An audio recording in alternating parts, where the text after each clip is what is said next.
India's dedicated platform to serve India's legal community.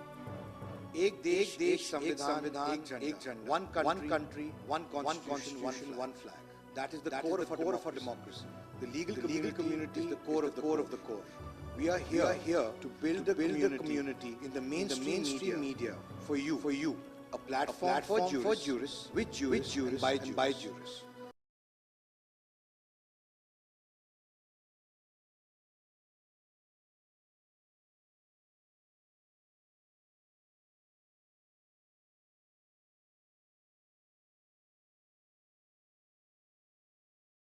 National television news show dedicated to the legal community.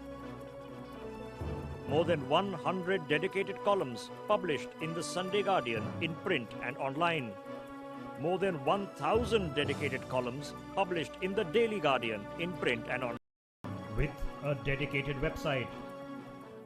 Today, law is a very popular profession. Today, a lot of people want to join the law. We need to meet the parameters of the offences.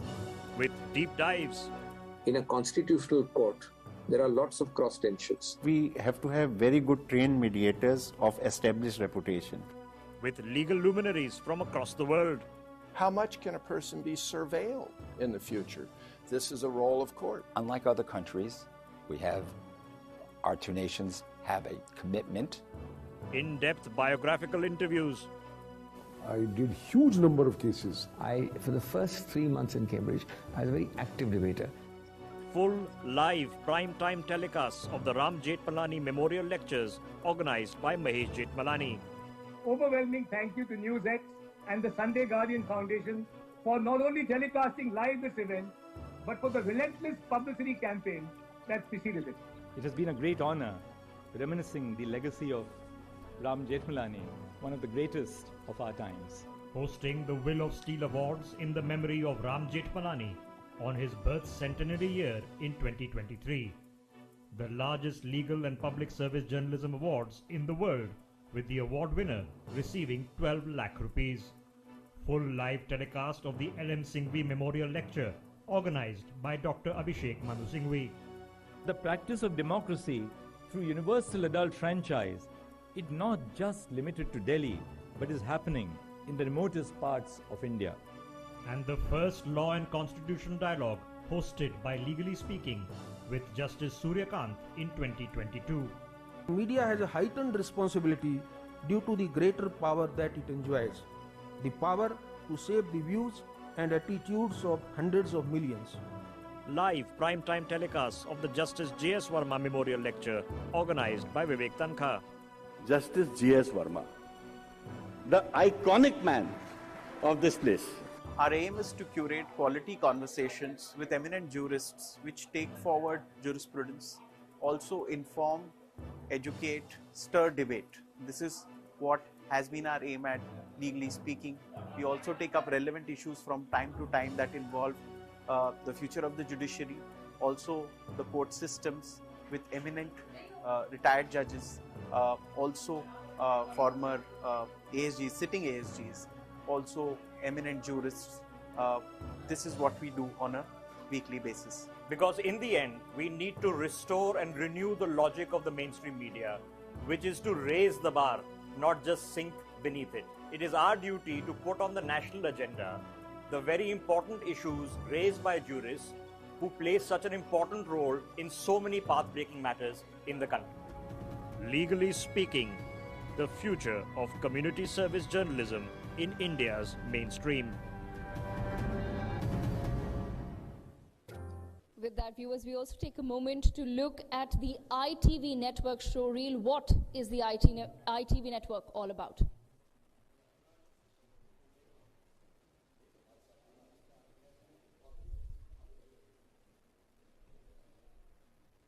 Could we have the ITV network showreel, please?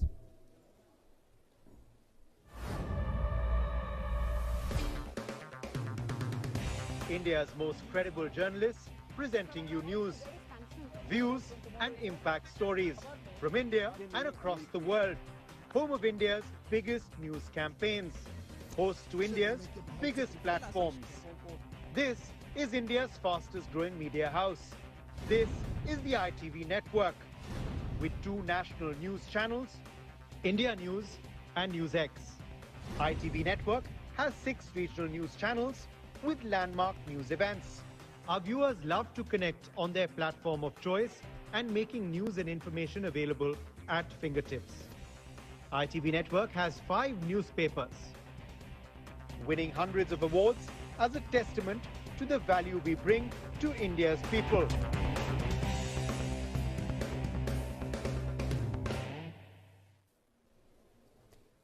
Viewers, I now take a moment to welcome Mr. Rishabh Gulati, Editor-in-Chief of NewsX, to open the third Law and Constitution Dialogue. Rishabh, over to you. Devika, thanks a lot, and to our audience here. ये है विकास। हाय, I am विकास। और ये है इनका health insurance plan. ये मेरा health insurance plan नहीं, single हूँ। आई डोंट नीड दिस, ये नहीं चाहिए। अब बन गया ये मेरा health insurance. Hi, are you new to the floor? अगर मेरी शादी हो गई तो can I modify the plan? बिल्कुल। Introducing superstar by star health insurance. Future का हर मूव कवर।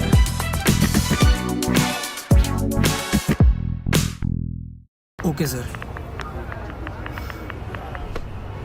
भूख लग रही है यार।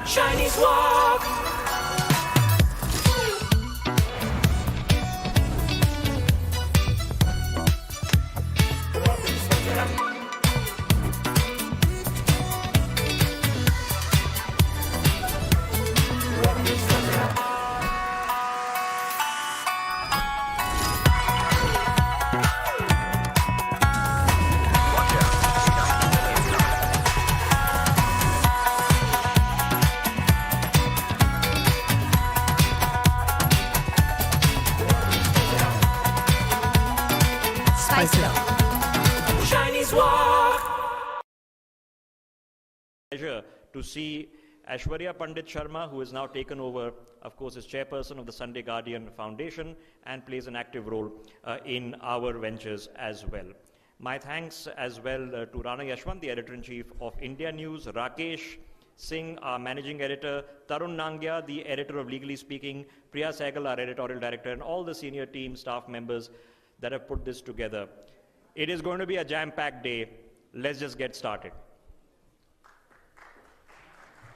Thank you so much, Rishabh. And with that, of course, without further ado, it gives me immense pleasure to announce our first session with Shri Kalanidhi Veeraswamy, member of Lok Sabha, DMK. Sir, I request you to please join us on the stage. Shri Sasmit Patra, member of Parliament from the BJD, and Shri PP Chaudhary, member of Lok Sabha, BJP, as well as a senior advocate, to please join us on stage.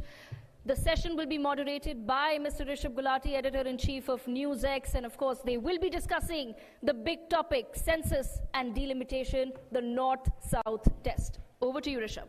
Thank you very much, Devika. And yes, what a discussion topic to have to start this off with. Ladies and gentlemen, when the first census was conducted in independent India in 1951, we counted 361 million people. By the time we conducted the 15th census in 2011, we were counting 1.21 billion people. You all know that India now is the world's most populous country. As we speak, we are north of 1.5 billion people. In just a few weeks from now, the next census exercise will begin. And we will get a footprint and a fingerprint of where we stand as Indians. How many of us are there? And there are so many things that you know are going to become interesting as well as controversial. What are we going to learn? Is it true that in the percentage terms, the population in South India will go down? Is it true that it is in the north that the population is expanding? Is it true that in this country we need a caste census to reimagine ourselves?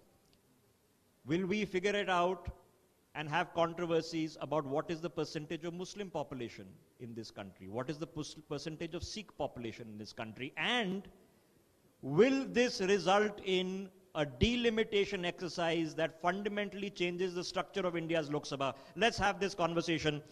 Shri Kalanidhi Veeraswamy, Member of Parliament of the Lok Sabha from the DMK is with us. Shri Sasmit Patra, Member of Parliament is with us. He represents the BJD. And Shri PP Chaudhary, Member of Lok Sabha. He's a senior advocate and he's of course from the BJP. Mr. Veeraswamy, let me begin with you, sir. Just literally a few weeks ago, your party Chief Minister of Tamil Nadu, M.K. Stalin, is going out and telling Tamils, have 16 children. Why? Good morning to every one of you. I think it was more of a figurative way of saying that. I mean, I'm sure he's not meaning that. But if you look at how Tamil Nadu has progressed over the past 75 years, you will find that Tamil Nadu was one of the poorest states, the bottom three. It was in the bottom three.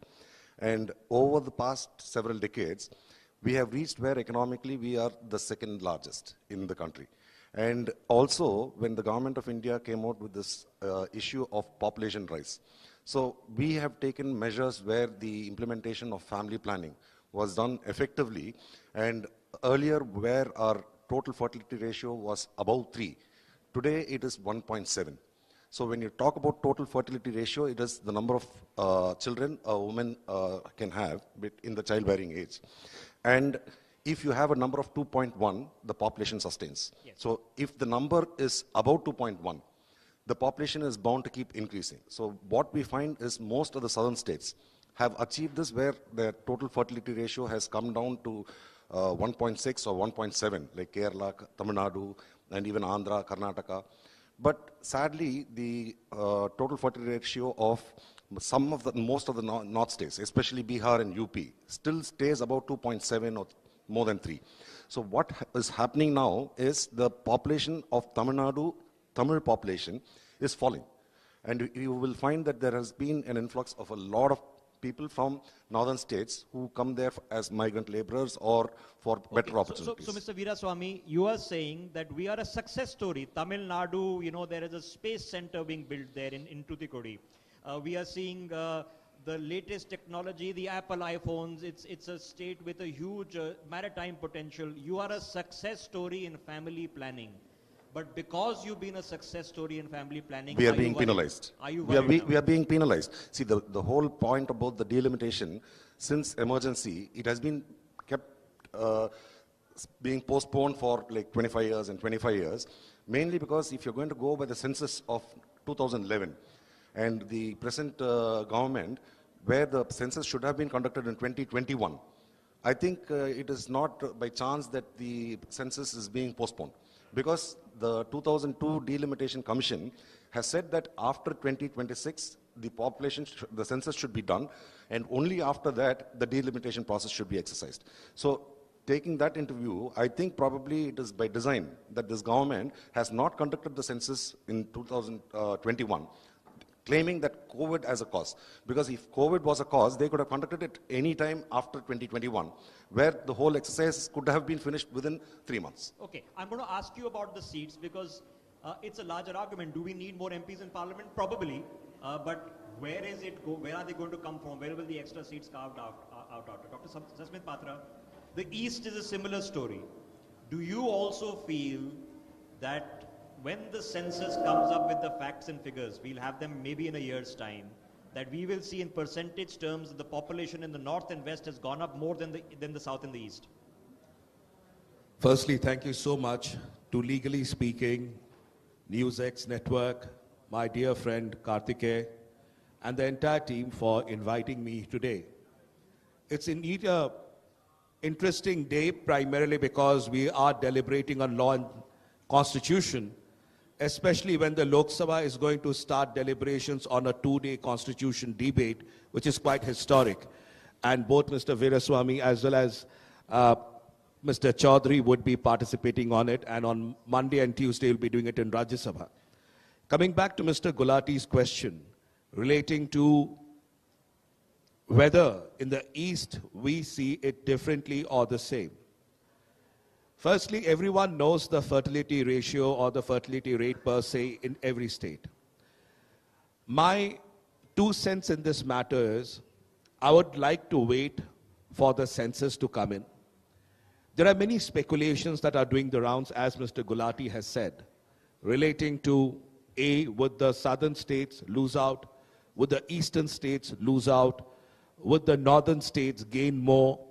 I believe anything that does not go with the idea of equality as per Article 14, or somewhere violates Article 15 or Article 16 would surely be struck down. Now, whether that be the delimitation commission or whether that be the outcomes that comes from census and its further challenges to it. So I would rather wait. But one thing I must join issue on is the caste census. And the Biju Janata Dal and our leader, former Honorable CM Shri Naveen Patnaik ji, has always been batting for caste census. And the reason is, why? Is it a populistic measure? Is it sensational? That is why we are talking about the caste census? No. If you remember that all our welfare programs of the country stems from which? SECC data. Socio-economic caste census survey that was done in 2011. Today, between 2011 to 2024, you have about 13 years that have passed. Is the SECC data still relevant? May not be. But today, all our measures, whether it's the Pradhan Mantri Awas Yojana, whether there are the various schemes, still draws their details from SECC. So, more than caste census for political reasons, I believe caste census is essential to identify reservation and the proportion of reservation. Second, the welfare measures that needs to be provided, and social justice. Okay, so you will be watching out not only for the overall population figures, because yes, you are probably concerned, but you'll also be watching out for the caste census. Let me get Mr. Chaudhary into this conversation. Mr. Chaudhary, because we've heard M.K. Stalin, and it might be a rhetorical suggestion as Mr. Veeraswamy is saying, but we've also heard Mohan Bhagwat ji saying that look at what's happened in Japan, look at what is happening in Northern Europe, that yahan par all the populations are falling. While India is 1.5 billion, we still need to have a reasonable growth rate of population. Do you agree? Yes, I agree with it, because initially we saw a few years back the population was there, but on account of the demographic advantage. So in India, the population is planning, and we have to make the pass for it. And I think, into my mind, the statement made by Mohan Bhagwat is perfectly correct, so far the Indian perspective is concerned. Is that driven by the fact that the good of the country will be served with a sustainable population? Mr. Veeraswamy said that is 2.1, the fertility rate is 2.1. Or many people will say that, look, there is a concern that the percentage of Muslim population is rising, and that's what's driving it. This is not meant to all Indians, this is meant to Hindus. This is nothing to do with that, because overall, this is nothing to do with the particular religion or this anything other. But this, so far as this earlier, the population is falling.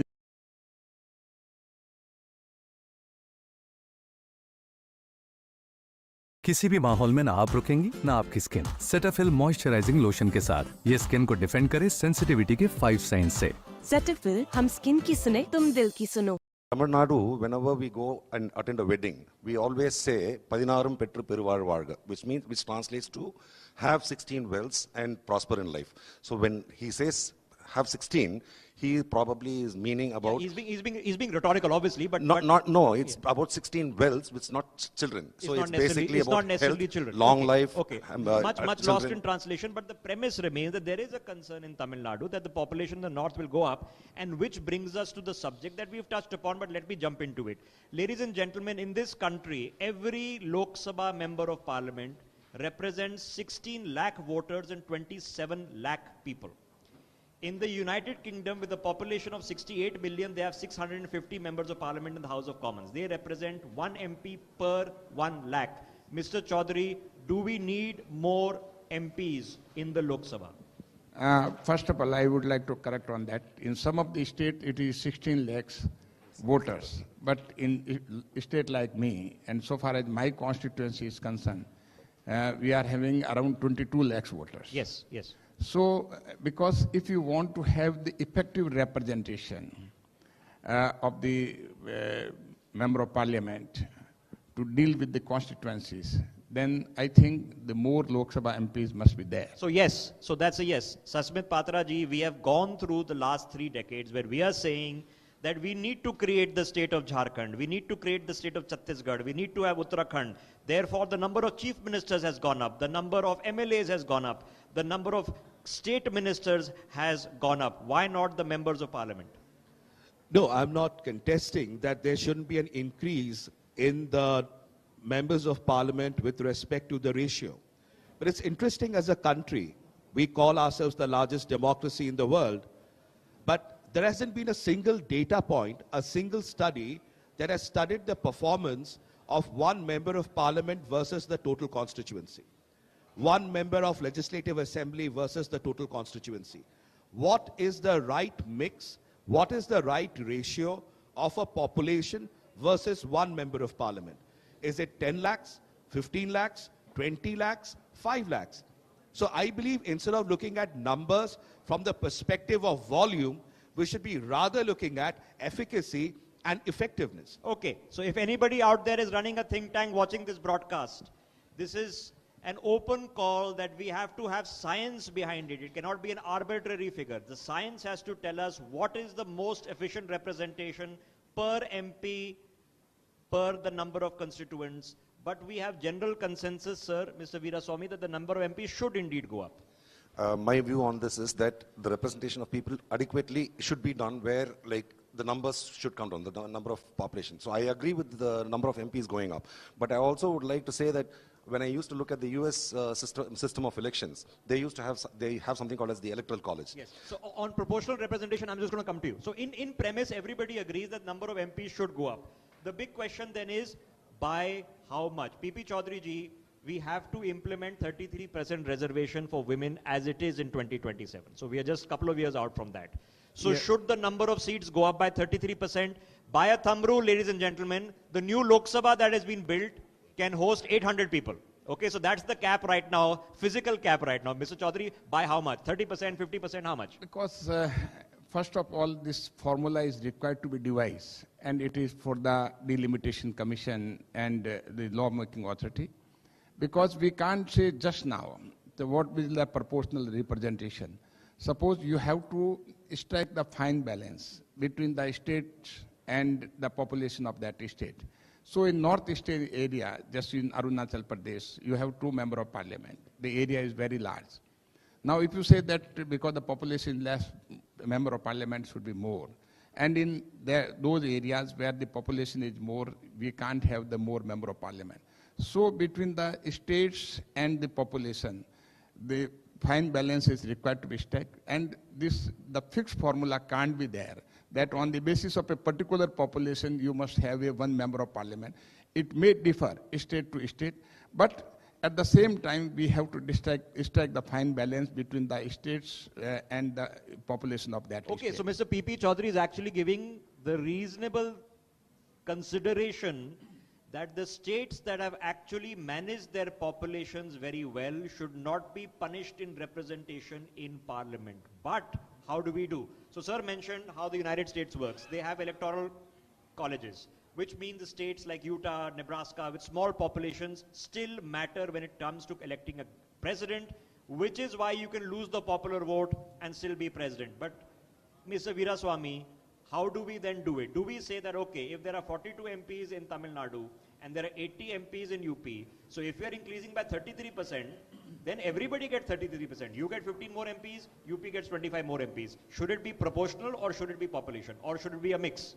See, as it is, if you look at the southern states, the 5 states all put together, we have a total of 130 members of parliament. Yes. So the balance of, say, about 423 MPs come from the northern states.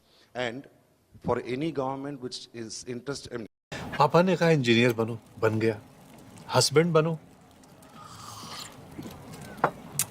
वो भी बन गया. पर मूर्ख बनो तो कहा ही नहीं. देखिए, नकली पेमेंट का एसएमएस, कहते हैं पापा का उधार लौटा रहे हैं, फिर बोलेंगे गलती से ज्यादा पैसे भेज दिए, बेटे बाकी के पैसे वापस कर दो. आज्ञाकारी बेटा हूं, मूर्ख नहीं हूं.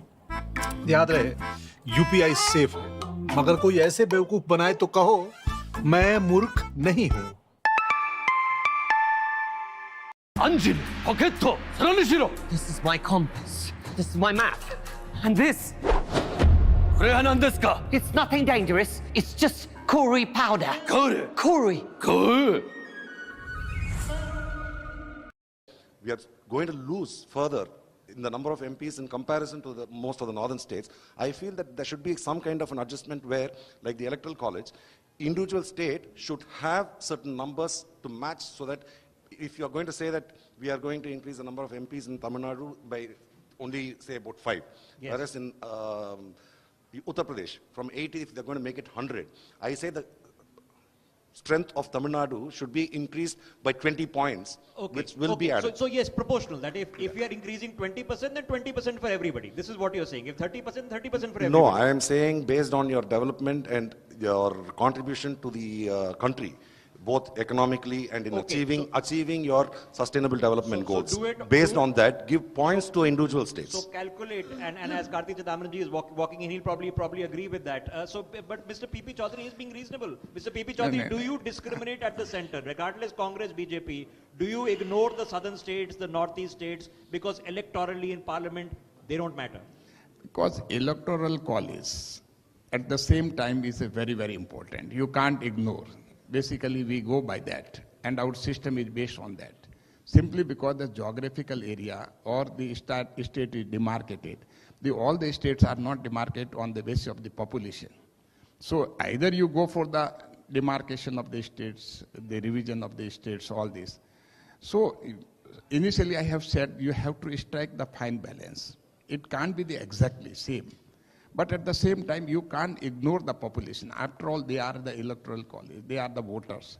And you can say the smaller number of voters can have the more say. So that's why you can't have to strike a fine balance.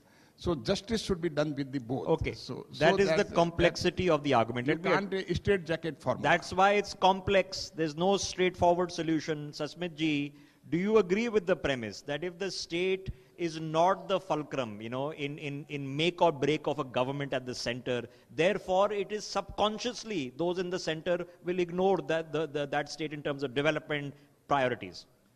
No, I don't think any government, whether in the center from whichever party, can really afford to neglect the state. I don't think in a federal form of governance we have. And I would also not like to dwell on the north-south debate, because we do not know in terms of delimitation how it's going to play up. My understanding is, instead of, as I said, we do not have scientific data, or we do not have a scientific study to identify what should be the ratio of public representatives versus a population. Let's say in a state X, maybe one member of parliament may be good for 10 lakh voters. Another state, one member of parliament may be relevant for 7.5 lakh constituents. So therefore, to have one size fits all, you come to my state of Odisha, there are primarily 3 regions: the coastal Odisha, the western Odisha, the southern Odisha, and there is a part of the northern part of Odisha. Now, all the 3 or 4 regions have distinct socio-economic presence, also have cultural identities, which also have subtext. Now, if you were to mix all of them up and say all of them are one, it's not true. Similarly, every state has their own understanding in terms of one MP constituency means what. So I believe instead of probably defining it only by number terms and saying 10 lakhs, 15 lakhs, 20 lakhs, it'll do, let's cut it by 30%, 40%, add 20% all around. It's like a, it's like a piece of cake. Okay, you cut all right. more and We've got rare consensus that the number of MPs should go up. But we have no clear formula on how to do so. This is why it's going to be very complex. So, Mr. P.P. Chaudhary, let me ask you the one question you raised. We only got 2-3 minutes left. Caste census, it has been the primary pitch of the opposition parties since before the Lok Sabha elections.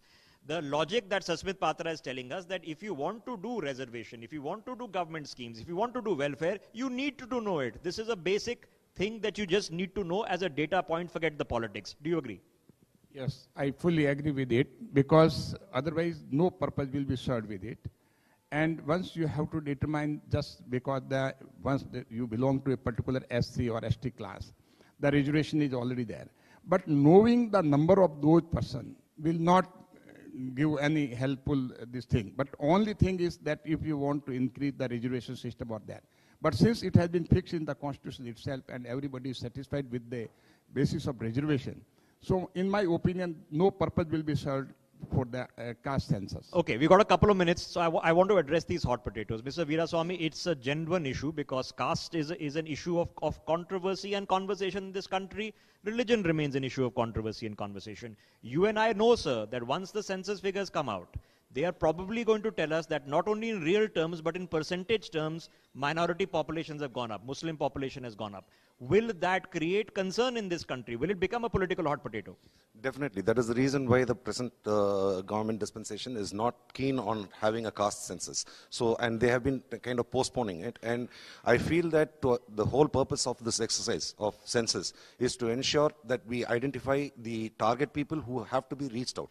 Like Mr. Patra had said, regarding the benefits which are going to be given to them, opportunities and reservations which are going to be given to them. And in that note, I would also like to say when we are going to have this constitution debate happening in Parliament, you have to understand that the 17th Lok Sabha was passed without a deputy speaker being elected, which is a constitutional post. So the present dispensation is so insecure that they do not even want to give the post of a deputy speaker even to their alliance parties. And they have been like the census also, with great design, they have planned it in such a way that it can be conducted in 2026. Otherwise, if it had gone by schedule, the census should have been conducted in 2021. Okay, so you say it's conspiratorial because the government doesn't want you to know the data because the next census would have been 2031. Or may change things. But PP Chaudhary, let me ask you this question, sir, because you know this will be an issue. Should Hindus in this country be worried if they see that in percentage terms the Muslim population is going up? Yes, definitely, because that is not reasonable and it will create inequality among the society. Let me ask the opposite question to Sasmit Patra. Should Muslims then be worried that Hindus are worried about their growing population? You know, Mr. Gulati, I'll not get drawn into your question. I'm trying. You're trying, but I'll not get drawn in. All I'll say, let me give you a generic answer to this.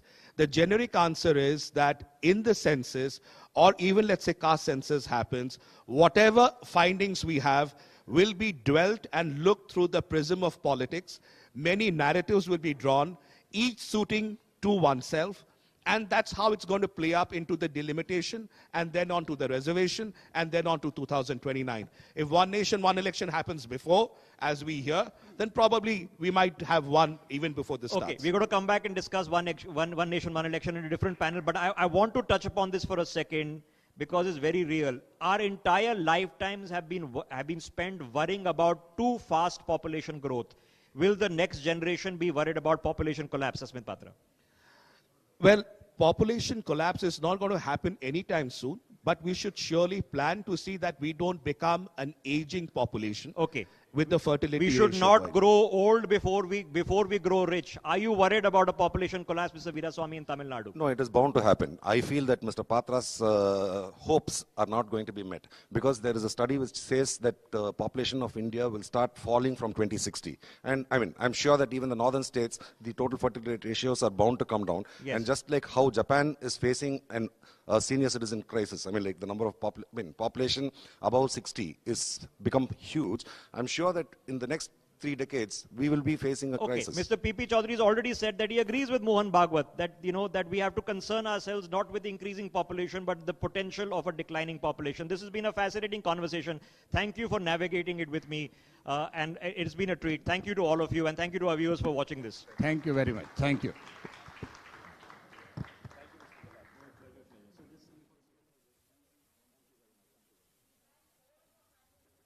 This morning to open the third Law and Constitution Dialogue, I will request Mr. Kalanidhi Veeraswamy, Mr. Sasmit Patra.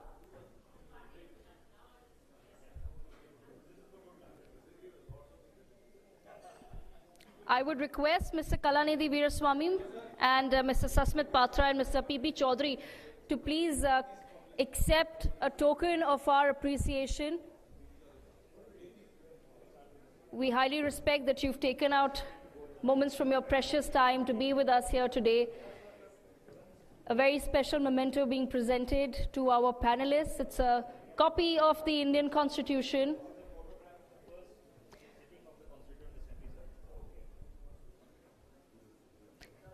And this is, of course, a photograph of the first meeting of the Constituent Assembly, which was attended by 205 members, viewers, including 9 women under the chairmanship of Dr. Sachinananda Sinha on the 9th of December 1946.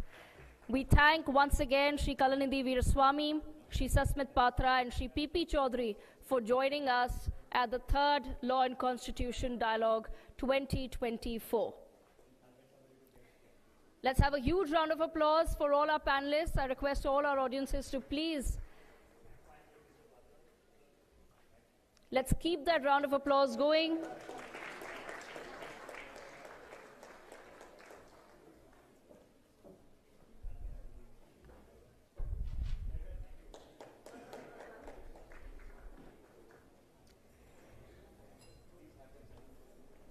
And after this, we have, of course, another very interesting session.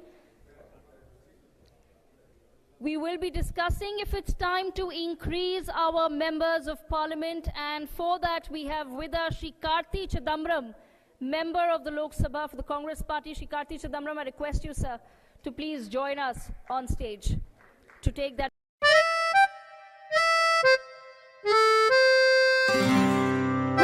मगेन बनेगा मजा पड़ेगा मजा पड़ेगा मगेन बनेगा मजा पड़ेगा. Apology of this is going to be similar. Our guest here requires no introduction. His father, and of course, has a long lineage in Indian politics. Karti Chidambaram is with us. Mr. Chidambaram, as we were entering, you were saying you disagree with a few of the points made, even the questions that were asked. What is your point of disagreement, sir, please? Why did you have to ask whether the Hindu population will be worried if the Muslims go up? You should have asked whether what would have happened to all the people who are fanatics if the atheist population goes up. Why should even religion even matter? We should be worried about economic inequality, lack of opportunities, rather than one's practice of the faith.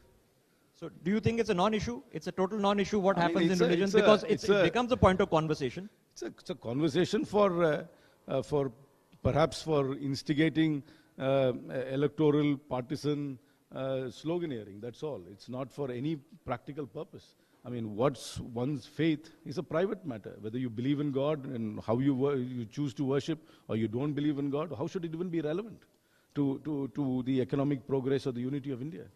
Okay. But Mr. Chidambaram, would you agree that then, as per you, does caste matter more than religion? See, I have no problem in taking a caste census. First of all, I don't belong to a caste. Right. I negate the idea of caste. I've never identified myself with any caste. In fact, when I put my daughter in school, even though most application forms have a caste column, I said it's not applicable. That's where my personal position is. But it's a sociological fact of India. My point is there's no harm in doing a census because we are only collecting data. How we choose to act on the data is a completely different debate.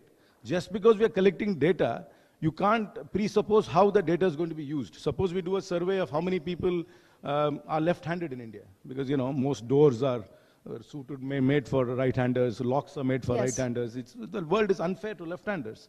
Why can't we do a survey and find out how many left-handers are there? That doesn't mean we're going to change all the doors. Doesn't mean we're going to change all the locks. I think in India too, it's a little inconvenient being over 6 feet tall. I don't get enough leg space, even in Parliament. Airline seats are small. So if we do a survey of people over 6 feet tall, doesn't mean we are going to have broader seating in the airlines. So just collecting data is not a bad idea. Let's collect data. Okay. Let's have another debate on how we're going to use the data after we collect the data. Okay, but on the larger premise, is there a concern that do you have as a representative of the Tamil people that because of non-Tamils also. Yes, or people from Tamil Nadu, from your constituency, that because the state of Tamil Nadu has done a good job in population control, it's an economic success story, it's an education success story, that in any delimitation exercise that happens post a caste census, there is a concern that the representation may fall. No, these are two completely different things. The caste census is not tied to the delimitation. They're not tied to each other at all. First of all, I do not believe that we need more members of parliament. I know the previous panel seemed to suggest they need more members. As it is with 543 people, we don't get a chance to speak. And the larger the house, it will only become a stamping house. It won't be a house for debate. As it is, only Nishikant Dubey gets chance to speak in 0 hour. We all don't get a chance to speak in 0 hour. So if you have more members in parliament, 846 or 888, I know the seats have been designed for 888, but I think the number is going to be 846, it'll be less of a debating house. First of all, you won't get space to speak. And it'll just be a stamping house where you will follow party whip and raise your hands. In fact, we do not need more parliamentarians for an effective legislative body for India.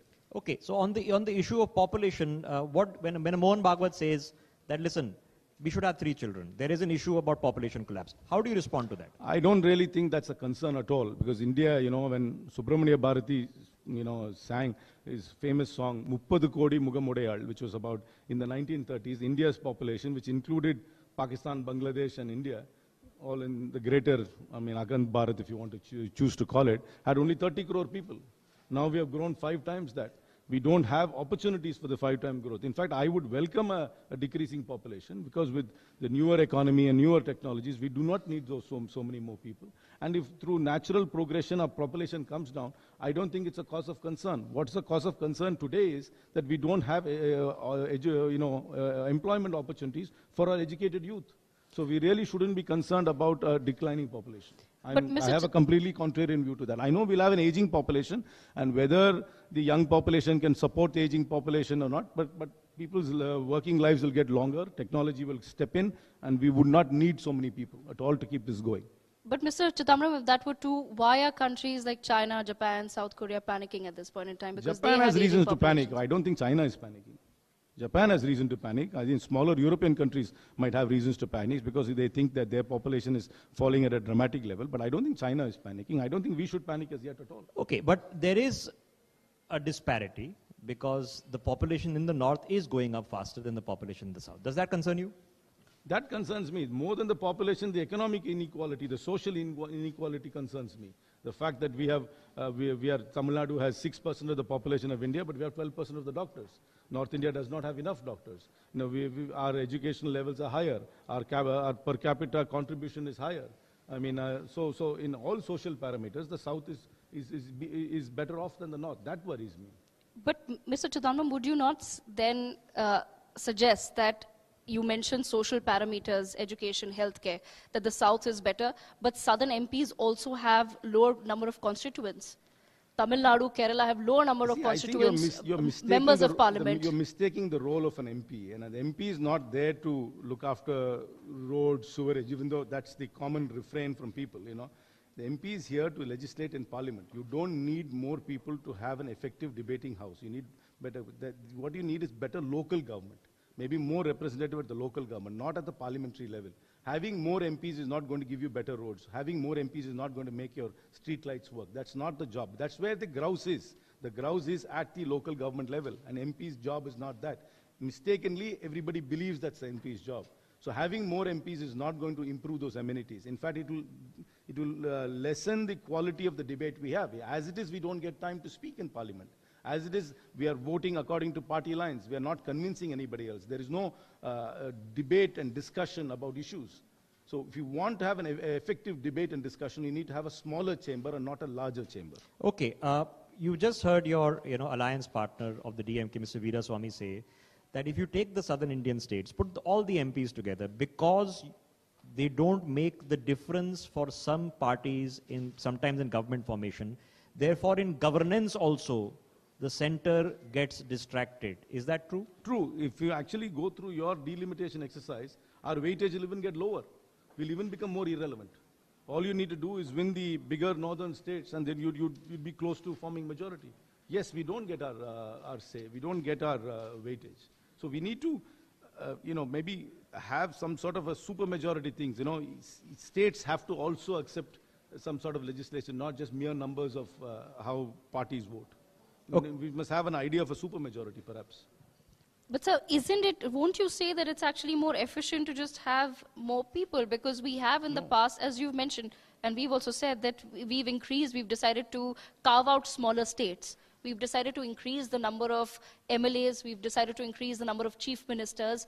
When you just spoke about representation of North versus South, wouldn't it be better for people as a whole to have more members of parliament to put across their points? I don't think so at all. I think it will just become a stamping house. It will become like the Chinese Politburo, where 1,000 people will come and raise their hands. That's what will happen. You will have no debate in parliament with a larger number. In fact, what you need is more effective local government. That's what you need to deliver services to the people. Not a legislative body in Delhi which is bigger and mammoth. Not at all. Okay, let me bring you back to the census. Now, we know the census has been delayed. The government says, look, 2021 was obviously COVID. Now they're planning 2025 start. Results will come out in 2026. What are the things from the census that you're going to be watching out for? You already mentioned caste census is important. You don't feel religion really matters. So what will you be watching out for? I don't know whether caste census is going to be part of that census at all. I mean, I don't know. But if they are going to enumerate that, that's fine. But how we act on it could be a separate debate completely. We can gather the data, but how do we choose to act on it is a completely separate debate. But whether that's going to be part of the census, I don't know. What I really want is women's reservation. That can happen right now. Political parties can do it right now. There's no legal bar to nominate more women as candidates. Only two parties do it. The TMC and the BJD do it effectively. No other party does it, including mine. Do not give enough women opportunities. And I don't think a woman is a lesser candidate than a man in a general election. It's not. A woman is as effective as a candidate as long as she's contesting on a party and alliance ticket. That's what we need right now. We need more women in parliament, not more people. We just need more women in parliament. But Mr. Chidambaram, what is keeping political parties from giving tickets to female candidates? You've just accepted that Congress is also... I'm not the leader of a political party, so I mean, that's one of the reasons. Okay, so how do we do 33% reservation? Should it be carved out from the existing seat? Should it be rotational? Yeah. Should it be, in fact, that the number of seats should be increased? No, increasing the seats is going to make parliament even less effective. As it is, we are not debating enough. As it is, members don't get enough chance to speak in parliament. Having more members is not the answer. Having a much more effective debating house is the answer, and I think this number itself is large, and you should have 33% reservation within this 543. But I'd also like to understand from you, what if a census or a delimitation exercise makes your constituency reserved for women? I have no problem. I'm sure the party or my alliance will come up with an effective, educated woman to represent the constituency. I have absolutely no problem with that. Okay, so let me take a question forward. Is this going to organically create a lot more women politicians in this country? Because we've had, at the senior most level, we've had women presidents, women prime ministers. At the Panchayati Raj level, we have women in order to find 150, 170 MPs from the current 30, 40, 50, 70, which is what the total right now is, do you see this giving a lot more women opportunities? Yes. Or does it happen, as we've also seen, that the wives and the daughters then get put forward? See, in local bodies in Tamil Nadu, you have 50% reservation. Yes. For the first round, it will be wives, sisters, daughters kind of thing, first instance. But then they'll come on their own. Then it will also start throwing up political leaders on their own right. But you need to fast track it. If you do not have this compulsory reservation, parties will not come forward to nominate, which is the case now. Except for two parties, no other party nominates enough number of people to be candidates for parliament. Okay, Karti Chidambaram, I have to ask you this before I let you go, sir. Because we are in the middle, or really starting a big debate on the constitution in parliament. Why does the parliament need to debate the constitution? It's 75 years. It's a nice way to spend 2 days. Do you think that there's something substantive being achieved here, or is it just about making an ode to the parliament or to the constitution? I really think we're not going to. I mean, it will bring out different perspectives from various parts of the country and from various political leaders. It will bring up perspectives. We're not moving any amendments of the constitution. We're not going to do it, but it will just bring it to the fore that we have had a document, living document, which has been the framework of keeping this union together and keeping this union united. And then it will bring out different perspectives for 2 days, if people care to watch it. When all of you were swearing in this time around, you had a copy of the Constitution in your hands. Was that symbolic of something? No, it's also making a point that the Constitution is eternal. It's a superb document. And it took about 2 years and 11 months for very wise people to draft it. And we are respecting it, and it should be preserved. Okay, Priyanka Gandhi might just make her first speech in Parliament. Become an MP for the first time. Are you happy that she's in Parliament with you? Yes, I am very happy she's there. She's a natural leader. I mean, whether you like it or not. And the party cadre, right from Kanyakumari to Kashmir, have a bond with her. And I think she's going to have a long innings in Parliament, and I'm looking forward to her first speech. For those people who say it was the Congress who put emergency, did this, did that, and now the Congress says... we apologize for it. And now the Congress says the Constitution is under threat. Listen to me. We've made mistakes. We are open to accepting the fact that we've made mistakes. Mrs. Indira Gandhi expressed regret for the emergency. She lost elections in 77. She won in 80. Tell me one instance where the BJP has expressed regret for anything. Anything at all. Including the traffic jam or the pollution or anything. Just tell me one instance where the BJP has expressed regret. We are expressing regret. I express regret for the emergency. I express regret for 1994. Delhi. Prime Minister Manmohan Singh has expressed regret. Tell me one instance where the BJP has expressed regret for anything at all. Have they made no mistakes? Intentionally, unintentionally? They have nothing to look back and express regret about? We express regret for the emergency. No problem at all in accepting that. What do you make of all the election results that have come our way after the Lok Sabha? You almost made it to 100 seats, which was it's a setback for us. It's a setback for us. We need to really look at it hard and see why those happen. But state elections, as I've always said, are like a tennis match. One set is completely independent of another set. It doesn't influence one state election, doesn't influence another state election, but we have to look at the factors why we went wrong in those states. Do you think the 2029 election is going to be fundamentally different from the one that has just concluded? I don't know. 4.5 years, I can't predict. I really can't predict. Okay, fair enough. It was a pleasure, sir, to have this conversation, and I know a heated conversation are going to happen in Parliament, and a lot of the issues that will come out of delimitation. But Karti Chidambaram has said he wants old-fashioned debates and conversations in Parliament that are meaningful, not just more people talking for shorter. Thank you very much, Mrs. Chidambaram, as always, for this interaction. Thank you so much, Mr. Chidambaram, for taking out your time. We, of course, present you a small token of our appreciation, a copy of the Indian Constitution, along with a very special photograph of the first Constituent Assembly. Thank you so much. Let's have a huge round of applause for Mr. Karti Chidambaram. I take this moment now to welcome on stage with us Justice Rajesh Tandon, former judge of the Uttarakhand High Court.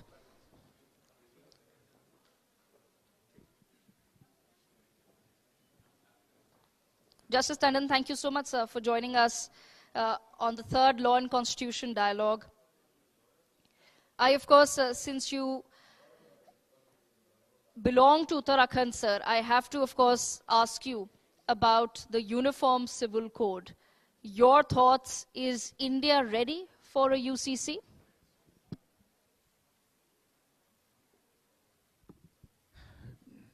Thank you very much. Uniform Civil Code, it has to be implemented. The judges of the Supreme Court have already pronounced the laws that the Article 44 has to be implemented, Mudgal case and all that. This judgment of the Supreme Court is there, and Article 44 is very good for the citizens, that there should be one law for the divorce, there should be one law for the marriage ceremony and all that, and that is why Article 44 has been there, and the Supreme Court from time to time has already announced in so many judgments, Mudgal judgment and all that, it has to be, much time has passed, but the Article 44 has not been yet implemented, and therefore it is now high time that the Supreme Court judgment has to be implemented for the Uniform Civil Court. Yes, sir. Okay, but then, Justice Rajesh Tandon, if you're saying that the courts are in agreement that UCC must be implemented, what, as per you, is the biggest impediment to its implementation today? That is for the parliamentarian, for the MLAs, and all that. This topic is for them to see what is the obstruction and what is the hindrance for that. But our society consists of various castes, and various castes of persons are residing. I will not say they are. सुनो, एक अच्छी insurance policy AI से पूछते हैं। एक ऐसी policy जिसमें premium payment हो लिमिटेड पर इनकम आती रहे लाइफ टाइम। LIC का जीवन उत्सव।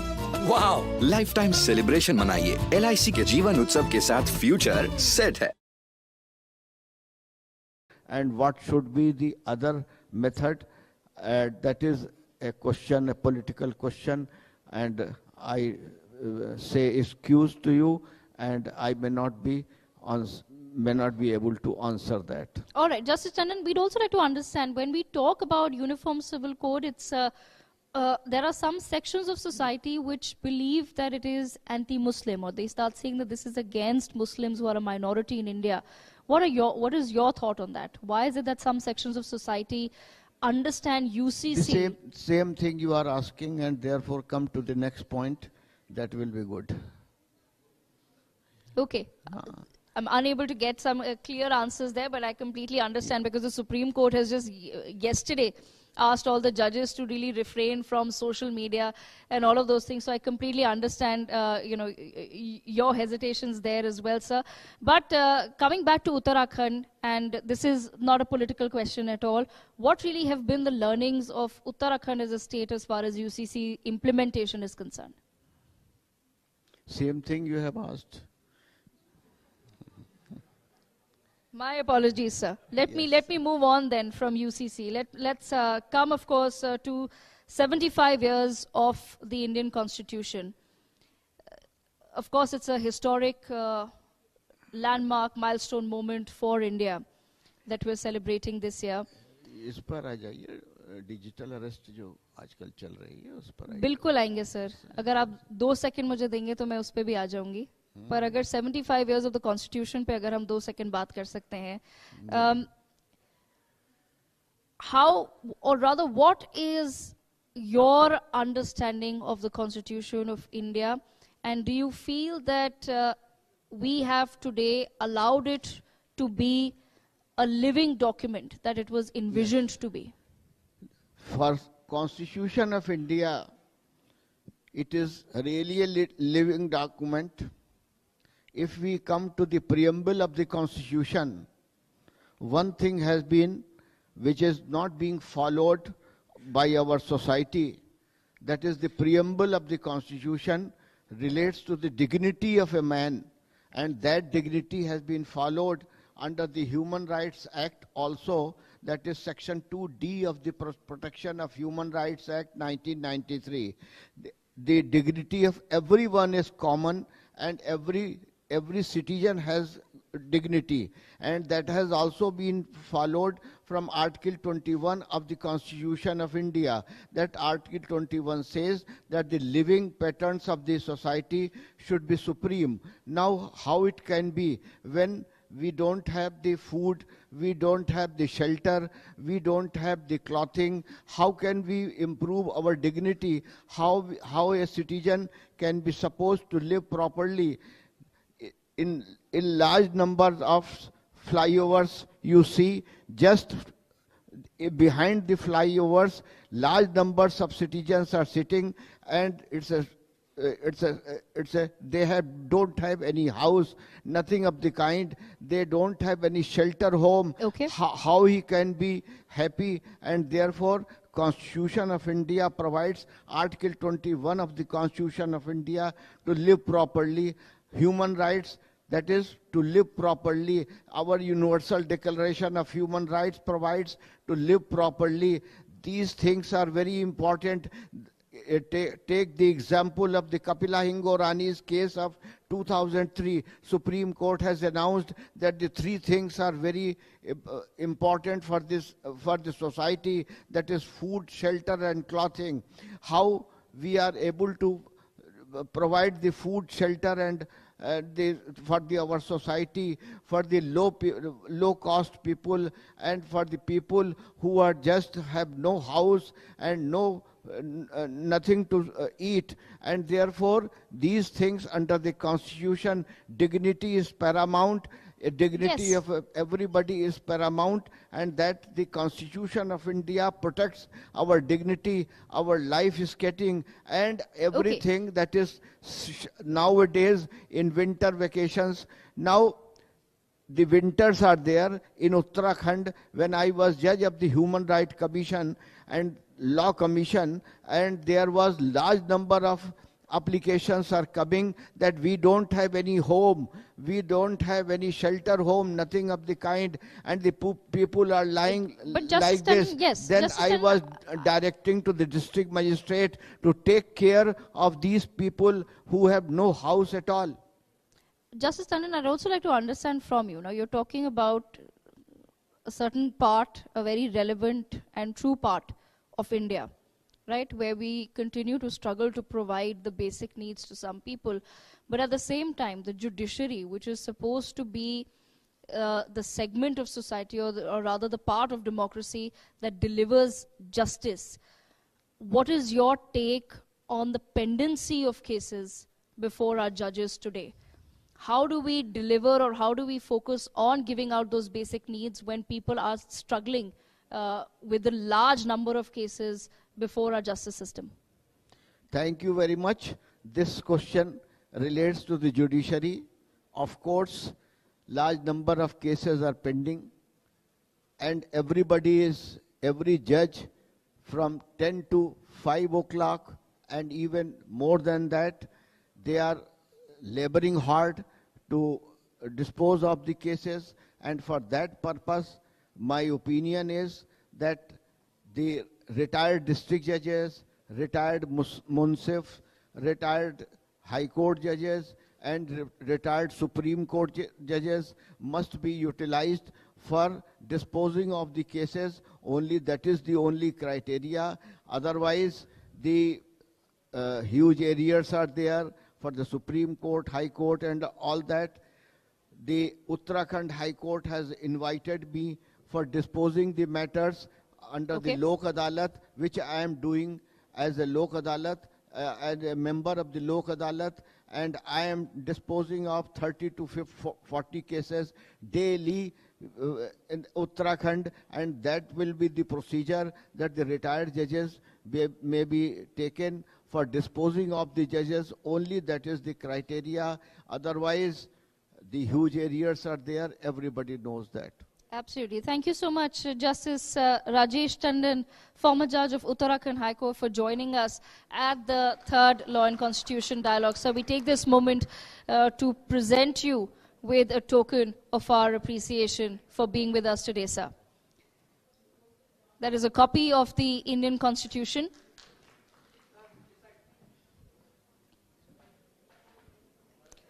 Can we please have a huge round of applause for Justice Tandon? And that, of course, is a photograph of the first Constituent Assembly meeting. A very, very special photograph as we mark 75 years of the Indian Constitution. Thank you so much, Justice Rajesh Tandon, for joining us at the third Law and Constitution Dialogue. Right, thanks very much to Justice Tandon as well as to my colleague Devika. Let's get cracking with the next Power Pack panel, because I already have sitting in front of us people who've been deep into constitutional matters and, of course, political matters sitting with us up front. The former Chief Election Commissioner of India, Shri S.Y. Qureshi, is with us. Let's give him a round of applause, ladies and gentlemen. We all recognize him. We all know him. We are going to be discussing One India, One Election. Is it doable? Can it work out? None other than the former Chief Election Commissioner of India to have that debate with Supriya Shrinate, who's the national spokesperson of the INC. Shri Aman Sinha is joining us, senior advocate of the Supreme Court of India, and Shri GVL Narasimha Rao, now a former member of the Rajya Sabha of the BJP, somebody I've sat and debated with for many, many years. GVL ji, so good to see you. Could I request all of you to kindly come on stage and request my colleague and executive editor of NewsX, Megha Sharma, to kindly conduct this session.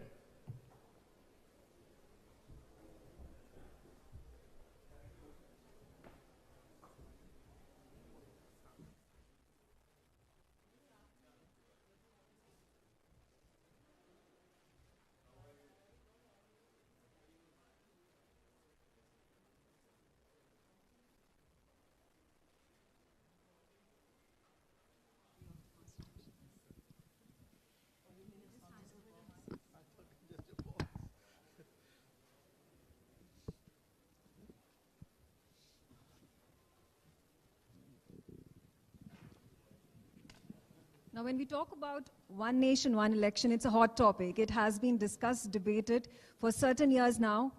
And of course, questions being raised by the opposition over why is there a need for ensuring that one nation, one election is implemented in the largest democracy of the country. We all speak about the pertinence of one nation, one election in our history. This was between October 1951 and February 1952 that there were simultaneous elections that had taken place at the parliamentary level as well as the 22 legislative assemblies that went to poll. Now, the cycle of one nation, one election continued smoothly up until 1970, when the then Prime Minister of the country, Indira Gandhi, decided to dissolve the parliament, dissolve the government, and call for fresh elections. So, I'm going to start my conversation, and I'm going to get Mr. S.Y. Qureshi to respond to me on this. Do you think it's pertinent, it's important, and the time has come for the need to have one nation, one election, primarily because it saves time, it saves energy, it allows perhaps for more voters to come out in large numbers to cast their vote? Well, this subject has been on the table for the last 10 years or more. Current controversy started when Mr. Narendra Modi, before he became Prime Minister in 2013, he said that all three tiers of these election bodies, elections should be held simultaneously. And he gave the reasons: cost, paralysis of administration, no policy decision can be taken. And these were the reasons, good reasons. What he did not mention, even to make his case stronger, which I would like to, that because of frequent elections, casteism, communalism, crony capitalism, corruption is always there. So at least if we have elections once in 5 years, for the 4.5 years at least we'll live in peace. But repeated elections mean repeated hate speech, repeated unpleasant narratives and discourse. So this is the case for. Okay. But let me complete my thing. From the point of view of Election Commission, this is the nicest thing to do because voter is the same, polling station is the same, the machinery, the district administration conducts all the three elections, they are the same, security apparatus is the same. So once the polling station has been set up and secured, you as a voter, I as a voter go and press 3 machines instead of 1. Election Commission will be the happiest because for 5 years we'll go and play golf. But our convenience cannot be the consideration. Now, India is a big country. We sometimes I have read many articles, there are so many countries, look at Sweden, Belgium, these are small countries like the size of Karolbagh. So if we compare with them, we are 90 countries rolled into one. So we are a unique country with strong federalism. Even America may be a big country, but from coast to coast, they speak the same language, the same culture. We are a commonwealth. And therefore, what has been going on so far, why disturb something which is working? It should not be disturbed, and the reasons are not good enough. And I would, during the course of the discussion, I'll give you an alternative route, which has not been discussed. If I break down the cost for you, if I cut down the period for you, so you should at least look at it. Okay, that's an interesting analysis and fair points made. GVL Narasimha Rao, let's hear it from you as well. Do you think if we keep having elections every 2 months, every 3 months, whether we take a look at Jharkhand, that happened, Maharashtra, that happened, in Delhi there is going to be an election that is going to take place in 2025, January. This keeps politicians, political parties on their toes, and the push and the motivation that comes to give maximum performance to the voters, because at the end of the day, they are seeking the votes of the voters. No, see, elections are the integral and the most important part of a democracy. And we are holding elections to elect governments to govern us. So let's not forget the main purpose of elections. It's the integral and the most vital part of democracy.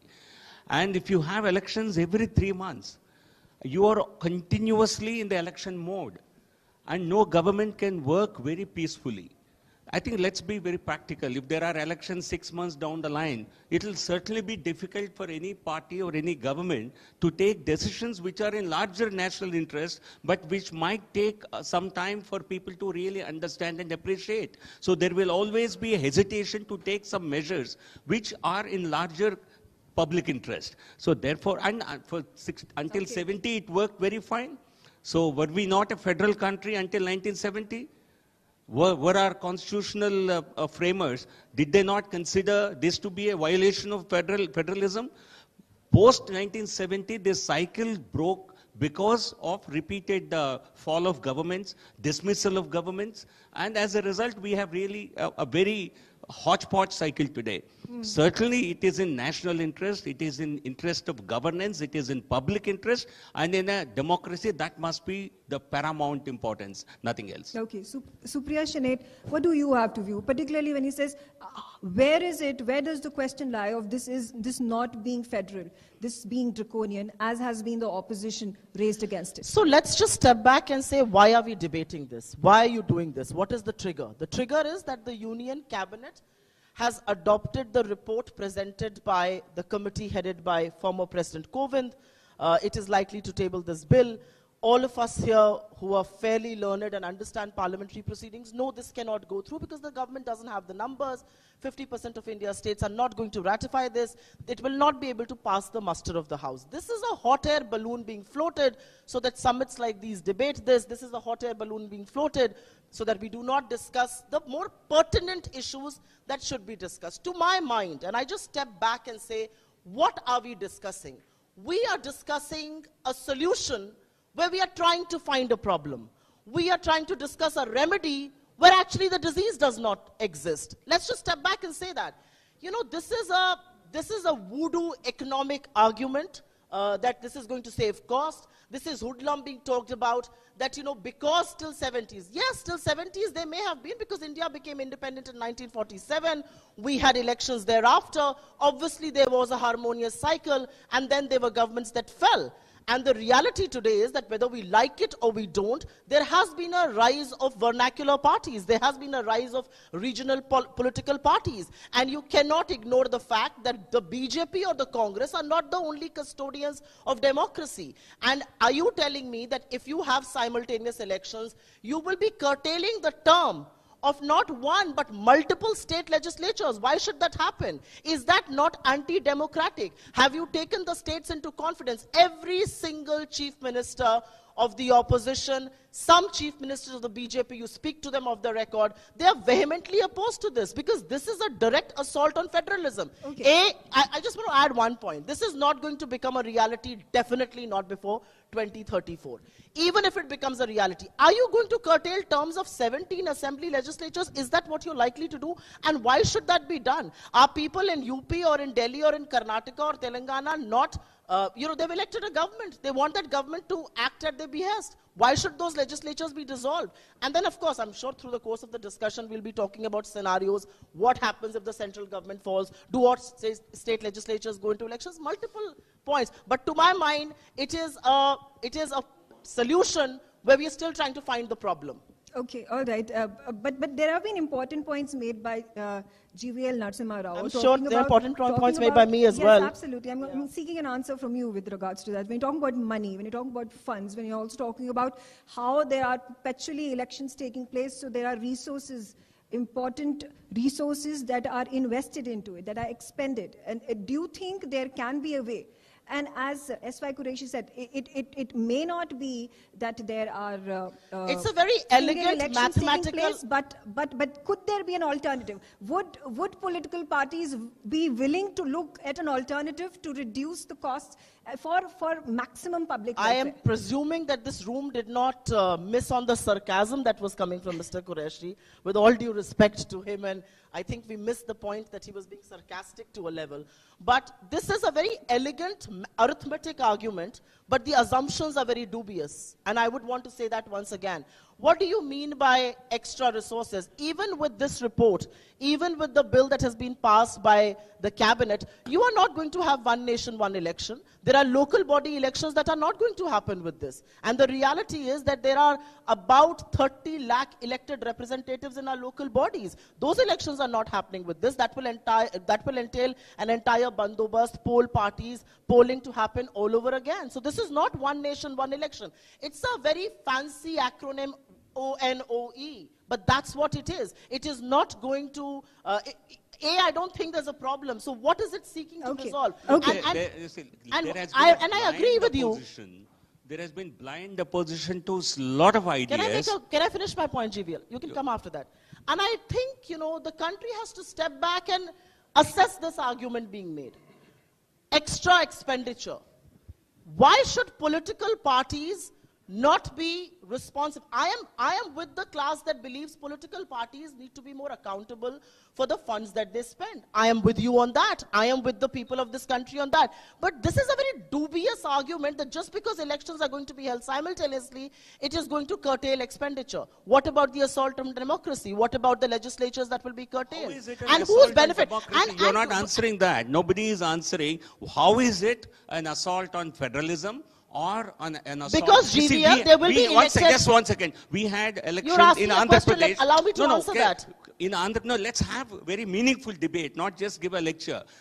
In Andhra Pradesh, in Odisha, we had simultaneous elections in 2019, 2024, and even 2014. So, was federalism in Andhra Pradesh, Odisha, in states like this, was it under danger? So, by your logic, GVL, in 2024, if there was one nation, one elections, should governments in UP, should governments in Bihar, should governments in Telangana, in Karnataka, and Himachal be dissolved because you wanted to push through this grandiose idea? And this is no, these are specifics. Why is these it specific? There are 17 legislatures which you will need to dissolve. What is being mentioned in the bill, you don't know the bill yet. What the report said is it will be a one-time transitory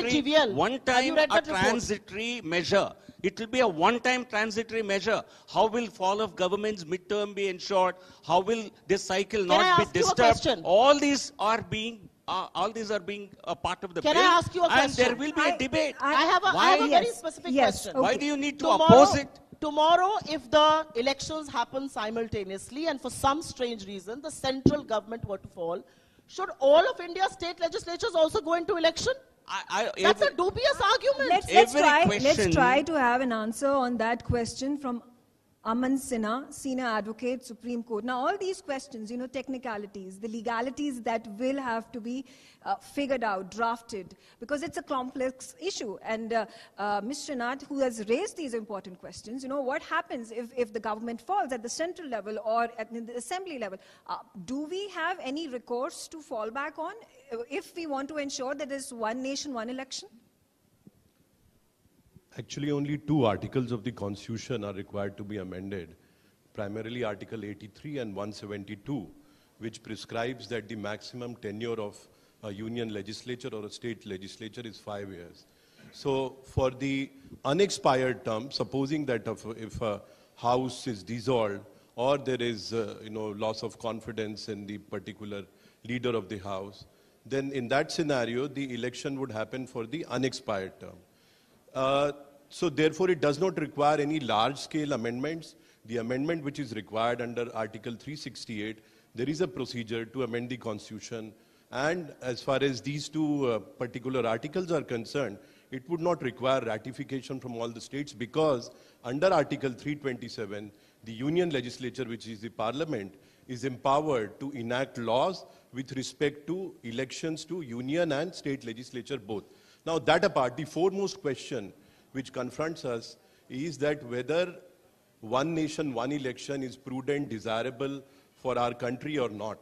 If it is desirable and prudent, then we must find ways and solutions to imbibe it in our system as it was happening from, as you rightly mentioned, from 50 to 67.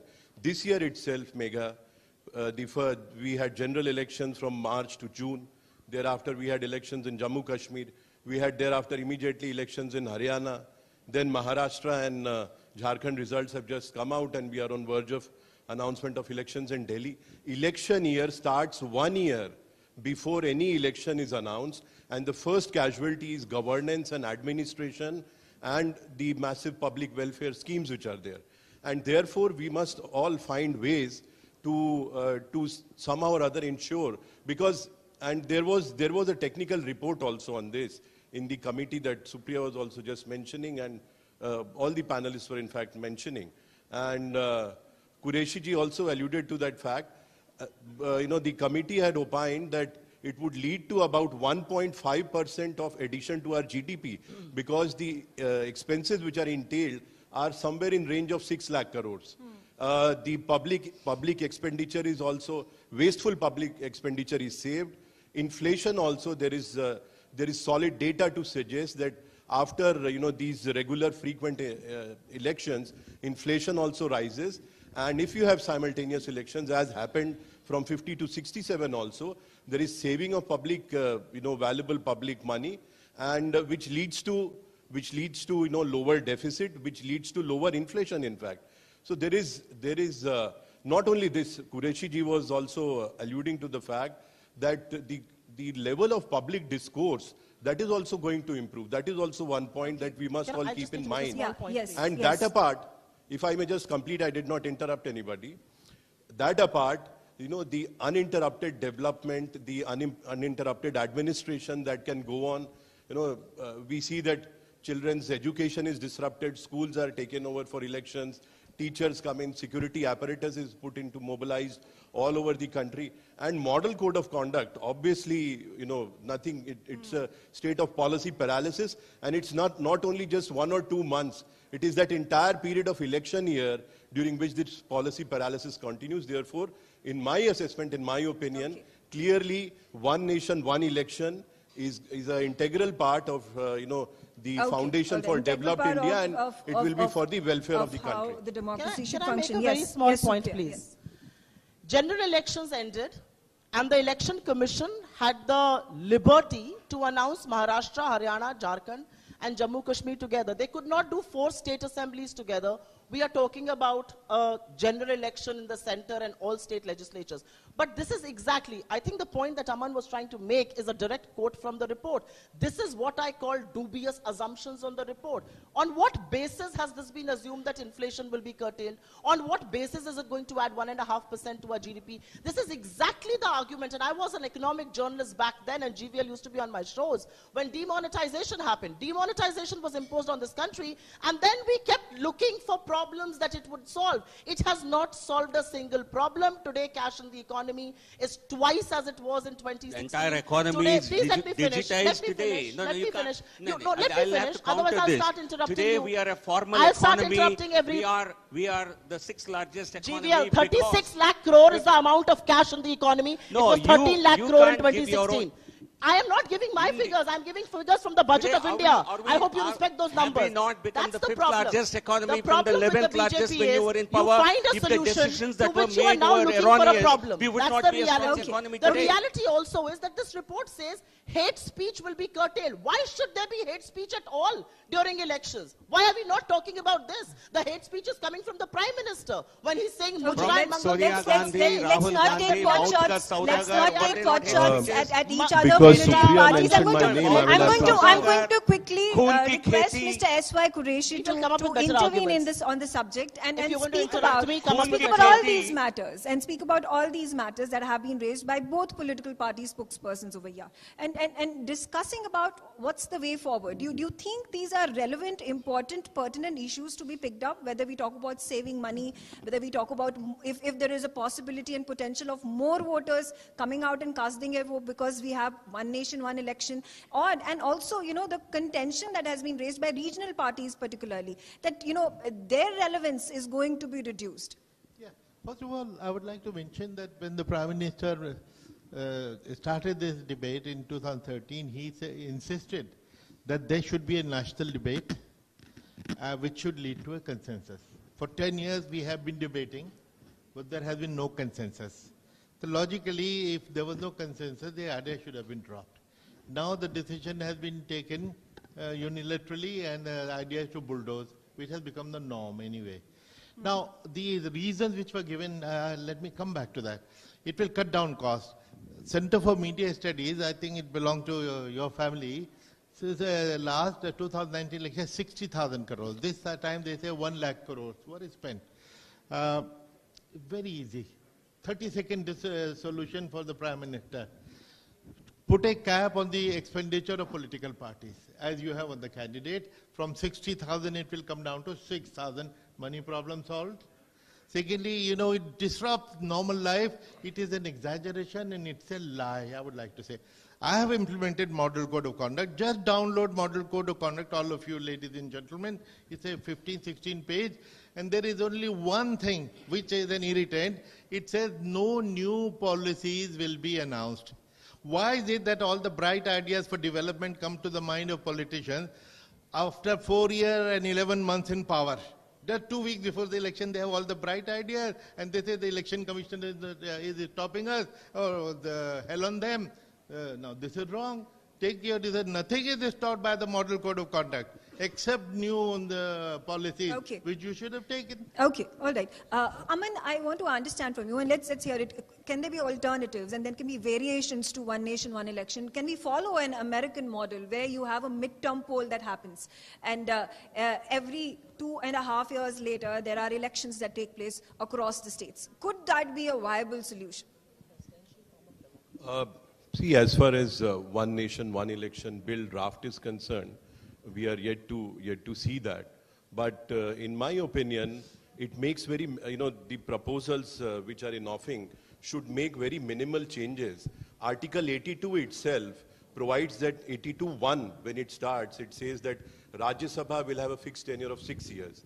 Now, the same thing has to be incorporated and imbibed in 82.2, whereby Lok Sabha will have a fixed tenure, and the unexpired term, supposing if, unfortunately some Lok Sabha MP expires or is, his election is set aside for whatever reasons, then the elections take place for the residual tenure only. The same thing would be incorporated in 82.2. So therefore, it is not any large-scale changes, nowhere near, affecting any or altering basic structure or, altering anything in the constitution, if at all. Actually, it is in consonance with 82 and in spirit of, having a full throttle democracy in our country. Now, that apart, one thing which Qureshi ji was mentioning, and Supriya took my name, although she forgot that I have also been on her debate many times, and she had called me. But one thing which is there is that I am sure she has seen the debate, the high-level committee report. There is a 100-page, technical report which is there, and they have opined on the reasons as to why and how they have arrived at this figure of at least 1.5% of addition to the GDP, and also of, lowering of public expenses. And if they have any objection, they could have put it to high-level committee, or, all the nice suggestions which are coming through. This could have been put to high-level committee. See, this is all work in progress, but we must realize and assess whether we are moving in the right direction. In my assessment, we are certainly moving in the right direction. I have a huge problem with the composition of the high-level committee itself. So let's not get started there. Can I? Yeah, Qureshi ji wants to make a point, and then I'll move to you. Just on this, the recommendation of the committee, Coven committee, itself has flaws. First, it says that the Lok Sabha and Vidhan Sabha elections will be separate, and Panchayat elections will be separate. That is not simultaneous elections, which they were supposed to do. Secondly, they say that Panchayat election will be done after 100 days. An election after 100 days is a separate event requiring totally new bandobast, and at a time when 15 million people who are our staff, they are all fatigued after the general election. And 100 days later, you call them again. So that is also not a simultaneous election. So what is being proposed? And thirdly, that the committee also said that there will be a midterm poll. So that means another violation. But let me just one last sentence.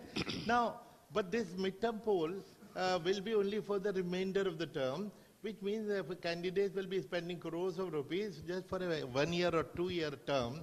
So it is not reducing elections. It is actually increasing expenditure. No, in the case, as Aman just mentioned, in the case of Lok Sabha by-elections, in the case of Lok Sabha vacancy arising, you're holding by-election to an entire Lok Sabha constituency. Only Priyanka got elected only a couple of weeks ago to Wayanad. There was a Lok Sabha by-election held in Nanded. One second, so by-election to Lok Sabha court seats are held. By-election to Rajya Sabha seats are held for the remainder of the term. Therefore, why not In fact, this will be a disincentive for any party to pull down a government because they have to face the election. So this will reduce the tendency. In the last 10 years. This will reduce the frequency of fall of governments. It will lead to greater stability. I have something by to default. say here. And in any case, the last you see, 10 you are saying years, one line, Srinath. Supriya, let me finish. See, you were saying at the beginning that people are not people are not asking for this. This is not a priority for the country. No, why do you say so? Sometimes we don't even know what deformities that we have, what deficiencies we have. Once in a while, it's good to get a body diagnostic test. Go ahead. Then I'll ask you another question. I am absolutely stunned that you are comparing two bipoles of Lok Sabha to the several state bipoles. legislatures. 1 second. Your voodoo economics has now turned into voodoo politics. You are saying this is a very pressing issue. No, the pressing issue of our times is joblessness, price rise, income inequality, a caste census, and getting Mr. Adani to answer some questions before now. And Mr. Rahul Gandhi to answer about George Soros link. All run Obviously, away from. let's discuss and Man debate faces everything. a warrant. Make him accountable. Let's debate on one nation, one election, and we will discuss about other things on the subsequent debates that we are going to be holding. But Supriya, one interesting question that I want to ask you is when the regional parties are saying, they're scared that they're very... question for CIA funding in 1967. You answer the current question. I would like to bring back the discussion to one nation, one election, and particularly when regional parties says they're upset, they are scared that their relevance. Scared is a wrong term. Their relevance is going to become minuscule. Now, I want to understand, do political parties don't have confidence in the voter to then make a decision that even if there were simultaneous elections taking place, they would have the common sense and the judiciousness to decide who they want at the center and who they want at the state level? No, but that's a very flawed argument that is being made by certain quarters, the one that you just repeated. I don't think political parties are scared. I don't think anybody in Indian politics is scared of what is going to happen. I think people in Indian policy making and polity believe this is against the very grain of our constitution. This is against the federal nature of our governance. And I think they have every business to voice concerns. This whole thing about regional parties being scared. I mean, I'm a national party and so is the BJP, but we cannot negate the importance, the relevance, and the emergence of regional parties in Indian politics. The reason why they were not there in 1970s is why they may have not voiced concerns. Today they do. I want to make one point very clear. Governments will not fall. It will dissuade people from making governments fall. In the last 10 years, the 6 times governments were made to exchange hands was at the behest of the BJP, their ugly money, their ugly agencies. It was the Congress which did this 100 times before. Please mention that. From Madhya Pradesh to Arunachal Pradesh to Goa to everywhere to Rajasthan. You it's so rich for the Congress party to talk about this. The 6 times governments are being made what to about topple 100 times the Congress? Don't get me talking. What about the 100 times that Congress party has done? Because you were just caught with your hand in the cookie jar. What about Indira Gandhi dissolving democratically elected government post-emergency? You have been caught with your hand in the cookie jar. Please respond to a question I'm raising. No, I'm asking a question. Was it not the Congress party which murdered democracy? Let him make the point. Supriya, you did. Let him make the point. Governments. Please answer that. When did we have not dismissed one government? I'm having a very unbiased, impartial discussion. Yes, GVL. We have not dismissed one government. You have and sold MLAs. You have auctioned MLAs across states in this country. Please I'm going to once again get Mr. S.Y. Qureshi into the conversation, and particularly about this regional parties and this fear that they may have. No, I was keen to answer the question that the voters are very intelligent. There was a study of IDFC for 16 years. And over a period of 16 years, voting behavior was studied. And they found that if there is a simultaneous election, 77% people vote for the same party.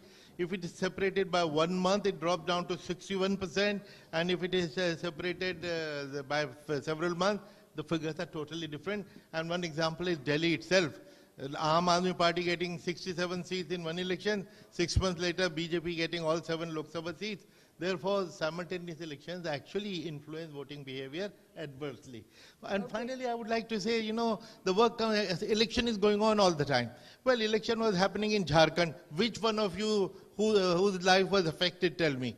Okay. Only Okay, election all right. commission, only election commission is busy, media is busy, and the top politicians are busy.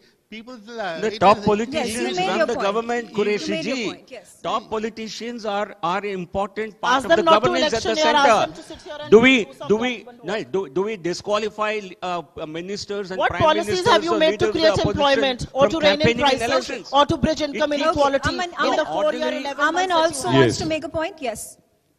No, as far as regional parties are concerned, there was, I think, about 50, 60 parties were invited by this high-level committee. The majority of the regional parties have also supported this idea. And please envisage a scenario where, in fact, there was Every a single party regional from party Goa. has opposed it. There was a regional party from Goa, I'm forgetting the exact name, which in fact stated that because a national party, their energies, their resources will be scattered all over the country, even so their leaders, etc. Therefore, regional parties will get to focus on regional issues, regional leaders can thrive. So this is coming from regional parties. It's a Therefore, dishonest argument being made. Not a single regional party has supported the HLC. The just for presumption your that fine information. regional parties, this is going to be biased against regional parties is just a presumption. There is no solid data with Every respect to regional this. party And government in has fact, opposed it. Every regional fact, party there in is solid written data to recommendations support has opposed it. that on Please large don't number of misquote the occasions there regional were parties simultaneous here, elections, just because they're not being and represented. people voted one way in assembly and other way in national elections. Okay, all right. I've had a very fruitful discussion, insights being put on the various aspects of it. I thank all of you for joining me and talking about this very important integral subject today that is in discussion. It's been a passionate discussion, no doubt. How fruitful it was, whether we come to a consensus, I don't know. I didn't see a consensus, but of course it's a contentious topic. And all our favorite speakers have come, all of whom, of course, you are very well known for TV. Let me request all of you to stay on stage. We have a special gift for all of you. Let me distribute it and get some photographs taken.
All right, ladies and gentlemen, that was fun and very energetic. And speaking of energy, we have very passionate speakers who are about to join us. You all know who they are. The next topic we are discussing has been in the news for months. It's been heard by the Supreme Court. Bulldozer justice. Are we doing jugaad or real justice? The Supreme Court has had the last word, but will the politicians have the last word beyond that? Having this conversation is Tehseen Poonawala. You all know who he is, along with Sudhanshu Mittal of the BJP. And we have a special treat because Mr. S.N. Srivastav, the former Delhi Police Commissioner, is with us to have a conversation from a police person's perspective on how to serve justice in this country. The moderator will be our senior news editor, Devika Chopra. Devika, over to you.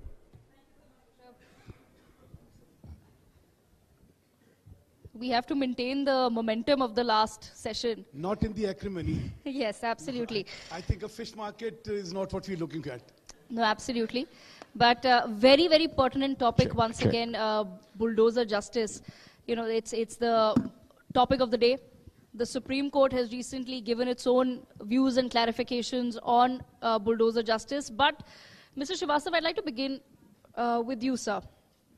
4.5 crore pending cases before our courts today, right? 80,000 of those, over 80,000 in fact, cases pending before the Supreme Court as of January 2024 reports. In a country where we have these many cases pending today, what do we even tell the victims or their families who are clearly frustrated somewhere with the judicial system, with the justice system? Because even in a case like Nirbhaya, and I've worked very personally and closely on that case from a journalist's point of view, even in that case, it took 10 years for the criminals to actually finally face justice. So what does one then say to the victims or their families who are clearly frustrated today? From both sides, from the victim perspective and also from the governance also, from the criminal justice system also. I mean, the amount of delay in finalizing the cases, that is troubling both sides. The victims have to wait for a very long time. I mean, 10 years in Nirbhaya case, that was a special case, and it could end up in 10 years. But there are many other cases where it takes much more time, 15, 20 years, for the cases to be finalized. And at the same time, from the, I would say, from the governance perspective, they also would like, from, let's say, as a police person, I would also like that the cases which are charge-sheeted be finalized, the trial begins quickly, and the judgment and appeal, etc., they all are done quickly so that the person is punished. And that will have effect on the society, the lawlessness in the society, that will have a good effect. But at the same time, Mr. Srivastav, bulldozer justice as a concept has become a little popular amongst people as well, simply because they feel that at least criminals today are then afraid of losing something, of having a very immediate consequence to their actions, which otherwise one can say one can go to court, then there'll be a lower court, high court, Supreme Court, judicial petitions, review petitions, you know, and the saga just goes on. So for years, you could just be roaming free as well, and there will be no consequence. What is your take on that? The fact that somewhere society finds this whole concept to be a little appealing. Yes, I was speaking to, once I was told that I'll be dealing with this topic. So somebody suggested to me that why Amitabh Bachchan, in those days, Angry Young Man, why was his film liked apart from other reasons? One reason was that he could deliver justice immediately. But in the case of bulldozer justice, while you are able to deliver justice quickly, at the same time, the justice you should be able to, you know, do it correctly. Because many a times, if you don't follow the process of law, then what happens is that you may have a tendency of making a mistake. And if the person whose house has been demolished, if he goes to the court and the court gives a ruling in his favor, then there's a loss of face for the government. So what I feel is that you must do it quickly, but at the same time follow the process of law. Okay, Sudhanshu, to bring you into the conversation, I want to understand from you, you know, Mr. Srivastav, we were just discussing pendency of cases as well. Isn't it then ironical that in fact the government is today the biggest litigant? 50% of the pending cases are government cases before the courts. See, let's look at justice in the context of criminal justice. I think that's That's where this entire debate comes from. Civil jurisprudence can be debated later. Now, if you look at any civilized society, any developed country, what is paramount there? What is paramount is rule of law. The fear of rule of law. Nobody dares to violate the rule of law because they know that there are very serious consequences. You can't escape that. And the consequences are because the majesty of law enables that whosoever has violated the law gets punished. So punishment is fundamental to rule of law. If the punishment doesn't take place, then the majesty of law will get demolished, and the rule of law shall not prevail. That is the problem in this country. Can anybody sitting here vouch for the fact that there is really rule of law? We all look for alternate remedies. We all look at, yaar iske paas chalo, wo karwa dega. Nobody believes that the due process will get you justice. That's the irony of this country. And I think while Supreme Court has made its observation, it should seriously dwell on the fact as to how to ensure rule of law. When we grew up, what did we hear? Justice delayed is justice denied.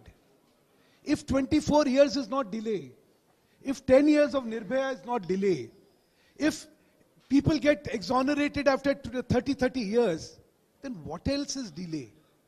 I think while the wisdom of the judiciary manifests itself on every issue and any issue, the core fundamental issue of delivery of justice must get addressed. But but on bulldozer justice, I'd like to understand from you. Of course, justice delayed is justice denied. But is it then fair for the other people living in that particular property to suffer the consequences of one person's actions? For example, there's a man or a woman in the house who's committed the crime, but for the rest of the people who may be living in that house, for them to also lose it. See, I think there are two tendencies. One is we are all status quoists. We love status quo. Anything which breaks the status quo is looked at lot of skepticism. Second, we love to wallow on victimhood. You know, the criminal is also a victim. I mean, this dichotomy is something which I don't understand. Let me come down to this very issue of bulldozer. The laws, everybody's here, they'll bear me out. The laws in every state, in every municipality relating to demolitions are different. It's unfortunate that a dictate has been issued by the Supreme Court. You know, public property. If there is encroachment of public property, it has to be dealt differently. If there is an attempt to encroach public property, it has to be dealt differently. If there is illegal construction, it has to be dealt differently. Yes. Now, if a fundamental law has been violated by any officer, I am a firm believer of the rule of law. If a fundamental law has been violated by an officer, there are judicial remedies. But sweeping actions like this is illegal, how can it be illegal? It is case to case. Okay. It has to be dealt with case to case rather than in a sweeping context of a phenomenon. Okay, Tehseen wants to make a point. So thank you for having me here. Mr. Srivastav, thank you for your services to our nation and to the city. It's very tough to be a police officer in our nation because you always get rogered from all sides. But let me come to the simple thing Sudhanshu Bhai said. He said, Sudhanshuji, it wasn't an observation, it was a judgment of the Honorable Supreme Court. A very well-written judgment, a very thought-about judgment. A 95-page judgment, which is a short judgment in today's context of the Supreme Court. Each paragraph going into each detail that Sudhanshuji raised and very well articulated. So for those of you who haven't read the Bulldozer judgment, please read it. It is each para-wise and it's very, very well articulated. There are a couple of points Sudhanshuji raised. He says, how can the Supreme Court come up with one diktat? No, it is the job of the Supreme Court to save constitutional rights. Sudhanshuji, may I please? To save constitutional rights. The rule of law, like Sudhanshuji rightly said, is fundamental. What does the rule of law say? The rule of law says you are innocent until proven guilty. Can a police officer, with respect to you, sir, under pressure from a politician like me or Sudhanshu ji, come and say, she is guilty, he is guilty, he is guilty, and demolish somebody's entire lifetime earnings? A house is an asset. From the richest man in the country to the poorest man, there's two dreams every Indian has. One is to have a house, one is to get their kids married. Can police officers, along with municipal authority, just come and bulldoze it because the government wants to fix somebody? Now, should somebody be punished? Yes. Where should they be punished? In a court of law. Are we going to give that power to police officers, to municipal authorities, to Zilla Parishad Adhikaris, to fix people without the due process of the law? At no point does that 95-page judgment, say that you cannot demolish public encroachment. It doesn't say that. What it sets in motion is a process across the great nation of ours of how a demolition will be done. So, for example, what it says is, listen, you should get a notice. So suppose, sir, you get a notice about your house, or Dr. Bagai gets a notice about his house. Yes. Dr. Bagai then has the right to go to the relevant authorities, A, to say, I will take care of that particular structure, or give a paper why it's not. Now, the right to be heard is a fundamental right. Second, you can't come suddenly and bulldoze and put a backdated notice. That notice has to have an electronic trail with the district magistrate. The district magistrate then, with a timestamp, sends the relevant authority that within a month such and such demolition will happen. How is that against the rule of law? Third, okay, if somebody decides that they want to move out of this construction, they should be given another 15 days to move out. Say, okay, they want to leave it, it is public encroachment, let us move out. Ultimately, do you want to see people on the streets, women, children, old people, to quote what the Supreme Court judgment? It breaks our heart. That is not what the framers of our constitution wanted. If there is lawlessness in our country, if the judicial reforms have not taken place, those who are running the country for the past 60 years or for the past 10 years, let's ask them questions. You can't give this arbitrary power to police officers, municipal authorities, or Zilla Parishad Adhikaris, or politicians like Sudhanshu ji, or political analysts like me. I'm sorry. Okay. Sudhanshu Mitra wants to respond, then I'll get Mr. S. Srivastava. Again, Tehseen, with due respect, I have great fondness for you, and I like your articulations always. But you're mixing a lot of things. You know, when we talk about due process of law, who's the lawmaker? Is the Supreme Court a lawmaker, or the lawmakers are the lawmaker? Every municipality is governed by a law. Yes. Now, Supreme Court, if thinks that this law is wrong, let it come down on the law and say it is ultra vires, the constitution. Yeah. You cannot give one dictate and say this will be the law of the day today, because there exists a law. What is happening is there is a growing tendency of pontification and creation of laws. You can't. I'm a purist when it comes to governance. I'm not. I believe that there is separation of power. So what is the power of the lawmakers is the power of the lawmakers. What is the power of the interpreters of law is the powers of the interpreter of law. And what has to be executed as per the law is the power of the executive to do so. Now, let's respect those boundaries. I'll just finish.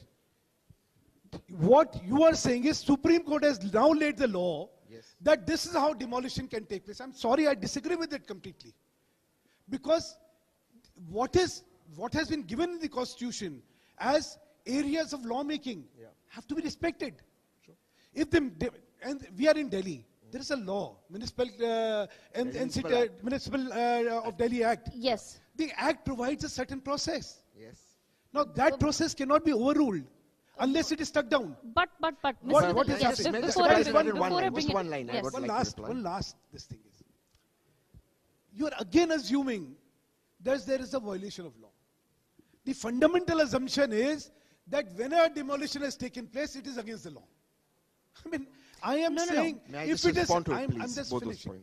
If this is against the law, let somebody go with the facts of the case and let it be decided on the facts of the case. But Mr. Mittal, by then they've lost their house, no?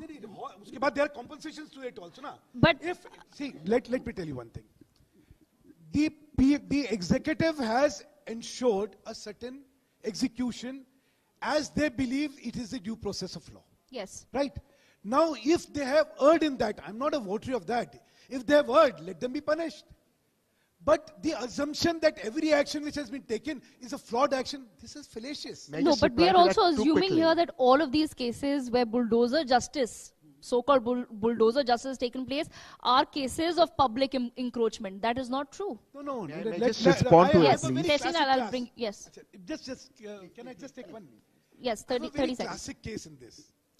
You know, what normally happens, he's the one who's had the policing experience. But my limited understanding is, the moment there is criminality notice, then the records are checked. Yes. And when it is discovered that these were illegal constructions and they have always been booked earlier, but no action has been taken because the executive was bribed or whatever, that is when you pick it up and execute. Okay. Okay. So you will understand that it is not a fresh action which gets initiated once a criminality has taken place. The action was pending, but it never took place. But it got accentuated because a criminality was discovered. Okay. Okay. All right. Before, yes. 30 seconds. Mr. Srivastava has been waiting. No, I just want to rebut two very quick points. I'll just take a minute, less than a minute. One, Sudhanshuji asked, is it the job of the Supreme Court to lay down the law? No, it's not. However, in this particular case, like the framers of our Constitution, and you will give us the Constitution later on, please read Article 142. Article 142, but my leader carries it also, and so do I. But coming to the larger point, Article 142, especially the framers of our Constitution mandated. Now, if you read the constitutional debates, and it is amazing, and I'm so grateful that in this particular case, the Supreme Court used Article 142. It uses it rarely. It uses it rarely. It is not applicable in this case. To lay down the law. So it is excellent. It is only when a law does not exist. Sudhanshuji, I know. So the Article 142. Now when you say that, but the assumption that you went into the Supreme Court that all action was illegal, that was not the assumption that went in. The assumption, there were two separate issues. Individual cases, like Sudhanshuji said, went to the respective district courts. So the demolitions in Rajasthan, the demolition in Madhya Pradesh, the demolitions in Uttar Pradesh, etc., went to the respective district courts. What the Supreme Court did is set down a set of guidelines that made the process transparent across the length and breadth of the country. That is it. If the house is demolished, let's take Sudhanshuji's argument, if the house is illegal, of a criminal who has bribed it, 15 days doesn't matter because he's already bribed and bought time. But 15 days to an innocent man, as you rightly put it, is their lifetime. Also, you cannot punish an entire family because somebody's house is illegal. And as I end my case, before we hand it over to Srivastava, in one of the cases in Rajasthan, where the BJP government demolished a house, the person staying there was a tenant. The landlord was somebody else. Right. And the house was on the landlord's mother's sister's name. Got demolished. Okay. All right. Mr. Srivastava, make your points, but I'd also like to understand, we obviously cannot also be doing this justice by jugaad system for too long, as the Supreme Court has also now opined. But do you think that it needs to come to an absolute halt, this concept of bulldozer justice, or should the politicians really look at then finding some other way?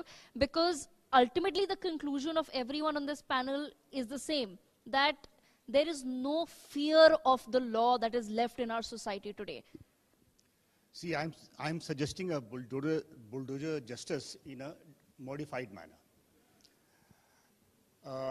The whole concept of bulldozer justice started with Vikas Dubey, if I am right, Vikas Dubey thing.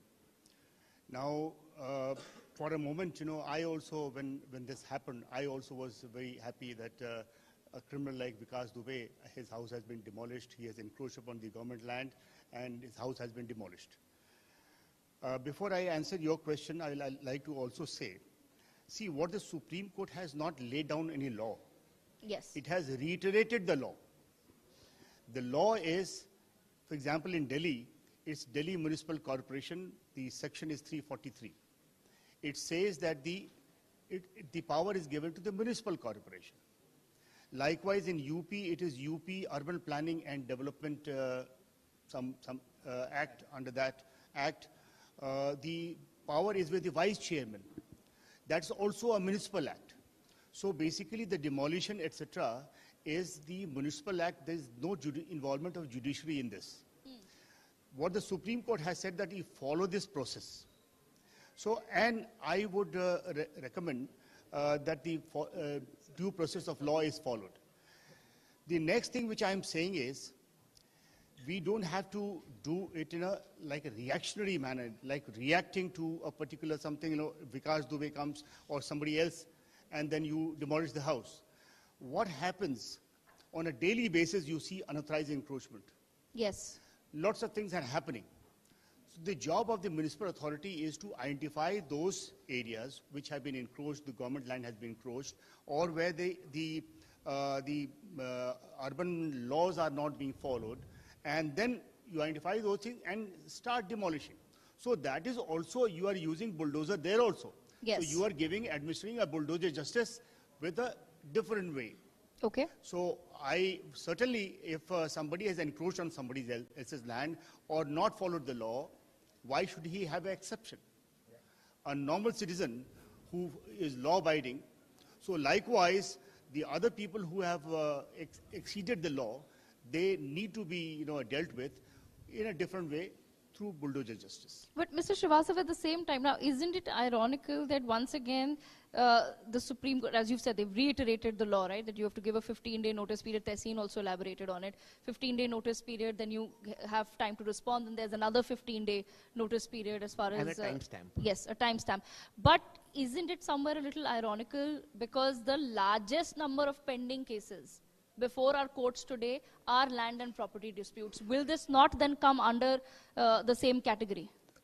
Are we in a position today? While we are saying that the process of law should be followed, I think everybody has to follow the process of law and at least administering the justice. Yes. So if any judiciary, judiciary of highest level or district courts, they also have to administer the justice as quickly as possible, and not, you know, there's a timeline for, let's say, for the police to investigate. I mean, if a person is arrested within 60 days and 90 days, and if the charge sheet is not filed within 60 and 90 days, depending upon the severity of the case, the accused gets a bail. Yes.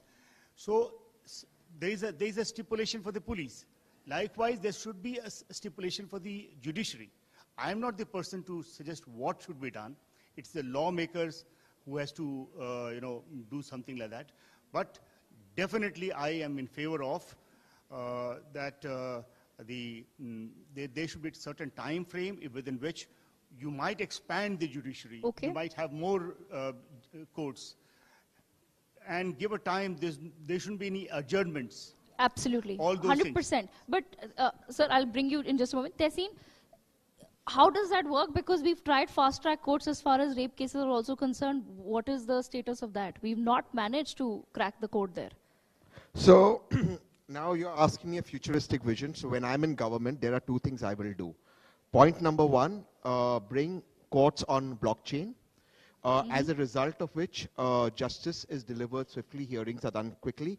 Take the courts to the people. So what you will require is a constitutional amendment to increase the age of judges' retirement ages, as a result of which judges in mobile courts, on which you said majority of the cases are property disputes, can actually go to the area, say, because wo ek ilake mein hote, so you have courts set up in that area, you have the justice. Secondly, the second thing I would do is, the Supreme Court in India remains an apex court for constitutional matters only. Yes. And you have 5 Supreme Courts set up in the rest of the country: North India, South India, East India, West India, and Central India, which will be the final arbitrator on ways of constitution, where the apex court in Delhi only hears matters of constitution. Please imagine, and I agree with what Sir says, today your lower courts, and I'm just going slightly away, and on the issue of criminality, your lower courts are not giving bail. Your Supreme Court is sitting on bail matters. So court cases pending hi rahegi na. Your courts are not giving bail. So you will have to make these reforms. Okay. These require, and technology will have to be taken to the people with AI, with judges, with quantum coming in, with blockchains. This will be swiftened up magnificently. Increase the age of judges, take the judges and the courts to the people. Take mobile courts to the people, especially in property. I'm not talking criminal, civil disputes. Take the courts, then solve the thing. Do your divorces, which are divorces together, which both parties are consenting to. Do it online. Why do you need to come all the way to the court? Okay, Mr. Mittal's been wanting to read out the... I would not like to digress from the topic we are discussing. I had earlier said the Supreme Court should be debating quick dispensation of justice. 142 does not talk what Tehseen you talking. Here's 142 for you. I don't want to embarrass you on this. No, you're not. Article 142 is 142, through which please, this judgment please, is done, please, sir. Please read it. Sir, through which this Please judgment... read it now. 142 is 140 does not, no. So you challenge the judgment before I'm not higher challenging. bench. I'm just telling No, you you that challenge. you are It wrong. is done. That's another case added to the 4.5 crore pending already. No, I did not interrupt you. So, yes. So 142 does not give powers for laying down law. And as Mr. Srivastava himself said, every municipality has a different set of law. And in which case notice will be given, how it will be given, what is the process, what is the adjudicating authority, it's all laid down. By one stroke, all that has been nullified to say this will now be the process. No, this is wrong. Unless you are striking down the provisions of those acts which are there in force. You can't have two acts in force. You can't have a municipal act which has all these provisions enforced while it has got superseded. Okay, okay. Tehseen wants to But I'll respond. just last say, look, what is the fundamental debate? Debate is people want justice. Yes. Yes. And when criminals go unpunished for years and years and years, then this is the justice people appreciate and applaud. But which is not the right way. Due process should never be violated. But the assumption that the due process has been violated, so let us give another this thing and let us create victimhood out of it, that's wrong. That's populist. Let's not become populist. A case has to be decided on each individual facts of the case and not in its generality and say, okay, this is bulldozer justice. Okay. Okay, Tehseen wants to come in there. Sudhanshuji, you never embarrass me, only get me good coffees, but Article 142 is under which the Honorable Supreme Court took this particular judgment. Article 142 has been debated. You have a lot of lawyers here. For sometimes the Supreme Court stretching its use, as it did in the cricket board case, which I thought was completely misuse of Article 142. A bunch of retired bureaucrats and some ex-cricketers profited. But this was what the framers of our constitution had hoped for. But may I. There are not, the Supreme Court has again not come up with a new set of laws. What the Supreme Court has said is fundamental rights to life, housing, the fundamental right to appeal, the fundamental right that you're innocent until proven guilty, the fundamental right that others are not punished for a criminal action if of somebody else, and the fundamental right for the accused to defend himself or herself in a court of law, not before authorities, is what is upheld. That is the basic structure of our constitution, and Sudhanshuji, that is very basic. That does not get violated by what has been done. It does. If a house is demolished because it was illegal and it was encroached on public land, there's no fundamental, and allow me. Sure, and the process that there is an appeal. There is an appeal. Do it. In UP, the notice was predated. Now individual cases. Therefore, I'm saying the law has to be But Mr. Mittal, there's a reason why the Supreme Court then also came in, right? Supreme Court has given a generality. Has gone into generality. I'm saying Supreme Court has to say each case has to be looked at differently. It does. In terms It is of still. That's it. It still Supreme is. Court cannot say this is what the process would be. The process is what the Supreme process Court has been laid down. It's the laid down process by the is laid down already in the acts. Okay. Those acts have been upheld. Those processes have been upheld. Okay, but reiterated. If it says 7 days and Supreme Court says 15 days, अरे ये क्या है भाई? अगर एक act के अंदर 7 दिन का प्रोविजन है कि 7 दिन के अंदर नोटिस आपको देगा, उसके बाद आपके पास 3 दिन का, that's an act. In criminality, you're not changing the act. This is not criminality. We are talking about demolition. Demolishing somebody's house and livelihood and putting women and kids on the street is criminality. It's Done not by a criminal criminality. government. No, it does not matter. What is government is criminal when you take away people's lives. Somebody has made an illegal construction. And when the government is illegally breaking people's houses because it failed to uphold if an officer does punished. If the courts don't punish, it's their problem, yeah. If a government is acting illegally, please don't confuse two things. I'm not if a government is acting illegally, the officers acting on the orders of the executive. It may be, but if it is illegal, then let the court punish. Constitution has to be upheld under all circumstances, sir. Okay, all right. Let the court punish them. Okay, I want to, of the certain laws being broken. Okay. There is no law which has been broken because there is law already there in existence. Predating Okay, notices, I'm assuming this will be a breaking matter somebody before the else's house, is courts. the law being broken? This will be a matter before the courts very soon once again. But Mr. Srivastava, I want to understand from you, sir. One last question. Is the concept of a bulldozer justice then somewhere a reflection on the pace of India's judicial system? And should it be taken as a wake-up call to the judiciary itself? Because it's come in at a point where, as Mr. Mittal is pointing out, they've given out clarification on what the law states and what the procedure should be. But is it a reflection on their own pace? Yes and no. No, because the power is with the municipal authorities. So let the municipal authorities, decide the matter. But if any matter goes to the judiciary, they should decide it quickly and not delay or not sit on it. You see, the best course of action, according to me, you didn't ask me this question, but then I'm just answering. The best course of action is that instead of acting in as a reaction, okay, what the government must do is identify the problems and try to deal with those problems at that time itself. Vikas Dubey, suddenly overnight he didn't become a criminal. He was criminal there for a long time. So some action should have been taken against him before. And if that action had been taken, I think he wouldn't have become such a criminal.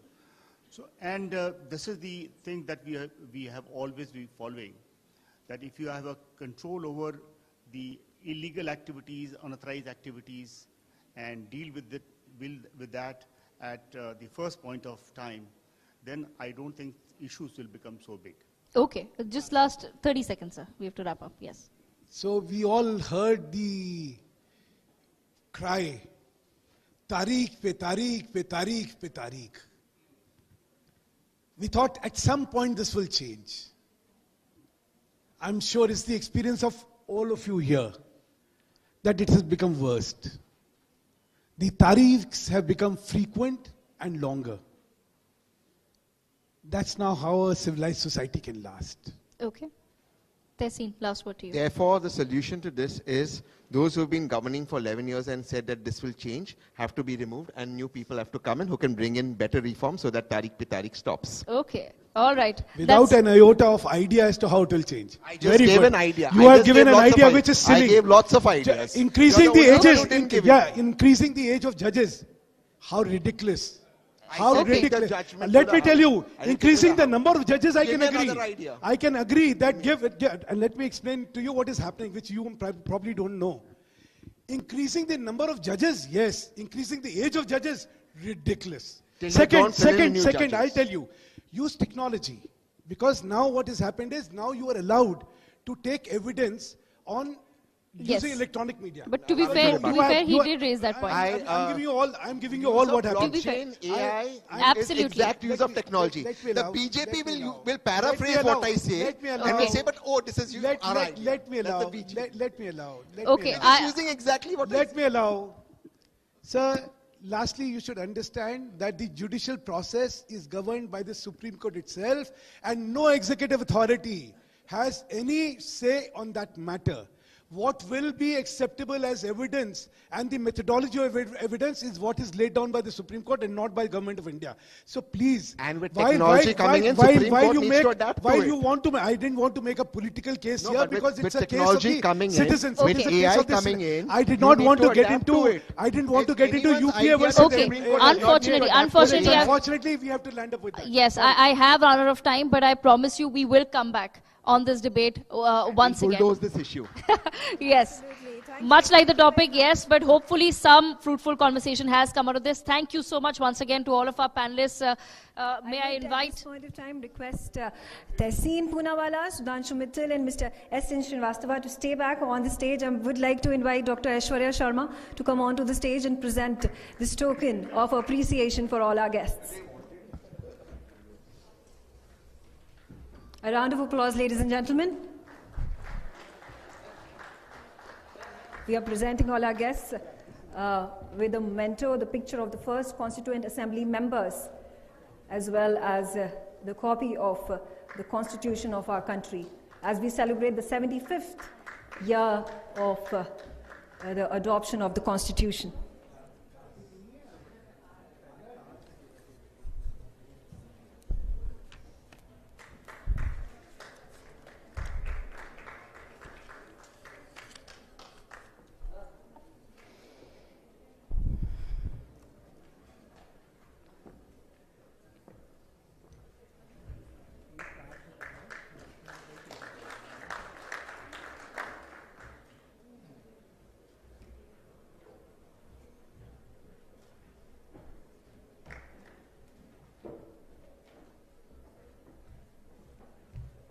Thank you very much.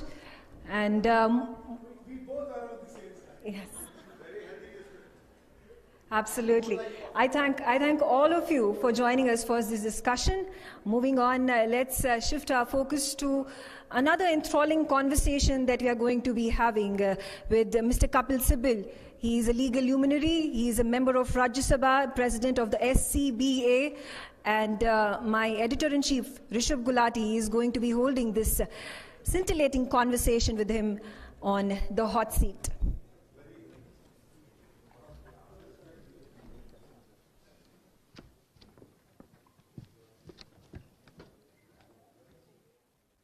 All right. Okay. Thanks a lot, Megha. Thank you. What a conversation. Yes, and that one's never going to end. It's going to go on. We have been stuck in these conversations for a very, very long time. But on that note, let me introduce a person who, of course, requires no introduction in this country. He's been a union minister sorting out 2G. He's been a senior advocate, now member of Parliament, Rajya Sabha. Kapil Sibal, thank you very much for joining us on this special Law and Constitution dialogue. I have to ask you, sir, many congratulations for your election as president of the Supreme Court Bar Association. But you know that cases have been filed saying that lawyers should not have ideologies. I have to ask you, Mr. Sibal, you're on the hot seat. What is the ideology of Kapil Sibal? Are you a leftist? Are you a liberal? Are you a lawyer has no ideology except his being wedded to the Constitution and the values that are enshrined in the Constitution. When we go to court, when we argue the case, the only Bible we have before us is the Constitution of India. We have no ideology then. We have an ideology outside the court, not within the court. Okay, there's been a very high-profile case, the RG Khar case. You've been involved in this case, Mr. Sibal. What needs to get done for the safety of women doctors in hospitals? What can we do? I'm not involved in the RG Khar case, hopefully. I am representing the state which was asked by the court to give facts which the court wanted to ascertain. And so we placed those facts before the court. And I was not representing the accused. I was not representing any private party. The court made the state a party and wanted some facts which we placed before the court.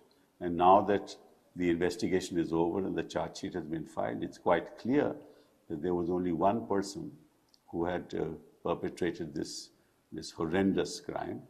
And he was caught by the West Bengal police, by the Calcutta police, and he's being prosecuted. That's all that there is to it. Mr. As Sibal, far as the safety of women is concerned, I think that whatever the court had suggested, and I'm glad to say that those suggestions have been implemented in the state of West Bengal, but I think much more needs to be done in other states of this country.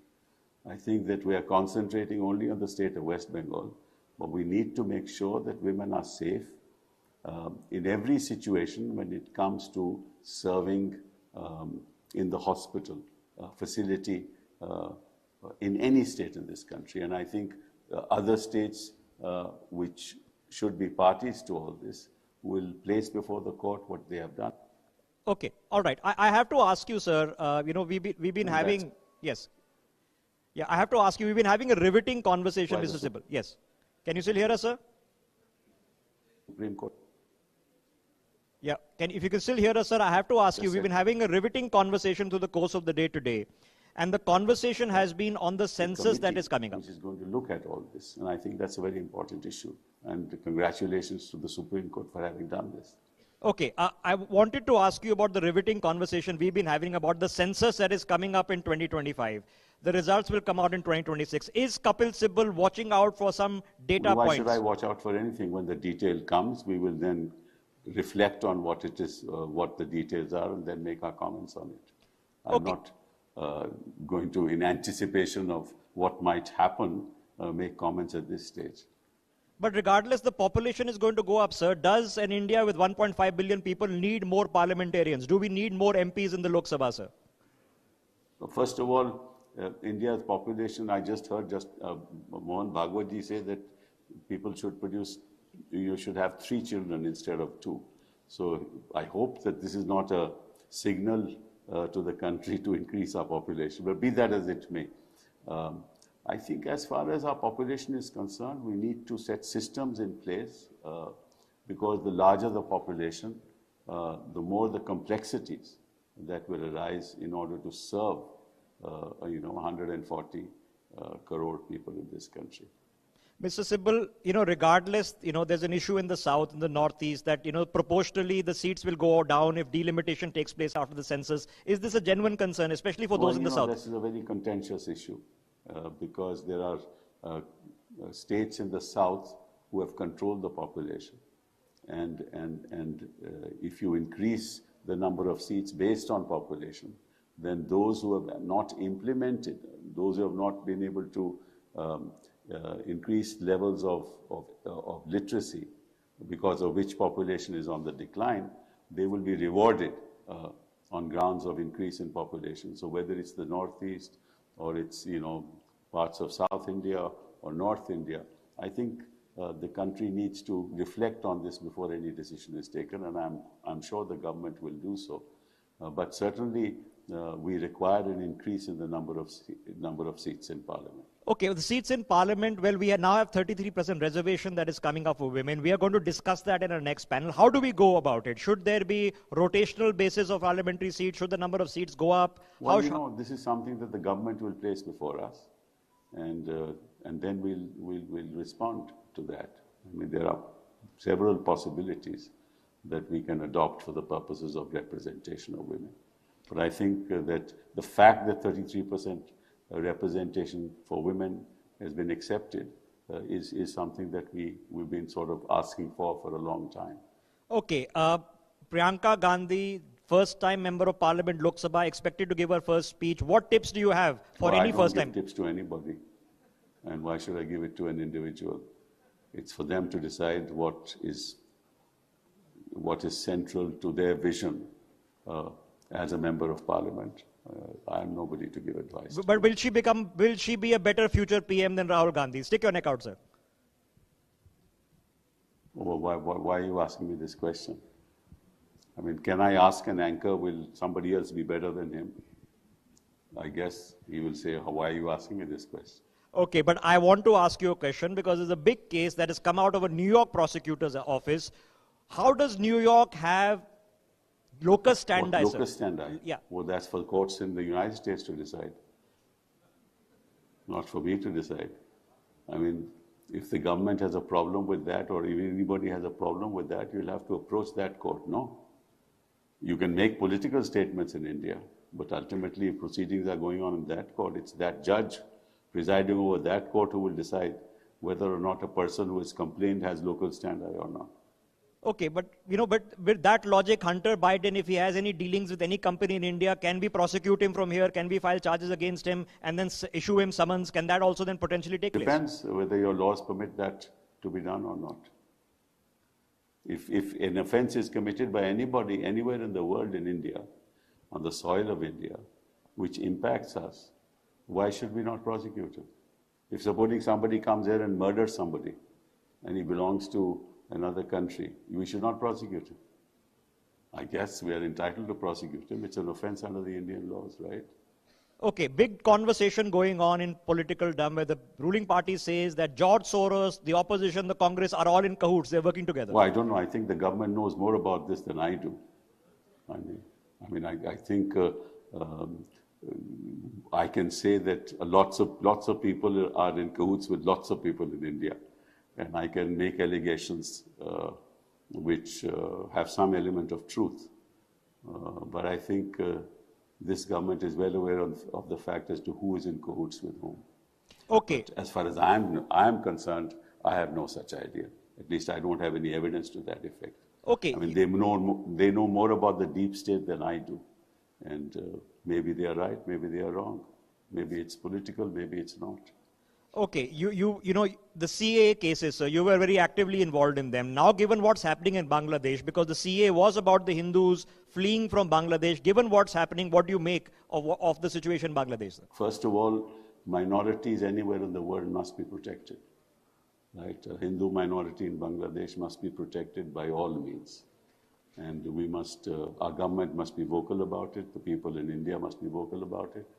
Hindus are a minority in Bangladesh, and any attempt to persecute them must be resisted, and we must articulate our vision and our opinion on these issues. And that's true of minorities anywhere in the world, including our own country. But there are calls now for Muhammad Yunus as an undemocratic leader to be stripped of his Nobel Prize. A lot of people are discussing this globally, sir. Should that happen? Well, why should I give an opinion on that? Those who awarded him the Peace Prize should decide whether or not he should be stripped of it. Okay, before I let you go, sir, what is a fair, reasonable wage for a lawyer to be earning these What days? is a fair wage for a lawyer? Whatever the client is prepared to give him. That's all. That's a fair wage. If he thinks that he is good enough for X amount of money to be paid for legal services, that's a fair wage. And it's for the lawyer to decide whether he'll accept the brief or not based on that wage. Okay. But how can I decide for a lawyer what's a fair wage? Okay, Kapil Sibalji, rapid fire. What is your favorite movie? All the movies of Dilip Kumar are my favorite movies, and of course Amitabh Bachchan. Favorite song? Favorite song? Favorite song? My favorite song? Many of Kishore Kumar, many of Rafi, mostly. Favorite restaurant, sir? What is your favorite place to eat in Delhi? Many. I mean, I don't have one favorite. What about things like holiday destinations and food? Yes, Delhi. yes, I food. don't go Yeah. to too many restaurants, but I don't know. It depends on what cuisine you want to eat. So for different cuisines, you have different restaurants which are very good. Okay. I mean, favoritism is not a concept that I really believe in, because beauty is so diverse, right? And the palates. The palate is so diverse in itself that for different things, the dishes are favorite. Your dishes may be different, and each of them may be a favorite. Okay, you got a diplomatic answer on a very simple question, sir. Let me ask you about favorite holiday destination then. Where do you like to travel? Anywhere that's beautiful. But, I mean, holiday, depends what kind of holiday again. Do you want to go and watch animals? Then your favorite place would be, maybe Corbett, maybe some other place. If you want to be by the seaside, then it's another place. How can I tell you? I mean, it's very tough to answer these questions. Okay, Kapil. I've never thought in terms of I can't now tell you who my favorite anchor is either. It depends on, different channels of different faces. Okay, for a lot of law students sitting here, sir, 3 tips for young lawyers. Three tips for yes. young. Be honest, be hardworking. Be honest, be hardworking, and be clear in what you want to say. Okay, Kapil Sibal, thank you very much, sir. I know there are certain medical reasons you can't be with us here today, but you've taken out the time to have this conversation remotely. Really, really appreciate it. Round of applause, ladies and gentlemen. Everybody knows who he is, and many say that he's playing a very positive role now in the Supreme Court Bar Association and on many other fronts. Devika, back to you. Thank you so much, Rishabh, for that session, and thank you so much, Mr. Sibal, for joining us virtually at the 3rd Law and Constitution Dialogue. Without further ado, I now announce our next panel, another very pertinent, pressing issue for many decades now, but more so for this time around, particularly for this government, women's reservation. What is the plan? Joining us to take this conversation forward, we have with us Ms. Swati Maliwal, Member of Rajya Sabha, ma'am, please join us on the stage. We also have Ms. Jebi Mathur, Member of Rajya Sabha from the Congress Party. Ma'am, request you to please join us on the stage. We have also with us Ms. Subrashra, who's an author and political strategist. Joining us and moderating this session is Ms. Priya Sehgal, Editorial Director of NewsX. Like I said, a very pertinent question being put forward here. Women's reservation, what is the plan? I request all our panelists to please be seated so that we can begin the conversation. Priyaji, over to you, ma'am.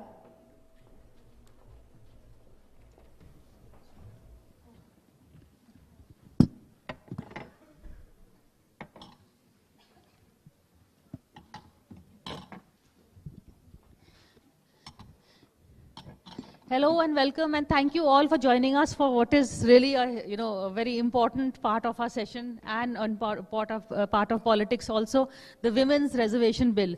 As we know, the bill has been passed in Parliament, but there is a delay in its implementation. We are going to be waiting for the caste census, we are going to be waiting for delimitation, and uske baad will be the implementation of it.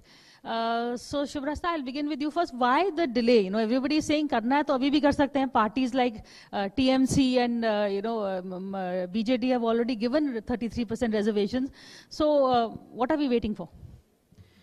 I hope I could answer your question, Priya. We have been waiting for it since 1971, if I'm not wrong. So I mean, we all know the course of the bill. I don't want to get into the details of that. But I think Parliament, as everything else, is a reflection of our society. Do we really wish to see women at the forefront? Is the central issue that we would, we should ask. I don't want to get into party politics here and say that this party is doing better and that is not. But the point is that opinionated women even today are not a easy cookie to swallow.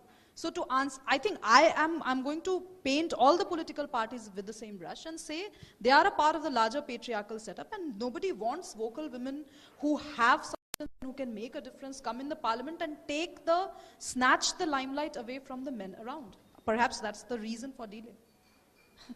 Why do you think, are you happy with the fact that, what the Congress could not do for so many years, the BJP has at least got the bill passed, even though, there is a delay, but at least we are on the right track?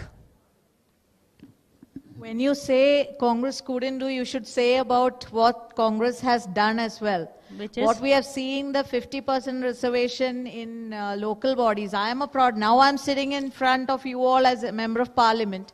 But my roots are from local body elections where we have 50% reservation, which is a realization of dream by Rajiv Gandhi ji.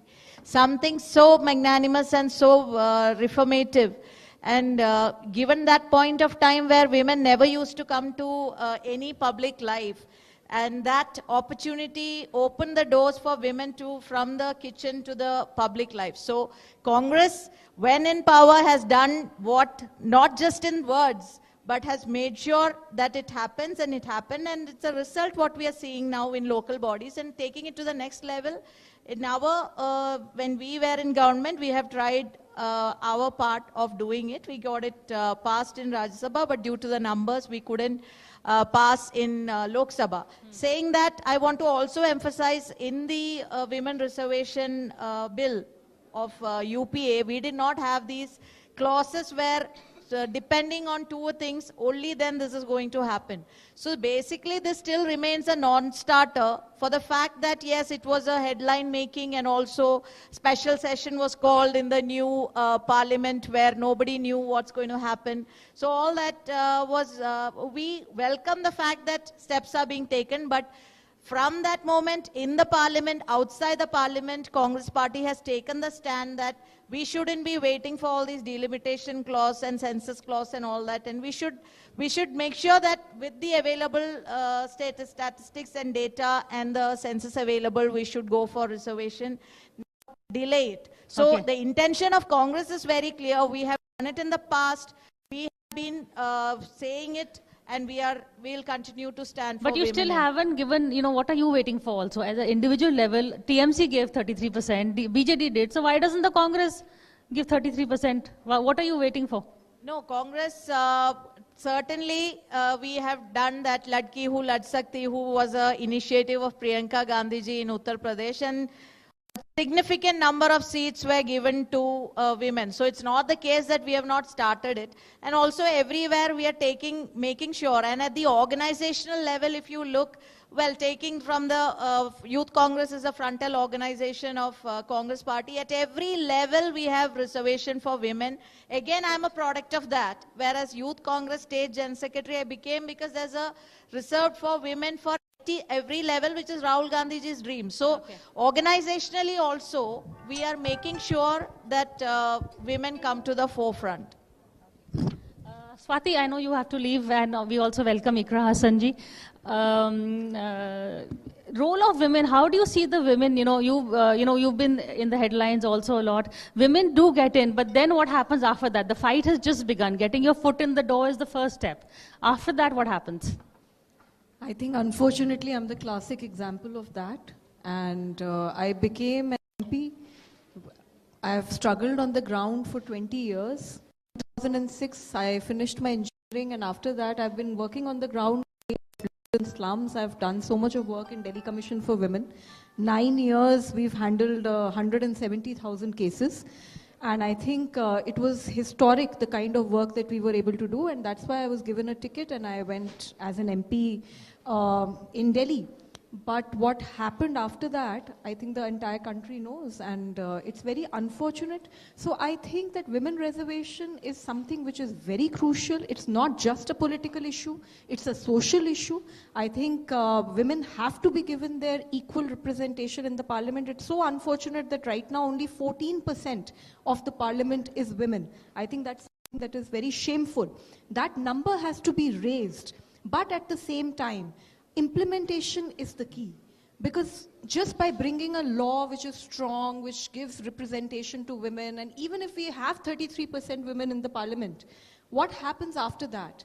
Are the parties, political parties, bold enough to accept strong voices from women? That's a question. Also, if something happens to a woman in the party, if something happens to a woman, if she's assaulted, if there's sexual harassment, what kind of systems do we have to protect women in politics? Do we have strong internal complaints committees in each and every political party?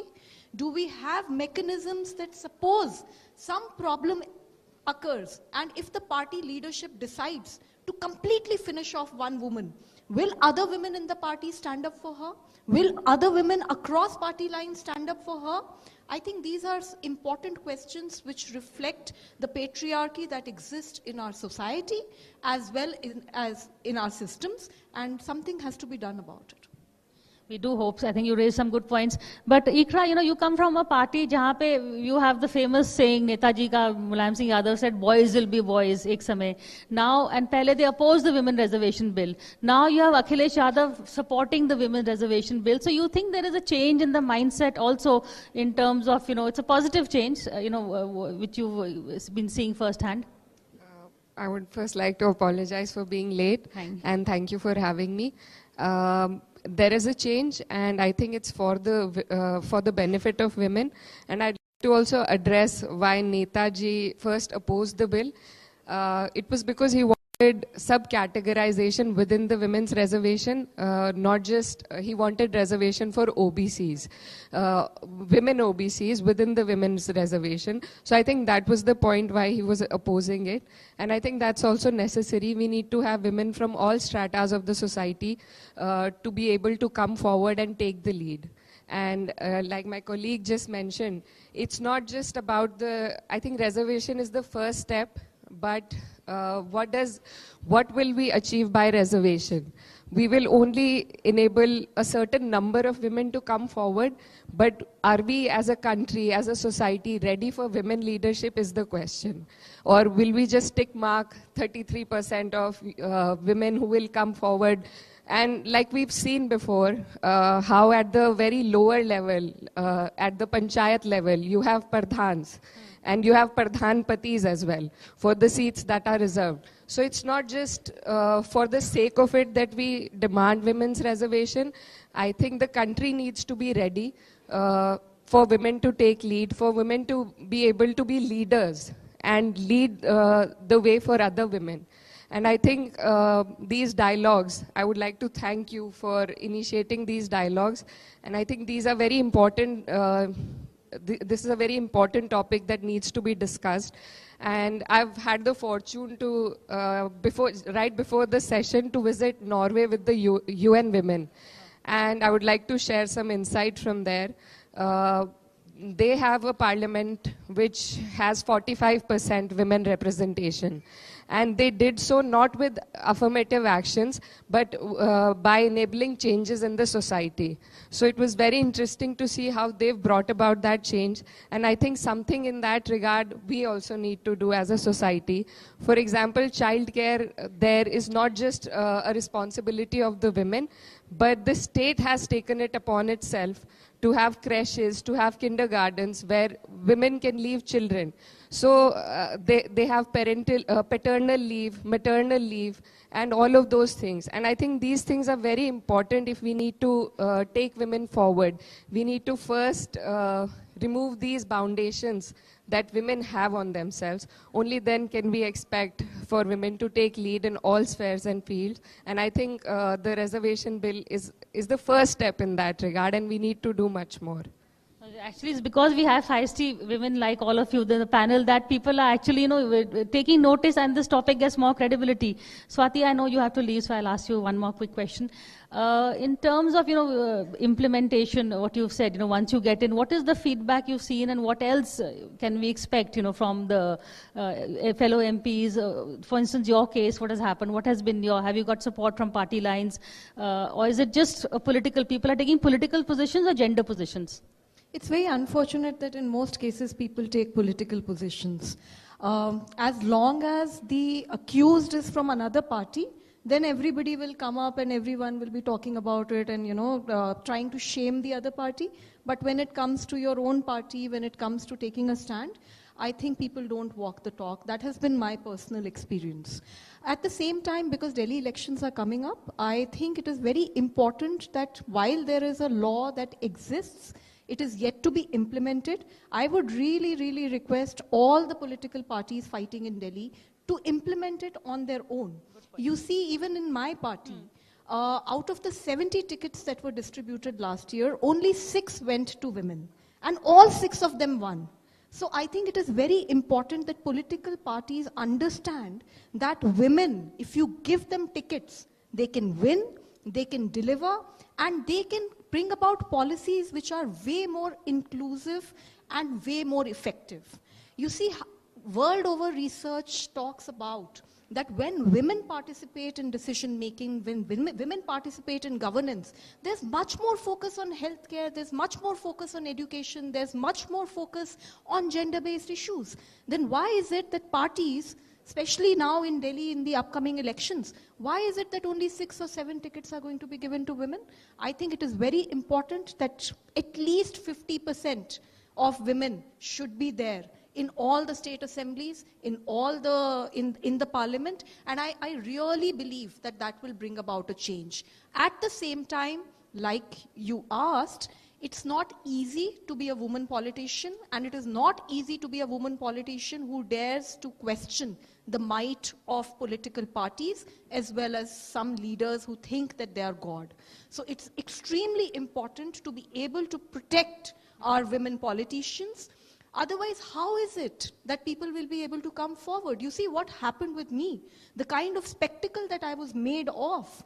What message did that give to youngsters? Okay. That if you come to politics, if you come to the parliament, anything can happen to you. So I think it is important across party lines to support each other, and especially for women to support each other. On gender issues, which is why, Shubrasta, can you all come together irrespective of politics on some issues, in terms of women issues, whether it is, as she said, having creches in parliament or some implementation, bring a more humane thing to become a lobbying group cross party lines. Absolutely, and I, among the four of us here, I'm the only person not in politics as such. Of course, I'm a part of political strategy making, and it doesn't matter to me which political party wins at the end of the day if they are delivering for the public. Right. Now, the point is, very important points have been raised by both, the three of them, in fact. I don't want to get into 50% reservation, Bihar ne pehle kiya, Congress sarkar nahi thi, and all of that jazz. I don't want to fact check because I understand where she is coming from as well, where the Congress MP is coming from as well.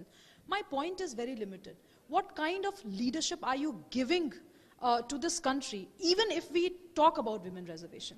Explain. Still, I mean, when will we talk about the quality of women leadership? Right now, we're talking about numbers, and I know it's easy for me to say this because I'm not in the fray. I'm not somebody who is fighting for tickets. I'm not somebody who is lobbying for a Rajya Sabha ticket or whatever for that matter. So for me, it's very easy to take these moral grandstanding positions, but these positions are important. And it's really interesting that it came from a Samajwadi Party politician.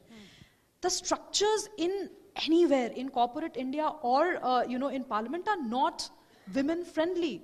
Come on, I mean, even in media, these chairs are not comfortable for postpartum women. let me tell you. We will. When she is raising these issues, these are very fundamental issues. If you really want to talk about women leadership, the question that she asked was, is India ready for a woman leader? We've already had a woman leader. I was just coming to that. I was just coming to that. This whole conversation about our leader gave. Is BJP ready for a woman president? I don't think so. I don't think so. I wouldn't say just about BJP. Any political party in this country today, if they do not come from, I mean, Congress, it's easy to say because Congress is a family-based, corporation. However much they would want to deny it, however much they would want to deny it. I mean, I don't have any agenda to grind here. All these conversations about Indira Gandhi, well, how many women leaders did Indira Gandhi promote during her leadership? I come from Nalanda. We had an extremely meritorious candidate. I think Indira Gandhi was women or men same. She had the same rule for all. She did not promote, beyond a certain level. Yes, so then we can talk about the quality of that leadership. Indira Gandhi, as a prime minister, has delivered a lot for the country. But I'm talking specifically about women leadership. Okay. The question that if women leaders are at the forefront, do they support other women leaders? And we can take, I think, TMC, the panel, it does not have a TMC representative. I think TMC is the only political party in the country, and I know this, I'm sticking my neck out and saying so, who has actually respected women leadership at the cadre level. At the cadre level. Okay. Even BJD to, when you compare BJD to TMC, TMC is way, way ahead. Okay.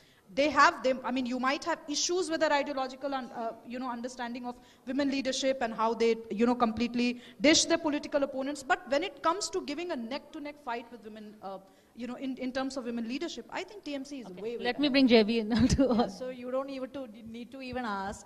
Before that, let me respond. Yes. So I want to actually draw the point that you look at United States of America with such a long democratic history.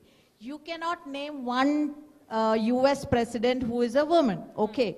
And then not just that, in our recent memory, we have Hillary Clinton and also Kamala Harris fighting, but absolutely we have not seen any kind of anybody, taking any, giving them any step to be the president of United States of America. Now, come back to India. Who is India's first woman prime minister? Please. Indira Gandhi. And which party does she belong to? Okay. Who was India's first woman president? Who made? Congress party. But how many tickets has the Congress sends? It's good to make leaders from one family. No, that's not right. Who was the first woman speaker in India? Who was the first woman chief minister? Because you were in power at that time, so you would have the first woman speaker. Kripalani, first woman chief minister. So it's not the case. See, let us be very, very honest that we have done whatever it takes. You should think of that period also. In that period, with such limited years as well, we can showcase before the world that India had a prime minister, a woman prime minister. Okay. So nobody can deny that fact. So that is the truth. And this bringing in family, and just because one family, I disagree with that. Indira Gandhi is a woman icon. I think every woman in India feels proud of her. Although years have passed, and just attributing it to that Indira Gandhi is because she belongs to one family, I think that is totally very. We give you Indira Gandhi, we give you the first speaker, but what is the road ahead is what we are looking at. You know, you can't just keep saying, "हमने ये किया था." आगे क्या करेंगे? That is what I'm saying. So road ahead is, have we not taken the steps to bring in? See, if you have to talk about words, first you have to have the letters. Okay. You need to learn ABC and then go talk about supercalifragilisticexpialidocious. Okay. So the first step of local body, we have done it. We have done it. There was so much of opposition. Even against that, there were parties who were not supporting local reservation in local bodies. Now we are taking this next step ahead. Okay. So that is what we are saying. So Congress party in its thinking. Secondly, now if you are looking at the mindset of people, I want to just say that issue starts from the mindset of even women. There's an inherent inferiority complex somewhere that we should be behind. No, we should not be standing here. We should not come ahead. I think that should be broken in the largest perspective. Any party, any state, anybody, that perspective should be changed from within the woman, and we should be mentally prepared also to come and achieve and take on responsibilities and these posts as well. That is also one factor. Yeah. Okay. But Ikra, I'd like to bring you in. Let's not talk BJP Congress. Let's talk about women from big towns to women in smaller towns, and you know, from Uttar Pradesh also. How have you seen in the past few years, how easy or difficult is it? And from a party like the Samajwadi Party, which is a patriarchal party, you know, at the end of the day, I know. But how has your journey been? Tell us your story. I come from a lot of privilege. First, I'd like to specify that. But even then, I think, as ma'am was saying, we need to first break the notions that we have in the society, and that will take a long time. So there is space, but we need to effectively occupy that space, not just, as ma'am said, not just in numerical sense, but in a very effective manner. For me, because my family was in politics, I got a headway, I got a start, but I would still say it's still a man's world, and everything needs to be, as a woman, you need to be aware of everything. You need to keep looking over your shoulder all the time. And these are societal things. These cannot be changed only through political intervention. I think as a society also, we need to, all of us, not just the politicians, but I think the media has a role to play, and NGOs and other social activists, I think, are doing a lot more than we are doing. So as a society, we need to see women there. We need to see them take the lead, and only then can we expect for things to change in a better way.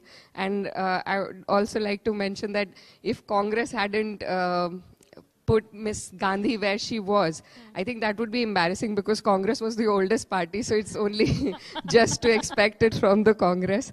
So I have deep admiration for her. So another question to you, taking off from what you said about societal changes, can there be a cross-party consensus on, say, issues like rape? Let's not have politics. And the women should get together and say, you know, whether it is a Nirbhaya or what happened in West Bengal, domestic violence, some issues where women's rights are concerned, you should, you know, can you all at least get together and tell your leadership that on these issues, let's all of us, whether it's BJP, Congress, SP, everybody get together? No, I think there is a consensus on these issues. I can only speak for myself and the time that I have had in the politics. I think people tend to get together on these issues, and that's a great start. But there are also technical limitations. For example, if I'm a woman and I want to speak on something in the parliament, there is a lot of balloting limitations, time limitations for the parties, and all of those things. So that kind of somewhere limit you, and you need to give in to the top leadership. And top leadership, as we all know, is mostly occupied by men. So we have to fix that. We have to fix that. Okay, just stay away from partisan, from bipartisan politics. In terms of being a woman in politics, a women thing, are there something extra that we have to look for which men don't? You know, whether it is the clothes you wear, the words you use, how you address an issue. There are all these extras that we have to also bring to the table before we actually express ourselves. And I think I'm thankful, frankly, for the fact that we have to be extra cautious, because I don't think men have set a great example on the kind of language they use, the kind of conduct they have with other women politicians, the kind of issues over which they have fought, even within the party. So I think it's okay for us to be cautious, and I'm not saying this out of this Mother India mentality. I think it's okay to present to be more presentable, to be more accessible, and to be more moralistic. I don't have an issue with that. My problem arises when, I have an issue when we start talking about reservation and rape. When we take only these two incidents, or when we take only these two conversations that have to be around women. Why can we not talk about, say, for example, women farming issues? Why do we not talk about women reservation when it comes to farming in India? Yeah. Not exactly like how many women farmers should we have, but the fact that there are specific issues of women farmers which never gets addressed. The whole country was in hullabaloo, but we never talked about women farmers. They were only propped up as a frontline attack. There are a lot of, I can see a lot of military people here as a frontline warriors. Yeah. Similarly, it happened with CAA. Women were propped up and we were used as props. And the sad part is we were comfortable being used as props. So my problem with, at the risk of again repeating myself, my problem with propping up Indira Gandhi as leadership, as an example of effective leadership is not her comparison with Tarkeshwari Sinha. Tarkeshwari Sinha came from a middle class family in Bihar, same age as Indira Gandhi, more meritorious than Indira Gandhi. She went to London School of Economics on her own merit. But do we as a country recognize Tarkeshwari Sinha also today? I think there's a perspective to that. Let GV answer that. But also, I got it. We are out of time, so I want to give everybody some time. One question. Was the Congress party open to having a debate between Tarkeshwari Sinha and Indira Gandhi when they handed over the reign of Prime Minister to her? Simple question. I want a simple answer to this. See, in a democracy, people are elected by the situation, and then the MPs involved. If it's the chief ministers, MLAs involved, it's the parliamentary party's decision. So Indira Gandhi is considered to be the Iron Lady of India. We all agree. So we should be proud that we have a prime minister who is a woman, and not just woman, that she's respected worldwide. Why are we still debating Indira Gandhi today? No, Subrata, let her finish. Yeah, let her. She's still asking, madam is still asking whether she should have been made or should not have been. Can we critique women leaders is the question. Can women leaders critique women leaders? Appreciate and critique at the same time. Because if we don't have this quality conversation, then what's the point of women reservation in parliament? Or anywhere for that matter? If we cannot improve the quality of the leadership that we have, then what's the point of reservation? Please, we have had, Pradhan. Okay, let me ask a good point. I've understood your point. Let her answer. About? No, she's saying that in terms of why are we promoting only one kind of woman? In terms of the quality of women leadership? No, quality of women leadership, it's there at every level. Now, when it comes to BJP as a political party, they are not interested to showcase or project Indira Gandhi's qualities. Is their political strategy or an agenda? So, we don't have to agree to that. The fact that India as a country, in the history and in the books and in the records, when a country like United States of America, still with such a long history, cannot even show a head as a woman, we can show, we can portray, we can project, we can still say. Now we don't know now next Prime Minister when we are going to have a woman, but until then we can say that Indira Gandhi was... But will it be Priyanka Gandhi if the Congress has a choice, or will you go beyond? I think that is a question. No. See, Priyanka Gandhiji has won with over 4 lakhs majority. Debating that, we just say this is again, see, when it comes to politics, when you're contesting election and when you're winning, I think after winning that, you cannot be questioning whether what is the surname and then go behind the surname, and because of the surname is not the issue. People accept them, people love them.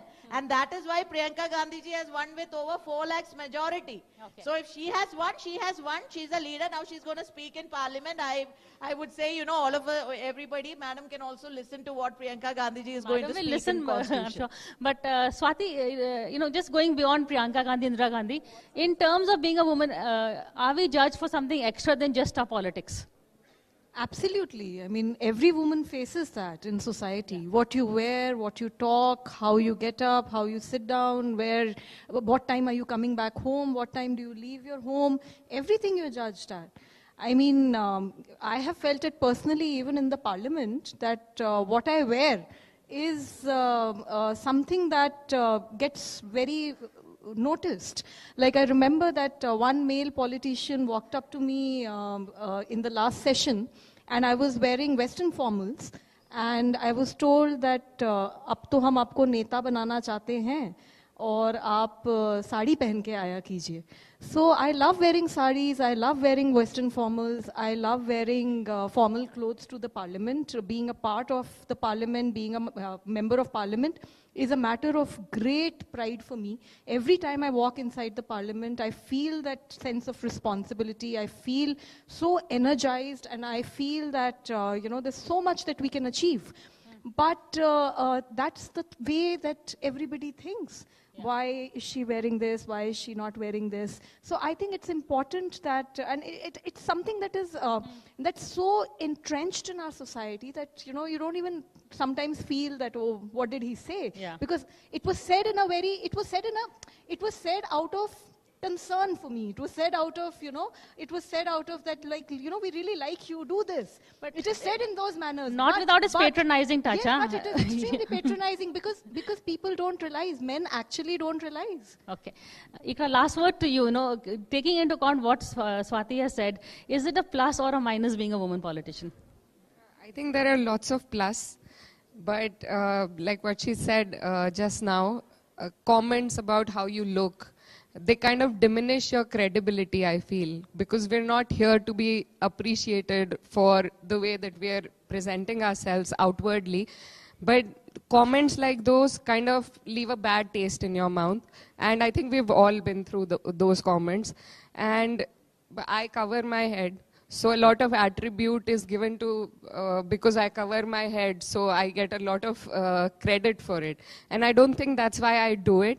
But to attribute things to your appearance, I think is unnecessary. And like ma'am said, male politicians or males in general unknowingly do it because it is so deeply entrenched in the society. So they're unknowingly doing these things, which kind of restrict us in a way. I don't know what is worse, that they're doing it unknowingly thinking or they're doing it, knowingly. There is no stop to it also. Like she was wearing Western formals. There was a comment on that. I cover my head. There's a comment on that. So you can never, you don't know how to play this game because for everything you do, there will be a comment. So we need to stop that. We need to stop giving them that leeway that they can comment on how we appear because we don't do that with male politicians or anybody in any other field. Very good point. And we're totally out of time. I'm sorry because we're being asked by the men to wrap up. On that note, thank you. Thank you so much once again, Swati Malewal, Ikra Hassan, Subrashra, and JB Mathur for joining us at the third Law and Constitution Dialogue.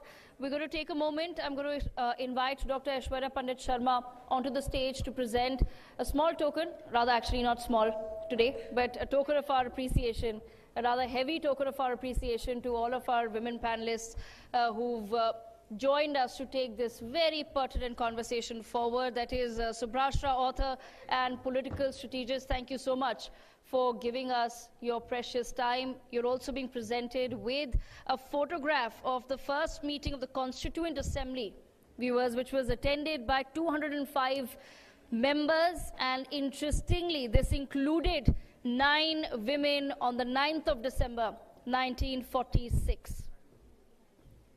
Let's have a huge round of applause for our women parliamentarians as well as political authors, strategists and thinkers who've joined us today to take our pertinent conversation on women's reservation forward.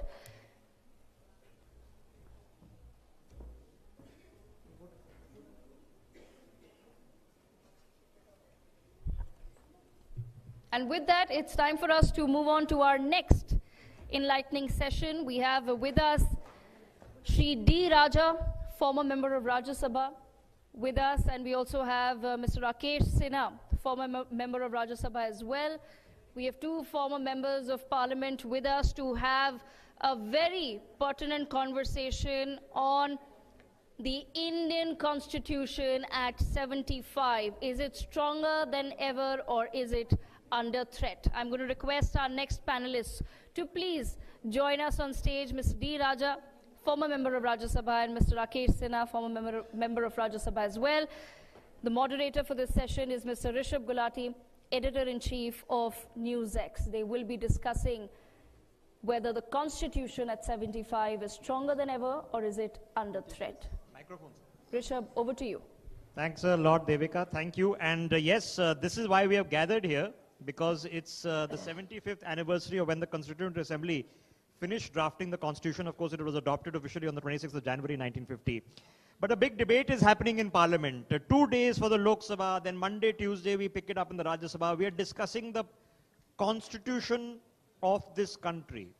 Is it an ode to the Constitution? Are we paying tribute to it? Or is there something substantive to actually debate and discuss?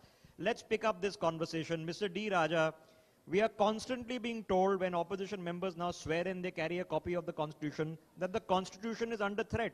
How is it under threat, sir? Definitely, there are threats to the Constitution. You must have noticed during the Lok Sabha elections, one of the central themes in campaign was how to safeguard the Constitution.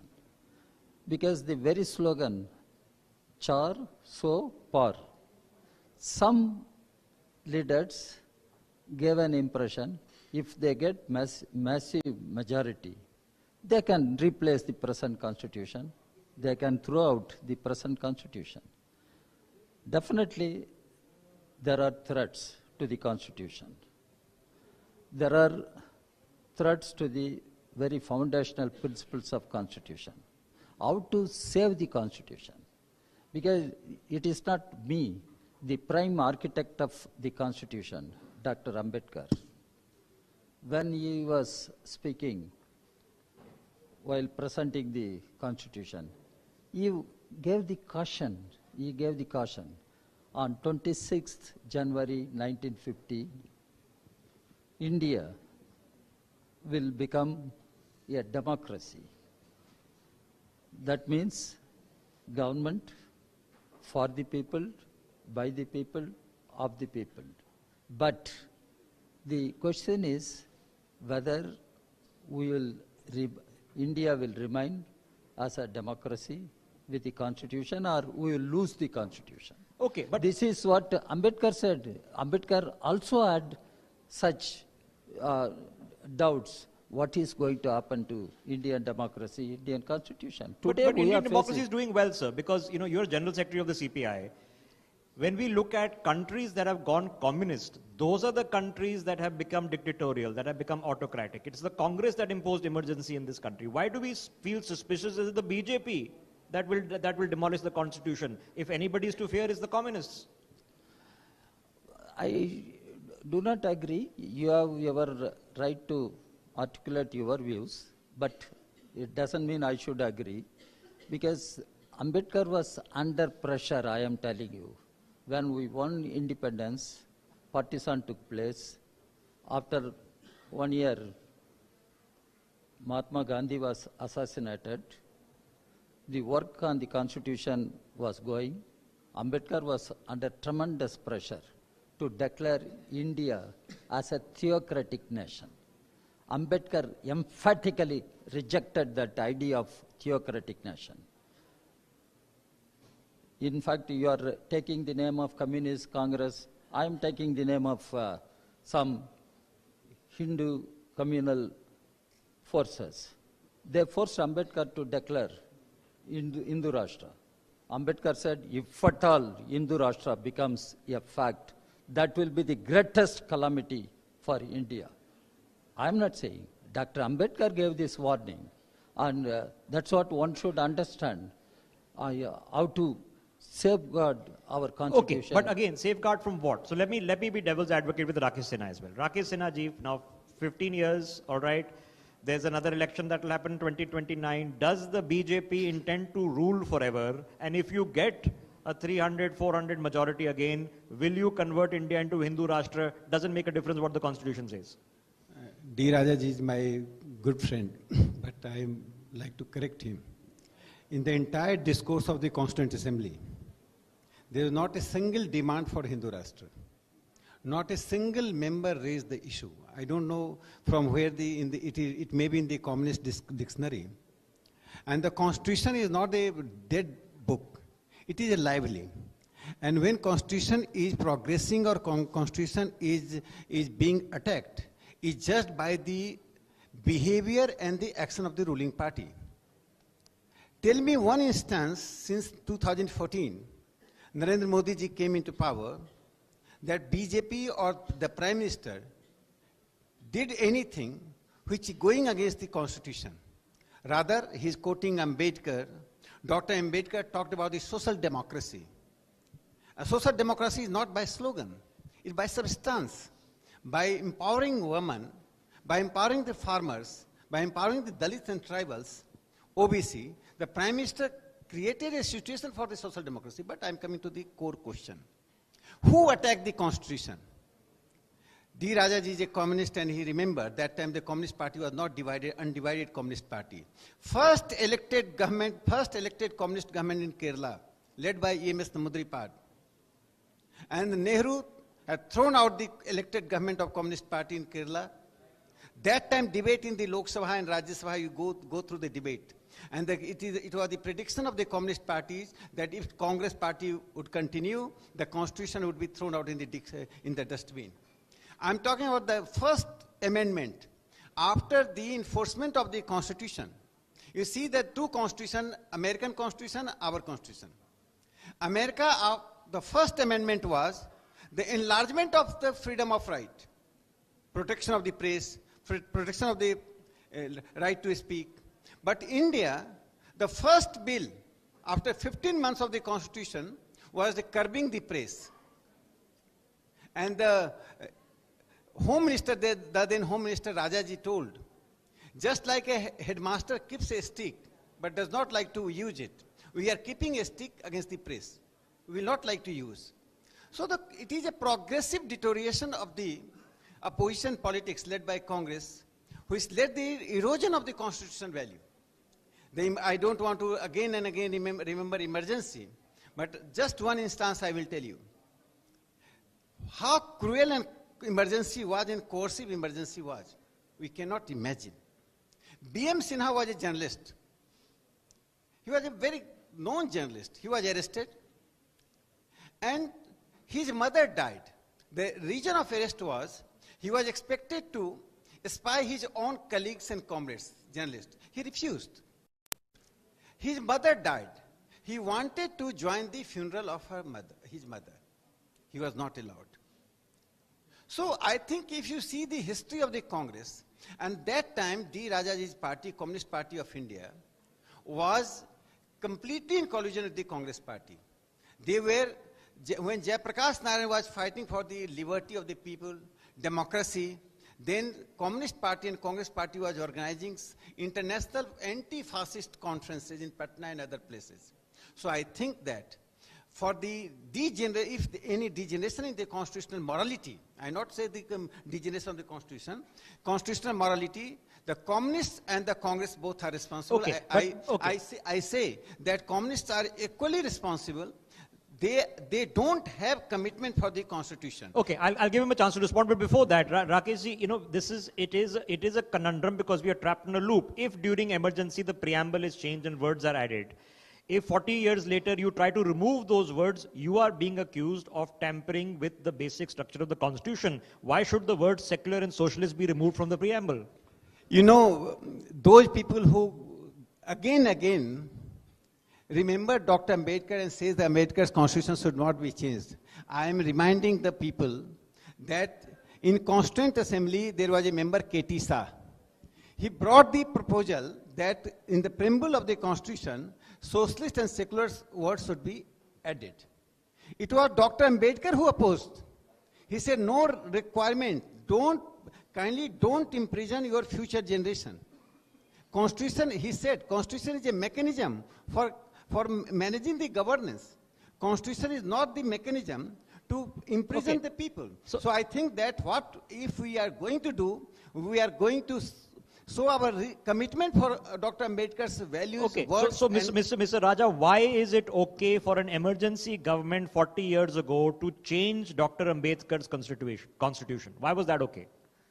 Now, firstly, with all respect to my friend Rakesh, he is one of the learned persons in that camp. I must say, I'm not bringing things from communist dictionary.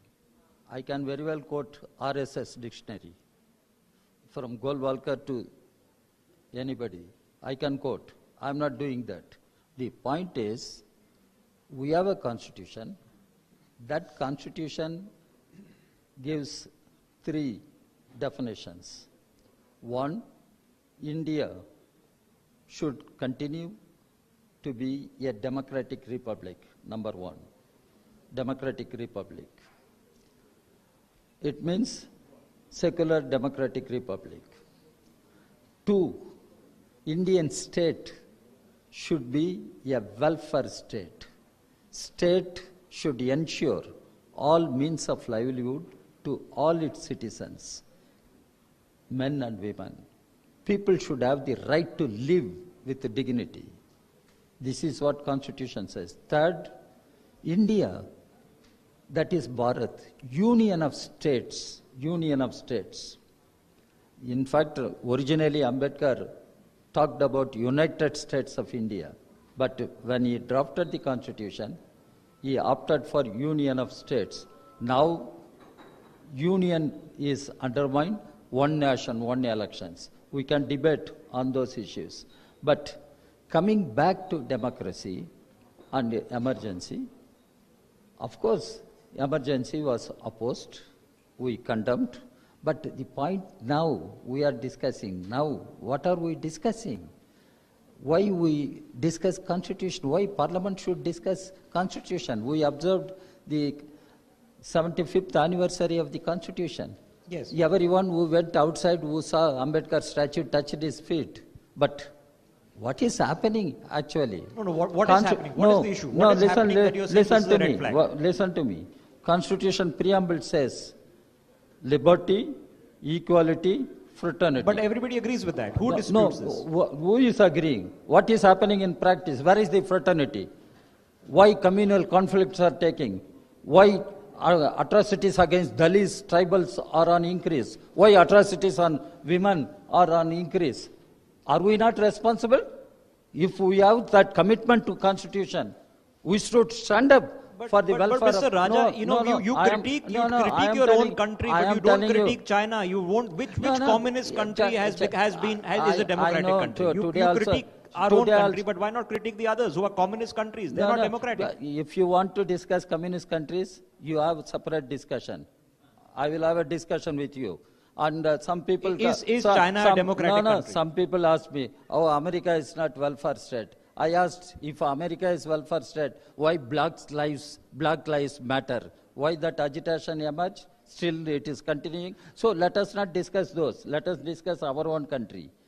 Our own country, India. We the people. We have the Constitution. Okay. And the Constitution says justice.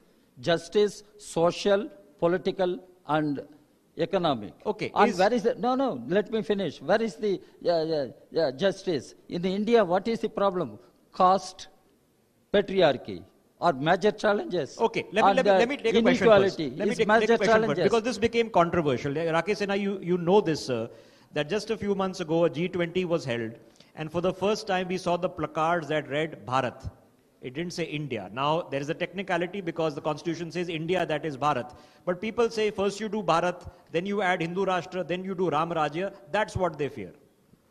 You know, India is a unique country.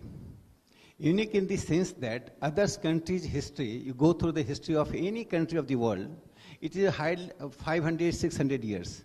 India's history is time immemorial. At least 8,000 to 10,000 years you can easily characterize India's history. So it is their reconnecting with these civilizational roots. That is very important for the country. We cannot compare ourselves with USA, China, or Britain. We are reconnecting to the roots. This means reconnection with the ancient period. And I am remembering one of the person in the Constituent Assembly. He was from Odisha. He said that by secular is a slippery word. This is being used by certain people just to bypass the ancient Indian culture. You just see the history of Congress party for last 7 decades, the governance of the Congress and communists.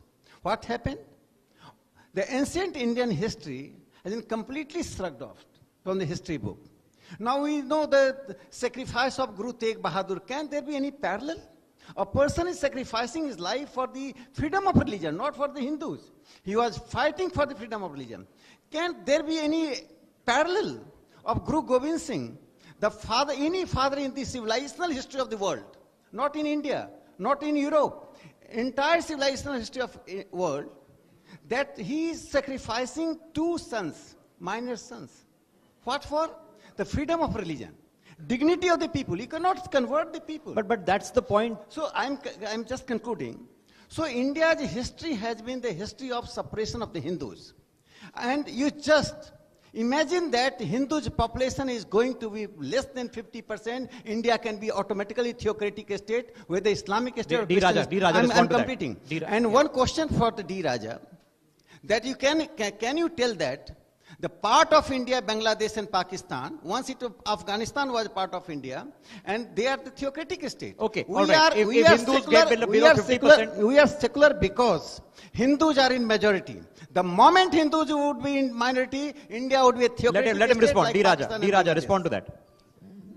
Firstly, my friend referred to Mr. Shah in the Constituent Assembly.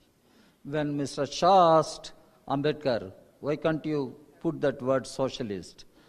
Dr. Ambedkar replied, what all I have said in the directive principles of state policy, they are nothing but socialism. Let him read what Ambedkar has said during Constituent Assembly debates. So I'm not getting into it. Then he says Hinduism is the oppressed religion. How can you say that oppressed religion? If you ask me, who oppressed Dalits? Who oppressed Dalits? Who oppressed tribal people? Even today, why our women are passing through such miseries? Dalits I am talking. That is why Ambedkar said annihilation of caste. He just doesn't say. But the point Rakesh Sinha made, that undivided India under the British went up to Afghanistan. Look at Afghanistan, look at Pakistan, look what's happening right now as we speak in Bangladesh. These are unhappy things. No, division took place. Now let us focus on our country, India, our nation, Mother India. Let us focus on India. Okay. And India, we have... I want to flip the... Listen. Yes, please. India, we have several religions.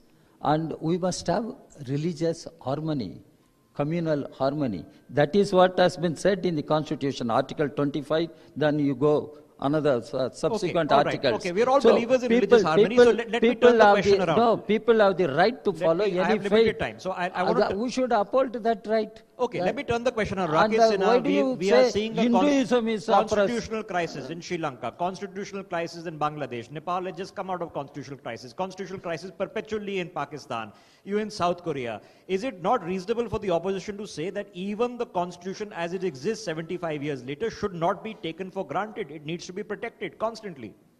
No, the question is that when a opposition party is talking, just BJP demanded or aspires for a debate in the Rajya Sabha and Lok Sabha. What is the debate?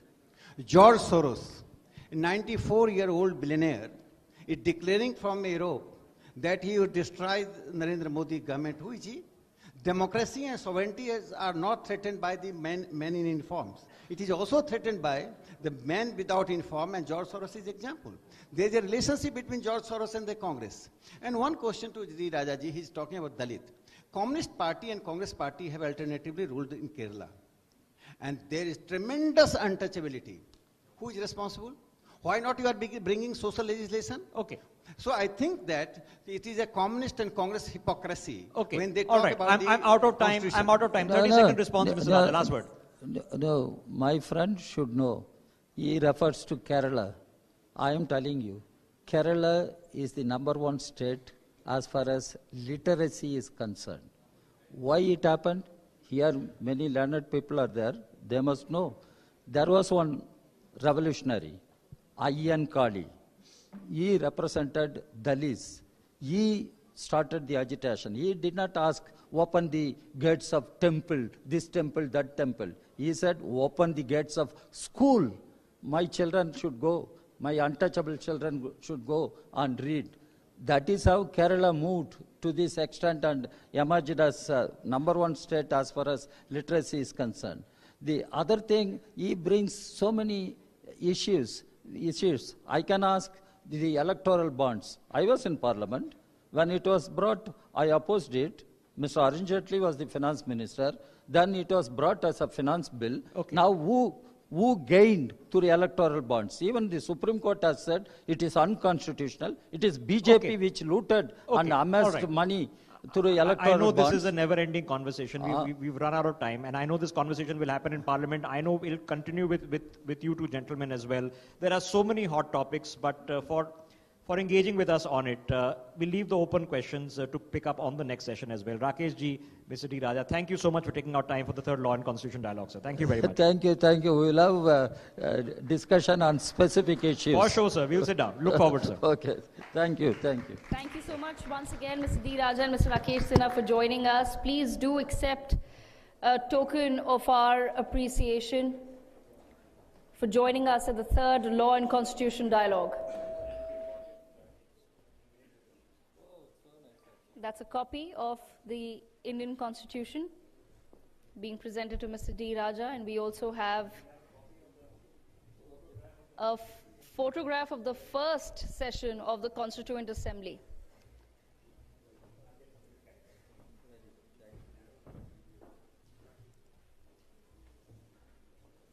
Could we please have a round of applause for Mr. D. Raja and Mr. Rakesh Sinha? Thank you so much once again to both the gentlemen for joining us.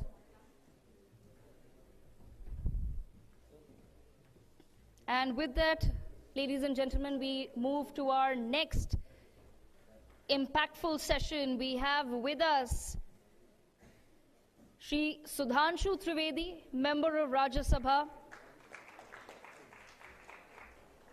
He'll be addressing several questions, but the most pertinent one: does India need a debate on the Constitution? This conversation will be moderated by Mr. Rishabh Gulati, Editor-in-Chief of NewsX.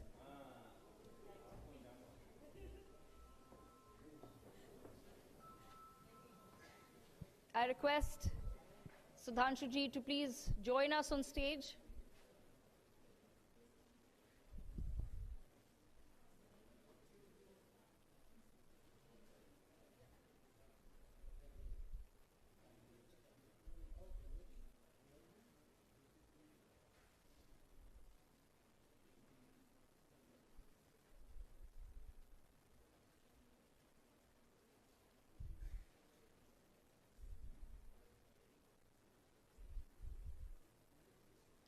Sudhanshu ji, thank you so much, sir, for taking out your time and joining us at the third Law and Constitution Dialogue. Rishabh, over to you. Okay, Devika, this is going to be a tough one because the best way to interview Sudhanshu Trivedi is to just let him talk, because he can take it on by himself. We've all seen his very, very fiery speeches. Perhaps not just a politician, but one of the best orators of our times. Sudhanshu ji, what a treat it is to sit with you.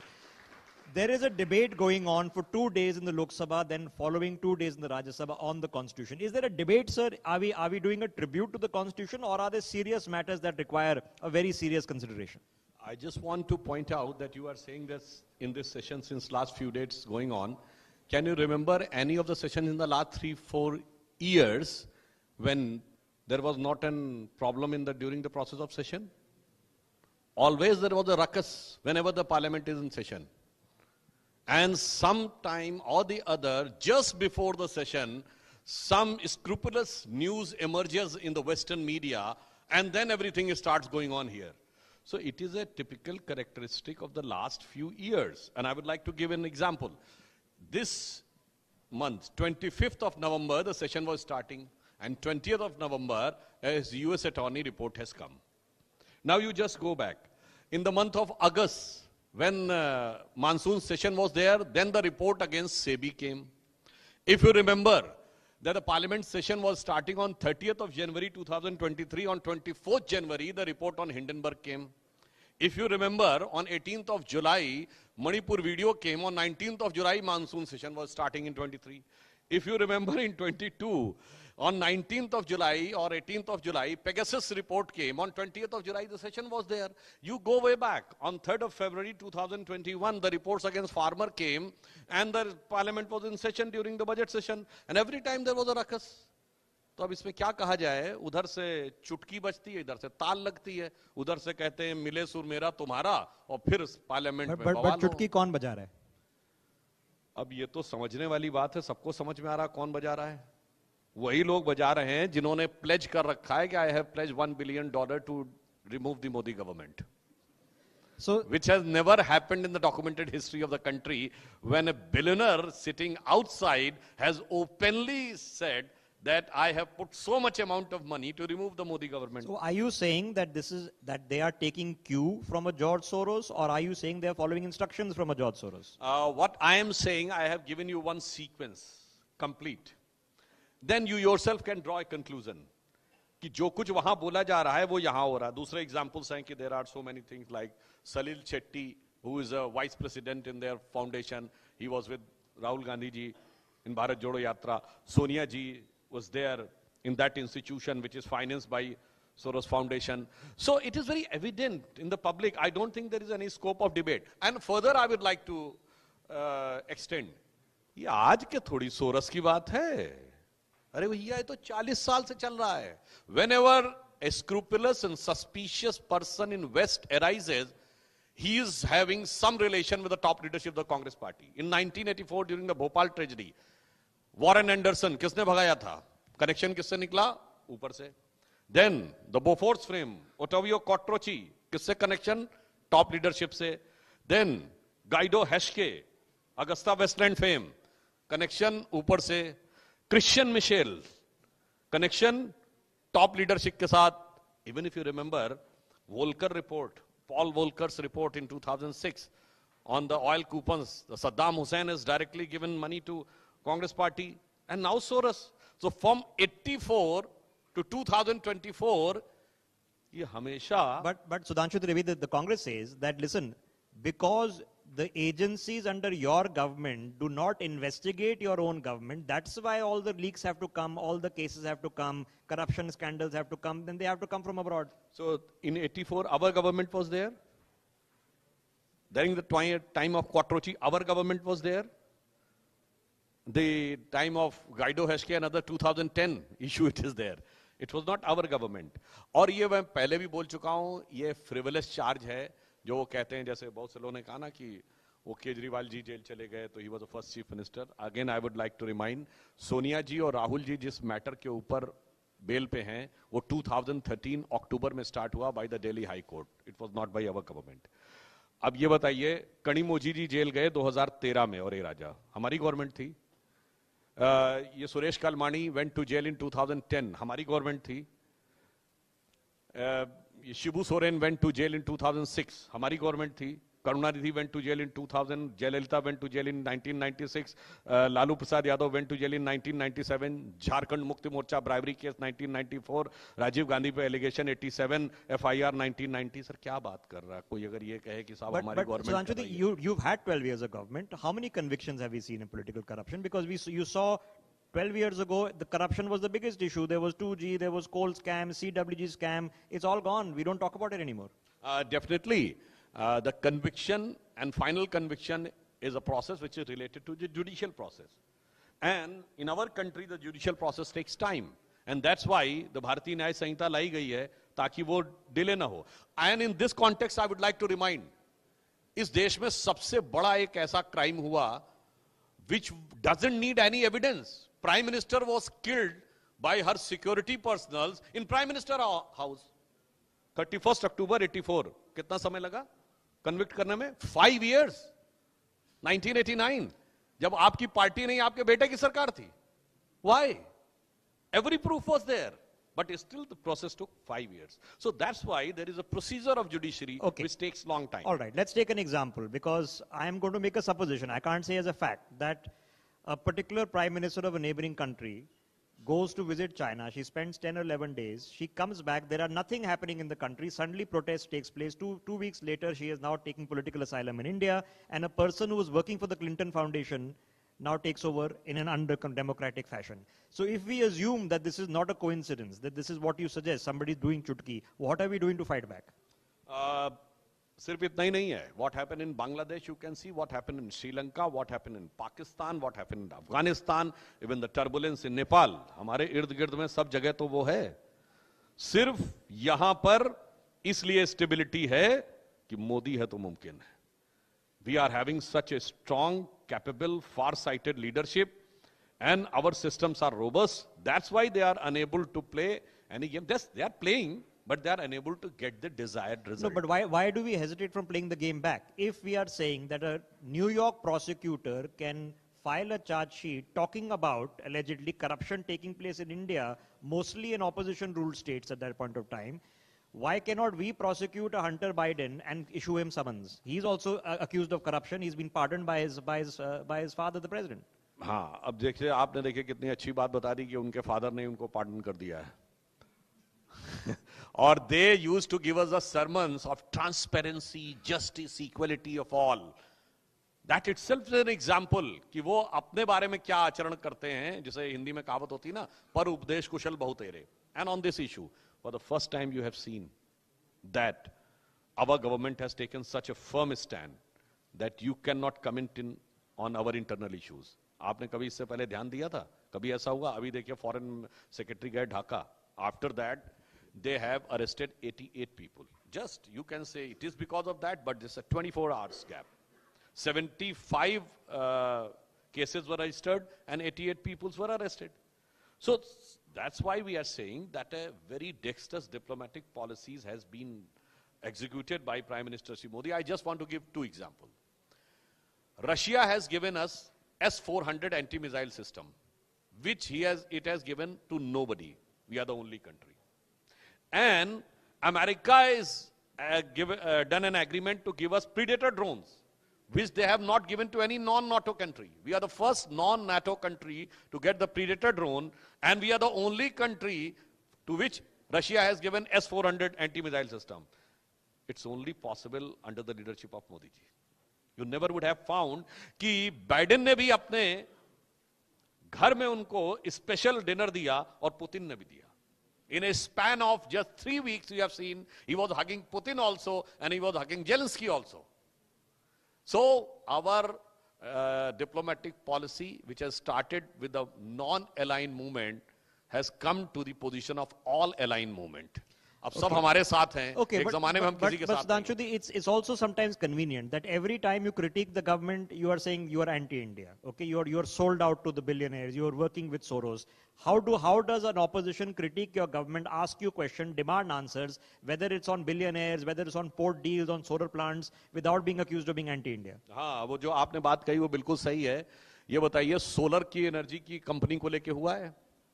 I am not taking side of anybody. Forget about largest solar plant in the country. Yes. Forget about X company or Y company. I just want to ask, open your mobiles. Which country is controlling the solar cells industry in the world? China controlling 95%. Which country is having maximum control over solar energy sector in the world? China is controlling 80%. And wherever you say, you blame the government for Hambantota. Who was the second bidder? China. Chinese company. You are talking about the power project in Bangladesh. Who was the second bidder? Chinese company. Who was the second bidder in Hambantota, Sri Lanka? Chinese company. तो साफ बताइए ना किसकी मदद करना चाह रहे हैं? जो आप एलिगेशन लगा रहे हैं उसमें तो कुछ साबित नहीं हो रहा है. मदद किसकी करना चाह रहे हैं ये साफ हो जाता है. And one more thing I would like to say, एक दौर में हम लोग जब बच्चे थे तो कांग्रेस कहती थी सरकार चलाना उन्हें आता है. अब तो जनता ने बता दिया कि सरकार चलाना किसको आता है. पर मैं ये कहना चाहूंगा अपोजिशन में कैसे रहना चाहिए ये उन्हें नहीं आता है. When we were in opposition and every moment of crisis we supported the government. I give you one example. In 2010 or 9, when Nawaz Sharif has used a very demeaning words for Manmohan Singh ji. वो याद है आपको famous उन्होंने कहा था वो देहाती औरत की तरह रो रहे हैं वगैरह वगैरह. At that time, our chief minister, our present prime minister who was chief minister there, Modi ji has said, कौन होता है किसी दूसरे देश का प्रधानमंत्री हमारे प्रधानमंत्री के बारे में बोलने वाला? ये 120 करोड़ देशवासियों का अपमान है अगर वो बोलते हैं. Now, Atal Bihari Vajpayee ji, in 1995, when Pakistan brought a resolution on the issue of Kashmir against India in Geneva, Atal Bihari Vajpayee, as leader of the opposition, led the delegation and supported Narasimha Rao government, given full credit to Narasimha Rao government in Geneva. And when we came back, then we started opposing the government. आप सोचिए और 1971 की war के समय तो तमाम हमारे कांग्रेस के मित्र कोट करते हैं कि इंदिरा जी की बहुत तारीफ की थी अटल जी ने. वैसे वो नहीं बोला था जो कहा जाता है, वो अभी तक कहीं रिकॉर्ड में नहीं है, मगर तारीफ की थी. और 1965 की वॉर के समय जो काम किया उसमें फॉरगेट अबाउट जनसंघ, राष्ट्रीय स्वयंसेवक संघ के गुरु गोलवलकर जी को ऑल पार्टी मीटिंग में लाल बहादुर शास्त्री जी ने बुलाया ड्यूरिंग 62 चाइना वॉर. जिस ढंग का सपोर्ट किया जनसंघ ने और आरएसएस ने, Jawaharlal Nehru invited RSS for 26 January 63 in the parade. ये है हमारा track record. So they should learn how to be a mature opposition. Okay, so let me ask you, when you hear Rahul Gandhi speaking in Cambridge, okay, and he's talking about democracy, when you see the US democracy index, the press freedom index, religious freedom index, and press freedom, we are supposed to be worse than Afghanistan. Why is it a supposition that if the foreigners are lecturing us, at least Rahul Gandhi is our own person, he's a member of parliament here, he has questions, why not answer him? देखिए वो अगर अब I will give you answer of this because your group might be having some linkage or connection that also. On 16th of May 2014, when we got the clear majority under the leadership of Sri Modi, on 18th of May 2014, the Sunday Guardian of London in its editorial has written an article by the heading India's Second Tryst with Destiny. And in that, the sentence was written that on 16th of May 2014 should be go in Indian history on the day on which Britishers finally left India. Because it has said कि उससे पहले जो भी government थी वो British colonial legacy की mindset और ideology से प्रभावित थी. For the first time an absolute power has come to that ideology which is having no connection with the British colonial legacy. अब वो लीगेसी अभी तक, और इसमें मैं एग्जांपल के साथ बोलना चाहता हूं, कोई हवा में नहीं. यू नो इंडिया का जो बजट सेशन है, बजट 1997 तक कितने बजे प्रस्तुत होता था? 5 बजे. क्यों? क्योंकि ब्रिटेन में 11:30 बज रहे होते थे. 50 years were carried over the legacy. It was changed in Vajpayee government. और when Modi government came, हमारा बजट 28 फरवरी को आता था. क्यों? क्योंकि ब्रिटेन में फरवरी के एंड में बर्फ पिघलती है, मार्च से काम करने लायक मौसम होता है. हमारे यहां तो जून के फर्स्ट वीक में मानसून आ जाता है. Modi ji changes to 1st of February. तो अब कुछ लोग अभी भी उस दौर में हैं जिनको लगता है कि जो फॉरेन में बोल दिया गया वो ब्रह्म वाक्य है. तो एक पंक्ति उनके लिए कहना चाहूंगा कि अपने वतन पर सदियों तक है रही हुकूमत गैरों की, लेकिन कुछ चेहरों पर अब तक धूल है उनके पैरों की. Okay, I'm limited time. I know you have appointments, so my last question. We are seeing a world in crisis, sir. We've talked about Bangladesh, Sri Lanka, Pakistan, perpetual crisis, South Korea crisis. There is a crisis in Ukraine. There's a crisis in Gaza. What is more dangerous, internal enemies or external enemies? Definitely, external enemies तो दिखाई पड़ते हैं और internal enemies disguise में रहते हैं. तो इसको आप पंचतंत्र की जो कहानियां आपने सुनी होंगी, मतलब किसी को पर्सनली, मतलब उसको कोई पर्सनल रंगे हुए सीआर की कहानी सुनी है ना, तो वो ज्यादा खतरनाक होता है जब आके कोई बैठ जाता है. मैं इसलिए फिर मैं कहना चाहूंगा एक पंक्ति में कि कहनी है एक बात हमें इस देश के पहरेदारों से, संभल के रहना अपने घर में छिपे हुए गद्दारों से. Okay, well, you might agree or disagree with the politics, but there's no doubt Sudhanshu Trivedi is one of the best orators of our time. As always, Sudhanshu ji, so good to have you. Thank you for taking our time for this. Thank you so much, Sudhanshu ji, for joining us at the third Law and Constitution Dialogue. I will request, Sudhanshu ji, we'll just request you to stay back on stage. We also request Shri Karti Sharma, who joins us, Member of Parliament, Rajya Sabha, to please present a token of our appreciation to Mr. Sudhanshu Trivedi. Could we please have a loud round of applause Sudhanshuji, we're presenting you with an original copy of the Constitution. Along with that is a very special photograph.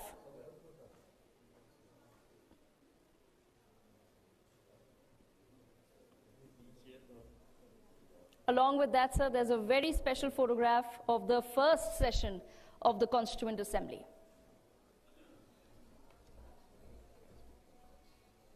Thank you so much once again, Sudhanshuji, for sparing your precious time to join us at the third Law and Constitution Dialogue. With that, ladies and gentlemen, we slip into a very quick 15 to 20 minutes of a lunch break. After that, we have more sessions lined up, riveting sessions. I will request all our guests to please join us for lunch. Lunch is served to your right, please.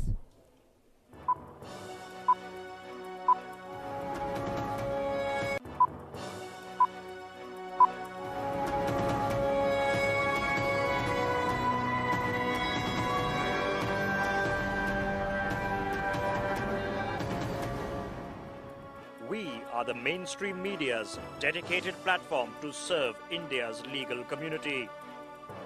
एक देश, एक संविधान, एक झंडा. One country, one constitution, one flag. That is the core of our democracy. The legal community is the core of the core. We are here to build a community in the mainstream media for you. A platform for jurists, with jurists and by jurists. We are doing what it takes. Come join us and make this the go-to platform for serious news, views and conversations.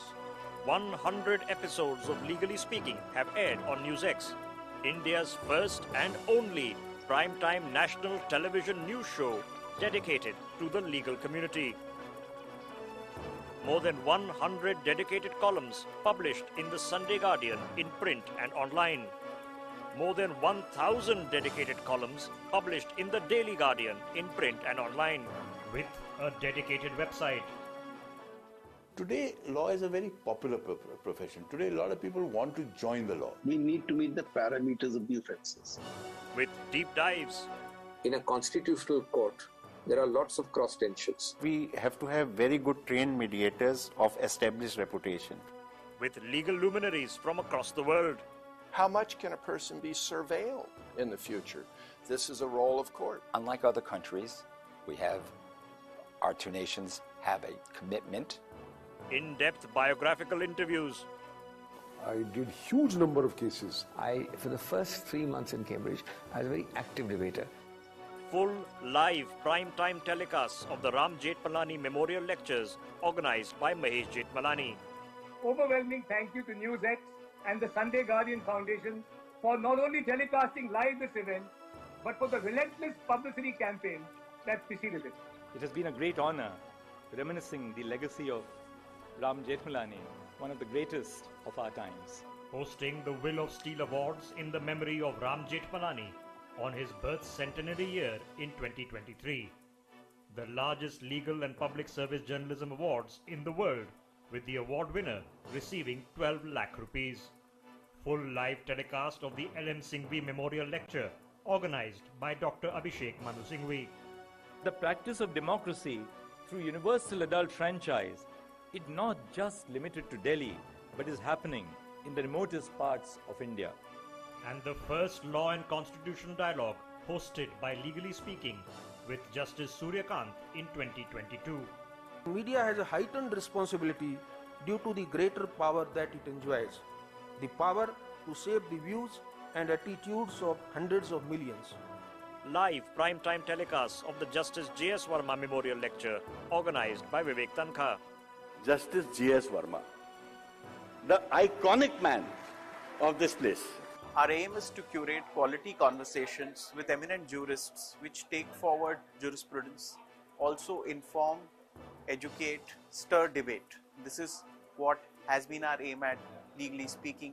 We also take up relevant issues from time to time that involve the future of the judiciary, also the court systems with eminent retired judges, also former ASGs, sitting ASGs, also eminent jurists. this is what we do on a weekly basis. Because in the end, we need to restore and renew the logic of the mainstream media, which is to raise the bar, not just sink beneath it. It is our duty to put on the national agenda the very important issues raised by jurists who play such an important role in so many path-breaking matters in the country. Legally speaking, the future of community service journalism in India's mainstream.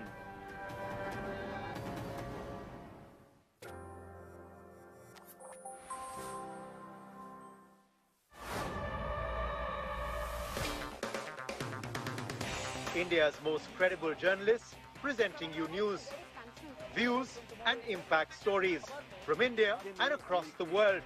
Home of India's biggest news campaigns. Host to India's biggest platforms. This is India's fastest growing media house. This is the ITV network with 2 national news channels, India News and NewsX.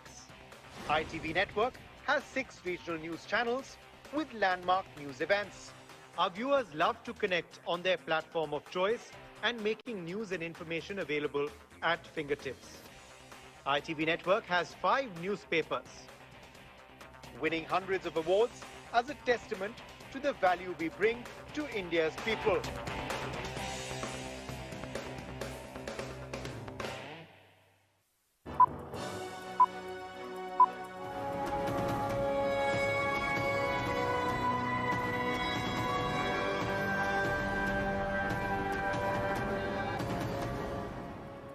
We are the mainstream media's dedicated platform to serve India's legal community. एक देश, एक संविधान, एक झंडा. One country, one constitution, one flag. That is the core of our democracy. The legal community is the core of the core. We are here to build a community in the mainstream media for you. A platform for jurists, with jurists and by jurists. We are doing what it takes. Come join us and make this the go-to platform for serious news, views and conversations. 100 episodes of Legally Speaking have aired on NewsX, India's first and only primetime national television news show dedicated to the legal community. More than 100 dedicated columns published in the Sunday Guardian in print and online. More than 1,000 dedicated columns published in the Daily Guardian in print and online, with a dedicated website. Today, law is a very popular profession. Today, a lot of people want to join the law. We need to meet the parameters of the offences. With deep dives. In a constitutional court, there are lots of cross tensions. We have to have very good trained mediators of established reputation. With legal luminaries from across the world. How much can a person be surveilled in the future? This is a role of court. Unlike other countries, our 2 nations have a commitment. In-depth biographical interviews. I did huge number of cases. For the first 3 months in Cambridge, I was a very active debater. Full live prime-time telecasts of the Ram Jethmalani Memorial Lectures organized by Mahesh Jethmalani. Overwhelming thank you to NewsX and the Sunday Guardian Foundation for not only telecasting live this event, but for the relentless publicity campaign that preceded it. It has been a great honor reminiscing the legacy of Ram Jethmalani, one of the greatest of our times. Hosting the Will of Steel Awards in the memory of Ram Jethmalani on his birth centenary year in 2023. The largest legal and public service journalism awards in the world, with the award winner receiving 12 lakh rupees. Full live telecast of the L.M. Singhvi Memorial Lecture, organized by Dr. Abhishek Manu Singhvi. The practice of democracy through universal adult franchise is not just limited to Delhi, but is happening in the remotest parts of India. And the first Law and Constitution Dialogue, hosted by Legally Speaking, with Justice Suryakant in 2022. Media has a heightened responsibility due to the greater power that it enjoys. The power to shape the views and attitudes of hundreds of millions. Live prime-time telecasts of the Justice J.S. Verma Memorial Lecture, organized by Vivek Tankha. Justice J.S. Verma, the iconic man of this place. Our aim is to curate quality conversations with eminent jurists which take forward jurisprudence, also inform, educate, stir debate. This is what has been our aim at Legally Speaking. We also take up relevant issues from time to time that involve the future of the judiciary, also the court systems with eminent retired judges, also former ASGs, sitting ASGs, also eminent jurists.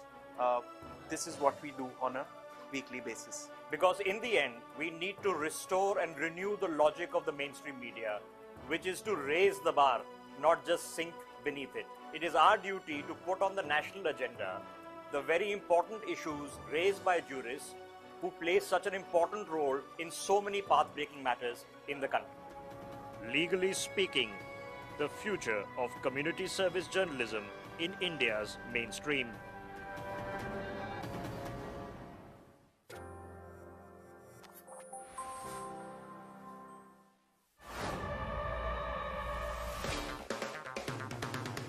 India's most credible journalists presenting you news, views and impact stories from India and across the world. Home of India's biggest news campaigns. Host to India's biggest platforms. This is India's fastest growing media house. This is the ITV network with 2 national news channels, India News and NewsX. ITV network has 6 regional news channels with landmark news events. Our viewers love to connect on their platform of choice and making news and information available at fingertips. ITV network has 5 newspapers, winning hundreds of awards as a testament to the value we bring to India's people.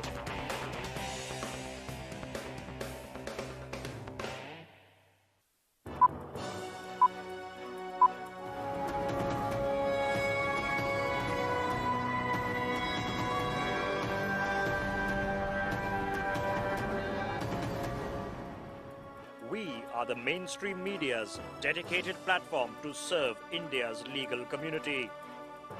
एक देश, एक संविधान, एक झंडा. One country, one constitution, one flag. That is the core of our democracy. The legal community is the core of the core. We are here to build a community in the mainstream media for you, a platform for jurists, with jurists and by jurists. We are doing what it takes. Come join us and make this the go-to platform for serious news, views and conversations. 100 episodes of Legally Speaking have aired on NewsX, India's first and only primetime national television news show dedicated to the legal community. More than 100 dedicated columns published in the Sunday Guardian in print and online. More than 1,000 dedicated columns published in the Daily Guardian in print and online, with a dedicated website. Today, law is a very popular profession. Today, a lot of people want to join the law. We need to meet the parameters of the offences. With deep dives. In a constitutional court, there are lots of cross tensions. We have to have very good trained mediators of established reputation. With legal luminaries from across the world. How much can a person be surveilled in the future? This is a role of court. Unlike other countries, our 2 nations have a commitment. In-depth biographical interviews. I did huge number of cases. For the first 3 months in Cambridge, I was a very active debater. Full live prime-time telecasts of the Ram Jethmalani Memorial Lectures organized by Mahesh Jethmalani. Overwhelming thank you to NewsX and the Sunday Guardian Foundation for not only telecasting live this event, but for the relentless publicity campaign that preceded it. It has been a great honor reminiscing the legacy of Ram Jethmalani, one of the greatest of our times. Hosting the Will of Steel Awards in the memory of Ram Jethmalani on his birth centenary year in 2023. The largest legal and public service journalism awards in the world, with the award winner receiving 12 lakh rupees. Full live telecast of the L.M. Singhvi Memorial Lecture organized by Dr. Abhishek Manu Singhvi. The practice of democracy through universal adult franchise is not just limited to Delhi, but is happening in the remotest parts of India.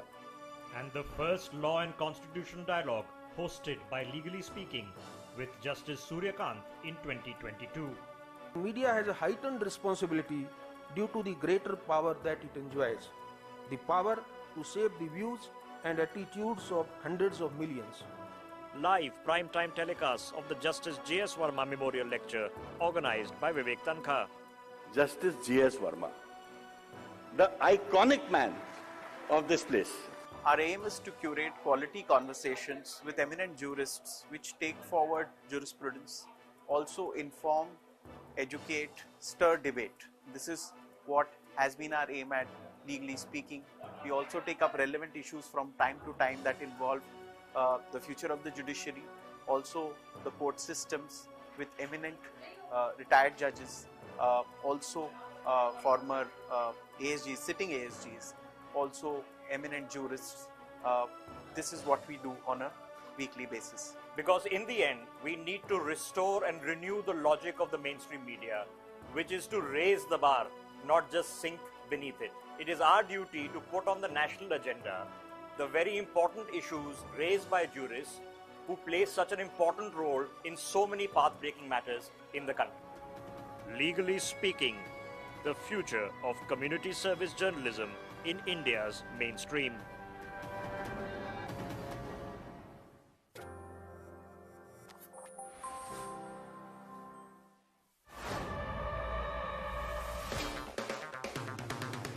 India's most credible journalists presenting you news, views and impact stories from India and across the world. Home of India's biggest news campaigns. Host to India's biggest platforms. This is India's fastest growing media house. This is the ITV network with 2 national news channels, India News and NewsX. ITV network has 6 regional news channels with landmark news events. Our viewers love to connect on their platform of choice and making news and information available at fingertips. ITV network has 5 newspapers, winning hundreds of awards as a testament to the value we bring to India's people.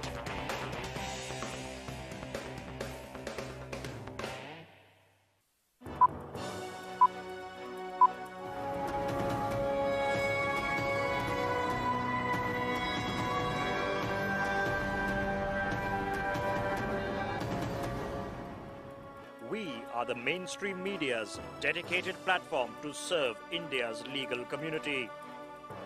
एक देश, एक संविधान, एक झंडा. One country, one constitution, one flag. That is the core of our democracy. The legal community is the core of the core. We are here to build a community in the mainstream media for you. A platform for jurists, with jurists and by jurists. We are doing what it takes.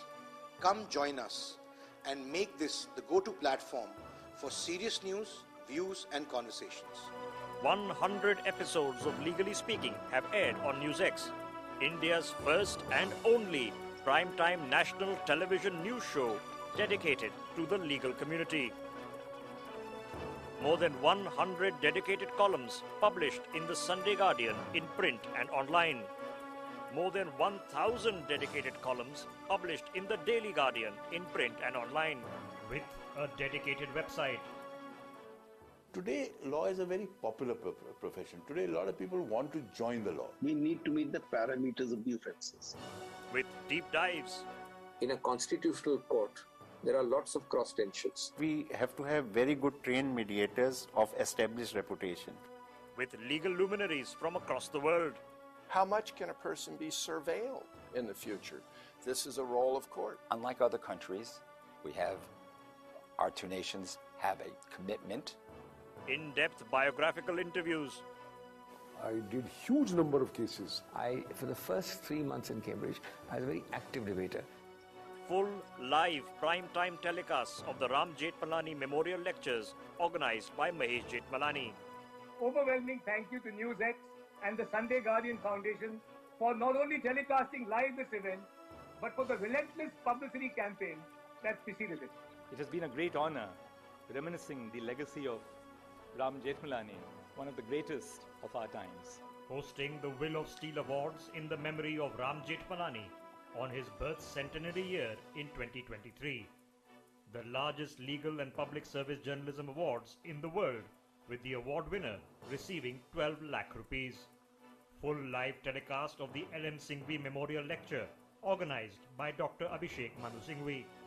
The practice of democracy, universal adult franchise, is not just limited to Delhi, but is happening in the remotest parts of India. And the first Law and Constitution Dialogue, hosted by Legally Speaking, with Justice Suryakant in 2022. Media has a heightened responsibility due to the greater power that it enjoys. The power to shape the views and attitudes of hundreds of millions. Live prime-time telecasts of the Justice J.S. Verma Memorial Lecture, organized by Vivek Tankha. Justice J.S. Verma, the iconic man of this place. Our aim is to curate quality conversations with eminent jurists which take forward jurisprudence, also inform, educate, stir debate. This is what has been our aim at Legally Speaking. We also take up relevant issues from time to time that involve the future of the judiciary, also the court systems with eminent retired judges, also former ASGs, sitting ASGs, also eminent jurists.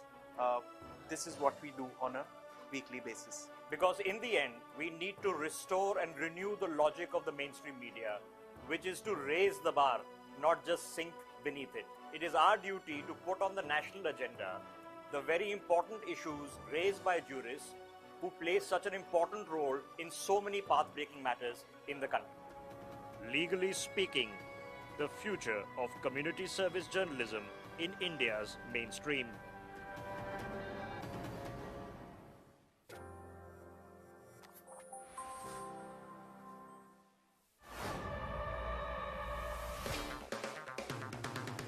India's most credible journalists presenting you news, views and impact stories from India and across the world.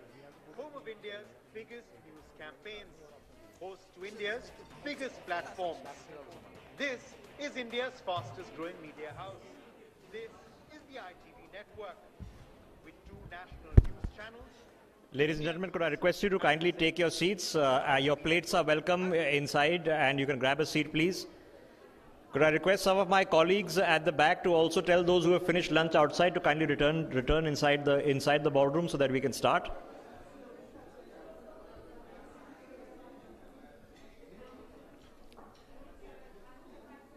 I don't mean to rush your lunch, but we have a schedule to stick to over here.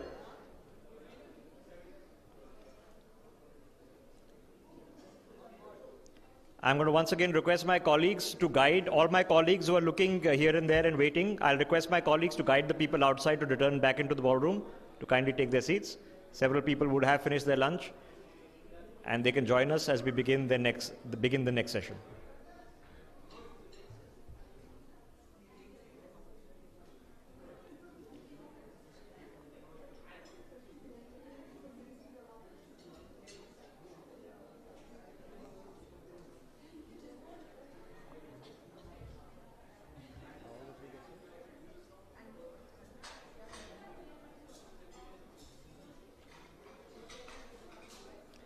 Could I once again request my colleagues that those who have actually finished their lunch can be guided back into the ballroom so that we can begin our session in the next minute or two.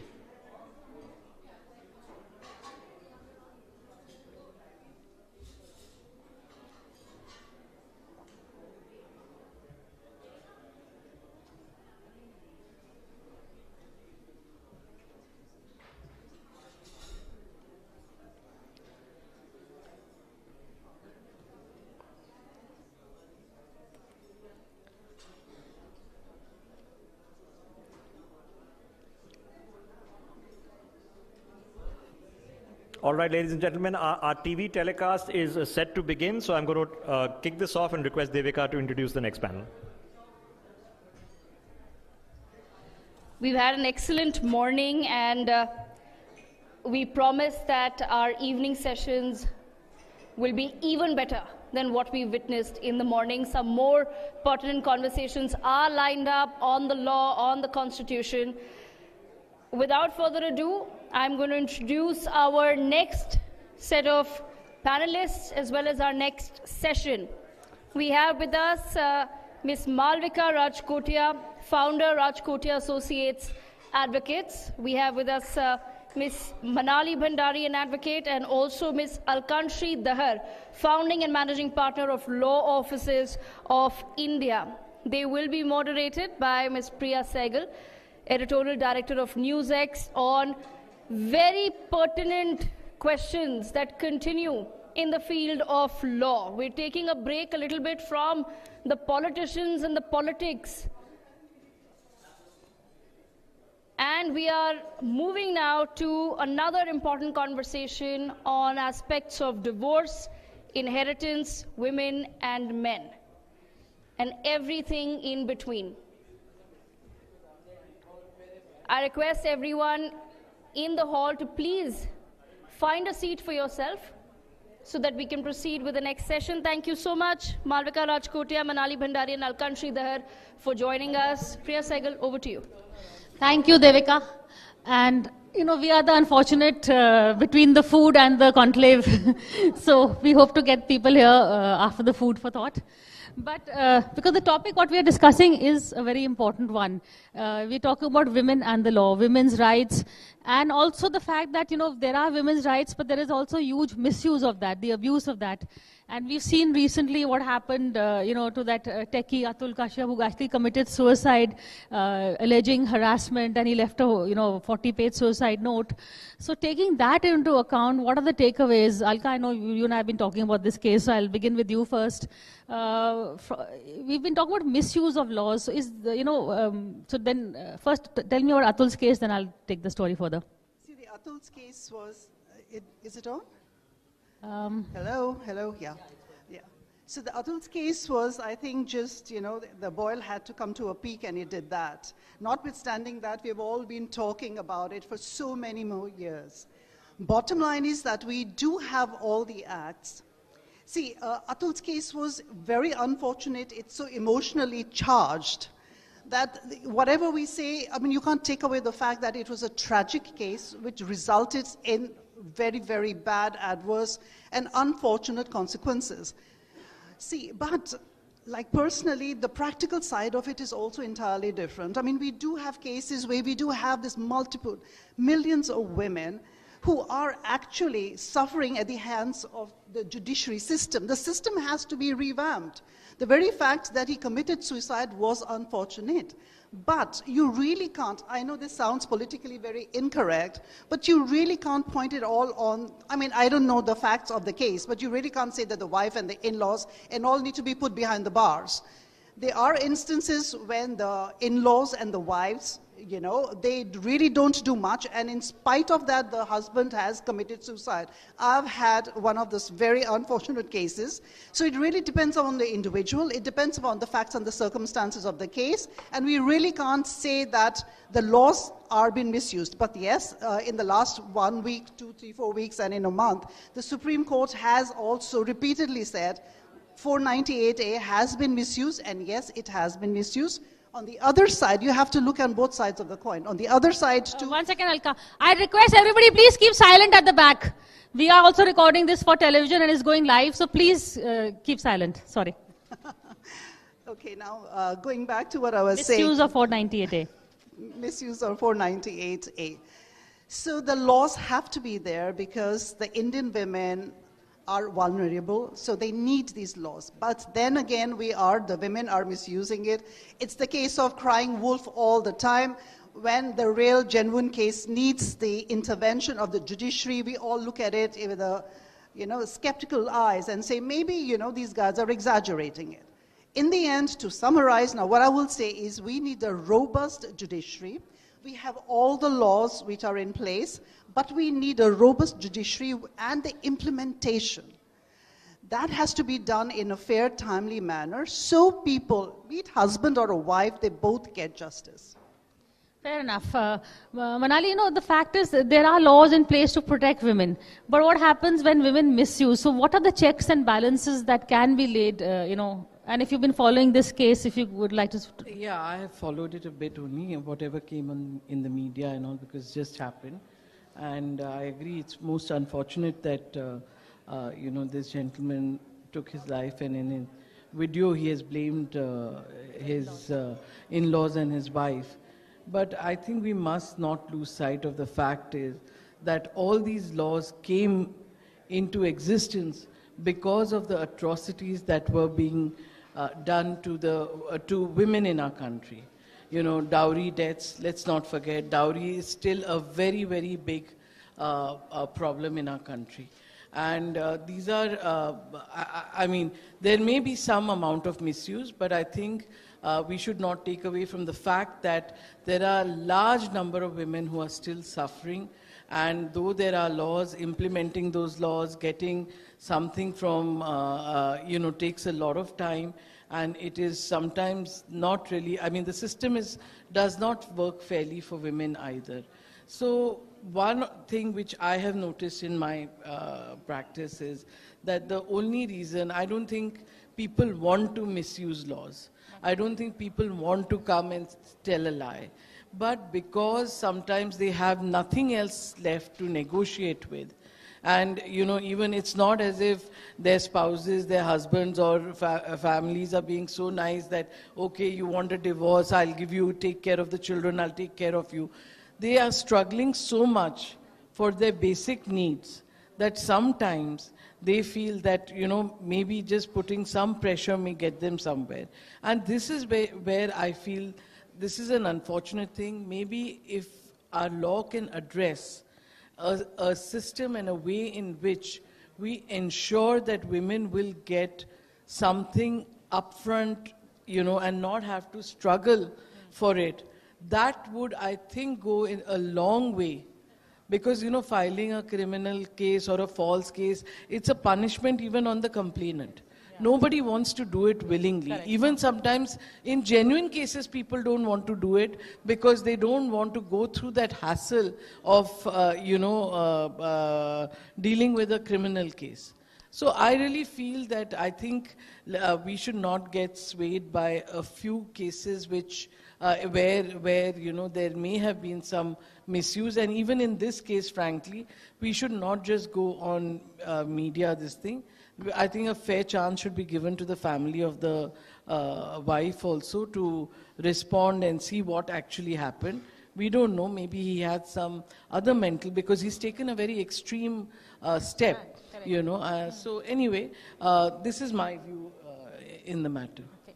Malvika, more than this case, of course, if you want to comment on that, but also what are the checks and balances? For instance, we've also been debating, will a prenup in place, would that have helped? I know in India it's not mandatory, but there are cases. So what is your stand on that? So before I respond to this, I'd just like half a minute to continue with what Al-Kashri and Manali said. I so agree with them, of course. But in addition, I would like to say that it takes this incident or any incident, ever since women enabling laws have been passed, we have been hearing as a shouting echo simultaneously a clamor of misuse. And yet when politicians, for example, are framed for murder, or businessmen, there's an ED, nobody is talking about misuse of those laws. Nobody is talking about unraveling statutory protections otherwise of the accused in other cases because there is alleged misuse. Whereas we need to read the papers every day that misuse is rampant there. So to identify women's causes and neutralize that battle with the argument of misuse is, to my mind, must be removed from the narrative. So we should not be discussing misuse. We don't care. The point is that in the cost analysis, women are benefiting. And that's all we have to talk about. Just as in any other law which is subject to misuse, the broader benefit is there, which is why it's there in the first place. You don't neutralize it because of potential misuse. Correct. So this argument for misuse has to stop. Or this argument. Now coming to the next, prenups. Alka wants to just quickly come and then I will come to you. See, I completely agree with what you're saying, and just going forward on that. But I do think that misuse of laws need to be checked because it erodes the credibility of the judiciary. And when a real, genuine case comes, then people look at it. I agree with you. All I'm saying is, let us not talk about misuse only in the context of women's issues. It becomes, that's all. Let's talk about it generally. When there's an ED raid or a CBI comes in and this, let's talk of misuse there. Why do we have to get defensive about women enabling laws is all I'm saying. Okay, fair enough. But having to add... With a lawyer, there's always a but. But 498A, I mean, it's a robust provision. The intent is right where it's supposed to be, in the heart. But yes, it has been misused to such a great extent that even the courts have to come in and say, please, stop it now. My argument remains the same, that courts have stepped in only for the same reason that any establishment steps in on women enabling laws. So they will shout just as much as fathers and husbands are shouting, and it's unfortunate. There is no reason for those comments about misuse of 498A. Let them pass the same judgments with regard to misuse of a whole lot of other laws. But coming back to your second part of your question, which is with regard to prenups. Prenups. It's a very good idea. It's commonly thought wrongly that it is not within our jurisprudence, but that's not correct. Even though there's no statutory provision for it, there is a case law in which the High Court has said that we need to consider it, number one. Number two, the Indian Divorce Act does envisage prenups and even post-nups. Now, post-nups become particularly valuable because it's a negotiation of assets and so on after the family has settled together for whatever reason. For example, if there is a stressed family, and sometimes when they've come to me for advice, what we have done is they may not want to separate or divorce, that's drastic, but perhaps for better security, financial security of everybody concerned, the elders, the children, the so on, they come to a family arrangement, which becomes more, emerges from the marital situation, not like a HUF family arrangement. So it's a good idea. But then comes the other side. The law with prenups has to have equality of bargaining power. So we have to consider that when prenups are negotiated for women or women negotiate it for themselves, which is hardly ever the case, do they have an equal bargaining power with the men? Most of the time it's been found that they don't. The UK has some law on it, which is good to consider, which is that we will treat the prenup as a baseline, but if we find that there's inequality of bargaining power while negotiating it, we will strike it down. So that's broadly like in an equity jurisdiction, discretion to be used. Manali, your stand on prenups. We've had a conversation earlier. Yeah, we've spoken about this earlier. And I mean, prenups could be a good thing again, only if we can ensure that they're going to be fair to both sides. In India, unfortunately, our socio-economic situation is such, people are so keen to marry off their daughters. If we have prenups, we will find that people will agree to all sorts of things, and you know, then the woman will actually be stuck with an unfair deal if unfortunately the marriage doesn't work out. And that's where I feel that it's not, maybe we are not still there. I mean, a lot of people are now wanting to sign prenups. In fact, they want to sign them even knowing very well that they are not recognized by law yet in India, but just as some sort of evidentiary value, to have some value of that what the parties intended. But I personally think this is something which needs a deeper thought and some way, as Malvika mentioned, to ensure that both of them, husband and wife, are on an equal footing when entering into such an agreement.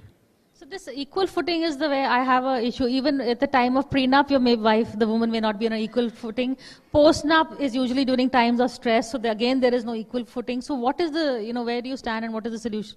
I'm a staunch believer, and I think prenups should be made, I mean, they are enforceable. I mean, in UK, it just happened in 2010, so I guess it'll take some time for us to get there. But in fact, Manali and I have worked on a common client in which we were negotiating a prenup, while very much knowing that, you know, if tomorrow it goes to the court, it's going to be a different ball game altogether. But like on equal footing, etc., you know, we can put in the safeguards in the prenups itself. You know, like in the UK, both the parties need to take advice from the lawyers.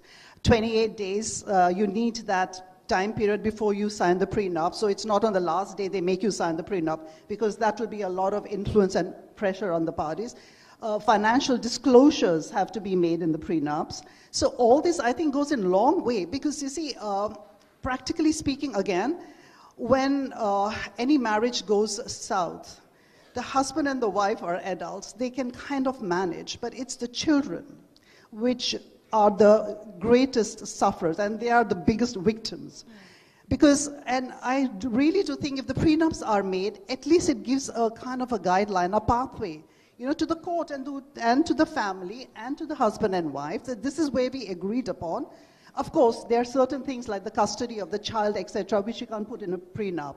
These are outside the purview of the prenup, but on distribution of assets, you know, how they're going to divide it, the students, the children's education, etc., I think it's extremely important. And one more thing is, it's got an emotional charge to it, prenups. Everybody says, you know, we can't start a marriage thinking like, you know, please sign this paper. So there's a lot of emotion attached to it. But my answer to that would be like, and they think, no, we are already thinking of a divorce when we are about to get married. It puts bad things in the head. It's like buying a car in a showroom. I mean, you don't take out a car without an insurance. You don't buy a car thinking tomorrow I'm going to have an accident. You don't do that. But you always invariably take an insurance on this. So prenup is kind of an insurance. And also, times have changed now. So you have to move in with the times. Things need to change. Laws need to change with times. Wow, that's a whole new debate. But Malvika, how often do you see gender biases being reversed? For instance, do women always have the upper hand when it comes to child custody? Do men do women pay alimony to men? How often do you see those kind of cases? Women, I don't believe, have the upper hand necessarily with regard to custody. Those are very bitterly fought battles. And unfortunately, in my experience, often the fathers want more than access for two reasons. Partly it is to assert power, that, you know, if you want my money, then I want the children just as much type of approach. The other is also in the hope that they will have to pay less if she's not the sole caregiver to the children. That's one part. What was your second question, sorry? Do women pay alimony to men? Yes. So, you know, in my career, I have had 3 instances where the women were really far wealthier, and may I say, paid without question. Wow. And just, that's it, this is my assets, I want out, and paid substantially. In one case, it wasn't up to half. In another, it was as much as half. And I have never known a man to do that. Manali, do you want to comment on this gender reversal? In fact, I'm currently advising someone where this is precisely the case in hand, and in fact, the husband has stopped working, or at least claims he's doing nothing, or is unable to do anything, and because he wants his wife to, pay for for him. I don't know how that will play out eventually, but the wife is more than happy to pay and finish everything off.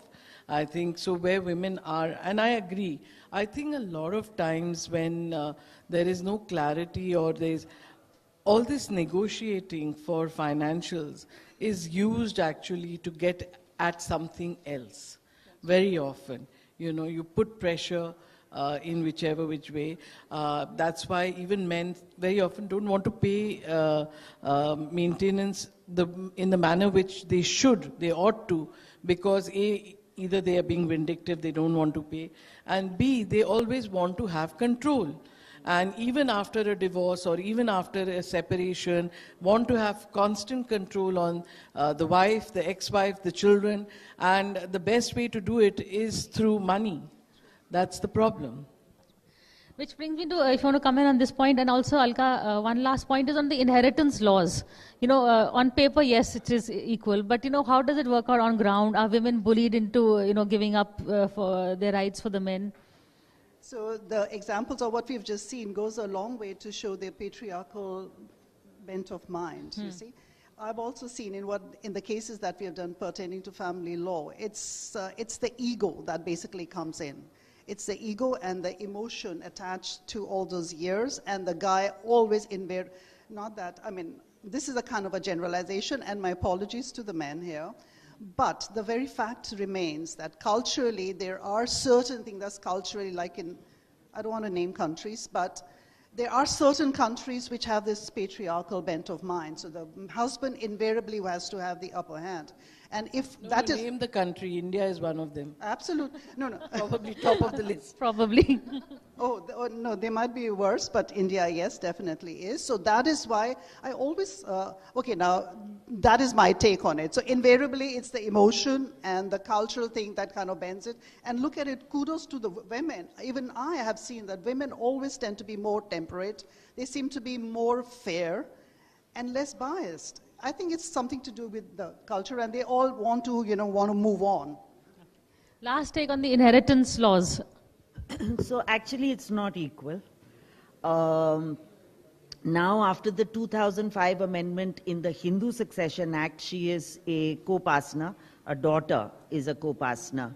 But only in an HUF, how many, you're only catering to the very top 5% which has the kind of wealth which is in an HUF.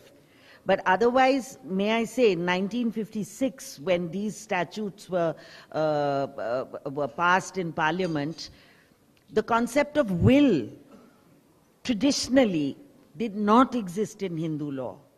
And in fact, Section 30 of the Hindu Succession Act was enacted to neutralize even whatever benefit the daughter was getting as an equal heir in her father's property. To say, and that's how it was passed in Parliament, to say, no, but you retain the right to will if you don't want your daughter to have it. So that nowadays they keep talking of colonial legacies and how we don't want to and move on and so on. But the will, I would like any one of those to actually get rid of it, which is that it's not there amongst traditional Hindu law. But that's only Hindu law. Is to other personal laws as well. Women are not equal heirs, but obviously degrees of inheritance depend on various what personal law applies. But again, there are women in the role of daughters who inherit the way they do, and when we talk inheritance, we only talk in that context. But the wife gets even more marginalized. So, for example, the 2005 amendment, which enabled the daughter as a co-partnery, is at the expense of the wife in that household, isn't it? Because her husband would get proportionately less. And there are so many estates that have been unsettled now because of this so-called retroactive operation of this amendment, which has been held by the Supreme Court, which has unsettled nearly, 40, 50 years of settled estates. So there is a lot of turmoil about this, but I think while the conversation is going on, let's see where it goes. One hopes to better equality. We're out of time, but Manali have the last word. Yeah, no, I think these are very complex questions. They cannot be. The main thing is that we have to change the mindset, because people still find ways and means to cut daughters out. And therefore, I think we need to sort of instill this, that whether it's a boy or girl, they are equal. They should be treated equal in in inheritance, in estates. And in a wife is also equal. Yes, it's not at the cost of the wife. Yeah. Okay, on that note, thank you so much for this conversation and for being here. But, well, more power to us.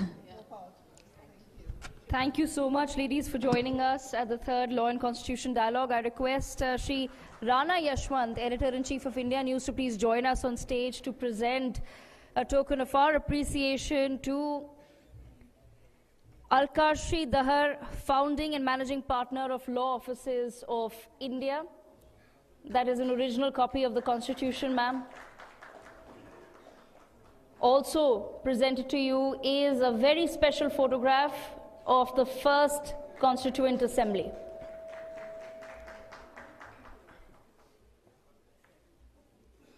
Thank you so much once again to Ms. Manali Bhandari as well for joining us and taking out your precious time to shed light on some very pertinent matters related to the family.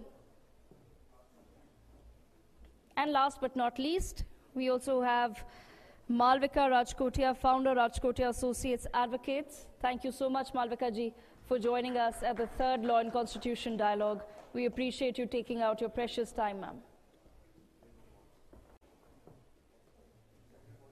And with that, ladies and gentlemen, it's time for our next conversation. We have with us Shri Salman Khurshid, Congress Member of Parliament and Senior Advocate. He will be joined by Tarun Nangia, Editor of Legally Speaking, on the stage in just a short while from now. They will be discussing the Constitution and the Waqf. Tarun, I request you to take your place on stage. Let's please welcome Mr. Salman Khurshid with a huge round of applause. Thank you so much, sir, for joining us at the third Law and Constitution Dialogue. Tarun, over to you.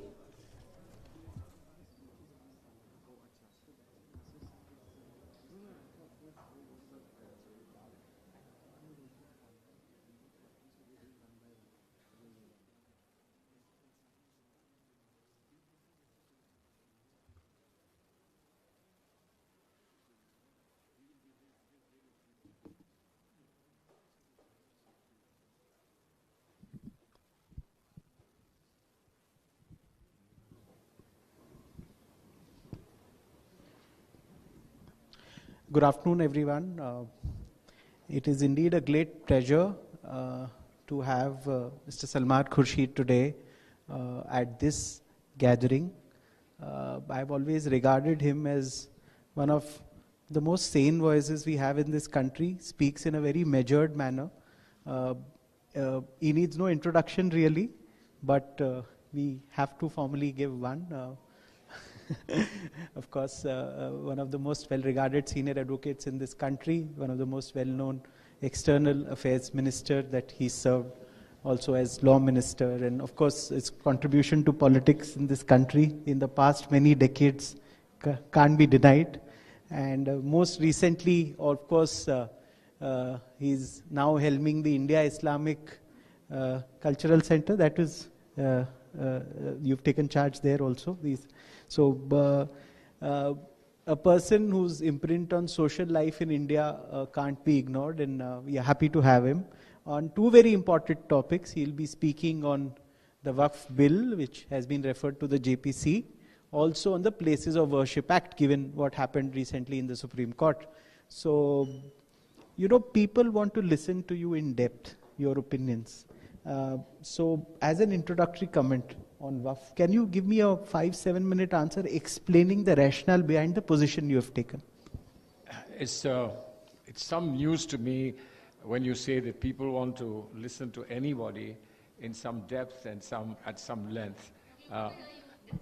I thought we were living in an impatient world. Come on, give me in how many words do you have in a Twitter, X-Twitter and X now? But anyway, if you think that that's important, I'll try and put it across to you.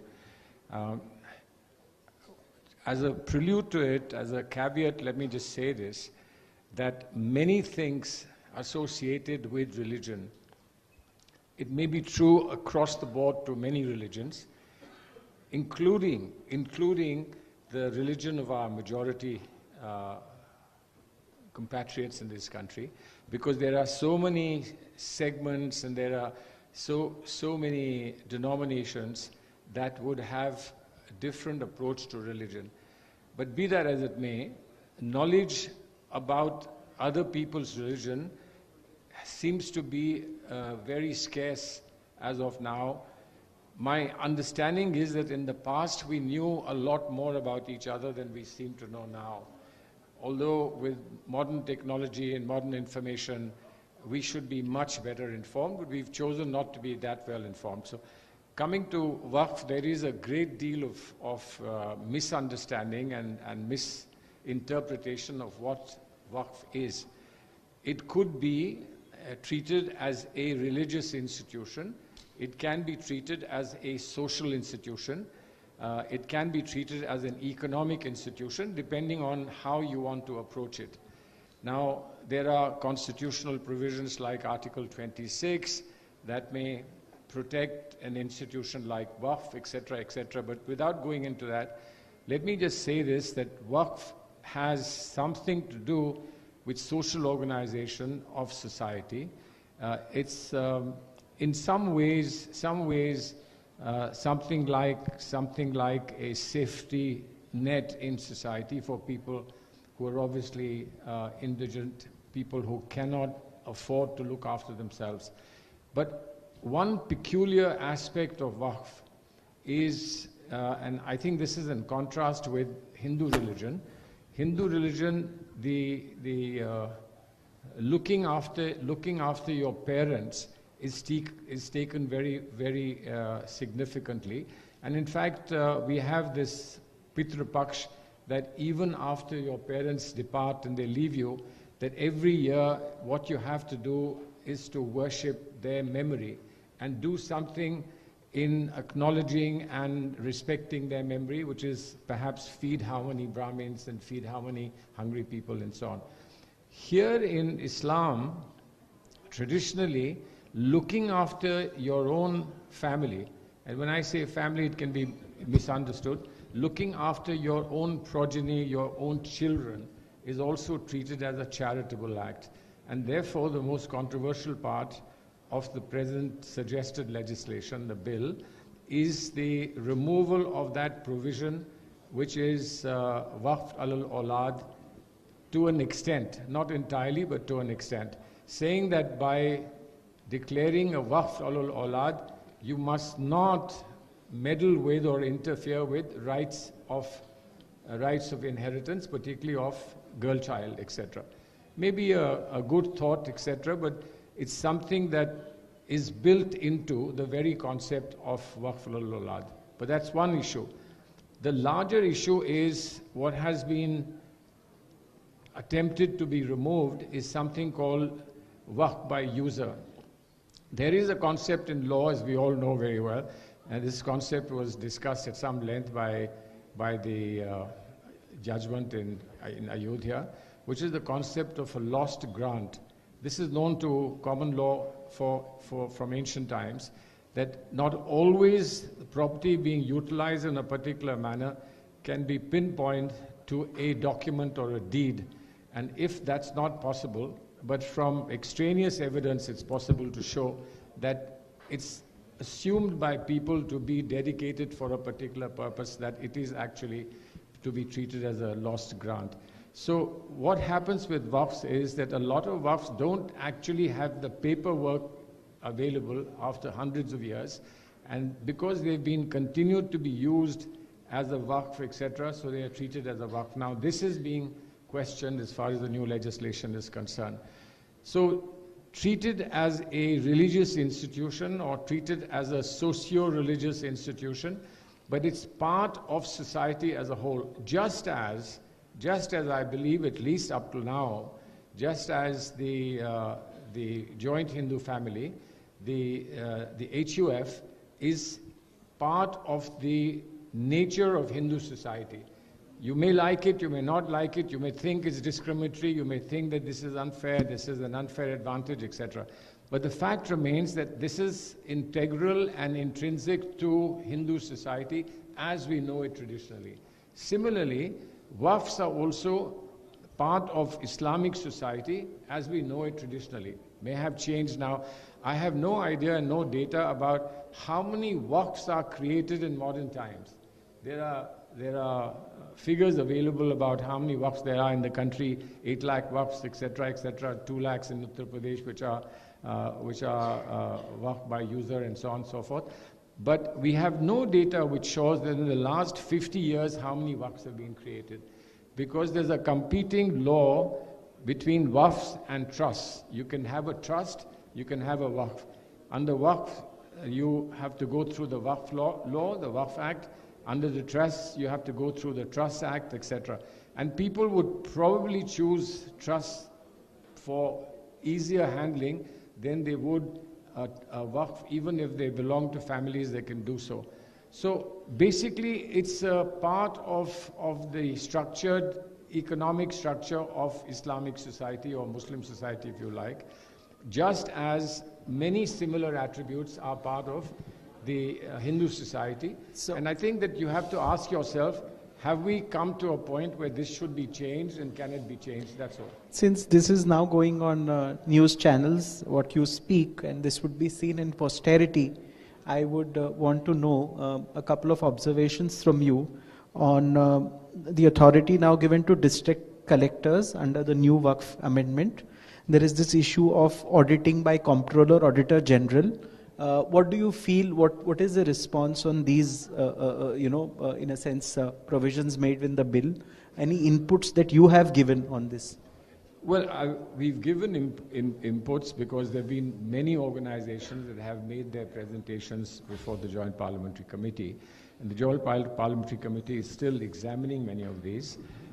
So the basic structure of Waqf is something that people are more interested in. Basics. The peripheries are not that important. That there is regulation. The regulation has been there, and the regulation can be there. There is no problem. Constitutionally, there is no problem. Now, politically, you may have to choose, is this regulation advisable? Is this regulation popular? Is this regulation likely to meet resistance? And is that resistance something that we should overcome? You can take a political call on that. But the core issue of who is to decide whether there is a waqf in the traditional law as it existed right now, or still does exist, that the decision is taken by a waqf board, which has, broadly speaking, a democratic structure. The decision is taken by the waqf board. It is then re-examined by a tribunal where somebody has an issue with it. It goes to the tribunal. After the tribunal, there can be a revision. I don't know why people think that the tribunal's word is final. It's very important because there are inputs in the tribunal that are significant. But finally, it's to be decided by the High Court. It goes in revision to the High Court. Now, two questions back to back I want to ask you. One is representation of Muslim women, as the bill requires at least 2 Muslim women on the boards. Secondly, a broader question, if you can answer. Professor Zamiruddin Shah, General Zamiruddin Shah once said that this society is like a salad, where distinct people with distinct identities stay together. And in the same prospect, people who oppose this bill have said there has been lack of consultation. If you could explain what that means, lack of consultation, who should have been consulted, which all people, and some inputs on that if you can share. Well, very quickly, as far as women are concerned, I can't understand why anyone would have a problem with women being involved. I think if you look at Islamic history carefully, you'd find that right at the beginning in Islam, women had a very important role in commerce, in decision-making, in what happened in the home, in the family, etc. Our Prophet of Islam did not propose marriage to his first wife. His first wife proposed marriage to him because she trusted him for his honesty and for his integrity and so on and so forth. So it's only, without casting aspersions on anyone, it's modern society has developed in subcontinent where women have been considered to be outside the purview of decision making. And therefore they may have been kept out of the Waqf structure as well. But there is absolutely nothing objectionable. It's, I think, very, very And right. the second question on consultation, where consultations are going on. So I think for people to say we haven't been consulted may be premature because consultations are going on. In 30 seconds, one last question before we end. The bill proposes replacing the election of Waqf board members with government nominations. What is your view on the same? And I certainly think that there are difficulties, and I've seen it from my own side. I've seen that if there are not enough MPs in the House or MLAs in the House who can be elected to be part of the work board, what do you do? That is a problem. But I think there's a larger problem with Indian society. But replacing elected persons by nominated persons, and that too nominated by the government, I mean, unless you have a procedure in which the nominations are done by a manner in which nominations are done by for high constitutional office, where there's a leader of opposition, there is somebody representing the opposition, etc., then there might be something said. But simply nominating and government having the power to nominate in place of elected persons, I think would just be replacing democracy with autocracy. Thank you so much for sharing your free and frank views on this subject. Always, like you do, in a measured manner. You praise some aspects, you raise your objections on some aspects. Of course, the discussions are going on, and I think we will speak to you more on this and other platforms, but appreciate that you could find time to join us on this very important issue concerning a large population in India. Thank you so very much. Thank you very much. Thank you. Thank you so much, Mr. Khurshid, for joining us. Thank you so much, Tarun, for conducting that session. But up next is another very pertinent conversation, the Places of Worship Act. Mr. Khurshid, I will request you to please stay on with us for this conversation as well. I also take a quick moment to introduce our next panelists. Justice Iqbal Ansari, former Chief Justice of the Patna High Court, is with us for this session. We also have Mr. Mukhtar Abbas Naqvi, former Union Minister. We have Mr. Ashwani Kumar Upadhyay, advocate and petitioner in the Places of Worship Act case. And Mr. Khurshid has very gracefully agreed to stay on for this conversation as well. Moderating this session is Megha Sharma, Executive Editor of NewsX. Mr. Naqvi, welcome, sir, to the third Law and Constitution Dialogue.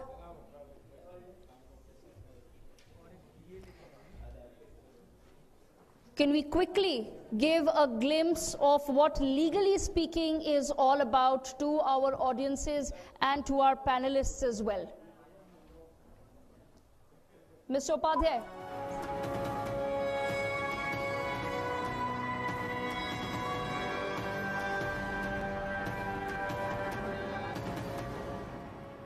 We are the mainstream media's dedicated platform to serve India's legal community. एक देश, एक संविधान, एक झंडा. One country, one constitution, one flag. That is the core of our democracy. The legal community is the core of the core. We are here to build a community in the mainstream media for you. A platform for jurists, with jurists and by jurists. We are doing what it takes. Come join us and make this the go-to platform for serious news, views and conversations. 100 episodes of Legally Speaking have aired on NewsX. And only primetime national television news show dedicated to the legal community. More than 100 dedicated columns published in the Sunday Guardian in print and online. More than 1,000 dedicated columns published in the Daily Guardian in print and online, with a dedicated website. Today, law is a very popular profession. Today, a lot of people want to join the law. We need to meet the parameters of the offences. With deep dives. In a constitutional court, there are lots of cross tensions. We have to have very good trained mediators of established reputation. With legal luminaries from across the world. How much can a person be surveilled in the future? This is a role of court. Unlike other countries, our two nations have a commitment. In-depth biographical interviews. I did huge number of cases. For the first 3 months in Cambridge, I was a very active debater. Full live prime-time telecasts of the Ram Jethmalani Memorial Lectures organized by Mahesh Jethmalani. Overwhelming thank you to NewsX and the Sunday Guardian Foundation for not only telecasting live this event, but for the relentless publicity campaign that preceded it. It has been a great honor reminiscing the legacy of Ram Jethmalani, one of the greatest of our times. Hosting the Will of Steel Awards in the memory of Ram Jethmalani on his birth centenary year in 2023. The largest legal and public service journalism awards in the world, with the award winner receiving 12 lakh rupees. full live telecast of the L.M. Singhvi Memorial Lecture, organized by Dr. Abhishek Manu Singhvi. The practice of democracy through universal adult franchise is not just limited to Delhi, but is happening in the remotest parts of India. And the first Law and Constitution Dialogue, hosted by Legally Speaking, with Justice Suryakant in 2022. Media has a heightened responsibility due to the greater power that it enjoys, the power to shape the views and attitudes of hundreds of millions. Live prime-time telecasts of the Justice J.S. Verma Memorial Lecture, organized by Vivek Tankha. Justice J.S. Verma, the iconic man of this place. Our aim is to curate quality conversations with eminent jurists which take forward jurisprudence, also inform, educate, stir debate. This is what has been our aim at Legally Speaking. We also take up relevant issues from time to time that involve the future of the judiciary, also the court systems with eminent retired judges, also former ASGs, sitting ASGs, also eminent jurists. This is what we do on a weekly basis. Because in the end, we need to restore and renew the logic of the mainstream media, which is to raise the bar, not just sink beneath it. It is our duty to put on the national agenda the very important issues raised by jurists who play such an important role in so many path-breaking matters in the country. Legally Speaking, the future of community service journalism in India's mainstream.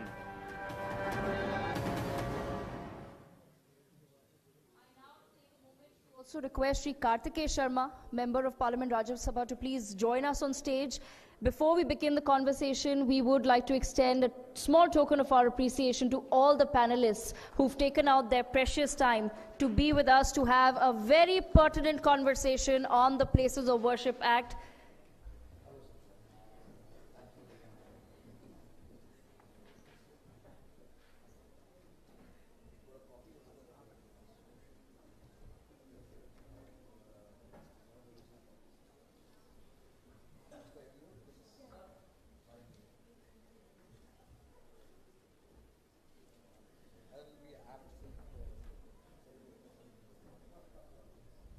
Ladies and gentlemen, that is the original copy of the Indian Constitution as we mark 75 years.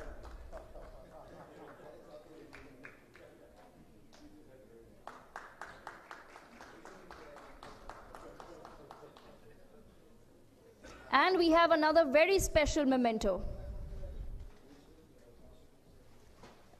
This is a very special photograph of the first Constituent Assembly meeting from 1946. We hope this serves as inspiration to everyone who's joined us today in taking very important conversations on the law and constitution forward. Thank you so much.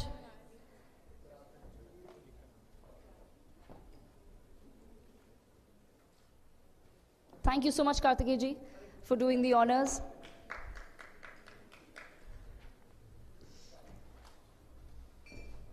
We are now ready to begin the conversation. Megha Sharma, Executive Editor of NewsX, takes this forward. Megha, over to you. Thank you, Devika. And I thank all of you for joining me for this discussion.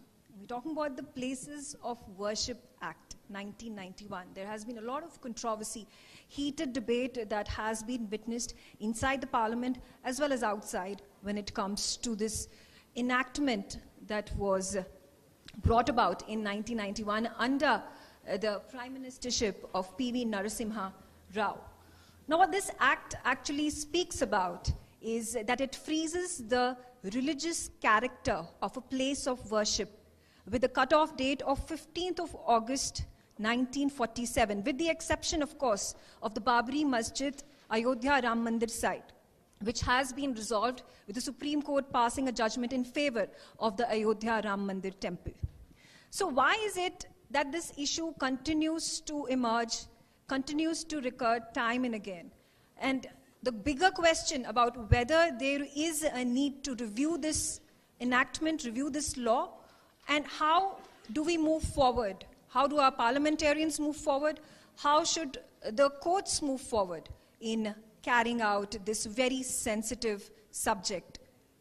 All right, I'm going to start my conversation over here, and I'm going to take the first response from Mr. Mukhtar Abbas Naqvi ji.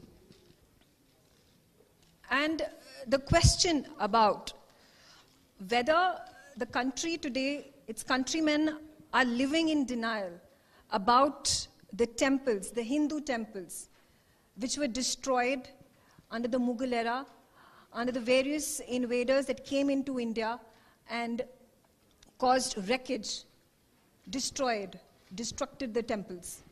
देखिए हमारा देश इस वक्त आज़ादी के अमृत काल के दौर से गुजर रहा है और इस अमृत काल में किसी भी तरह से सांप्रदायिकता का जहर नहीं बल्कि समावेशी सोच का, सद्भाव का अमृत निकलना चाहिए। और प्लेसेस ऑफ वर्शिप एक्ट 1991 एक विशेष परिस्थितियों में आया था और उसके बाद लगभग मैं मानता हूं कि बहुत कई दशकों तक किसी भी तरह से जो प्लेसेस ऑफ वर्शिप एक्ट थे उसके बाद से कोई ऐसा विवाद या किसी ऐसा तरह की समस्या नहीं आई। एक प्लेसेस ऑफ वर्शिप एक्ट के बाद लगातार जो एक पूरा का पूरा हमारा वक्फ सिस्टम है जिसने कि जो अनकॉन्स्टिट्यूशनल एनार्की है वो उस अनकॉन्स्टिट्यूशनल एनार्की की वजह से हर दिन जो है वो किसी न किसी जगह पर जो वक्फ सिस्टम में लोग हैं, वक्फ सिस्टम को मैं ये नहीं मानता कोई बुरा है, लेकिन जो डोमिनेट कर रहे हैं, जिन्होंने उस पर कब्जा कर रखा था, जो वक्फ वाफियाज थे, वो डिफरेंट प्लेसेस पर जो है वो दावे करने लगे, धावे करने लगे, उसका जो है वो रिएक्शन दिखाई पड़ने लगा। हमारा मानना है कि प्लेस ऑफ वर्शिप एक्ट 1991 उसके बारे में अभी सुप्रीम कोर्ट ने कहा भी है कि उसकी वो स्क्रूटनी कर रहे हैं, करेंगे, लेकिन मैं अगर आप मुझसे पूछेंगे तो किसी भी विदेशी आक्रमणकारी की क्रिमिनल, कम्युनल, क्रूर करतूत और गुनाह का जो है वो ठीकरा जो है वो आज की वर्तमान पीढ़ी पे नहीं ठोकना चाहिए और इस वर्तमान पीढ़ी को भी समझना चाहिए कि किसी भी विदेशी आक्रमणकारी की क्रिमिनल, कम्युनल, क्रूर करतूत को जो है वो उसको सुरक्षा कवच न बन करके उसको करेक्ट करने में सहयोग करना चाहिए। ओके सलमान जी, आपका इसके बारे में क्या कहना है? What do you think? Is the country, are the countrymen today in denial that there were actually temples that were destroyed in the northern part of the country and therefore they at this point of time are wanting that these surveys be conducted, excavation happen at the sites of where mosques have been built? Well, I think it's important to keep in mind that this is not, there may be a historical context in which this act was passed, but the act was not passed specifically focused on any specific community. There was a very important exception that one census was required to be made, which was an exception made for Ayodhya. And that exception at that time appeared, and I hope that it continues to appear, as the putting a ceiling on any issues that could arise between communities in the country. And that's not just Hindu, Muslim communities. Communities in the country are many. There are Buddhists, there are Jains, there are Sikhs, there are Muslims, there are Christians, there are Hindus. So decisions between them of the past should not be raked up is basically what the purpose of this legislation was. And this is not new to India. This has been done everywhere in the world. The methodology may be different. In South Africa, when the Truth and Reconciliation Commission was formed, the idea was, let us move on, forget the past and move on. Whatever had to happen in the past has happened. Now let's move on and let's find a line that we can draw. India, I believe, consensually drew the line in 1947. This was done in 1991, but we chose to do it for 15th of August 1947, and it was a consensual approach. It was not a partisan approach. It was a consensual approach. And now to reopen it and to say, but what happened in the past, then the whole issue about who did what to whom in the past will be raked up. And you are not just raking up a mandir or a masjid issue, you are raking up an entire past that would say that India cannot live together. We are to live together. It's our commitment that we must live together, and whatever is needed to be done for us to be able to live together comfortably, I think that's what has been done, and that is what we must respect. And I do sincerely hope that the future will bring that about.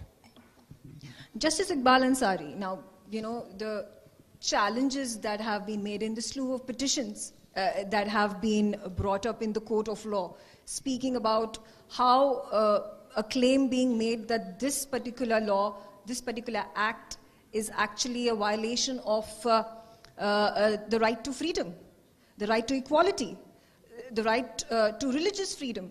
What do you make of these contentions in the court of law that are being made by the petitioners? The question that you have put is basically to be answered by the Supreme Court in the dispute which has been raised before it as to whether this is constitutional or not. We have to remember that the Constitution of India envisages, amongst other things, fraternity, which means there has to be amity amongst the people. An emphasis is on integrity. We can't do anything which will disintegrate the society, be it on the religious line, be it on the linguistic line or regional, anything. So any kind of situation which will lead to disintegration has to be stopped. Now, as far as the freedom of religion is concerned, it's already there. But will my freedom of religion be complete only when I demolish one community's place of worship and go to my place? Because if you look into the pages of history, you will find that all through the ages, places of worship and prayer have been demolished, not by one religious community, by everyone. So in that event, those who are now claiming, it is not that their forefathers had not demolished. They had also demolished. But where are we going to? There has to be some end. And the society has to live in peace without tension. I have no doubt that if you read plainly, perhaps the Act leaves the scope for survey for the purpose of research. But to say that the survey has to be for the purpose of determining the title of the place of prayer or temple is wrong. Right. Because if it is only for academic purpose, yes, it is open. But if you look at it, the suit has been filed for title. It is not for making research that I will find out what is my past. Yes. It is for a place of worship. That we have to, in that place of worship, obviously, if there is something called in law, purposive interpretation of an act. The purpose was to say that we stand where we are. We will not rake the past. That's the purpose. So long as the act remains, that purpose has to be fulfilled by every court. And that means that you will not do anything which will lead to any kind of disruption in the society. When Justice Chandrachud opened it, he said its survey is open. Yes, it is open, but not open for the purpose of bringing a claim of another person. It is only for the purpose of academics. You can say that yes, Aurangzeb, for instance, I'm just taking the name of Aurangzeb because he is the most controversial person amongst the Mughals. He built Jama Masjid in place of a temple. That research is probably possible, but beyond that it's not. That's my idea. Okay. And that's how my idea is with regard to Constitution of India and then India as a nation. Okay, all right. We also have with us Syed Nasir Hussain has just joined, but before I go to Syed Nasir Hussain ji, Ashwini Upadhyay, he's, Ashwini ji, you are one of the petitioners who challenged the act in the court of law. Now, the very same point that has been raised by Justice Iqbal Ansari, that surveys can be allowed to be conducted, But what should be the intent behind actually putting out that suit and seeking from the court of law to allow for the survey to be conducted? देखिए, ये मामला हिंदू मुस्लिम का है ही नहीं है, जबरदस्ती इसको हिंदू मुस्लिम बनाया जा रहा है। ये मामला भारत की संप्रभुता और विदेशी आक्रांताओं के बीच में है। हम स्वतंत्र हो चुके हैं, संविधान के प्रियम्बल पे पहला शब्द है सोवरेंटी, हम यानी संप्रभु हो चुके हैं। संप्रभु का मतलब होता है गुलामी का निशान नहीं होना चाहिए। इस कानून का नाम है प्लेस ऑफ वर्शिप एक्ट, ये प्लेस ऑफ प्रेयर एक्ट नहीं है। There is a huge difference between place of worship and place of prayer. जो मूर्ति पूजक होते हैं वो वर्शिप करते हैं, जो निराकार ब्रह्म की उपासना करते हैं वो प्रेयर करते हैं। इसमें लिखा है कि रिलीजियस कैरेक्टर कंटिन्यू रहेगा। रिलीजियस कैरेक्टर क्या है? मैं काले कोट में हूं सुप्रीम कोर्ट में तो मैं वकील जैसा दिखता हूं, मैं हॉस्पिटल में सफेद कोट पहन लूं तो मैं डॉक्टर जैसा दिखूंगा, मैं पुलिस लाइन में खाकी का कपड़ा पहन लूं तो मैं इंस्पेक्टर जैसा दिखूंगा, मैं तिलक लगा लूं तो हिंदू दिखूंगा, टोपी पहन लूं तो मुस्लिम दिखूंगा, क्रॉस पहन लूं तो मैं क्रिश्चियन दिखूंगा, और साफा बांध लूं तो मैं सिख दिखूंगा।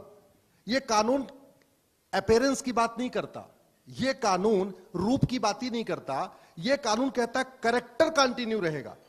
तो जस्टिस चंद्रचूड़ साहब ने बिल्कुल सही कहा कि कैरेक्टर, जैसे मेरा क्या कैरेक्टर है आप मेरे कपड़े से नहीं कर सकते, आपको मेरा कैरेक्टर जानने के लिए मेरा सर्वे करना पड़ेगा, मेरा हमसे बातचीत करना पड़ेगा। वैसे ही किसी भी स्ट्रक्चर को देख के आप ये नहीं डिसाइड कर सकते इसका कैरेक्टर क्या है। Okay. और ये कानून मैं आपको समराइज करता हूं। देश स्वतंत्र हो चुका है और सरकारें जो बनती हैं वो बाबर, हुमायूं, तुगलक, गजनी, गोरी के इलीगल काम को लीगलाइज करने के लिए कानून नहीं बना सकती। दूसरा, आप कोर्ट का दरवाजा नहीं बंद कर सकते। आपने वक्फ एक्ट बनाया, कोर्ट का दरवाजा बंद किया, लेकिन कम से कम एक छोटी विंडो दिया वक्फ ट्रिब्यूनल की। इस कानून में तो आपने वो विंडो भी बंद कर दिया। आप अगर वास्तव में प्लेस ऑफ वर्शिप एक्ट बना रहे थे तो प्लेस ऑफ वर्शिप बोर्ड भी बनाते, प्लेस ऑफ वर्शिप ट्रिब्यूनल भी बनाते, और वहां हमें जाने का रास्ता देते कि भाई हमें जहां लगता है वहां चले जाए, वहां जाके देख लें। दूसरी बात मैं आपको बता रहा हूं, यह कानून बनाया गया पब्लिक ऑर्डर की आड़ में, और पब्लिक ऑर्डर सेंटर का सब्जेक्ट ही नहीं है। पब्लिक ऑर्डर स्टेट सब्जेक्ट है, कॉन्स्टिट्यूशन में काम का बंटवारा है। पब्लिक ऑर्डर स्टेट सब्जेक्ट है, सेंटर का सब्जेक्ट ही नहीं, इसलिए सेंटर के पास ये पावर ही नहीं थी। तीसरी बात, जस्ट मैं समराइज कर रहा हूं, क्विक 30 सेकंड। ये कानून हमारे देवी देवताओं में भेदभाव करता है। राम भक्तों के लिए जितना महत्वपूर्ण अयोध्या है, कृष्ण भक्तों के लिए उतना महत्वपूर्ण मथुरा है, शंकर जी के भक्तों के लिए उतना महत्वपूर्ण अपना काशी है, दुर्गा के भक्तों के लिए उतना महत्वपूर्ण भद्रकाली है, सरस्वती के भक्तों के लिए उतना महत्वपूर्ण भोजशाला है। यह कानून तो हमारे देवी देवताओं में भेदभाव करता है। दूसरा, यह हिंदू लॉ के भी खिलाफ है, इस्लामिक लॉ के भी खिलाफ है। हिंदू लॉ के खिलाफ इसलिए है क्योंकि once a temple always a temple. एक बार अगर प्राण प्रतिष्ठा हो गई, वहां पूजा पाठ शुरू हो गया, जब तक विसर्जन नहीं होगा वो मंदिर ही रहेगा। उसका गुंबद बदल जाए, उसकी दीवार टूट जाए, भारत में हजारों की संख्या नहीं लाखों की संख्या में मंदिर नहीं, पेड़ के नीचे पूजा होती है। नीम के पेड़ के नीचे, बरगद के पेड़ के नीचे, पीपल के पेड़ के नीचे पूजा होती है। वहां शिवलिंग स्थापित कर देते हैं, पूजा शुरू हो जाती है। आंधी तूफान आता है, पेड़ उखड़ जाता है, तो मंदिर का कैरेक्टर उसका खत्म नहीं होता। वैसे ही जब एक बार प्राण प्रतिष्ठा आ गई, कोई आक्रांता आया, उसने ढांचा बदल दिया, वहां मस्जिद नमाज शुरू करवा दिया, इसका मतलब ये नहीं कि वो मस्जिद हो गई। दूसरा, ये अन इस्लामिक क्यों है वो बता रहा हूं आपको। इस्लाम में लिखा हुआ है, साफ साफ लिखा हुआ है, आप होली कुरान को देख लीजिए, हदीसों को उठा के देख लीजिए। मस्जिद वहां बनेगी जो भूमि समतल हो। वर्जिन शब्द यूज किया है, मैंने जो कमेंट्री पढ़ी उसमें, मुल्ला की कमेंट्री, उसमें वर्जिन शब्द यूज किया। That land should be virgin, समतल जमीन होनी चाहिए, या तो पुश्तैनी जमीन होनी चाहिए, या अपने जायज पैसे से खरीदी गई जमीन होनी चाहिए, या स्वेच्छा से दान की गई हुई जमीन होनी चाहिए। यहां आप बताइए, काशी, मथुरा, भद्रकाली, भोजशाला में किसने दान किया था? और जो दूसरों के ऊपर मस्जिद बनाई जाए उसको मस्जिद नहीं, इस्लाम में उसको मस्जिद जर्रार कहते हैं, और मस्जिद जर्रार में नमाज पढ़ना हराम है, ये इस्लामिक लॉ कहता है। इसलिए मैं कहता हूं ये हिंदू लॉ के भी खिलाफ है, इस्लामिक लॉ भी खिलाफ है, और सबसे इंपॉर्टेंट ये सेकुलरिज्म के खिलाफ है। बड़ा सवाल तो ये भी उठता है कि हम कितने हजारों मॉस्क्स को डिमोलिश करेंगे और फिर कितने टेम्पल्स बनेंगे इस पे, और ये सिलसिला कब तक चलते रहेगा? देखिए, पहली बात तो ये एक झूठ फैलाया जाता है कि आपको मस्जिद की जांच करने के लिए खुदाई करनी पड़ेगी। हम चंद्रमा पे गए थे, क्या सीढ़ी बनाया? क्या सीढ़ी नहीं बनाया ना, टेक्नोलॉजी का यूज किया, चंद्रमा पे पहुंच गए। टेक्नोलॉजी यूज किया, हम मंगल पे पहुंच जाएंगे। हमने अग्नि ब्रह्मोस बनाया तो क्या हमने पहले आग जलाई? क्या नहीं, अग्नि ब्रह्मोस बना लिया। आज की डेट में इतनी टेक्नोलॉजी है, बिना दीवार टच किए यह बताया जा सकता है कि इसकी फाउंडेशन कब बनी, इसकी दीवार कब बनी, इसका गुंबद कब बना, सेम मटेरियल यूज हुआ है या अलग अलग मटेरियल यूज हुआ है। But the same question sir, अगर आर्कियोलॉजिकल पर्पस के लिए अगर आप वहां पे सर्वे करते हैं कि आपको जानकारी जानने के लिए कि यहाँ पे हिस्टोरिकल साइट है, इसमें is it built on a ruin of a temple और any other structure, that's fine. But then what exactly is the intent for a lawsuit to be filed? That's the question that was also raised, as was mentioned clear hai, by Justice Ansari, that the Chief Justice of India, the former Chief Justice of India, said that it is all right to seek for surveys to be conducted, but only if the intent is right. नहीं, intention बड़ा clear है. अगर वो मंदिर के ऊपर मस्जिद बनी है तो मस्जिद जर्रार है, वहां नमाज पढ़ना हराम है, और मंदिर के ऊपर मस्जिद बनी है तो आज भी मंदिर है. उसका जो कैरेक्टर है वो रिस्टोर होना चाहिए, और ये कानून भी कहता. मैं एक एग्जांपल आपको देता हूं. ये कैरेक्टर एक मिनट, जस्ट 30 सेकंड आपको एग्जांपल देता हूं. जिस कानून में जो शब्द यूज होता है वो उसके भले के लिए होता है. जैसे जिस कानून में SC ST लिखा है, इसका मतलब SC ST के भले के लिए है. जिस कानून में विमेन लिखा है यानी महिलाओं के भले के लिए है. जिस कानून में OBC लिखा है इसका मतलब पिछड़ों के भले के लिए है. ये प्लेस ऑफ प्रेयर एक्ट नहीं है, ये प्लेस ऑफ वर्शिप एक्ट है. ये पूजा स्थल कानून है, ये प्रार्थना स्थल कानून नहीं है. इसलिए इसका इंटरप्रिटेशन पूजा स्थल यानी मंदिर के पक्ष में होगा, न कि प्रार्थना स्थल. और लास्ट में आपको बता दूं, एडवोकेट उपाध्याय जी, आपने अपना point has been established very well made. मंदिर के एयरपोर्ट पे कभी प्लेस ऑफ वर्शिप नहीं होता, एयरपोर्ट पे हमेशा प्लेस ऑफ प्रेयर होता है, क्योंकि प्लेस ऑफ प्रेयर को बदला जा सकता है, प्लेस ऑफ वर्शिप को बदला नहीं जा सकता. Okay, all right. I'm also going to get a viewpoint from Mr. Syed Nasir Hussain, Member of Parliament, Rajya Sabha from the Congress. Thank you very much for joining us for this discussion and being part of our dialogue. How do you have to view these developments, these unfortunate incidents that are taking place? Sambal particularly, the riots that took place, 12 people died. A situation of communal disharmony happened. Could this have been averted?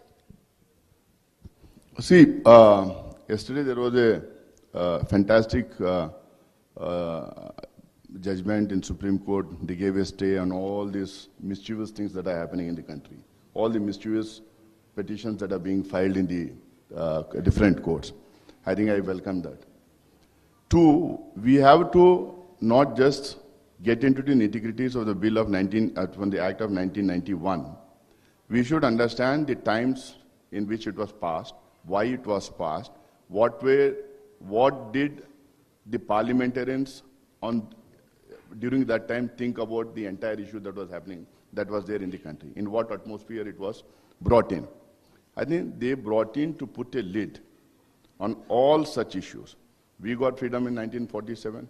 What happened before that? Who invaded? What was Bharat? Till where was Bharat? What was Akhand Bharat? Who came from where? If you look at temples, Hindu temples, you have to think of Jain temples, you have to think of Buddhist worship places. If you start digging up everything, then there'll be Shaivites, Vaishnavites. So many things happened in the past. I think 1947 is something which we need to remember. We became a nation, we became a democracy, we need to move on, we need to move forward. We should be a forward-looking, progressive nation. Because for that reason, Parliament, in its wisdom, passed that bill and said, enough is enough, we'll put a lid on this, we'll close this, except one issue, we'll close it, and here on out, we'll move forward, we'll not get into these issues. I think we have to understand the spirit behind that act, which is very, very important.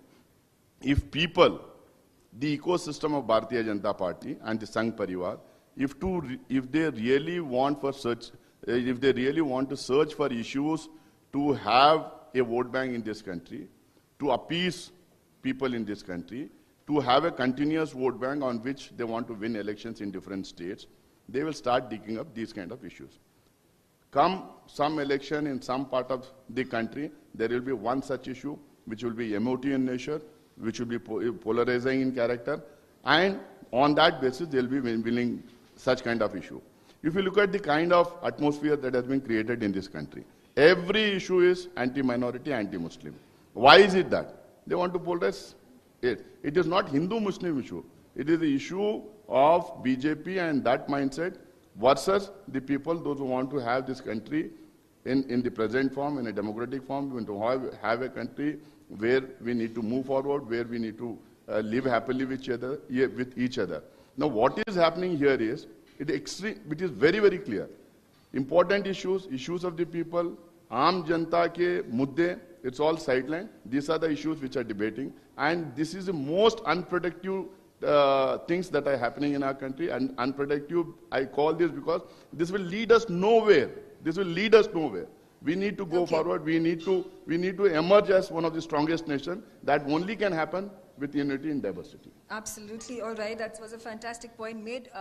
Mukhtar Abbas Naqvi ji, आपका क्या कहना है? क्या आपको लगता है कि abrogation of the Places of Worship Act 1991, is this akin to a movement that could be perceived as anti-Muslim? देखिए, हमारे देश का जो कॉन्स्टिट्यूशन है, संविधान, वो सबसे दुनिया के जितने भी संविधान हैं, रिटन हैं, अनरिटन हैं, लिखित हैं, अलिखित हैं, उनमें सबसे बड़ा, और बड़ा ही नहीं, बहुत ही व्यापक है. और इसीलिए जो है वो हमारे यहाँ कॉन्स्टिट्यूशन जो है वो सुप्रीम है, पार्लियामेंट सुप्रीम नहीं है. जितनी भी जो है वो कॉन्स्टिट्यूशनल सिस्टम है हमारा, चाहे जुडिशरी हो, चाहे लेजिस्लेटिव हो, चाहे विधायिका, कार्यपालिका, जितनी भी हैं, वो सब के सब जो है वो कॉन्स्टिट्यूशन के मुलाजिम हैं. कॉन्स्टिट्यूशन को उन्हें फॉलो करना है. अब सवाल पैदा होता है कि जो हमारा जब कॉन्स्टिट्यूशन और हमारे जो संविधान निर्माताओं ने जो हमारे संविधान बनाया, तो उसमें कई ऐसे पहलू हैं जिसे हम आज भी चेंज नहीं कर सकते. वो पत्थर की लकीर है. उस बहुत बार 106 बार 7 बार कॉन्स्टिट्यूशनल अमेंडमेंट्स हुए हैं, और उन कॉन्स्टिट्यूशनल अमेंडमेंट में भी उन जो पहलुओं को कभी भी जो है वो टच नहीं किया गया. वो पहलू है यूनिटी इन डाइवर्सिटी, एक भारत श्रेष्ठ भारत की. और जो अभी हमारे अश्वनी जी कह रहे थे, देखिए एक चीज़ हमें समझना होगा कि हम किसी भी समस्या का समाधान हमें करना होगा, उसे नेवर एंडिंग समस्या नहीं बनाना होगा. ये बात सही है, जो बात आपने कही उससे मैं इत्तेफाक करता हूँ कि बहुत पहले कुछ विदेशी आक्रमणकारी आए, उनकी कुछ क्रिमिनल, कम्युनल, क्रूर करतूतें हुई, और जिसका कि खमियाजा भी बहुत वर्षों तक देश ने भुगता. लेकिन आज जो है हमें तमाम ऐसे पहलू, जिन पहलुओं को कि हम समाधान के रास्ते पर, अब जैसे बाबरी मस्जिद का इशू था, लगभग 600 साल तक जो है वो राम मंदिर मुद्दे को लेकर के आंदोलन हुआ, संघर्ष हुए, कुर्बानियाँ हुई, फिर कोर्ट ने जो है, सुप्रीम कोर्ट ने एक यूनानिमस डिसीजन किया, और सभी वर्गों ने, चाहे वो हिंदू हो, मुसलमान हो, कोई भी हो, उन्होंने जो है उसका स्वागत भी किया और सम्मान भी किया, और वो इशू क्लोज हो गया. कुछ और इश्यूज हैं जिन इश्यूज को कि जिसको कि जो है वो करेक्ट करने की जरूरत है, लेकिन हर इशू जो है वो करेक्ट करने के लिए रास्ते में नहीं खड़ा हो सकता. कुछ इश्यूज हैं, डेफिनेटली कुछ इश्यूज ऐसे हैं जिन इश्यूज को कि जो बहुत ही गंभीर आस्था से जुड़े हुए हैं, और उसका जो है वो सोल्यूशन होना चाहिए, समाधान होना चाहिए. इसलिए मैं मानता हूं कि हमें जो हमारा कॉन्स्टिट्यूशनल कमिटमेंट है, उस कॉन्स्टिट्यूशनल कमिट हमारे लिए जो है वो किसी भी लोकतंत्र के लिए कॉन्स्टिट्यूशन जो है वो धर्म ग्रंथ है उस लोकतंत्र का. तो इसलिए हम उस दिशा में हमें चलना चाहिए, और समाधान जो है वो निकालने की जरूरत होनी चाहिए.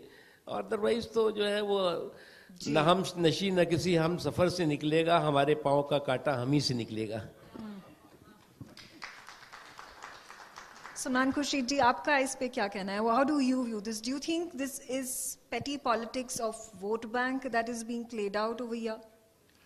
See, I would be unfair to those who presumably honestly believe what they are doing is a matter of their faith. So I will not be unfair to them. If political people get involved, then one can certainly say that people are trying to take political advantage. But if somebody believes he's doing it as a matter of faith, we must respect them. Because the very purpose of this legislation is not to be pointing fingers at each other. The whole purpose of this legislation is that now let us come together and live together. I have a very educational opportunity right now to discover that this is an issue of Islam, that Islam prohibits such places of prayer or places of worship, because none of the suits that have been filed for a declaration on behalf of Muslims that this is something that the Muslims should not be inflicted upon, etc. But if we continue to look at these ways and means of hurting each other, they are endless, absolutely endless.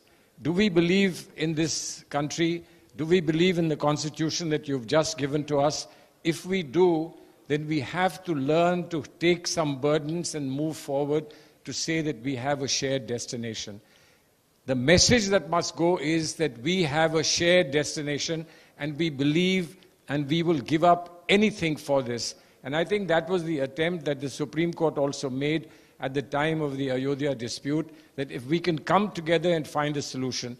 So no solution was found before the Supreme Court pronounced, but after the Supreme Court's pronouncement, one got a feeling that this is a solution, and this is being accepted across the board. Now let's not unsettle that. Let us not destroy that good feeling that emerged after a long time, that we are now together. There's no need now to continue to pull ourselves asunder. And I would just appeal to everybody, if you have faith in each other, you are going to be a much more powerful country in the world than you can ever imagine. Absolutely. I'll come to you, Advocate Upadhyay. Let me get in Justice Iqbal Ansari as well to seek a comment from him. Okay, fine. Yes. Go ahead. Yes. Salman sir, आप 1991 government में क्या थे? उस समय आप कानून मंत्री थे? अच्छा, ठीक है। देखिए, मैं आपको दो कानून दिखा रहा हूं, एक 1991 का है, एक 1995 का है। वक्फ एक्ट है, दूसरा है प्लेस ऑफ वर्शिप एक्ट। मैं तो ये कह रहा हूं, जब वक्फ एक्ट बना उसमें वक्फ बोर्ड दिया, आप प्लेस ऑफ वर्शिप एक्ट में प्लेस ऑफ वर्शिप बोर्ड दे दीजिए। वक्फ एक्ट में वक्फ ट्रिब्यूनल है, आप प्लेस ऑफ वर्शिप ट्रिब्यूनल दे दीजिए। वक्फ एक्ट में वक्फ सर्वेयर है, आप प्लेस ऑफ वर्शिप का सर्वेयर दे दीजिए। तो जैसे इसमें कोई कट ऑफ डेट नहीं है, इसमें 1947 की कट ऑफ डेट नहीं है, इसमें वक्फ एक्ट में ये अनलिमिटेड है कि 1500 साल पुराने गांव को भी आप वक्फ प्रॉपर्टी डिक्लेयर कर सकते हैं। मैं कह रहा हूं आप इसकी भी कट ऑफ डेट निकाल दीजिए, दोनों कानून को एक बराबर कर दीजिए। ये तो नहीं चलेगा, एक तरफ आपने कोर्ट का दरवाजा बंद किया और वक्फ ट्रिब्यूनल बना दिया, दूसरी तरफ ने ट्रिब्यूनल बनाया और कोर्ट का दरवाजा बंद किया। हिंदू यहां हजारों साल से नाइंसाफी झेल रहे हैं। अब मैं बार बार रिपीट कर रहा हूं, यह मामला हिंदू मुस्लिम का नहीं है, यह भारत की संप्रभुता का मामला है। और बहुत जिम्मेदारी के साथ कह रहा हूं, मुगलों ने न यहां कोई नया शहर बसाया, न उन्होंने न कोई मस्जिद बनाई। उनके पास अयोध्या में खाली जगह की कमी नहीं थी, लेकिन उनको जन्मभूमि के ऊपर ही बनाना था। मथुरा में खाली जगह की कमी नहीं थी, बना सकते थे, नहीं, उनको जन्मभूमि के ऊपर बनाना था। मैं 20 सेकंड में बताता हूं उन्होंने क्या किया।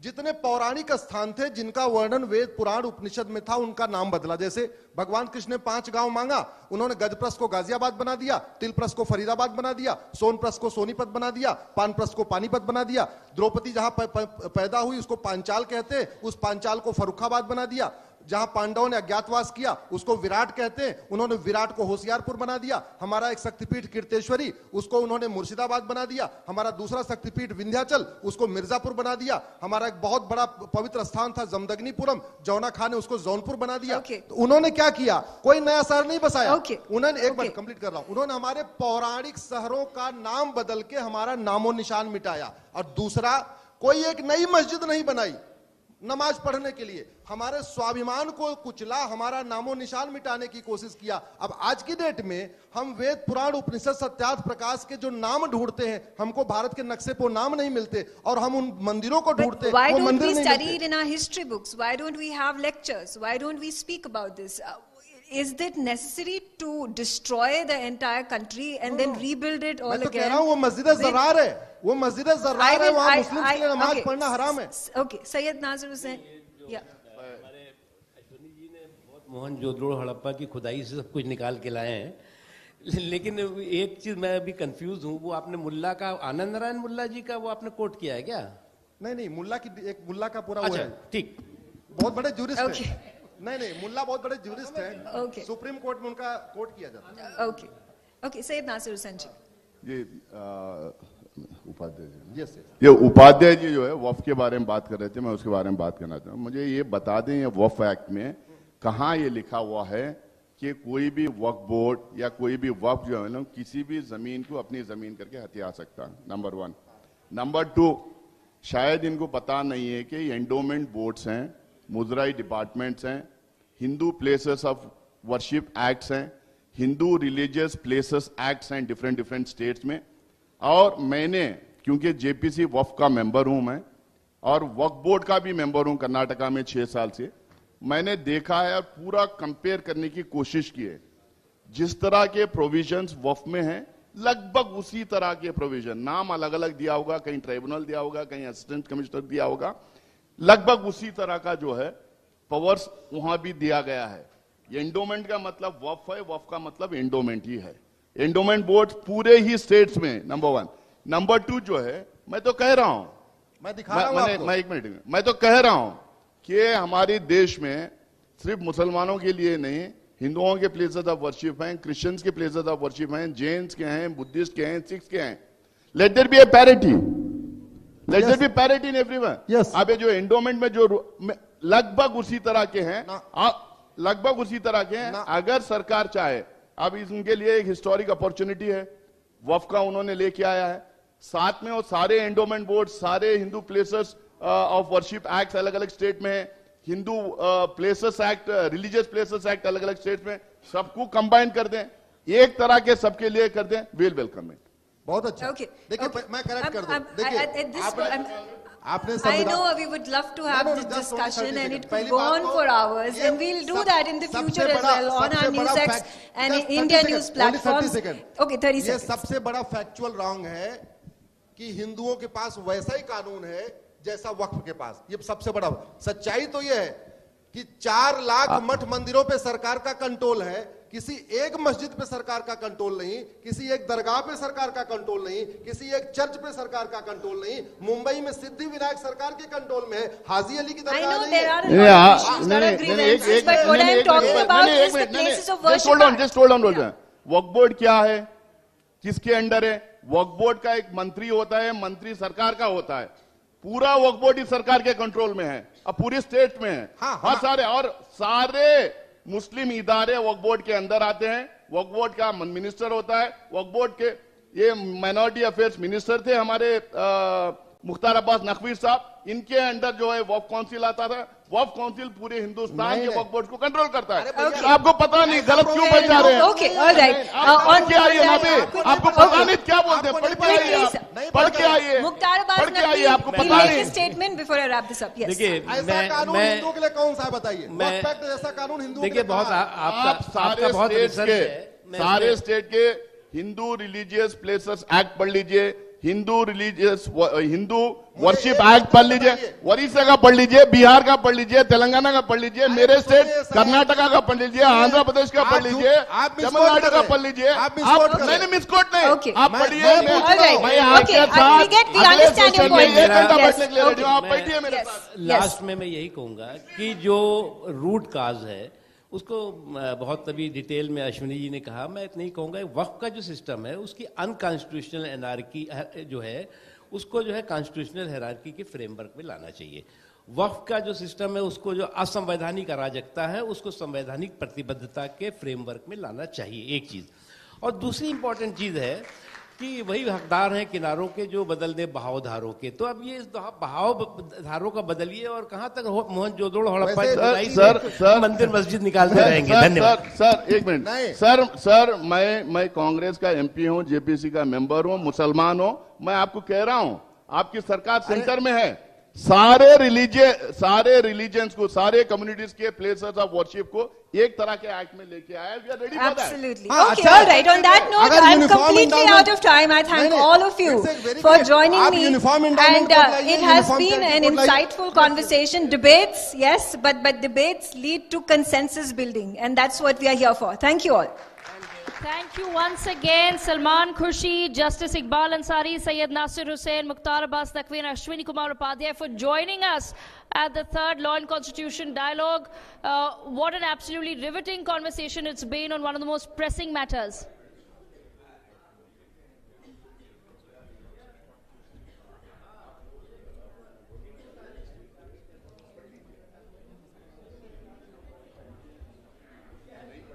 Ladies and gentlemen, it gives me immense pleasure to introduce the chief guest for our keynote session, Justice Surya Kant, Honorable Judge at the Supreme Court of India. Let us welcome Justice Surya Kant with a huge round of applause. I take this moment to request Justice Surya Kant to please join us on stage, accompanied by Shri Karti Sharma, Member of Parliament Rajya Sabha, and Mr. Tarun Nangia, Editor of Legally Speaking.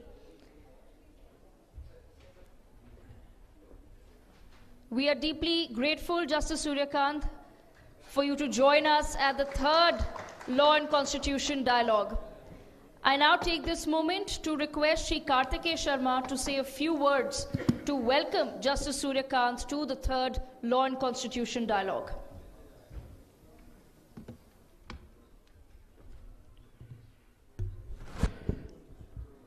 Good evening, everyone. I'd like to take this opportunity to thank Honorable Justice Shri Surya Kant ji for taking out time from his busy schedule and being part of the Third Law and Constitution Dialogue, which marks the history and is a milestone because we celebrate the 75th year of the Constitution. And since we debate it in the Parliament today in the Lok Sabha and subsequently in the Rajya Sabha, I think it is only apt that the third discussion should also be by the fourth pillar, and who better than the Honorable Justice Surya Kant ji to enlighten us and show us the way on it. Sir, thank you very much for taking out time and being part of the legally speaking endeavor to take the Constitution to the people of the country, and also emphasize on the importance of the Constitution in our daily lives and how we use it and take it and make it a part of our lives in development, growth, and evolution as a democracy. Thank you very much, sir, for taking out time and gracing this occasion with your presence. Thank you very much. Thank you, Kartikeji, for those words. I now request you to please present a token of our appreciation to Honorable Justice Surya Kant. As India marks 75 years of the adoption of its constitution, we present to you a copy of the original constitution, sir. Let's have a huge round of applause. Along with this, we take great pleasure in presenting to you, Justice Surya Kant, a photograph of the first session of the Constituent Assembly held on the 9th of December 1946.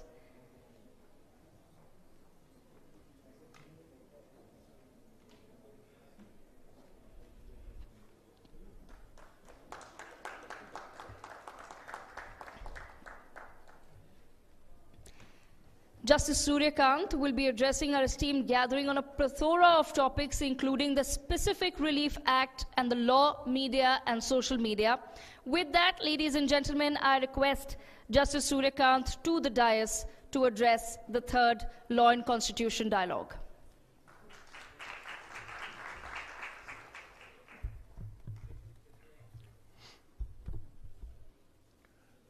Thank you very much. Good afternoon to all the distinguished guests here.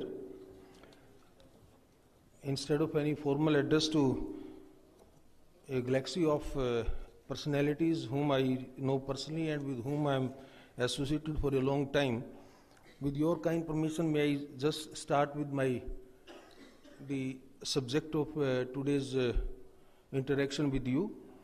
I propose to speak on the 2018 Amendment Act in the Specific Relief Act with reference to, because I was asked to that, keeping in view the economic dimensions and the India marching ahead as a very strong economy in the global map, what are the consequences, what are the effects and impact of the 2018 amendment in the Specific Relief Act? I just thought that I will share my ideas on that. The 2018 amendment to the Specific Relief Act and its potential implications for India's future, both domestically and internationally, is the subject of discussion. India's evolving global positioning becomes particularly pertinent in this background as it closely aligns with the modifications introduced by the amendment and the overarching object it aims to fulfill. When we speak of disputes arising from the breach of contracts with reference to the original Specific Relief Act of 1963, the granting of remedies to aggrieved parties is rooted in the old principle of ubi jus ibi remedium, which means that where there is a right, there is a remedy. The remedy of specific relief is treated differently across jurisdictions. For instance, civil law jurisdictions most commonly treat specific relief on the same level as a remedy for compensation or damages, whereas this is not so in common law countries. India, being a common law country, has treated the remedy of specific relief for several decades as one steeped in the principle of equity, but paradoxically subject to judicial discretion. In this regard, the legal framework governing the remedy of specific relief in India was encapsulated in the Specific Relief Act of 1963. The objective of this particular statute is to essentially safeguard civil rights and provide remedies for people whose contractual rights have been infringed. The remedies traceable under the Act include a recovery of possession of property, rectification of instruments, specific performance of contracts, rescission and injunctions, among several others. However, despite its wide import, this legislation was often perceived as rigid, primarily due to the imposition of the inadequacy test, which in turn is founded upon the notion of reversed onus of proof. Under this test, an aggrieved party seeking the remedy of specific performance was required to demonstrate that damages under the common law was either unascertainable or an inadequate relief. This test applied to suits for specific performance of contracts as well as to injunctions sought for enforcing contractual obligations. Consequently, specific performance was treated as an exceptional remedy, granting only when court was satisfied that the alternative recourses were wholly deficient and its decree would be effectively enforced. When Section 10 of the 1963 Act codified the inadequacy test, Section 14 and 20 of that Act enumerated exceptions to the grant of specific performance, such as the availability of monetary compensation or the impracticality of enforcing contracts involving minute details. With courts predominantly favoring the award of damages in cases of breach and specific performance being invoked only as an exceptional remedy, the efficacy of the 1963 Act was significantly undermined. The lack of mandate for specific performance of a contract, irrespective of mitigating circumstances exhibited by the losing party, substantially affected the sanctity of contractual obligations. I believe that it is not uncommon for parties to breach their contractual obligations, as the damages awarded often prove to be less burdensome than the cost of performance. Promisors frequently resort to breach when the gains from such breach outweigh the damages assessed by the court. This phenomenon aligns with the efficient breach theory in law and economics, which posits that voluntary breach of contract accompanied by the payment of damages can be economically justified. Proponents of this theory contend that in certain instances it is economically efficient for contracts to be breached. By limiting remedies to monetary damages, the legal framework arguably incentivizes parties to breach contracts when the cost of performance exceeds its perceived value. This, to my mind, eventually derailed the aim of the statute to provide relief to parties and functioned almost as a sort of ancillary legislation with not much application. In this legal framework of the 1963 Act, then came a 2016 expert committee's recommendations. That being the state of affairs, over time it became evident that the existing framework under the Specific Relief Act 1963 was increasingly unfeasible, and an expert committee was therefore constituted to undertake its review. This decision was necessitated by the substantial developments that had occurred since the 1963 when the Act was enacted, particularly in the context of contemporary scenarios involving contract-based infrastructure development, public-private partnerships, and other public projects requiring abundant investments and enforceability of contracts. The review was also aimed at aligning the Act with the objective of ensuring the ease of doing business. Notably, the Specific Relief Act had not undergone any amendment since its inception.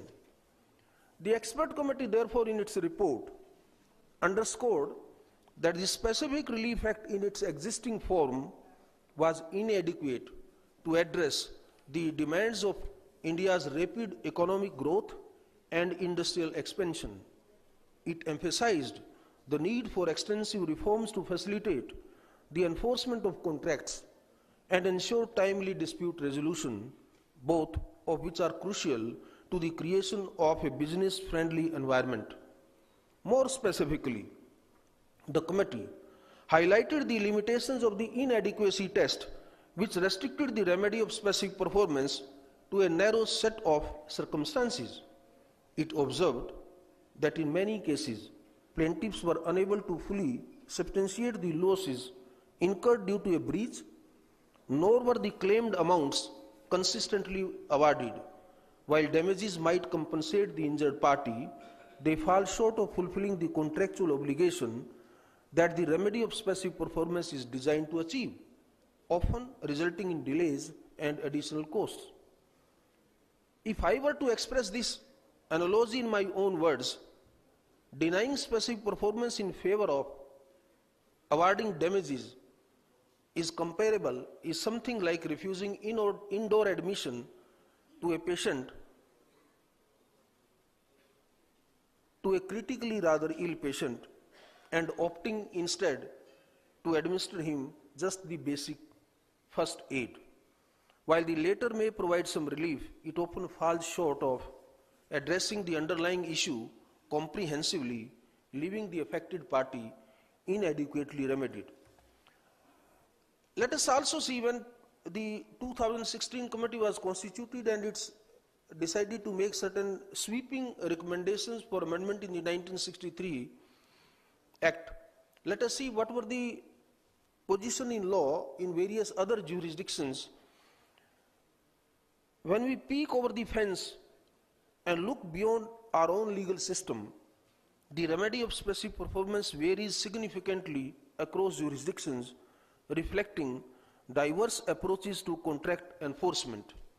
Under common law systems, specific performance is directed against the defendant personally, where the court requires the defendant to fulfill their contractual obligations or face the consequences, such as being held in contempt. In contrast, civil law systems take a broader view. The remedy focuses on achieving the promised result for the promisee rather than merely directing the debtor to act. This approach allows the promisee to have defects cured or substitutes obtained at the promiser's expense. In common law nations, and that I will refer to even United States of America, specific performance may be ordered if explicitly provided for within the agreement. However, the limitations remain the same, namely specific performance is generally resorted to only when legal monetary damages are inadequate or an incomplete remedy for breach. Similar is the situation in United Kingdom, where broad discretionary powers are granted to the courts. Even in civil law jurisdictions, though the applicability of specific performance is propagated, nonetheless, actual performance of a contract is ordered only in exceptional cases. In countries like France and Germany, the laws are quite wide and they allow substituted performance instead of actual performance, subject to the imposition of restrictions. For example, German law grants specific performance as a matter of right, but with limitations tied to the adequacy of compensation. Enforced performance is typically ordered only when monetary compensation is inadequate. This includes situations where a profit-earning asset is damaged and the loss of profits during the repair period cannot be adequately compensated. However, under the German law, if specific performance results, it's quite interesting provision. If specific performance results in the promisee receiving a benefit greater than what was originally agreed upon, specific performance can be denied. Instead, the promisee would be entitled to compensation equivalent to the value agreed upon by the parties at the time of entering into the contract. A common limitation across most of the jurisdictions pertains to personal contracts, particularly those requiring the promiser's personal services. Courts generally, and in my opinion rightly so, refrain from enforcing such promises in light of potential infringement and violation of personal freedom and liberty. Additionally, courts are often reluctant to oversee or evaluate the quality of personal service, which could involve significant judicial supervision. Lastly, all legal systems recognize the impossibility of enforcing specific performance where it is not feasible for the promiser or any third party to fulfill the promise. This principle underscores the practical limitations of the remedy across jurisdictions. Now, reverting back to the recommendations of the 2016 Expert Committee and the deficiencies pointed out in the Specific Relief Act of 1963, along with the transformation of the economic landscape, the 2018 amendment, to which I am now straight coming, the 2018 amendment came into force. This amendment indeed marked a significant shift, making specific performance available as a matter of right rather than an exception. This amendment is a testament to the measure that India has effectuated in comparison to other contemporary jurisdictions to create a more streamlined framework which fosters predictability and certainty in commercial contracts. One of the most crucial changes brought about by the 2018 amendment, in my considered opinion, it relates to the onus on the plaintiff to prove readiness and willingness to perform their contractual obligations. Under the old framework, the plaintiff was required to make an express averment to this effect in their pleadings. The amendment thought it retains the burden on the plaintiff to prove readiness and willingness, but it does away having to specifically make any averment to this end in the pleadings. Similarly, the amendment removes the prohibition on enforcing contracts with arbitration clauses through specific performance, allowing for a more integrated and pragmatic approach to dispute resolution.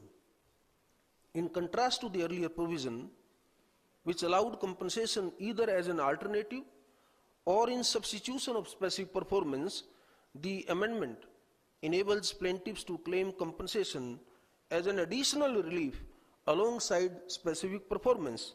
This ensures that plaintiffs are adequately compensated for losses while also obtaining the performance of the contractual obligations. Moreover, The courts are now empowered to appoint experts. This is also very significant provision that has been added. The courts are now empowered to appoint experts to examine the nature of commercial contracts, determine breaches, and assist in resolving complex issues. These experts may also be examined by the parties subject to the court's permission, which introduce a more informed and effective adjudication process. The 2018 amendment also brings to fore the concept of substituted performance, allowing an aggrieved party to procure the performance of the contract from a third party or its own agency in the event of a breach. The expenses incurred for such substituted performance can be recovered from the defaulting party.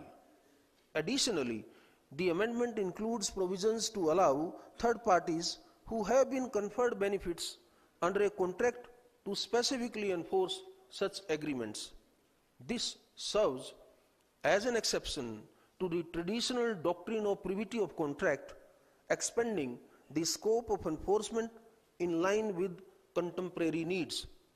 Recognizing the complexity and public interest involved in large-scale infrastructural projects, particularly those involving government agencies and public-private partnerships, the amendment of 2018 places an embargo on granting injunction that could delay or impede the completion of the infrastructure-based projects.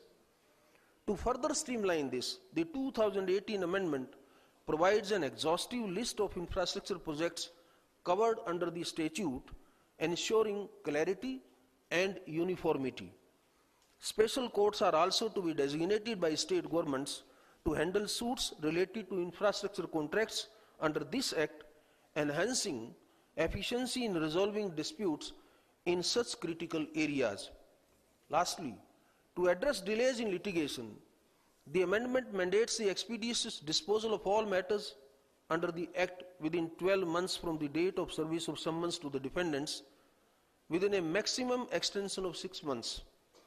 This time-bound resolution conforms with the overarching objective of facilitating an enterprise-friendly landscape and ensuring swift enforcement of contractual obligations.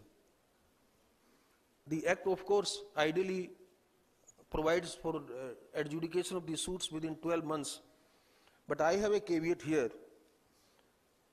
When a law is enacted fixing timelines for expeditious disposal of cases in a timeline manner, it is equally critical to conduct corresponding judicial impact assessments while also making adequate provisions for enhancing judicial infrastructure to meet such challenges.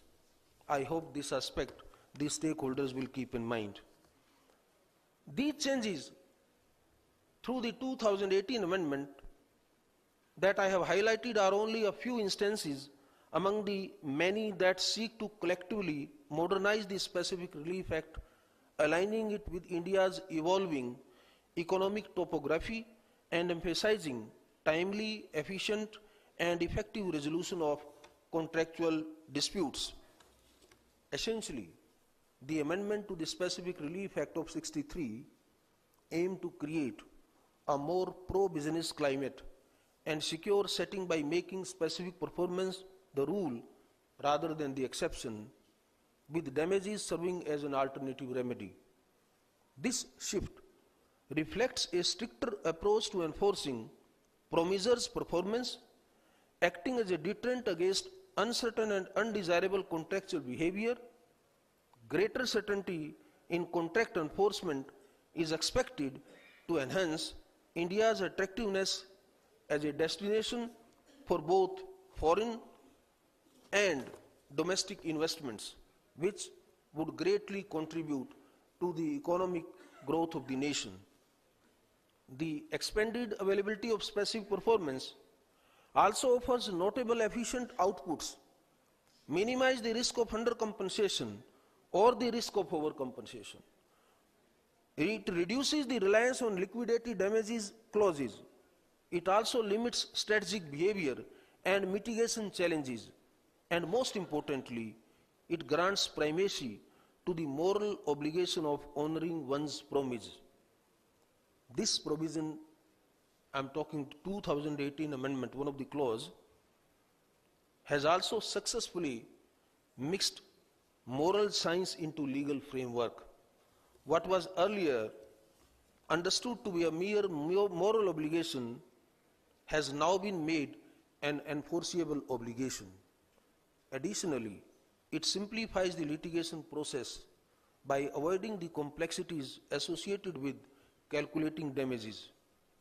In essence, the amendment not only strengthens the enforceability of contracts, but also the broader objectives of promoting economic stability and encouraging greater certitude among investors, ensuring that contractual obligations are met efficiently and equitably. It represents a key advancement towards addressing the uncertainties surrounding the execution of contracts in India.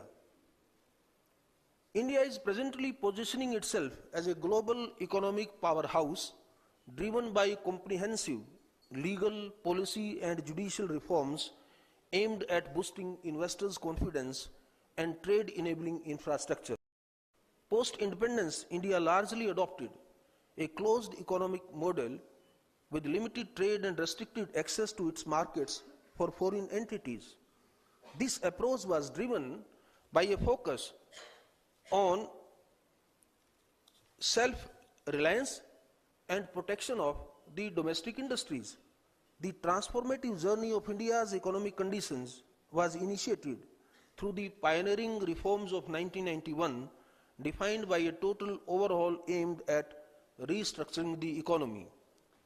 The post-1991 era emerged as a definitive catalyst for foreign direct investment inflows, witnessing a remarkable surge propelled by regulatory reforms and the opening of India's economy to global investors. Transitioning from a modest annual growth rate of 23% during 1981 to 1990, FDI experienced a remarkable acceleration, soaring at an annual rate of 44%. I believe that India now asserts itself as an economic powerhouse, having secured FDI of US $725.96 billion over the last 10 years and foreign institutional investment of $38 billion across sectors such as service, software, telecommunications, pharmaceuticals, and automobiles. Despite instabilities occurring throughout the world and overcoming the slowdown brought by the COVID-19 pandemic, I am also informed that as per the World Bank's Ease of Doing Business report, India has improved its position from 142nd in 2014 to 63rd in 2019, reflecting significant strides in regulatory and procedural efficiency. Additionally, there seem to be heightened efforts toward reducing over 39,000 compliances and decriminalizing some old and obsolete laws. In fact, judicial efficiency, which is a key component of the Ease of Doing Business Index, has also received considerable attention. India's lengthy dispute resolution process, averaging 1,445 days to resolve a commercial dispute, as per the 2018 report, has substantially reduced. Establishing commercial courts at the High Court and District Courts levels in 2015 has also streamlined the resolution of the contractual disputes, reducing delays and costs. I believe that the judiciary has taken a pragmatic approach in interpreting commercial laws, instilling confidence among foreign investors, and fostering domestic business growth.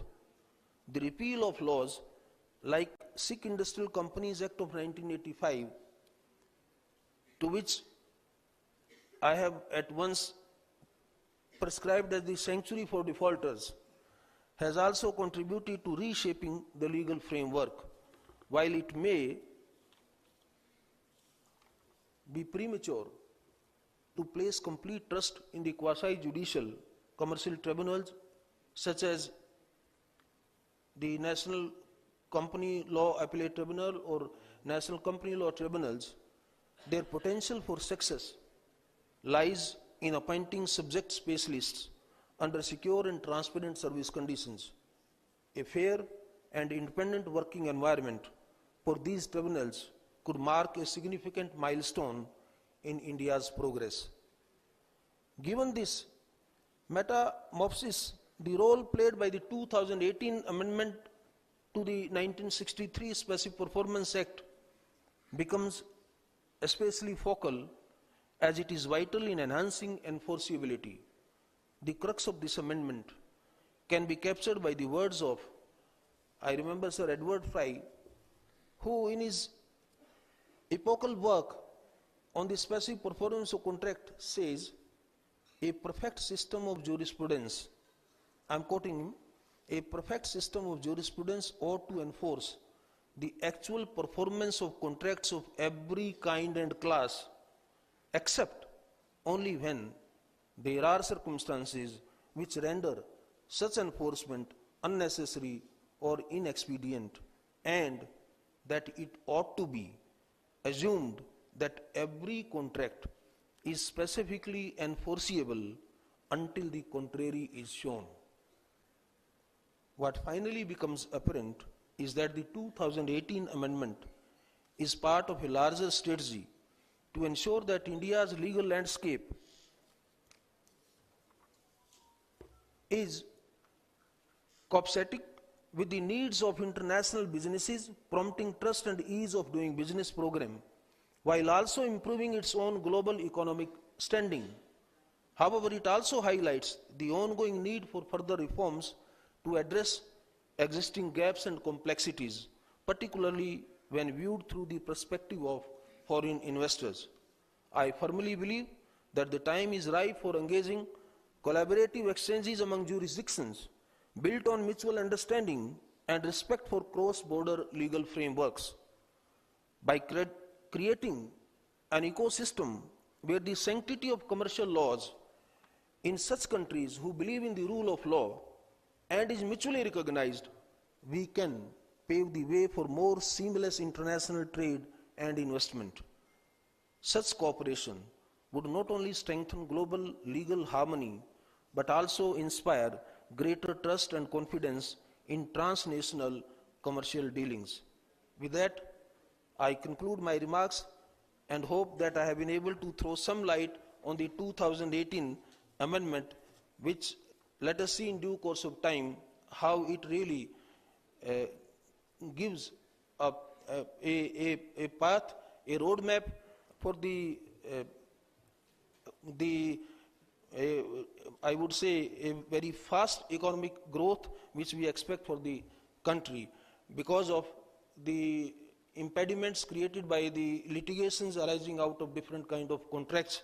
I hope that at least in commercial contracts, the things would now become easier as far as the enforcement part is concerned. Thank you very much for giving this opportunity to me to share my view. Thank you. Thank you so much, Justice Suryakant, for those enlightening words. We are ever so grateful for your presence at the third Law and Constitution Dialogue, sir. Let's extend our gratitude with a round of applause for Justice Suryakant. I also now request Dr. Aishwarya Sharma, Chairperson of the Sunday Guardian Foundation, to present the vote of thanks for our chief guest.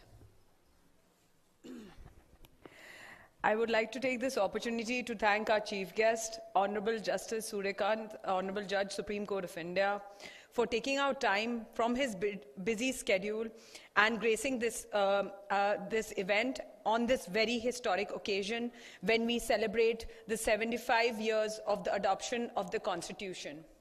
Your deep insight, sir, into the legal framework of different laws gives us pointers to dwell deeper.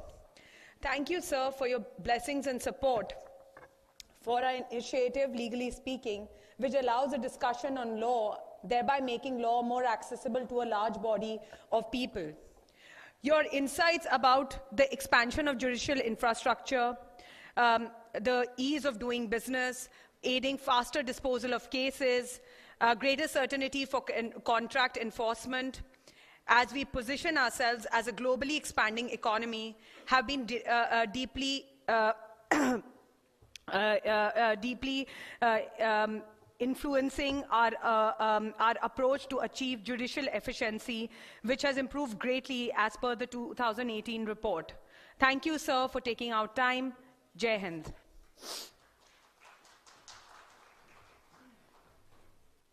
Thank you, Dr. Sharma, for the vote of thanks. And once again, we thank Justice Suryakant for taking out time from his busy schedule to enlighten our live audience as well as our viewers who are watching us from their homes and online. The third Law and Constitution dialogue, it would have been incomplete without your presence, sir. As I've mentioned time and again, we are ever so grateful for you to be with us today and share your thoughts on some very pertinent matters in modern India. Once again, Justice Suryakant, Honorable Judge, Supreme Court of India.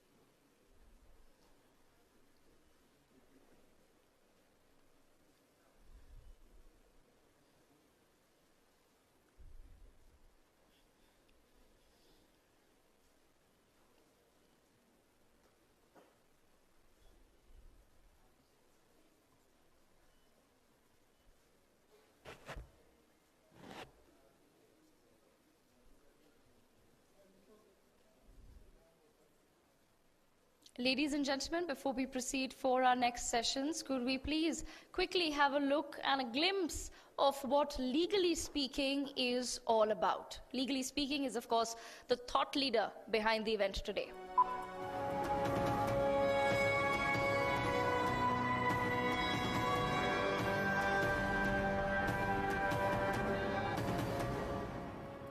We are the mainstream media's dedicated platform to serve India's legal community.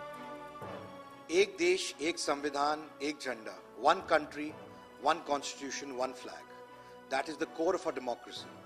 The legal community is the core of the core. We are here to build a community in the mainstream media for you, a platform for jurists, with jurists and by jurists. We are doing what it takes. Come join us and make this the go-to platform for serious news, views and conversations. 100 episodes of Legally Speaking have aired on NewsX, India's first and only primetime national television news show dedicated to the legal community. More than 100 dedicated columns published in the Sunday Guardian in print and online. More than 1,000 dedicated columns published in the Daily Guardian in print and online, with a dedicated website. Today, law is a very popular profession. Today, a lot of people want to join the law. We need to meet the parameters of the offences. With deep dives. In a constitutional court, there are lots of cross tensions. We have to have very good trained mediators of established reputation. With legal luminaries from across the world. How much can a person be surveilled in the future? This is a role of court. Unlike other countries, our two nations have a commitment. In-depth biographical interviews. I did huge number of cases. For the first 3 months in Cambridge, I was a very active debater. Full live prime-time telecasts of the Ram Jethmalani Memorial Lectures organized by Mahesh Jethmalani. Overwhelming thank you to NewsX and the Sunday Guardian Foundation for not only telecasting live this event, but for the relentless publicity campaign that preceded it. It has been a great honor reminiscing the legacy of Ram Jethmalani, one of the greatest of our times. Hosting the Will of Steel Awards in the memory of Ram Jethmalani on his birth centenary year in 2023. The largest legal and public service journalism awards in the world, with the award winner receiving 12 lakh rupees. Full live telecast of the L.M. Singhvi Memorial Lecture organized by Dr. Abhishek Manu Singhvi. The practice of democracy through universal adult franchise is not just limited to Delhi, but is happening in the remotest parts of India. And the first law and constitution dialogue hosted by Legally Speaking with Justice Suryakant in 2022. Media has a heightened responsibility due to the greater power that it enjoys, the power to shape the views and attitudes of hundreds of millions. Live prime-time telecasts of the Justice J.S. Verma Memorial Lecture organized by Vivek Tankha. Justice J.S. Verma, the iconic man of this place. Our aim is to curate quality conversations with eminent jurists which take forward jurisprudence, also inform, educate, stir debate. This is what has been our aim at Legally Speaking. We also take up relevant issues from time to time that involve the future of the judiciary, also the court systems with eminent retired judges, also former ASGs, sitting ASGs, also eminent jurists. This is what we do on a weekly basis. And we welcome. Because in the end, we need to restore and renew the logic of the mainstream media, which is to raise the bar. Let us welcome to the stage Mr. Syed Nasir Hussain, Congress Rajya Sabha Member of Parliament. He will be joined by Mr. Rishabh Gulati, Editor-in-Chief of NewsX, to have a conversation on Constitution and the Waqf. Nasir Hussain ji, pleasure once again. Thank you for sitting down to have this conversation. Yeah, thank you so much. I've known sir for a very, very long period of time. We've been sitting on television conversations. Very clear and forthright. Earlier spokesperson, now of course, Member of Parliament, the Rajya Sabha. Nasir Hussain ji, a huge debate is going on in this country based on the premise of the misuse of the Waqf board. What's your position on this? What is that is being misused by the Waqf board? And then we have been asking this in JPC for long. What is it that is being misused? The entire Waqf amendment bill has been brought and based on the misinformation that has been spread by the BJP ecosystem in this country. Look at the accusation. They say that Waqf board can take away any land by just claiming it is their land. Can, in any democratic country, there can be a law through which any organization can claim any land as its own without relevant papers or without relevant documents? They say Waqf has 9 lakh acres of land, 10 lakh acres of land. I would say that 85% of Indian villages or 90% of Indian villages, there are Muslims. So wherever there are Muslims, there will be a masjid, there will be a qabristan, there will be a dargah, there will be a Eidgah.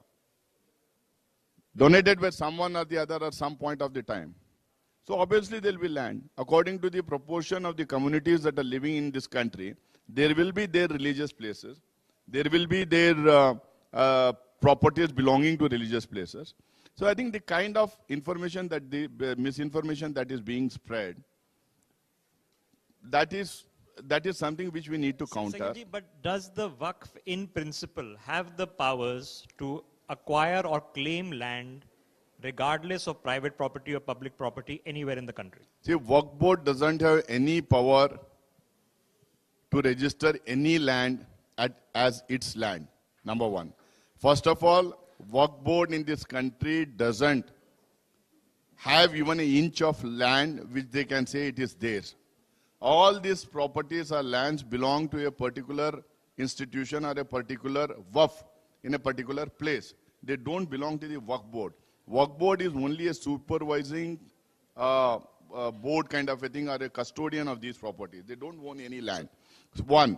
Two, every inch of land in this country can be registered only by the revenue authorities. It cannot be registered by the Waqf board. So what are the cases then? Are we mistakenly assuming things when, for example, in Kerala, we heard a case of the Waqf board unilaterally claiming land. Is this an assumption or are these anecdotal cases? See, that is what. No? In that particular case, I am told that there is a judgment of the court which says that land belongs to the Waqf. I would like to explain here. See, in many of the states, especially in Karnataka, in Telangana, Tamil Nadu and all, there were acts like Land Reform Acts were there, Inam Abolition Acts were there, Land Sealing Acts were there. Through these acts, lands were taken away from lots of people, including WAF, and redistributed among the poor and the farmer. But after that, there are judges in High Court, there are judgments in High Courts and Supreme Court saying that once a WAF is always a WAF, that nobody can take it. So that's the reason why the Waqf Board is claiming the land that was taken away by the government and given to some other person. So now it's a conflict between an act passed by the state government and the judgment passed by the court. Okay. So someone should step in, and obviously the state government will step in and say, we'll implement both and compensation will be given to either of them. Okay, the other point of conflict is the Archaeological Survey of India. The Archaeological Survey of India says that there are more than 250 protected monuments under the ASI which are being claimed by the Waqf. See, ASI, when they came to JPC, they had said it is 120. There's a newspaper reporting which says that it is 250. But the point is, if there is a masjid which was built about 300 years, 400 years, 500 years back, and worship, there is namaz going on in that masjid, and if the ASI says that it should be a protected monument, it can be a protected monument, but at the same time, the nature of worship or the nature of place can't be changed. So if the namaz is going on, it will be waqf, and it will also be a protected monument. Something has to be worked out there. Okay, this is not only an issue right here at the center, sir, it's also been an issue in your home state of Karnataka. What is the position of the Congress government in Karnataka on this? See, Congress government is very clear. 1995 Act, as amended in 2013, should be implemented in toto. If there are any issues, that has to be sorted out by the authorities there in the government and in the bureaucracy.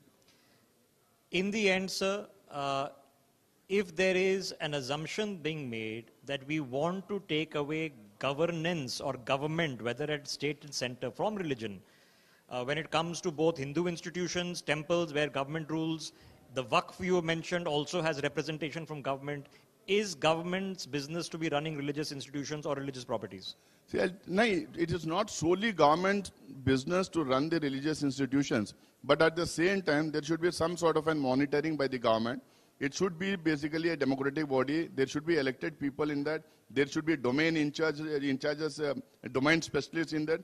There should also be government representatives to oversee as to what is happening there. Number one. Number two is that there is this misinformation being spread that there is only Waqf Board, there's nothing else for the Hindu community, nothing else for the Jain community.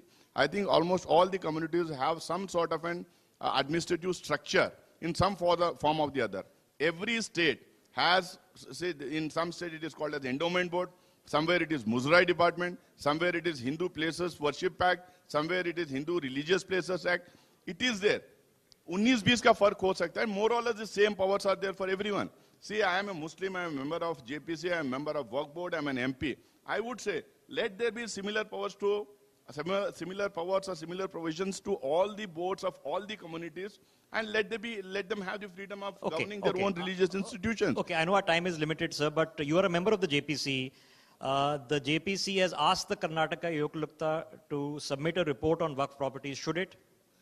All boards in the country have been asked to, we have given them a list of queries. We have asked them to give us as to how many registered Waqf properties are there, how many unregistered are there, how many properties encroachment is there, how many has been sold out or taken away, how many disputes are there. I think most of the states have given that, some of the states are yet to give, and that will be one good information for the JPC to have an idea as to how many disputes are there, and disputes with whom, what is the nature of dispute is also very important, because if this kind of an information is being spread that Waqf versus Muslim versus Hindu, Waqf is taking away Hindu land, Waqf is taking away that community's land and all.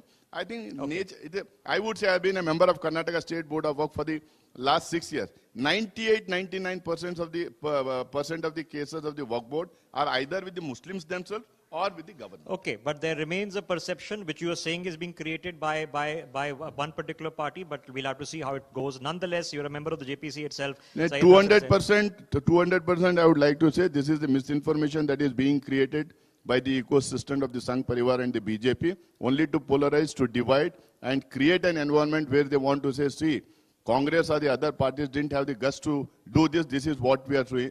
This is what we are doing. Okay. The entire amendment, I would once again like to assert here that is it being brought on the basis of the misinformation that has been spread in this country through social media and the electronic media to polarize and to divide the country into different Mr. elections. Jagdambika Thank you so Pal, much. who's chairman of the JPC, will be sitting with us this evening for a contrarian point of view. Nonetheless, Syed Nasir Hussain, thank you very much for joining us. Thank you, on that Gulati. Thank you so much, Mr. Nasir Hussain, for taking our time for this. I request Karti Sharma ji to please present a token of our appreciation to Mr. Syed Nasir Hussain.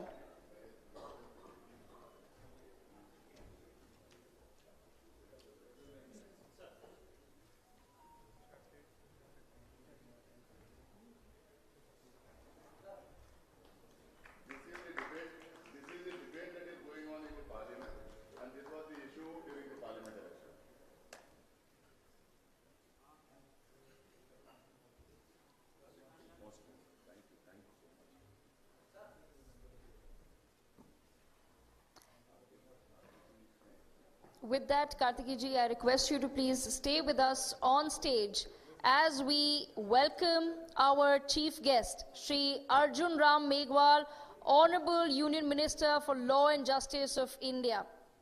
Let us welcome Shri Arjun Ram Meghwal ji with a round of applause. I request Mr. Kartikeya Sharma to please now present a token of our appreciation to our chief guest, Shri Arjun Ram Meghwal. As India marks 75 years of the adoption of its constitution, we present to you a copy of the original constitution, Mr. Meghwal. Along with this, we take great pleasure in presenting to you a photograph of the first session of the Constituent Assembly held on 9th December 1946.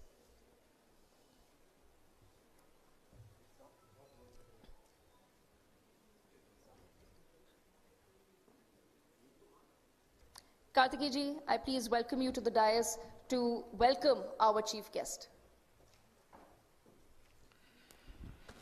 Good evening, everyone. I'd like to take this opportunity to thank the Honorable Minister for Law and Justice, someone who we hold in very high esteem. And thank you very much, sir, for taking out time we know you have a very busy schedule, especially with the debate in the Parliament happening right now. But that goes to show that all the four pillars of the democracy are equitable, and you taking out time for this debate and this discussion is something that stands testament to the fact that not only the Parliament and both the Houses of Parliament will discuss on 75 years of completion of the Constitution, but as a responsible media house, we would also want to have the discourse and the debate over here in the public domain so that it can have the desired impact on one and many, because somewhere or the other, I think the Constitution, which is a living document, is the only piece of legislature that guides in the evolution of a democracy. And thank you very much, sir, because legally speaking, NewsX, India News, Sunday Guardian, Daily Guardian, the entire ITV network family, we want to not only extend a warm welcome to you, but also that we stand for what kind of a brand of journalism and how we want to address our viewers is sort of done by the kind of content we create and the platforms that we have created. Thank you very much once again for taking out time from a busy schedule to grace this occasion with your presence. Thank you very much, sir. Thank you, Arjun Ram Meghwal ji. Thank you, Kartikeya ji, for those words. I now request Mr. Rishabh Gulati and Mr. Rakesh Singh to please join us on stage for another riveting conversation with our chief guest, Shri Arjun Ram Meghwal. आदरणीय मंत्री जी, हमारे साथ इस नीति और संविधान dialogue जो हम ऑर्गेनाइज कर रहे हैं उसमें जुड़ने के लिए बहुत बहुत धन्यवाद. For people watching this broadcast, sir is also the parliamentary affairs minister, so he has a very hectic day. तो मेरा पहला सवाल सर ये होगा, जो संविधान में पार्लियामेंट में लोकसभा में 2 दिन चर्चा आज शुरू हुई है, फिर राज्यसभा में 2 दिन चर्चा होने वाली है, ये क्या संविधान की तपस्या के लिए है, क्या कोई गंभीर मुद्दे भी हैं जो इस चर्चा से निकले? देखिए, आपने बहुत ही शानदार एक क्वेश्चन किया है. 2014 में मोदी जी आए एज ए प्रधानमंत्री इस देश में। इससे पहले हमारा जो 26 नवंबर था, इसको हम कानून दिवस के रूप में मनाते थे, जिसको हम अंग्रेजी में लॉ डे कहते हैं। प्रधानमंत्री नरेंद्र मोदी जी का संविधान को सम्मान करने का विषय जब वो गुजरात में मुख्यमंत्री थे तब से था, तो उन्होंने कहा भाई ये संविधान दिवस क्यों नहीं हो सकता। और जब बाबा साहब B.R. अम्बेडकर साहब की 125वीं जयंती थी 2015 में, तब 19 नवंबर 2015 को सोशल जस्टिस एंड एम्पावर्ड मंत्रालय से एक सर्कुलर जारी हुआ कि आगे से 2015 में तो हम मनाएंगे ही संविधान दिवस, लेकिन आगे से प्रतिवर्ष हम संविधान दिवस मनाएंगे। इसलिए ये मोदी जी का इनिशिएशन है, ये तो मानना ही पड़ेगा और देश को स्वीकार करना पड़ेगा। इससे पहले कहां था? Modi ji has taken a initiation, तब जाकर के ये 2015 से हम संविधान दिवस मना रहे हैं। उस समय भी 2 दिन चर्चा हुई थी संविधान पे, पहली बार लोकसभा और राज्यसभा में, और लोगों ने समझा कि बाबा साहब B.R. अम्बेडकर साहब का कितना कंट्रीब्यूशन संविधान के निर्माण में रहा। इस बार कोई चर्चा का हमारा कोई उद्देश्य, ऐसा मुझे लगता है कि शुरू में जब सत्र शुरू हुआ था, मैं पार्लियामेंट अफेयर्स के नाते कह रहा हूं कि हमारे एजेंडे में ये नहीं था, लेकिन उनके एजेंडे में कोई अमेरिका में घटना घटी, उसको लेकर के आए और वो हल्ला करने लगे। फिर उन्होंने कहा देखो हम चला सकते हैं, उन्होंने कहा अपोजिशन साइड से, आप संविधान पे चर्चा करोगे क्या? तो संविधान पे चर्चा करने में हमें कहां तकलीफ है? मैंने कहा कर लेंगे। तो दोनों बार BAC में उनकी ओर से इशू आए, हमने कहा हमारे गवर्नमेंट बिजनेस है, उनको आप करने दो। उन्होंने कहा नहीं, पहले आप संविधान पे चर्चा करो। तो संविधान पे चर्चा की डेट डिसाइड हुई, 13-14 लोकसभा और 16-17 आपका राज्यसभा। इसलिए सरकार संविधान पे चर्चा हो, कोई डिमांड आए किसी भी दल से आए, तो सरकार ने स्वीकार किया। और आज लोकसभा में हमारे राजनाथ सिंह जी ने चर्चा शुरू की कि संविधान की जो हमारी ग्लोरियस जर्नी है वो कैसी रही है, और मुझे लगता है शानदार अच्छी चर्चा हो रही है। मेघवाल साहब, जिस तरह से वन नेशन वन इलेक्शन की चर्चा है, आपने कैबिनेट से कल उसको जो है मंजूरी दिलाई है, उसको लेकर विपक्ष का तेवर तल्ख है। विपक्ष का साफ तौर पे कहना है कि वन नेशन वन इलेक्शन की जगह one nation one health system होना चाहिए, one nation one education system होना चाहिए। क्या इसको लेकर क्या कहेंगे? देखिए वो हम अलग से आपको ब्रीफ करेंगे, लेकिन मुझे आपके माध्यम से उनको कहना है, क्या 1952 का चुनाव लोकसभा और विधानसभा साथ साथ नहीं हुए थे? 1957 का चुनाव साथ साथ नहीं हुआ था? 62 का चुनाव साथ साथ नहीं हुआ था? 67 का चुनाव साथ साथ नहीं हुआ था? आपने 71 में मध्यावधि चुनाव करवाया, और उसके बाद 356 का जो आर्टिकल है राज्य सरकारों को गिराने का, उसका मैक्सिमम दुरुपयोग किया। इसलिए काल चक्र टूट गया और मॉडल कोड ऑफ कंडक्ट लग जाता है, डेवलपमेंट में भी दिक्कत आती है, गवर्नेंस भी बिगड़ता है। इसके लिए प्रधानमंत्री नरेंद्र मोदी जी ने 2019 में सभी दलों की एक बैठक बुलाई थी, आपको जानकारी के लिए बता देता हूं, सभी दलों के, और उसमें दल के कोई फ्लोर लीडर नहीं थे, जो दल के उनके अध्यक्ष थे, राष्ट्रीय अध्यक्ष, वो सब थे। उसमें कांग्रेस को छोड़ करके सारे आए थे।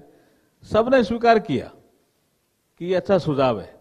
उसके बाद जो फॉर्मर प्रेसिडेंट ऑफ इंडिया है रामनाथ कोविंद जी की अध्यक्षता में कमेटी बनी, उस कमेटी ने सबको सुना भी आप बताओ क्या इसमें खराबी है।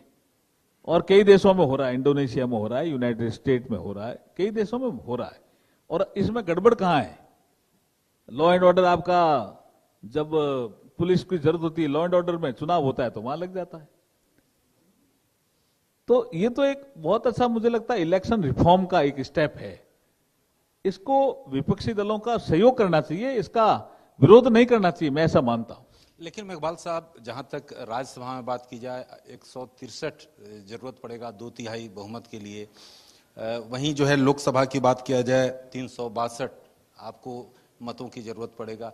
तो ऐसी स्थिति कैसे पूरा होगा, क्या आपको लगता है? अच्छे काम के साथ अच्छे लोग जुड़ जाते हैं जी जुड़ते हैं। 370 में जुड़े ही थे ना। मेघवाल जी, जो अभी डिस्ट्रप्शन चल रही है पार्लियामेंट में, अब ये रूटीन बन गया है, ये थर्ड टर्म है, सेकंड सेशन है, क्या किया जाए इसका? As a parliamentary affairs minister इसका हल क्या है? मुझे लगता है कि कुछ लोग ऐसे हैं, कई बार बैठे हैं, जो इंडिया की जो इकोनॉमिक साइज है, जो तेजी से आगे बढ़ रही है, उससे उनको शायद कोई पीड़ा हो रही है, ईर्ष्या हो रही है, या भारत में स्टेबल गवर्नमेंट क्यों है। कोई न कोई ऐसी षड्यंत्रकारी कोई एक्शन लेते हैं वो, और फिर उसको किसी न किसी मीडिया में छपवाते हैं, और उसके बाद हमारा संसद सत्र शुरू होता है उससे पहले उसकी खबर यहां आ जाती है। आपका हिंडनबर्ग रिपोर्ट क्या है, आपका पेगासिस की रिपोर्ट, मतलब उसके बाद भी नहीं आती, पहले भी, बस उस जब सत्र शुरू होता है उसके 2-3 दिन पहले आती। इस बार भी ऐसा ही हुआ। तो हमें सावधान तो रहना ही पड़ेगा ना।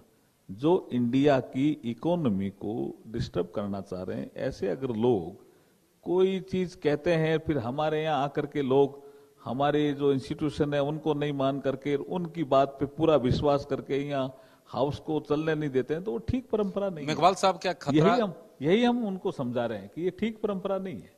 मेघवाल साहब, खतरा क्या बाहर से है या अंदर से है? किस तरह खतरा आप जो है? कुछ ऐसे लोग हैं जो बाहर की जो एजेंसी हैं, जो भारत के विरोध में बोलते रहते हैं, वो कोई खबर छापते हैं, उसको ज्यादा विश्वास करते हैं, ये खतरा है, और कोई खतरा नहीं है।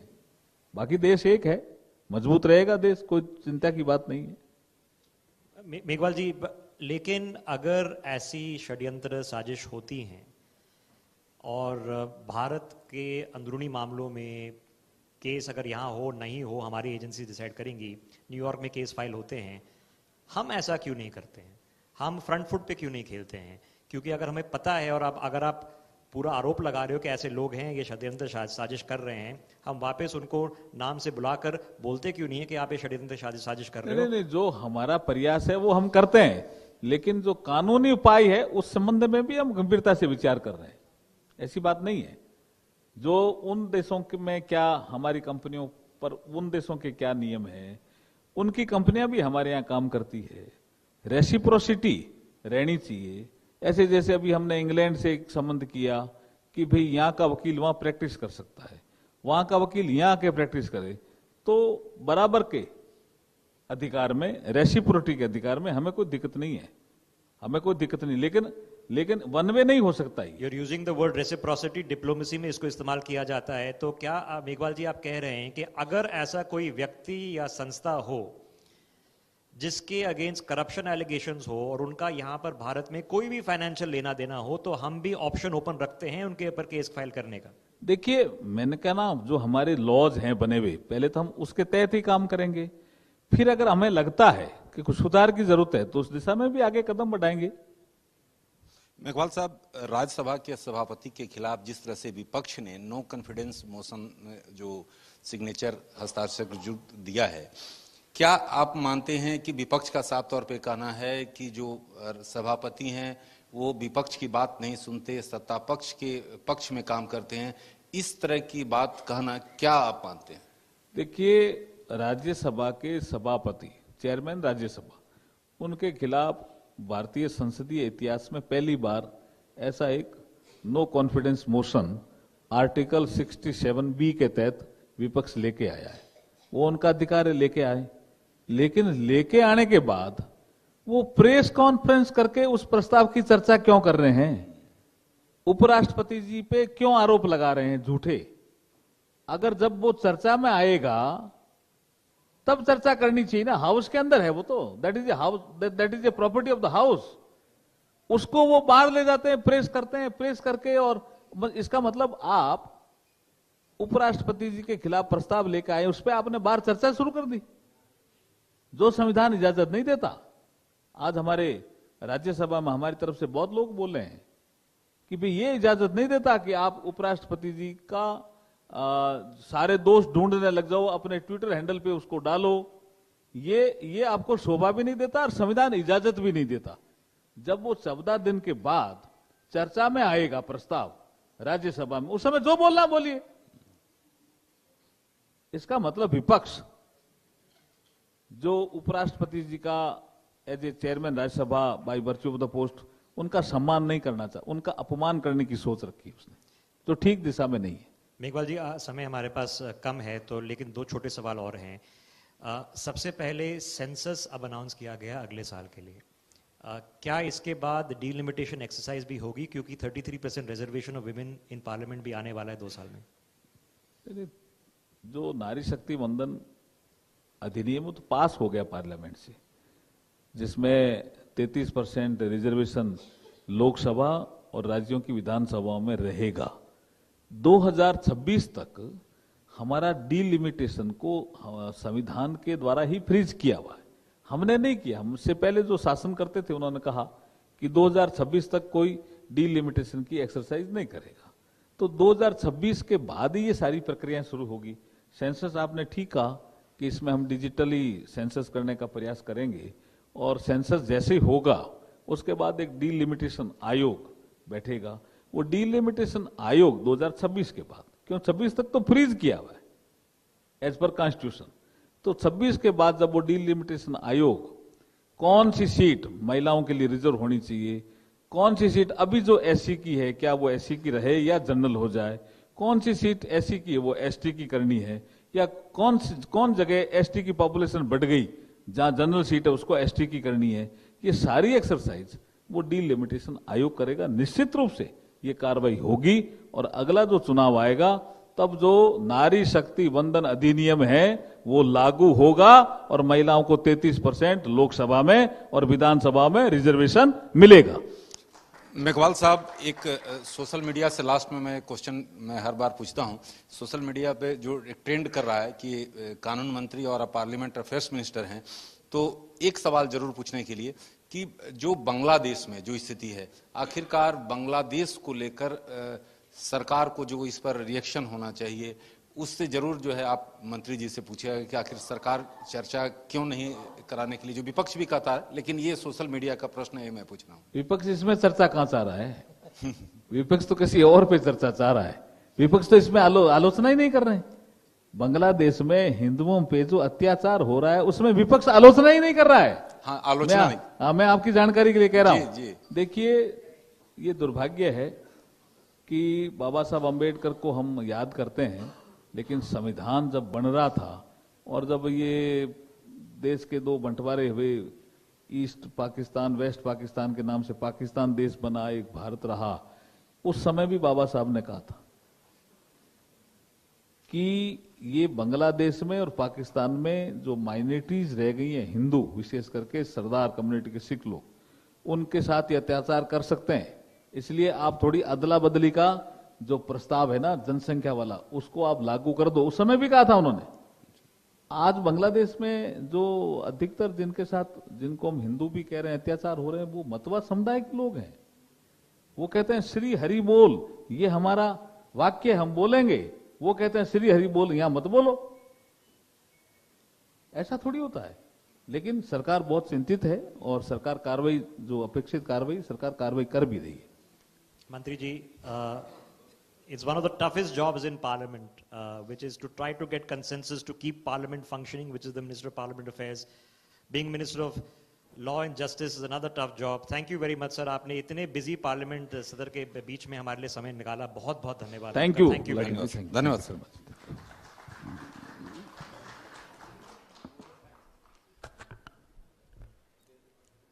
Thank you so much, Arjuna Meghwal ji, for joining us at the third Law and Constitution Dialogue.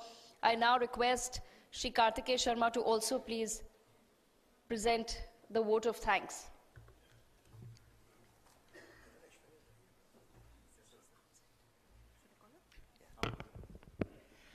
Actually, it is supposed to be Aishwarya who does the vote of thanks, because I had already introduced the Honorable Law Minister. But sir, I would like to take this opportunity to thank you profusely. You have really been... You all, so I'll hand it over to Aishwarya. This is the right person. I would like to take this opportunity to thank Honorable Law Minister and Minister for Parliamentary Affairs for gracing this occasion as we celebrate the 75th year of the adoption of the Constitution of India. It has given us a great opportunity to discuss crucial issues that are central for our great country. And the Honourable Minister has been kind enough to take our questions and be there to support this occasion and support Legally Speaking, NewsX and ITV Network. Thank you, sir.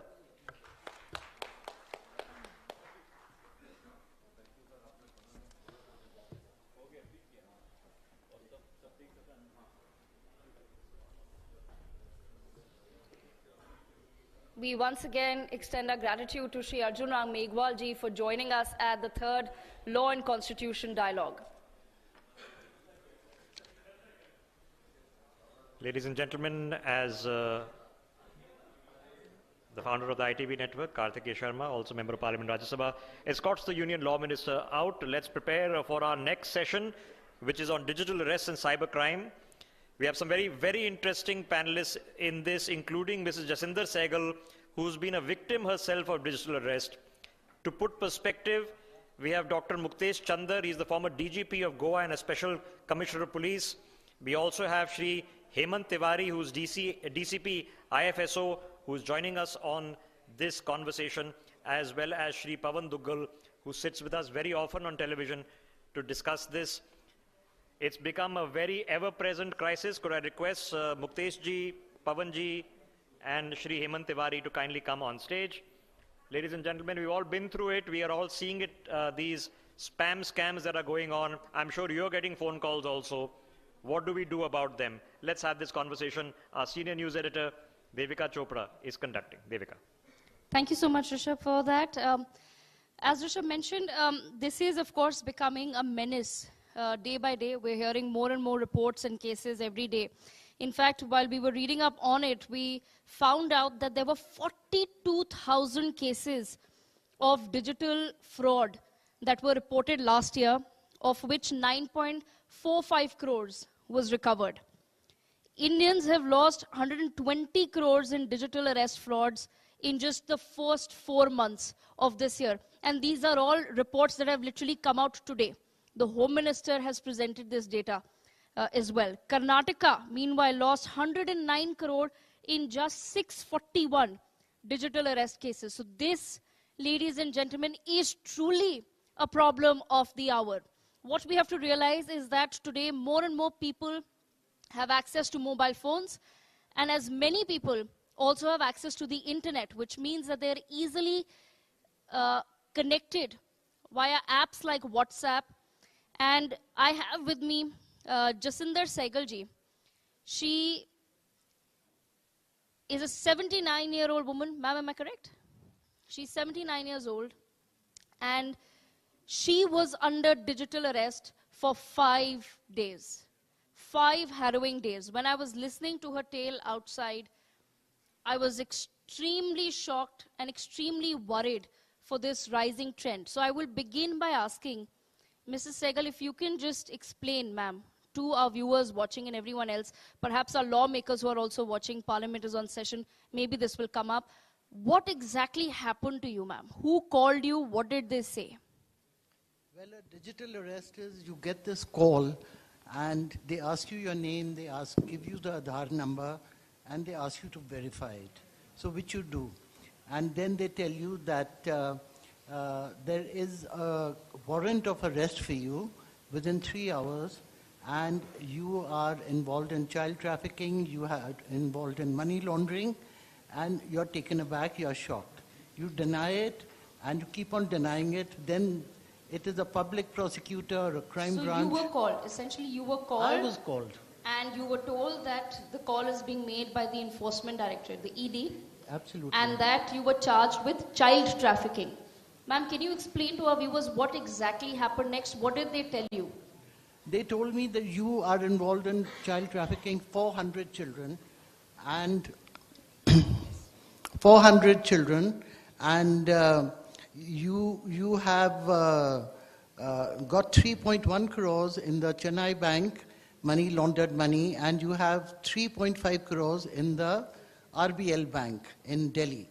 So I deny it and I say I have no knowledge of any money there. I don't know these people, but I do have an RBL account. So they tell me we have in our custody Mr. Anil Deshmukh, who is the prime witness, and there are 3 others, and they send me photographs on the phone. Just to tell you that when there is a digital arrest, your phone is connected to them all the time. You cannot disconnect. So they send me pictures of these people and they say, we have the evidence, we would like to help you, and because you are 79 years old, if you can clear your name, we will help you. And then from there, I don't want to go into unnecessary detail. There's a prosecutor, yes. There's a Supreme Court judge, and there are various people who scare you, frighten you so much that... Just take a moment, ma'am. See, this is what, viewers, we really have to understand that this is going to be a huge problem if this is not addressed. And you can see the way in which people are being terrorized. There's not a singular pattern. It's from young people to the elderly, but mostly the elderly who are being terrorized, literally, by these cyber criminals. Jacinderji, I'm going to let you gather yourself. No, I want to tell you that I live alone in a farmhouse. I don't have anybody with me. My children are not living with me. So for me, it was doubly scary. And they told you that they've surrounded your farmhouse? Yes, they frightened you. They tell you the ED, the police is outside your house, your telephone is hacked. You cannot, if any call you make, they tell you all kinds of things which you believe. That is the most horrible thing about this thing, is that you believe them completely. Absolutely. Let me bring in, I'll come to you in just a moment, man. Pawan Dugalji, let me bring you into the conversation. Where exactly are we then failing as far as our systems are concerned? Do we now need to perhaps hold some sort of, or launch campaigns to generate awareness? Because really the prime target in most of the cases, which even I've read, were the elderly. Clearly, we are at a time when fear and panic have become an integral part of our lives post-COVID-19. And therefore, it's not just her, it can be you, me, anyone. And now the latest trend in these cases is, one of our clients has lost about 6.4 crore rupees thanks to a digital arrest. But the latest flavor they gave was, well, we've got sharpshooters around your entire house. Yes. You try to act funny, we will shoot you and your entire family down. Imagine. Now, that's the position once you come in. You quickly realize, I have nothing more to do, let me give the entire money and come out. So bottom line is, most of the time, people are forgetting that the empowerment tool lies in their own hand, which is to disconnect the call. Now, let's start understanding basic common sense. No police officer is going to reach out to me in my home or in my office on a video call. No Chief Justice of the Supreme Court of India is going to be on a video call just to call me up and say, look, I'm passing this order against you. Most of the time, people are losing their common sense. Why? Because they are fearful. Yes. Somewhere down the line, everybody has to hide something in their lives. And they quickly realize, maybe this is the golden moment that's come in where my skeletons are going to come out. So let me try to avoid that and buy peace by actually giving money. They quickly leave aside reason, come up with this. Therefore, capacity building is more important. People need to be told there's nothing known as digital arrest in the Indian law. The law says arrest is a physical phenomenon. Yes. You go to physically a person, arrest him physically. However, thanks to this new Bharatiya Nyaya Sanhita 2023, which has come from 1st of July 2024, these cyber criminals have been very successful in creating this new narrative, this new myth, that now the new criminal laws have come in. The new criminal laws allow you to be digitally arrested using technology. And if you try acting funny, you will have to face consequences for ED, for the IT Act, for the Bharatiya Nyaya Sanhita. Most of the people are able to buy this particular fiction of narrative. And therefore, capacity building has to be your only mantra. People have to be told, mind you, now we have entered into a new cyber world era, where you will have to start inculcating an element of distrust and mistrust in your minds. Let's learn to start suspecting every information that I'm seeing, reading or hearing, till such time I've not independently verified the authenticity or veracity of the same. And the cyber criminal laws, there's nothing known as digital arrest. They know there's no provision under the Information Technology Act, there's no provision under the Bharatiya Nyaya Sanhita. You try coming up with indirect provisions and you land up in the current mess where Indian cybercrime ratio, conviction ratio, is less than 1%. Not any case of digital arrest has even now reached the court of law. Leave aside any conviction. But Pavanji, do we have the technology or the skilled manpower then that is required to operate our systems in this day and age, where cybercrime is at an all-time high? Do we have the technology to track where those calls are coming from, who's making it? And I'll come to another interesting aspect regarding the banks. But before that, I just want you to address. Well, we are having some technology, but cyber criminals are today 50 steps ahead of us. And this is thanks to artificial intelligence. Now they're using new programs now like Fraud GPT, whose only job is to let you know how they can commit new kinds of innovative frauds that have not yet been committed in human history. But by and large, I'm finding the gap between the current capacities of the government and the cyber criminals constantly widening. And because cyber criminals are now using technologies like virtual private networks, scrubbing their footprints, ensuring that the electronic footprints are not available, also ensuring that the relevant incriminating electronic evidence is tampered, altered for all times to come so that there can be no conviction in a cybercrime matter. These are all elements which are contributing. Our capacities need to be tremendously enhanced. We've got some brilliant officers, but I think as a nation, we are lagging far behind. And I think we have to make them realize that this is now going to be a constant phenomenon. The golden age of cybercrime has arrived. And this golden age will be with us for the next many decades. So the more quicker we are more prepared to deal with this, the better it is. And unfortunately, we used to think that it's things like WhatsApp University or fake messages in AI that will be the doom of society. But truly, this is perhaps one of the bigger problems. Jacinderji, I want to come back to you, ma'am. I want to understand from you. You also mentioned that your bank didn't really extend any help as far as your case was concerned because you were making or you were made to make large transactions in a very small amount of time. Now, why that is peculiar is because someone like me, who perhaps would make a 20 or 30,000 transaction somewhere, I actually promptly get a call from my bank saying that this is an unusually high number, or say 50,000 or maybe 1 lakh. And they give a prompt call that, is this you making this transaction? But how much money was extorted, ma'am? And did your bank really reach out or help? My bank was sleeping when this happened. I sent 45 lakhs to a MYK Enterprises in Solan. I sent 2 crores to a Syed Maz in Bangalore. And I sent OP Malhotra in Solan another 65 lakhs. These transactions were done one after the other. And the bank knows me for the last 12 years. I have never in my life dealt with any such people. I don't know them. They're dubious, suspicious accounts. I mean, they are so suspicious, just their names are suspicious. And the bank did not even stop to scrutinize and see where they were going, what was the KIC, why was I sending. I did not get any call from the Ratnakar Bank Limited, RBL, till I collapsed, and my daughter was informed in Cape Town, and she called the bank. And they said, oh, has that happened? Then she has been scammed. I mean, this is no bigger letdown than that from a bank where I have a relationship manager who knows everything about me, and there were no checks, no balances, no signals, why this money was going out. I had left the mandatory form. In that RTGS form, there was a mandatory column which said purpose of remittance. I had not put in the purpose of remittance. Then how were they sending this money? It could have been for money laundering, it could have been for anti-criminal activities, anything. I have been let down very badly by the RBL Bank, and they now don't even want to talk to me. They're saying it's your fault, you did it, we are not responsible. Hemant Tiwari ji, sir, you actually took out some details of ma'am's case before you came here.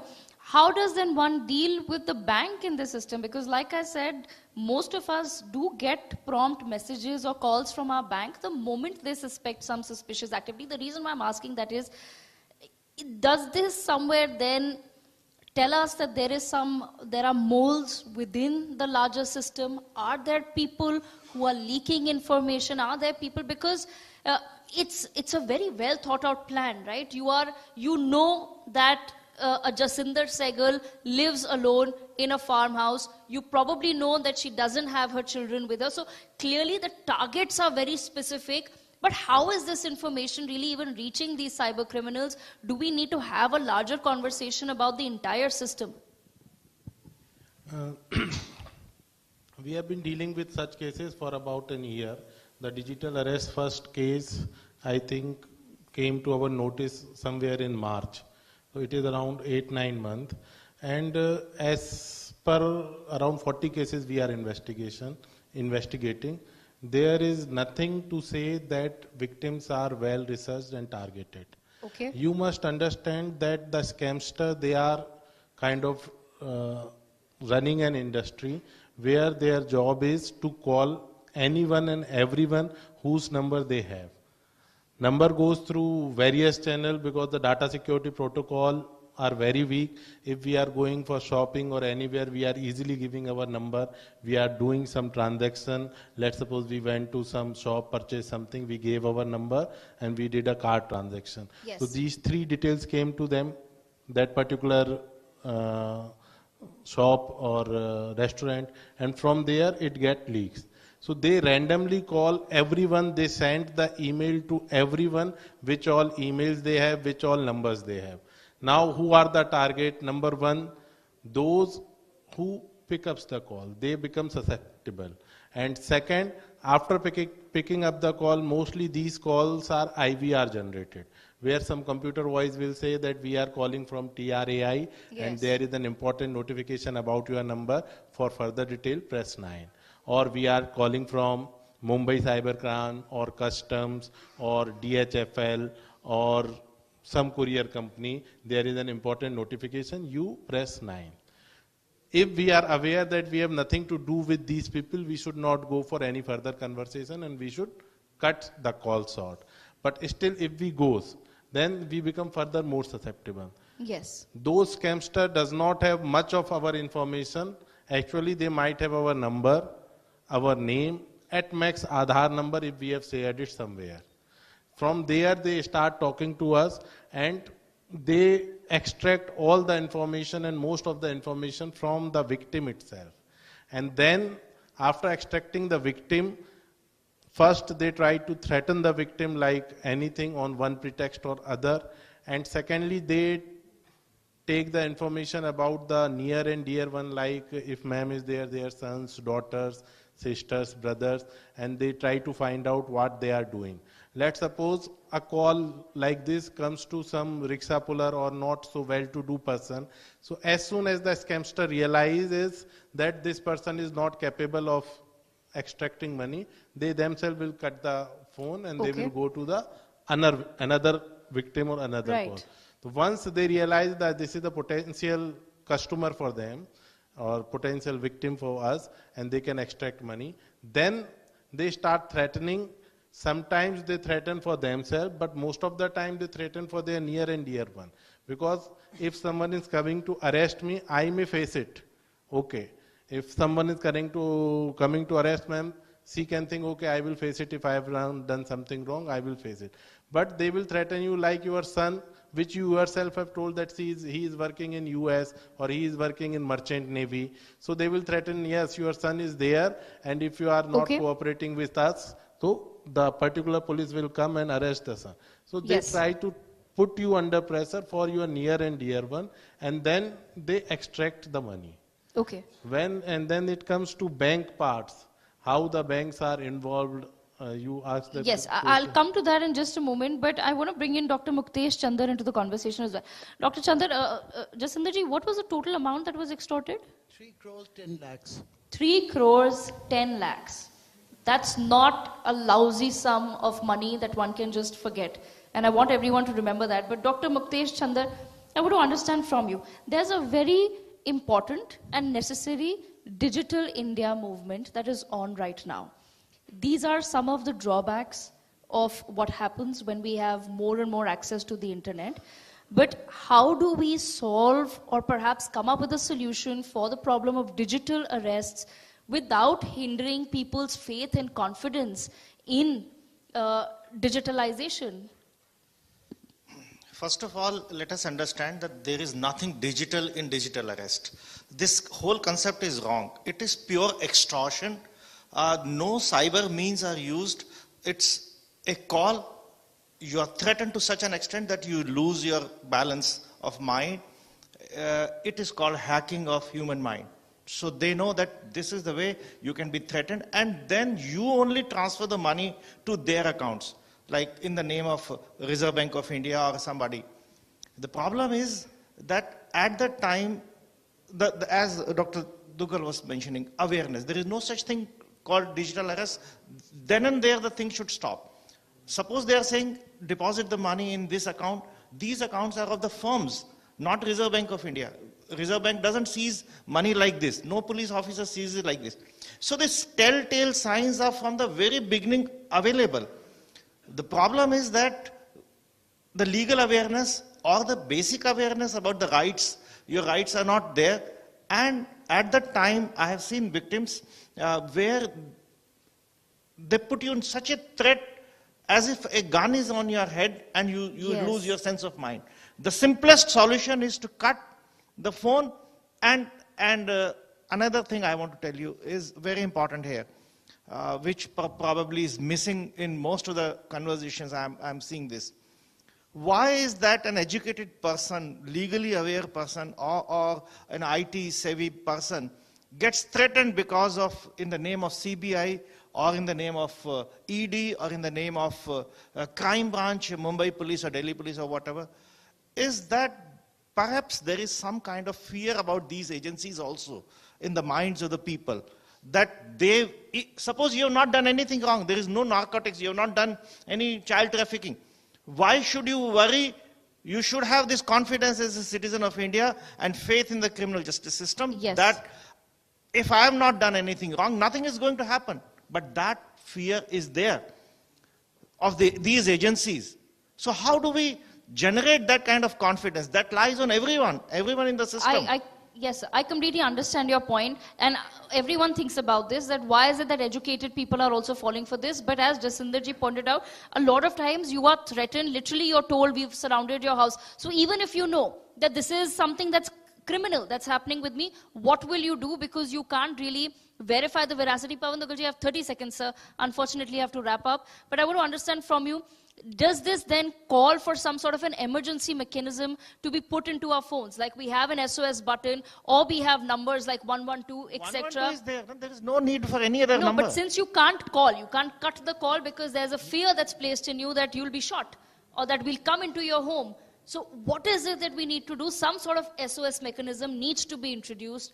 What would you suggest? I would suggest some kind of a mechanism, but ultimately focus back on awareness and ultimately make banks responsible. At the end of the day, money is going via my bank account into somebody else's bank account. Bankers cannot say, hold on, I have done nothing, you are responsible, you go to the cleaners. Sorry. You are an intermediary under the Information Technology Act. You are mandated to exercise due diligence. You have not done that. Under the IT rules of 6th of July or 6th of April 2023, you are now mandated to even ensure that your users go ahead and do not violate the provisions of the law. And at the same time, we have nothing as far as the Reserve Bank of India is concerned on norms for these bank accounts, for the purposes of grading bank accounts. Ultimately, most of this digital arrest money is going into Indian bank accounts located within India. So the banks can be made responsible, accountable. Let them get the monies out of their kitty to the affected victim. That could be a good starting point going forward. We could see a massive diminishing of these so-called returns from cyber arrest, but ultimately, till such time that happens, that's onus is on the government, onus is on Reserve Bank of India, but right now, the focus is on us. Let's learn to protect ourselves. We are at the center of the digital Kurukshetra. We are going to be attacked on a 360-degree view. Let's come and try adopting cybersecurity as a way of life, cyber prudence and cyber hygiene to guide us. That's an excellent Let me add here that there is a 112 app available. You can, while you are under digital arrest, so-called digital arrest, you can still invoke that 112 app and the police will know your coordinates and they will come to assist you. That's an excellent thought, and hopefully it's been educative for the people.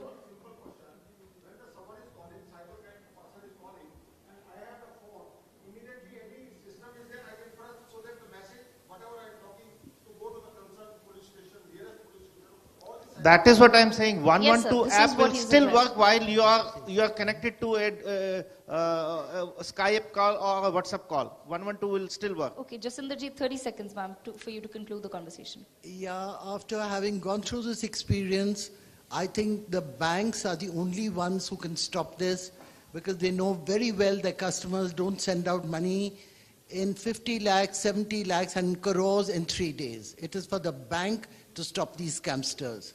And I don't think there's any better solution We are than missing that. the KYC norms of mobile phones also. KYC norms of data and KYC norms of these current accounts. Absolutely. They are not individual accounts. They are in current accounts where large money transaction can take place without suspicion. Yeah. Some excellent points there raised by all of our panelists. Once again, we're extremely grateful. Priya Sehgal, editorial director of NewsX, to kindly come on stage and give away the mementos to our guests. All of them will be getting a copy of India's constitution, because we are here, of course, to mark the 75th anniversary of the adoption of India's constitution. Let's have a round of applause, ladies and gentlemen.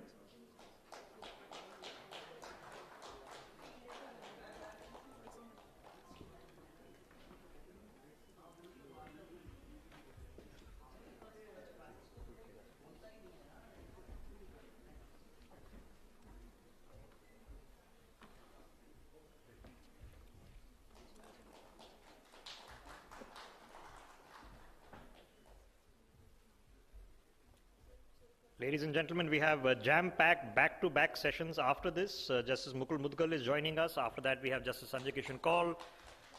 After that, Dr. Abhishek Manu Singhvi, then Shri Manish Tiwari. So it's back-to-back, so don't go anywhere as we get set up for our next session.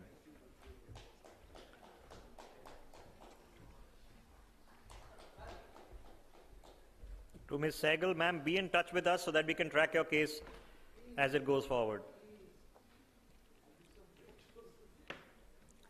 Thank you very much. Thank you very much, Priyaji. Thank you very much to all our guests. Thank you very much for joining us. With that, ladies and gentlemen, let me request Justice Mukul Mudgal to kindly come on stage. He's going to be discussing sports governance in India. He's, of course, the former Chief Justice of the Punjab and Haryana High Court and Chairperson of the FIFA Governance Committee. Megha Sharma, Executive Editor of NewsX, will be conducting the conversation. We'll be hosting. Yes, sir. I'm not doing sports governance, I'm doing the reforms. Sir is going to speak about reforms in law, and I believe he's given a lot of technical questions to Megha. So this is going to be a technical session. Looking forward to it, sir. Thank you so much, Justice Mukul Mudgal, for taking out the time and speaking with us on the third Law and Constitution dialogue that we are holding over here.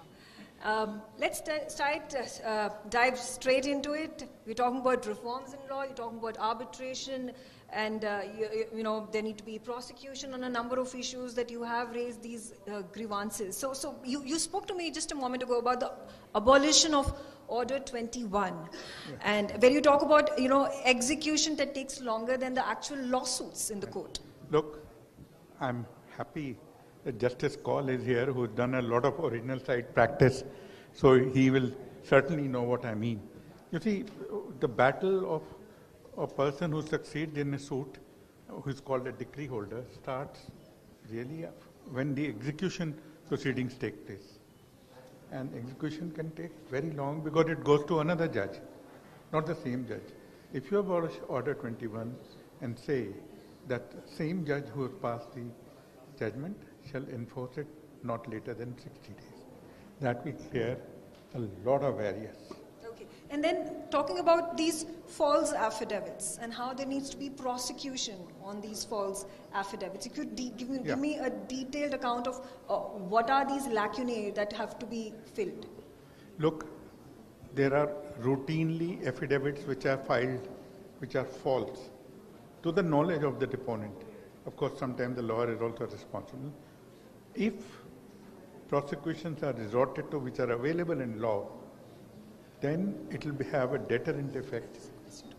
It will have a deterrent effect, and it will lead to less litigation and faster litigation. And you've spoken about also, you know, false pleas. You said that courts should avoid heavy costs for all these false pleas that are piling up in the courts. Yeah, if false pleas are resorted to, then 1 minute. If false pleas are resorted to, then the court must impose heavy costs, which would be a deterrent. No point saying 500 rupees, 1,000 rupees cost.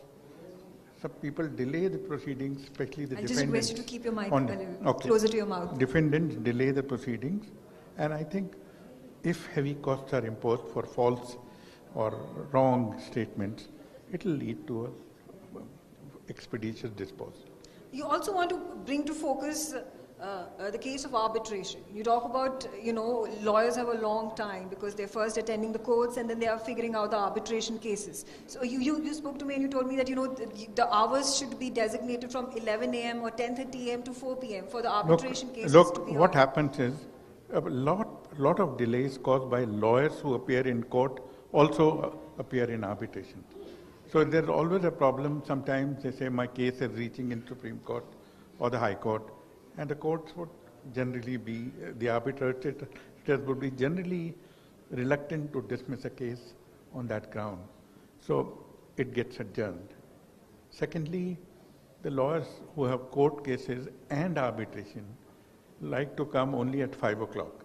At that time, most of them are tired, and sooner or later, the arbitral proceedings get adjourned. So if you restrict arbitrations to Monday to Friday and from 10:30 or 11 to 4, you'll see a lot of expeditious disposal. Right, absolutely.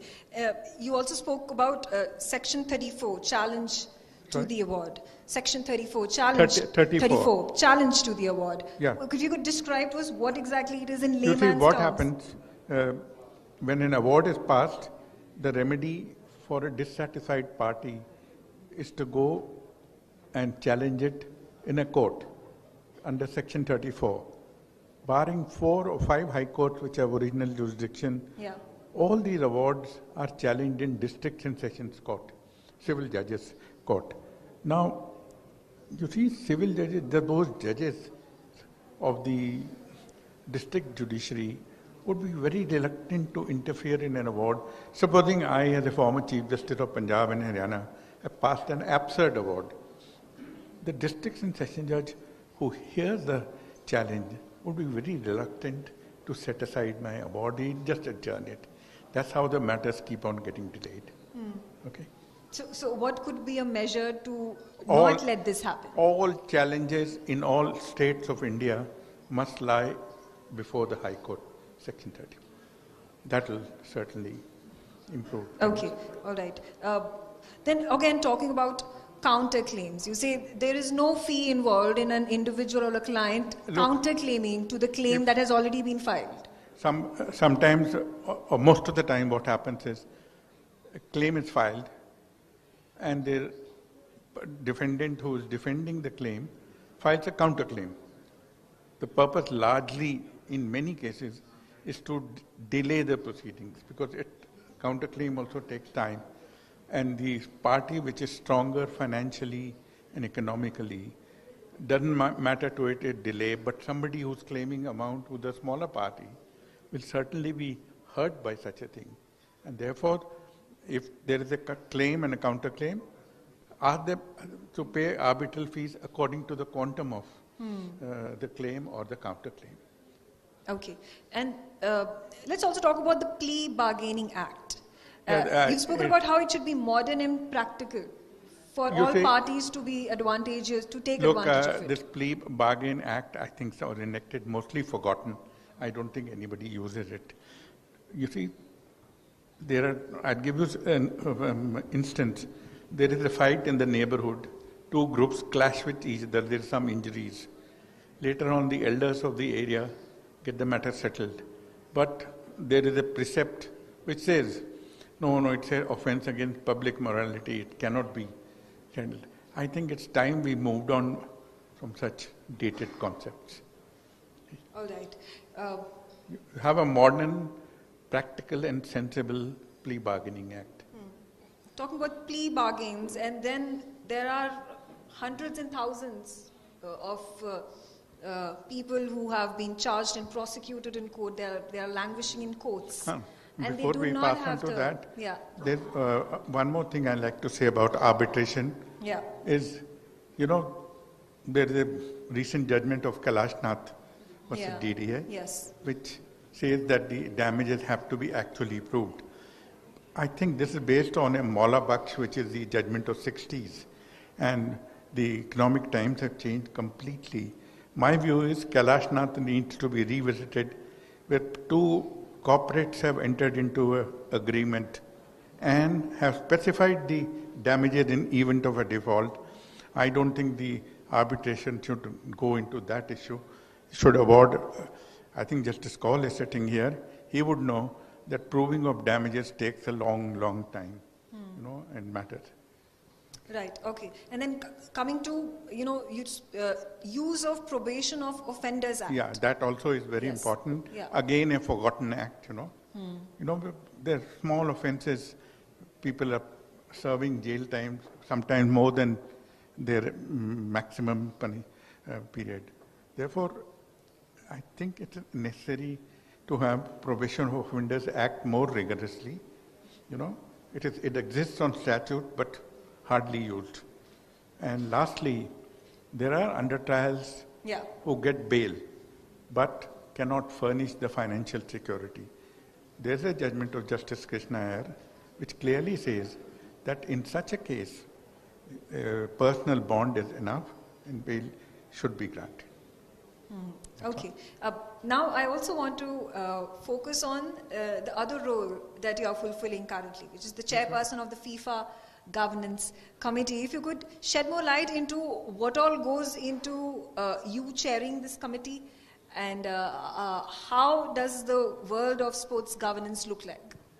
Chairing the committee is the usual thing. You listen to some 11 people in the governance committee, some very learned, some not so. So you have to listen to everyone, but then you have to take a firm stand. That is how I think works. There are 211 countries governed by FIFA, which I think more than the United Nations has, because of various reasons. And also you were also appointed as the chairperson of the Ethics and Governance Committee of Kho Ultimate. But nothing has come to me as yet. Okay.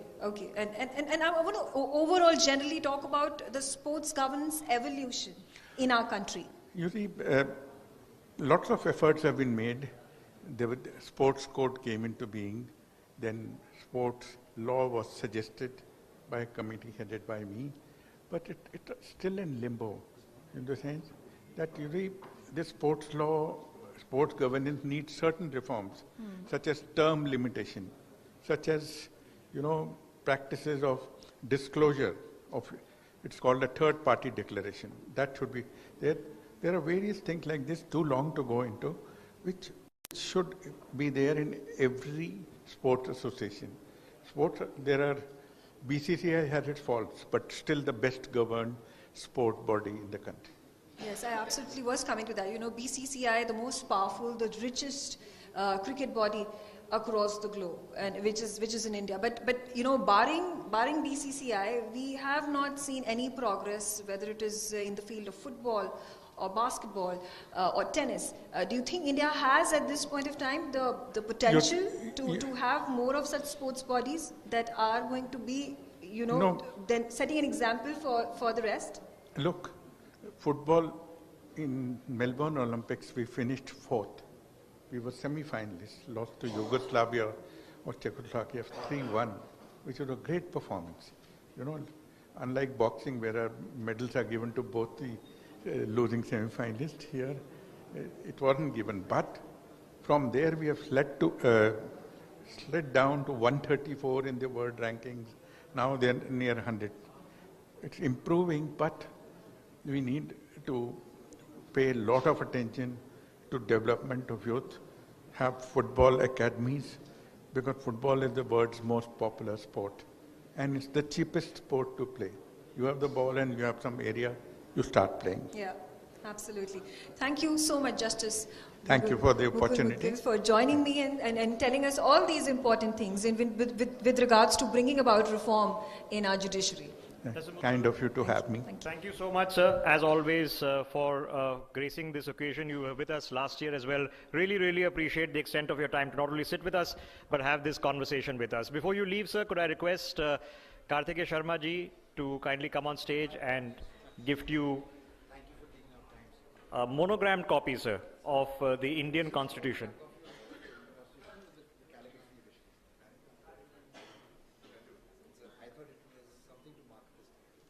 And this, of course, is a photograph of the first Constituent Assembly that took place in 1946. Something for the officer. Thank you. Justice Mughal, really appreciate your time. Thank you very much. Let's get another seat put on the stage. Please, sir, please this way. And with that, further ado, I would request former Judge of the Supreme Court of India, Justice Sanjay Kishan Kaul, to kindly join us on stage. He'll be speaking on truth and reconciliation in Kashmir, after which we'll do a quick Q&A session with our moderators, including myself. I'll request our Executive Editor, Megha Sharma, to kindly join us on stage as well. Justice Kaul, the microphone is yours.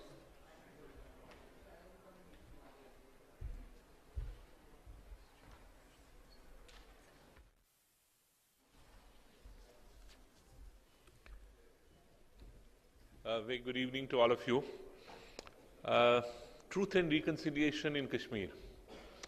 Why did I pen down that epilogue to Article 370 judgment, which was a concurring judgment, was because I truly believe that the state, which has been very naturally endowed, has seen very troublesome times.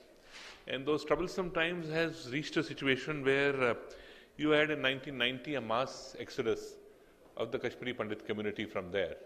This happened before, it happened again. And 30 years has not seen them move back. So what is that is required to be done that in your country people who are displaced from their homes are able to go back? Is prosecution after 30 years a possibility? Can you do something about it? Very difficult because the evidences are gone, the other aspects are gone. So I don't think that is something, a way which could continue. So it's in that context and looking to some of the experiences of in different countries that it weighed with me. So if you look at Clinker's right on the Truth and International Law Commission, they said the importance is that the right of a victim of a human rights violation is the truth in itself. So it paves the way for a possible reconciliation. And if we look to international cases of, say, Rodriguez and Honduras handed down in the American court, state has an obligation to prevent human rights violations. But if they can't do that, it at least has an obligation to acknowledge that such a thing has happened and, if possible, fix the responsibility. The Albert Sachs, while dealing with the apartheid regime, and that is what I must say inspired me to write that last portion, said that the commission always was, truth came out, I quote, you don't have the denial, the bodies were recovered, decent burials were given, people learned about the last moments of their loved ones, and there was a sense of public acknowledgement of terrible things that were done. It was enormously positive and affirmative for the whole society, but it wasn't coupled with sending the people who came forward to testify what had happened to them in jail. This was the encouragement to enable the truth to come out.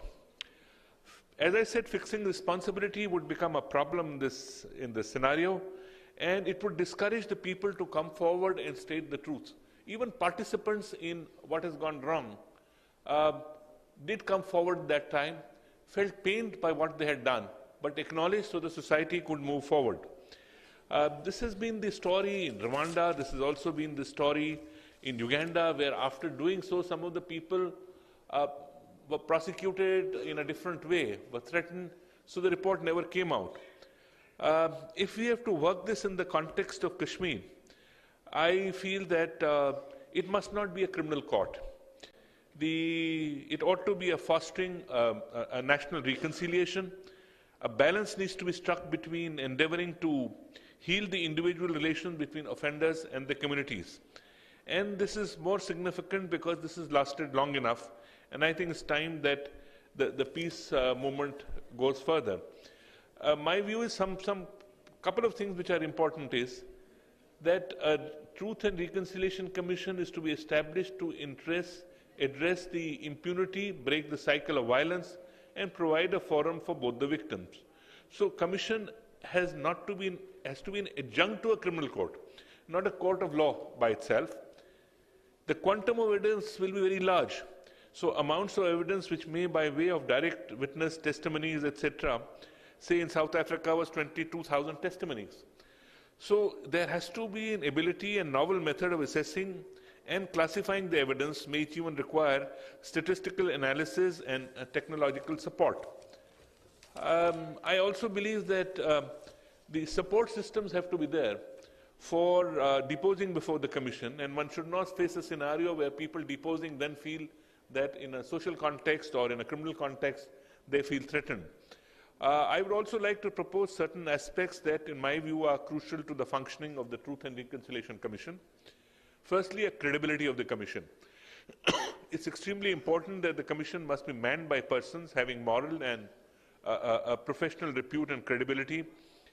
Need not necessarily all of them may be in judicial in nature. Having a place of conduct of and set best practices, because how the integrity and professional ethics have to be maintained, how the evidence will be recorded, there must be a plan for it. And there has to be support from stakeholders. Commission would necessarily require support from national agencies, coupled with the political will, I think, which is most important, as also financial resources to undertake what can be put as a Herculean task. I noted in my opinion that the dispensation to devise the best methods of the Commission must be left to the constitutionalism which evolves to encompass responsibility both for state and not state actors with respect to human rights violations. While I get down to the question answers, I would like to just, this prelude which I thought I should set forth what the scope and thought process was. I'm reminded of the narrative poem by Henry Wordsworth Longfellow, the Song of the Hiawatha. All your strength is in your union. All your danger is in discord. Therefore, be at peace henceforward, and as brother live together. It's time for the people of Kashmir to embrace the past, and people who left the valley to come back with dignity and peace. Thank you.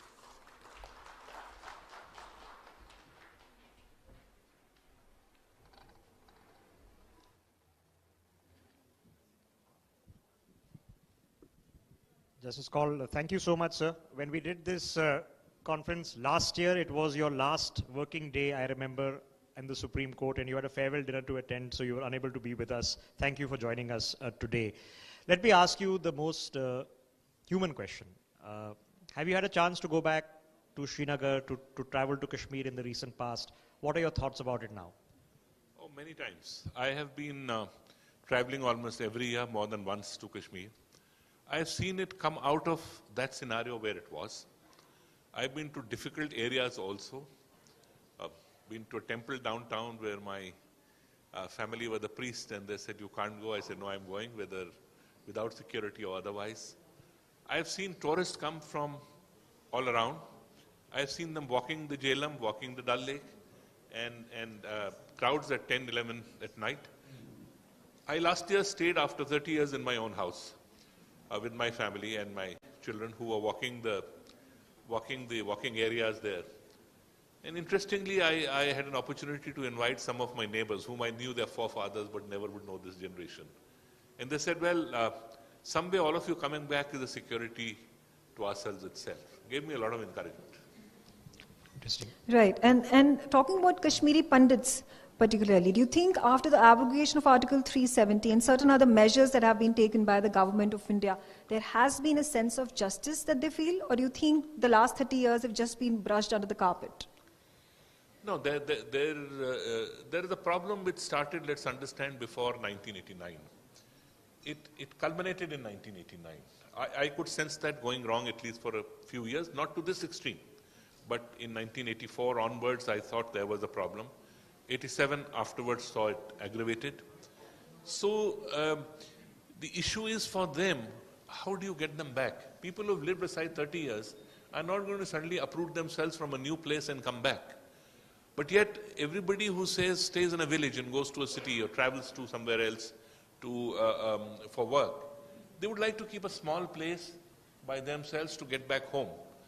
I think it is important that they must feel secure where they can get back to their own homes.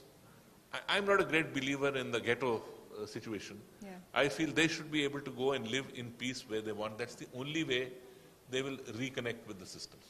Is the situation then becoming, sir, of truth and reconciliation? To set up this commission, you mentioned there'll have to be political will. We've had action in the past where individuals that you know have been appointed to be sort of friends of the process. Many of these have not really succeeded. Is the time right for something like this? So let's understand, there have been two phases. There have been phases when the Kashmiri Pandit community moved out. There's been a phase after that when, to save the nation, the army moved in. When army moves in, there are bound to be certain... the army is meant to fight a war. It's not meant to control law and order. So there will be situations. So there have been sufferers pre that. There's another section of society which is post that. But it cannot be a remedy only for the post. What has happened is the post suffering is what has been focused on. There has been a denial mode, I believe, that look, we don't know how the Kashmiri Pandit left, why they left. That's not acceptable. You have to, if you to heal them, you have to accept that they left because there was a situation there making them leave. And therefore now when you're talking about they're coming back, you must create an environment which will encourage them to be secure in their home place, whether for a short period or some period in a year. Okay, and talking about the Truth and Reconciliation Commission, and you spoke at length about this in your introductory speech. Would you be willing to be part of it? See, I feel a very difficult choice. I would have liked to, but I think the fact that I am party and author to this judgment may create some element of conflict of interest for me to be able to perform this task. So what was in your mind, sir, now that some time has elapsed, and when this case came before you, the government had made some moves, they had made some decisions, and the case was brought before you for review. What were you thinking? Was it simply a point of technical legality, or was there a larger question that you had to toy yourself with? So see, one part of it is the constitutionalism of it. One may disagree with our view, one may agree with our view. That's how the situation is. No part of society is always in sync with what one may hold. But I didn't hesitate, I think, to look into the constitutional side and keep my personal side to some extent away from it. I was not really prejudiced, as one may say, by existence of Article 370. Personally, my family has been a state subject there, so for me to hold property, do any of these things, was very permissible in the given regime also, so I know. But it had to be tested on the constitutional scheme of things, where 5 judges, including myself, opined in a particular way. Chief Justice Chanchud penned down the main judgment. I gave a concurring view. And why I specifically wrote, apart from the direction I was choosing, was also a very strong belief that I must write this epilogue, because I felt that so much time has passed, we must move forward. If we keep looking backwards, then things will never improve. After all, the country went through 1947, a partition, which is a trauma by itself also. My family bore the brunt of that also. But everybody comes out of it. People came out of it and got along with their life.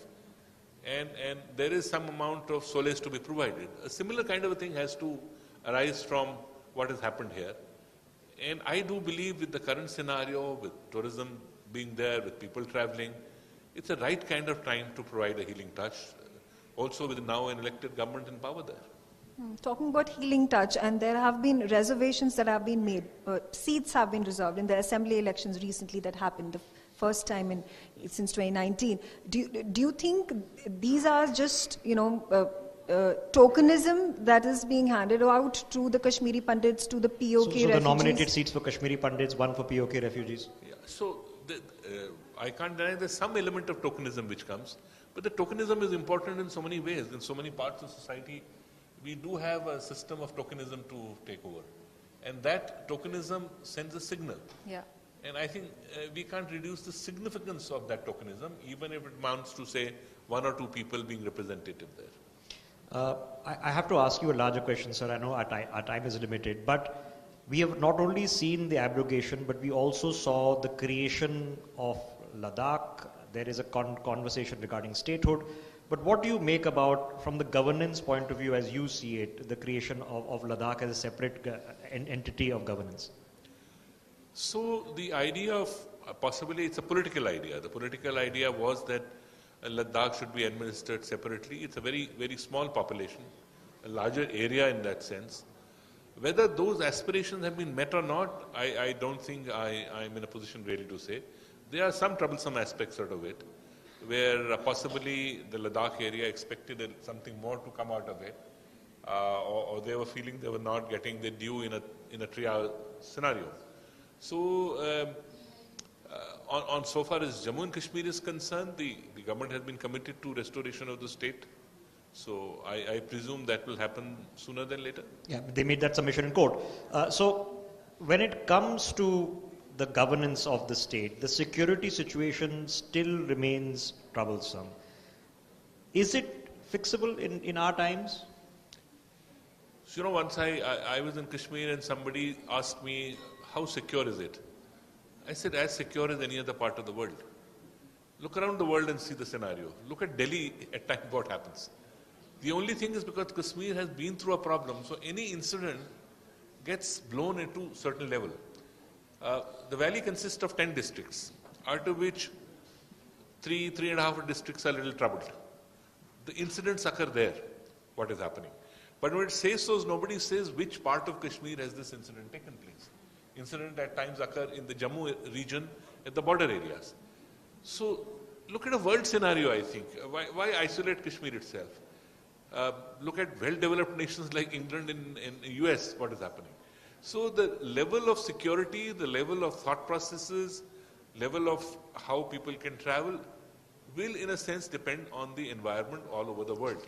I don't think it is today anything worse than that. Some incidents may occur, but especially I know, for example, they don't touch the tourists at all because they know that they've seen that the tourists coming means their livelihood improves. The whole economy is based on tourism. Everything else is linked to tourism. They are not really industries or any other things which are sources of income. So the tourism needs to be tackled at a very, very professional level, I think, there. As I believe that all over the country, we are not looking to tourism as much as we should, considering that we have such a varied culture which is available in our country. Okay, last thought, sir. It's been some time now since the judgment came out. It's been almost a year since your retirement from the bench. Are there takers, when you have conversations, are there believers that yes, this is a process that needs to happen, a truth and reconciliation on the likes of what happened, for which Nobel awards were won? Are there takers for this? So if you look at, I have not seen any dialogue on it at all. How does a dialogue occur? A dialogue occurs where we expected the government to take a little forward step on this. Unless they do, I don't think this will move forward. Number of people ask me, you wrote this, when is it going to happen? I said, how can I decide or tell you how it's going to happen or when it's going to happen? I really don't think it will honestly come by unless there is a concerted view by citizenry and the government to take it in this direction to heal the wounds. It will want people to look beyond just politics of it to a healing process. Yeah, moving forward, taking forward this process, again, what is it that the government can do more besides, talking about abrogation 370? Is there a need right now to recognize that the genocide that happened, the killing of the Kashmiri Pandits back in the day, 30 years ago, it should be recognized as such? Yes, the community expects that. I was, being in office, I was more secluded. I couldn't. Post the period of retirement, some of them came to me, and what my feeling of interaction with them is, what they're interesting is that you can't take us back to what it was originally. At least acknowledge something wrong has been done to us and facilitate us to have our small places where we can go. That's, I believe, from my conversations, the expectation of the community that has been displaced, that create that environment for us. There has to be a political will to do it. There has to be a people's will to do it. I think if we have to move in that. You know, you said conversations need to happen. So for 5 years, we've done hundreds of hours of programming on the concept that the seats that were reserved or left empty in the erstwhile Jammu and Kashmir Assembly for the areas that are now POK should be filled. They should be filled with POK refugees, should be filled with Kashmiri Pandits. We have now seen 3 of these seats filled. So yes, if the conversation begins, it's a process that can happen, which is why we're here today to have that dialogue. This is being telecast on 9 news channels. It will be published in at least 5 of our newspapers. Justice Sanjay Kishan Kaul, as always, sir, it was a treat to have you. Thank you so much for joining us and speaking your heart on this subject, sir. Thank you for calling me there. Thank you so much. Thank you, sir. Yes. Yes. Thank you very much, sir. Full sympathies, your feelings, what you just projected. But I would like to know that, since you have got the knowledge, that since '89, when this happened, everybody knew which house was occupied by who. The government knows, the police knows. Why? What stops the government from taking over those houses and ask those people, how are you here? Show us the paper. If they don't, give them 1 week to vacate and lock the house up. Make it a government property. Then ask the Kashmiri Pandit to please come back. If he doesn't, then government takes it over and gives it to somebody else. But secondly, all the people who are staying there, aren't they part of the sleeper cells which India is facing? If that be so, what stops us? Because they are aiding the terrorism which is going on. They're continuously doing it. So we must do something about it. And do you think, sir, that security is complete or it has to be upgraded? The whole area should be under one command and control. So I mentioned this, that just creating ghettos of the community, to my mind, is not the solution. The person must be able to move into his house, his property, his base. That's the only way after 30 years that the next generation will be encouraged to come back there. I would tend to agree with you that possibly there needs to be a survey of people who, there are law in question where they said if people have sold in difficult times, something should be looked into. I don't think much has been done there, I must say. And I believe that's the way forward. So far as command structure is concerned, I think there is a security command structure in place. Please understand this is a cross-border and within-border problem, more encouraged by the cross-border issues. And it will always remain some part of a challenge, as other parts are there, a little more than that. But it's not unsurmountable as a situation. And I think if the community tends to come back, it'll help in assimilation with the current community. Some of the youngsters who have not seen the better times when people have lived together. Sanjay Kishan Kaul, thank you so much, sir. What an honor it's been for us to have an authority as yourself on the Constitution. I request now Mr. Karti Sharma, Member of Parliament, Rajya Sabha, to please join us on stage and present a token of our appreciation to Justice Kaul.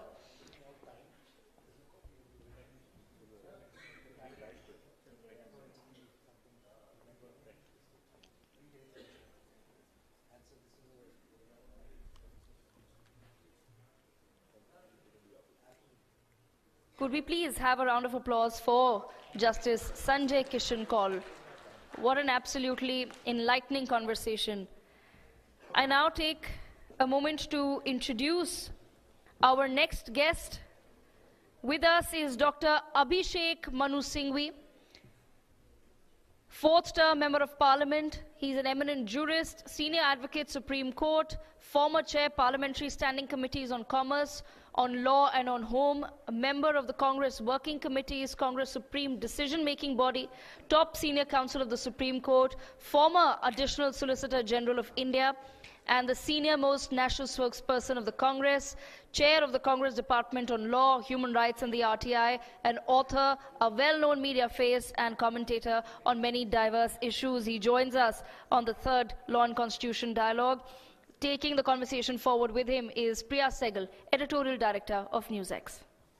Thank you, Devika, and thank you, Dr. Singhvi. It's always a pleasure to have you, and as I always say, he's one of my favorite guests because he makes law and politics both simple to people like, I think, people like me, because we are all eminent lawyers in the panel, in the audience also today.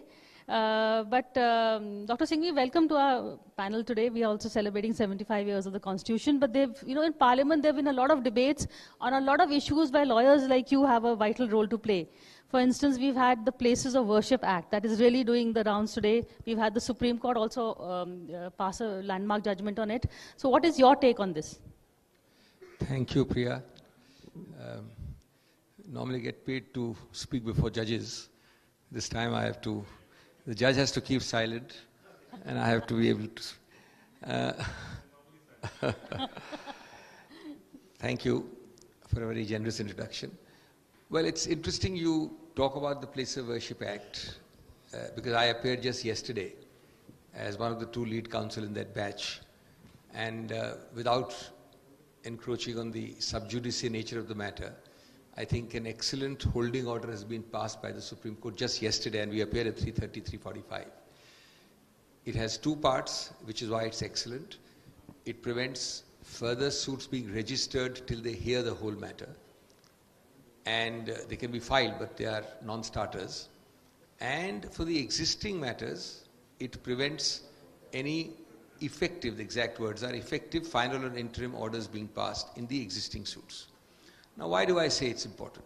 First and foremost, while the matter is pending, as one of the judges put it yesterday, there cannot be a race between the apex court and the courts subordinate across the length and breadth of India, where suits are being filed almost like rabbits. Every day we find a new suit coming up in a different part of the country.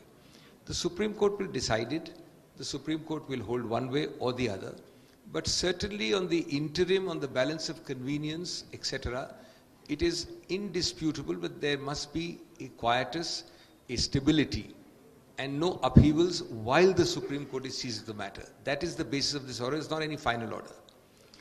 Now, if you ask me the larger question about my own views on the Act, I have no hesitation, and I don't mean to impinge on the Supreme Court. That's only an interim order. We'll be arguing it finally, and I don't know which way it will go. But I have no doubt that a well-considered legislative decision was taken way back to draw a line. You know, nobody's saying that the line is right. All lines are arbitrary. And I approach it from a different viewpoint. I have no doubt that any number of monuments and buildings and places of worship in India lie on top of diverse religious structures. I am a Jain, you are a Buddhist. There are many Jain and Buddhist structures over which other structures stand. And so also Hindu structures. The question is very simple: how far will you go? Where will you stop? At the Qutub Minar? At the Taj Mahal? You already invoked Ajmer Sharif.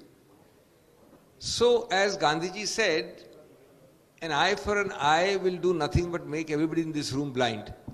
So you need to draw a line. The Act has drawn a line for us.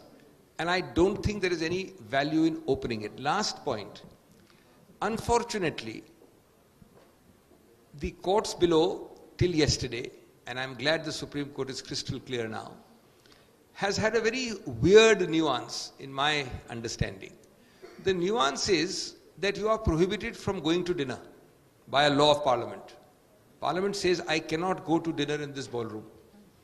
But yet you are entitled to examine which kind of dress I must wear for dinner. That is apparently the basis of the Supreme Court not acting earlier and not stopping these suits, something which the court rightly did yesterday.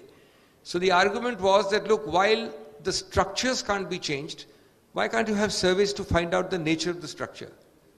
If the end result is predetermined by an act of Parliament, now more than 30 years old, then what's the point, at least till you finally decide the validity of the Act, to keep on inquiring that while we can't touch the structure of the Act, let's find out the nature by surveys. It's exactly like my dinner analogy, although it might sound facetious. But the petitioners are also questioning the validity of the 91 Act, which brings us to my next question. You know, what are the pillars of the basic principles of Constitution? Where does judicial review begin and end? Well, the pillars of the Constitution is a large question. We can have a whole program or a whole afternoon on that. Give us a short answer, if a lawyer can... A short answer is difficult, but there are several fundamental pillars of our Constitution. They are institutional and non-institutional. The pillars I would identify, there can be many more, is of course secularism is one pillar. And secularism, not in the sense in which we politically use it all the time, but in the sense of India being the world's, planet Earth's most diverse spot, where it's a sense of self-preservation when we want to impart a sense of belonging to every Indian. As Bhargav said, of the people means each person gets a feeling of co-ownership of democracy. So you have to give that feeling. Another pillar is fraternity, a word hardly remembered. It is much more than the negative word tolerance. It is a word which is supposed to encourage actual cherishing of diverse viewpoints. A third word is federalism. These are all pillars. And it's exciting how India has become a very federal country, although our framers thought of it as a unitary country. And that's a different story altogether. And then there are other institutional pillars like Parliament, like the Election Commission, the CAG. These are all pillars which have stood the test of time, which make us different from every other country in our neighborhood. Indeed, I always say that roughly 30 to 40 countries became independent from the yoke of imperialism in the 1930s and 40s. And ask yourself this remarkable question: why is India the only one out of those which came out from Dutch imperialism, British imperialism, French imperialism, etc., which has remained a democracy? It's because of these pillars. And you see the wrecks and ruins of constitutionalism littering the landscape in all around our neighbors. So we have to cherish these pillars. But you know, in operational reality, it doesn't always work like that. Absolutely. Absolutely. And that's a much larger issue. We are going to debate it on Monday. And I will be one of the speakers on Monday, so I don't want to anticipate my own address in Parliament. But the operational reality, there's a hiatus between the theory of the pillars, the text of the Constitution, the context of the Constitution, and the spirit in which we are operating. The Constitution does not contemplate the operational reality of the meaning of inclusiveness and plurality, which we are seeing for some years now. The Constitution does not contemplate the sense of fear or divisiveness, which we are also seeing. The trust deficiency, the distrust quotient. The Constitution does not contemplate the new definitions of federalism we have. We can use fancy words in lectures: cooperative federalism, competitive federalism. What is the reality? I'm giving only examples. I have done, never before in 75 years, but I've done the last 2 years, at least 4 governors' cases from 4 diverse states of India, where a bill is sent to a governor, and the governor in 9 out of 10 bills simply doesn't decide. Because you know that if you send it back and it is referred again back to you, then you have no discretion. So you decide not to decide. Then you have to go to court to get a direction to the governor to decide. And in 3 of those cases, when we have gone to court and got that direction, the governor passes approves 1 bill out of 9 or 2 bills, and then refers the rest to the president. What suffers? Governance. This is happening in the south, it is happening in eastern states, it is happening in northern states, all parts of India. I am myself a counsel in those. Take, for example, CBI use. Right or wrong, the CBI can't enter your home without your consent. Now today, you have weird examples where they said something happened on railway land. Railway is a central subject, so CBI can go there, even though the entire thing is happening in state X. These are examples of abuse of federalism, different from the pillar of federalism, which constitutional law like Bomai taught us. And I can multiply the examples. The Election Commission has acquitted itself well in maybe 80% cases. But in the 20% where push comes to shove, their record is very poor. I happen to be the person who's dealt with those 20% cases, and their record is one-sided. Same can apply to so many institutions. Parliament today, when have you in 75 years seen a disruption of, a expulsion or rather mass suspension of Parliament of 142 persons? I mean, short of somebody murdering someone or slapping someone in Parliament, never has any conduct been so egregious as to justify 142 suspensions en masse. Well, you might as well have a unilateral ex parte parliamentary democracy where you don't need the opposition then. So these are many examples you can multiply. Which brings us to another debate that is doing the round, and actually this is the right forum for it also. You know, we hear a lot about the basic structure. You know, what is the basic structure? Can you just help us out in explaining the history and the origin of the basic structure? I must advise you to have separate programs for each of the questions you're asking. But basic structure is a fantastic doctrine. Let me assure everybody who's interested and not interested. And I am sometimes shamed by seeing pygmies talking about, in denegatory terms, something which is the pride of India and the envy of the world. The basic structure will remain the ultimate bulwark, according to me, between dictatorship for any length of time in this country and democracy. The basic structure in one sentence, why I call it fantastic, no other country thought of it, no other judiciary thought of it, says that a constitutional amendment passed by 2/3 of parliament, etc., can itself be unconstitutional. A constitutional amendment can be unconstitutional is an amazing doctrine. And I don't have the time to discuss with you, but how it developed, how it picked up the philosophical roots from a German called Conrad, who gave a lecture in BHU, who talked of the essential features, and how that lecture found its way to a Madras professor, who then gave it to Nambiar, the father of our current last AG, Venugopal. And by that time, Golaknath, he tried to use it, Nambiar, and it didn't succeed. Along came Keshwananda Bharati.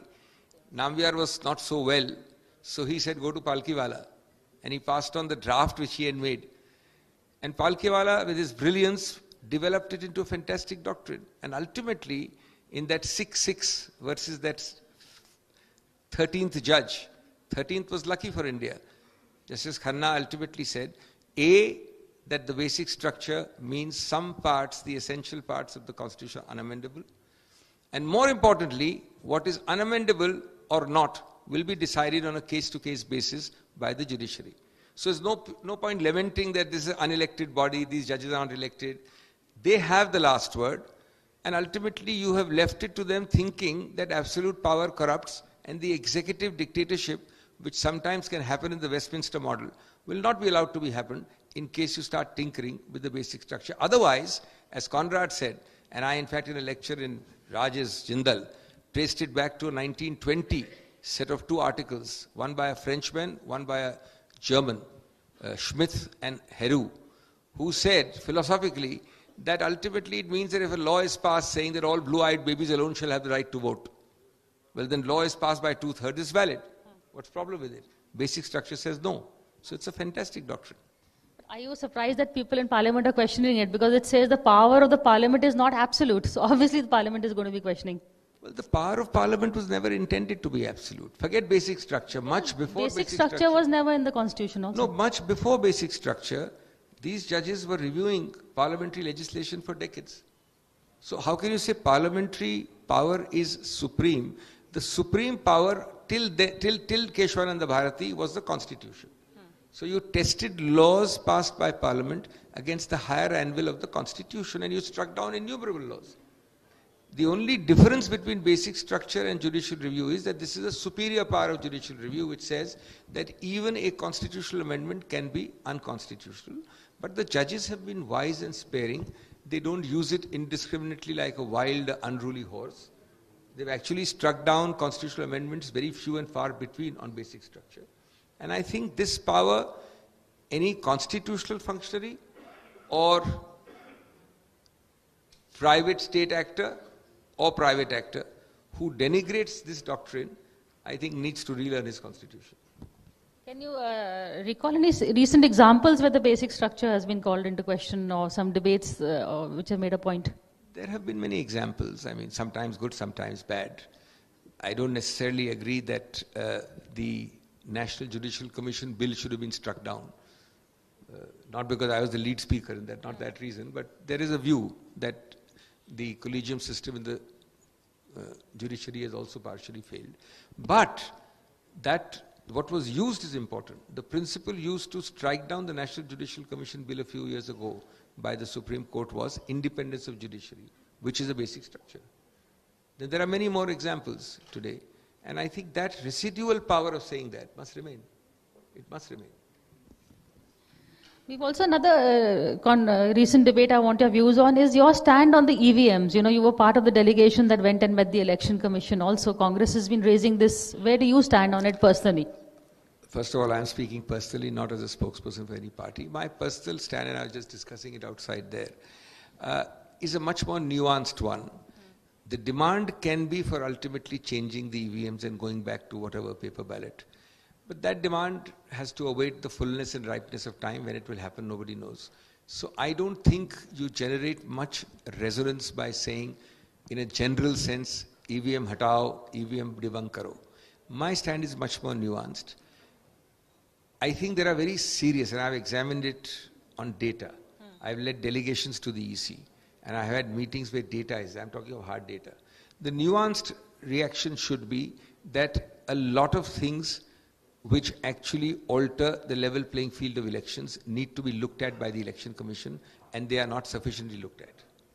Take one example, which we gave to the Election Commission officially about 3 weeks ago. I'm not saying it's right or wrong, but you need to examine raw data. The Election Commission needs to examine it. I'll give you 3 quick examples, there's not enough time.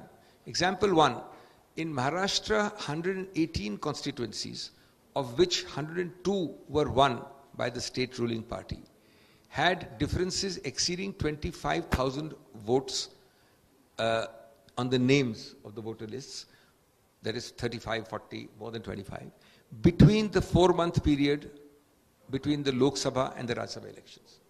Now that's a massive number of seats and a massive number of difference in that short time. Second example, you have no reason to not progressively increase the VVPAT trail from 5% or so which you have now to a much larger number. Assume I'm wrong.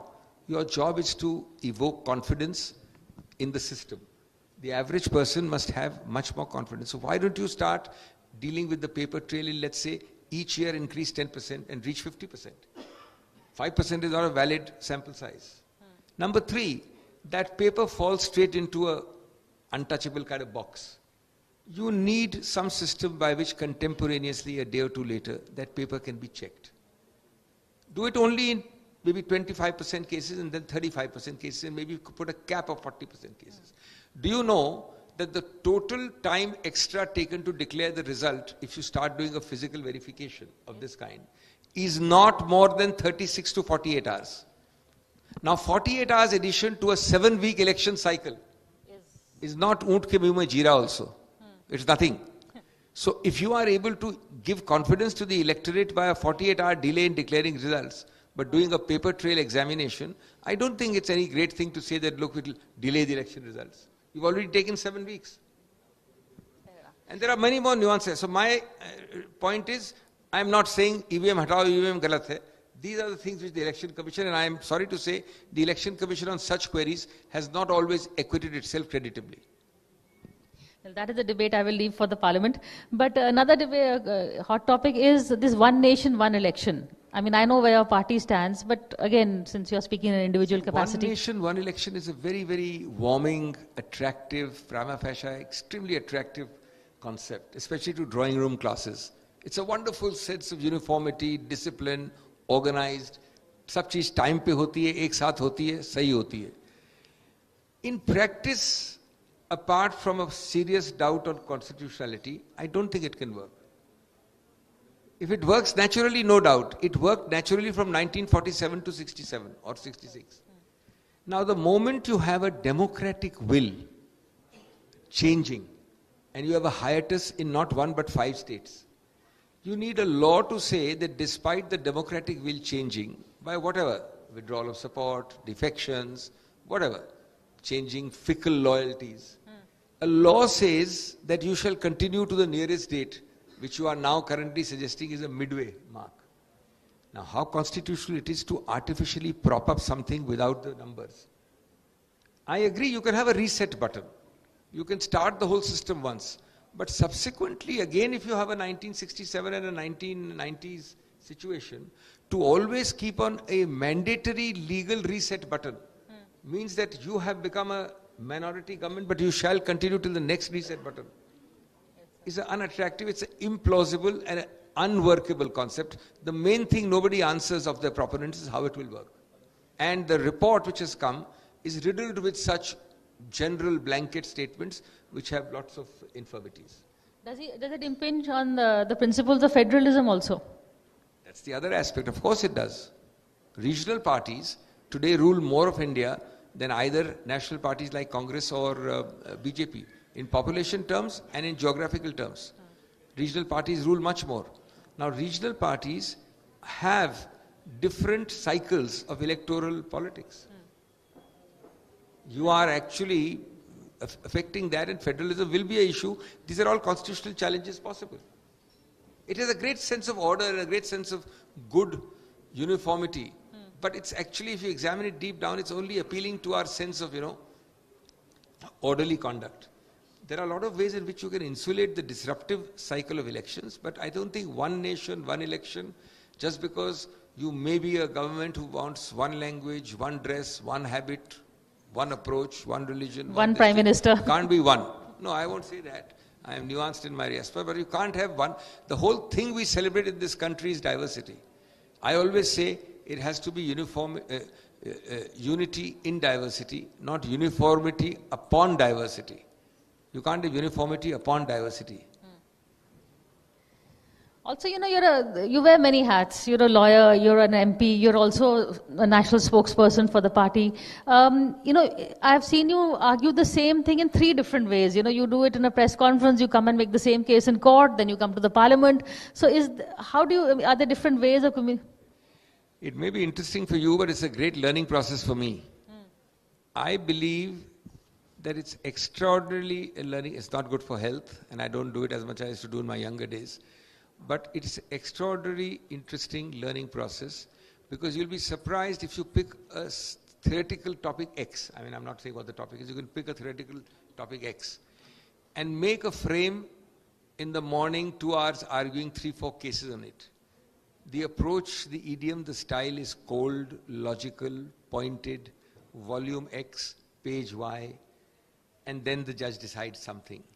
If you take the same theme X, and I've done it innumerable times driving from court to parliament, which is 2 kilometers away, and you open a debate, which I've done for years and years, the same theme has a different idiom and a different rhetoric in parliament. The audience is different, how you put it is different, the canvas is wider, the style is different. And then I have done this again on the same day at 4 o'clock. You do a Gagar Mein Sagar, what I call the Nobel Prize for Miniaturization, for the press, a press conference at 4 o'clock. The same theme will have to be encapsulated in a few sentences with or without some spins to sound sufficiently attractive for the press to listen to it. Now, these 3 things are similar, but they have totally different approaches, audiences, receptivity, absorption, and styles. So who is the most difficult to convince, your parliamentary colleagues, the media, or your lawyers? All are difficult to convince. This is not ultimately based on result. It's based on trying to deliver a decent performance. I mean, you'll be surprised how many people come back to us to argue cases after I lose their cases. People are intelligent enough. They know the weakness and the strength of a case. They want their point of view to be put effectively. They know that after that also they are likely to lose. I don't think they blame that person, be it in parliament or in courts, so much. Speaking of parliament, you also spoke earlier about so many MPs being suspended. How do a lot of people are talking about, especially from the opposition, about the relevance of parliament today. Government is very happy, they're getting their work done. So is the opposition walking into the government trap? Why not go and debate inside the house instead of, disrupting the house? I don't want to sound political on the narrower issues, but certainly I believe that parliament is the temple of democracy. We don't have democracy, remember. We have parliamentary democracy. We have 2 words, not one. And we tend to think of only one word. It's a parliamentary style of democracy.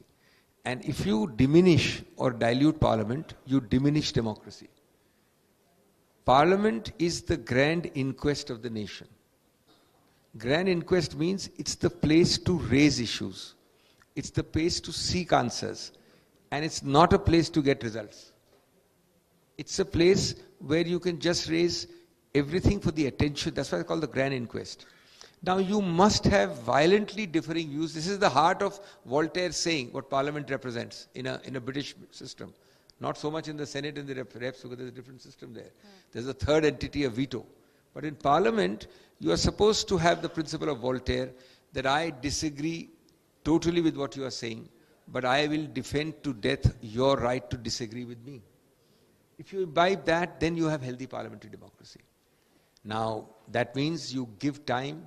That means you are prepared to hear unpleasant views. Both sides. That means both sides, obviously. See, one side will have less difficulty because the numbers are with them. In any system, I may be more numbers or you may be more numbers.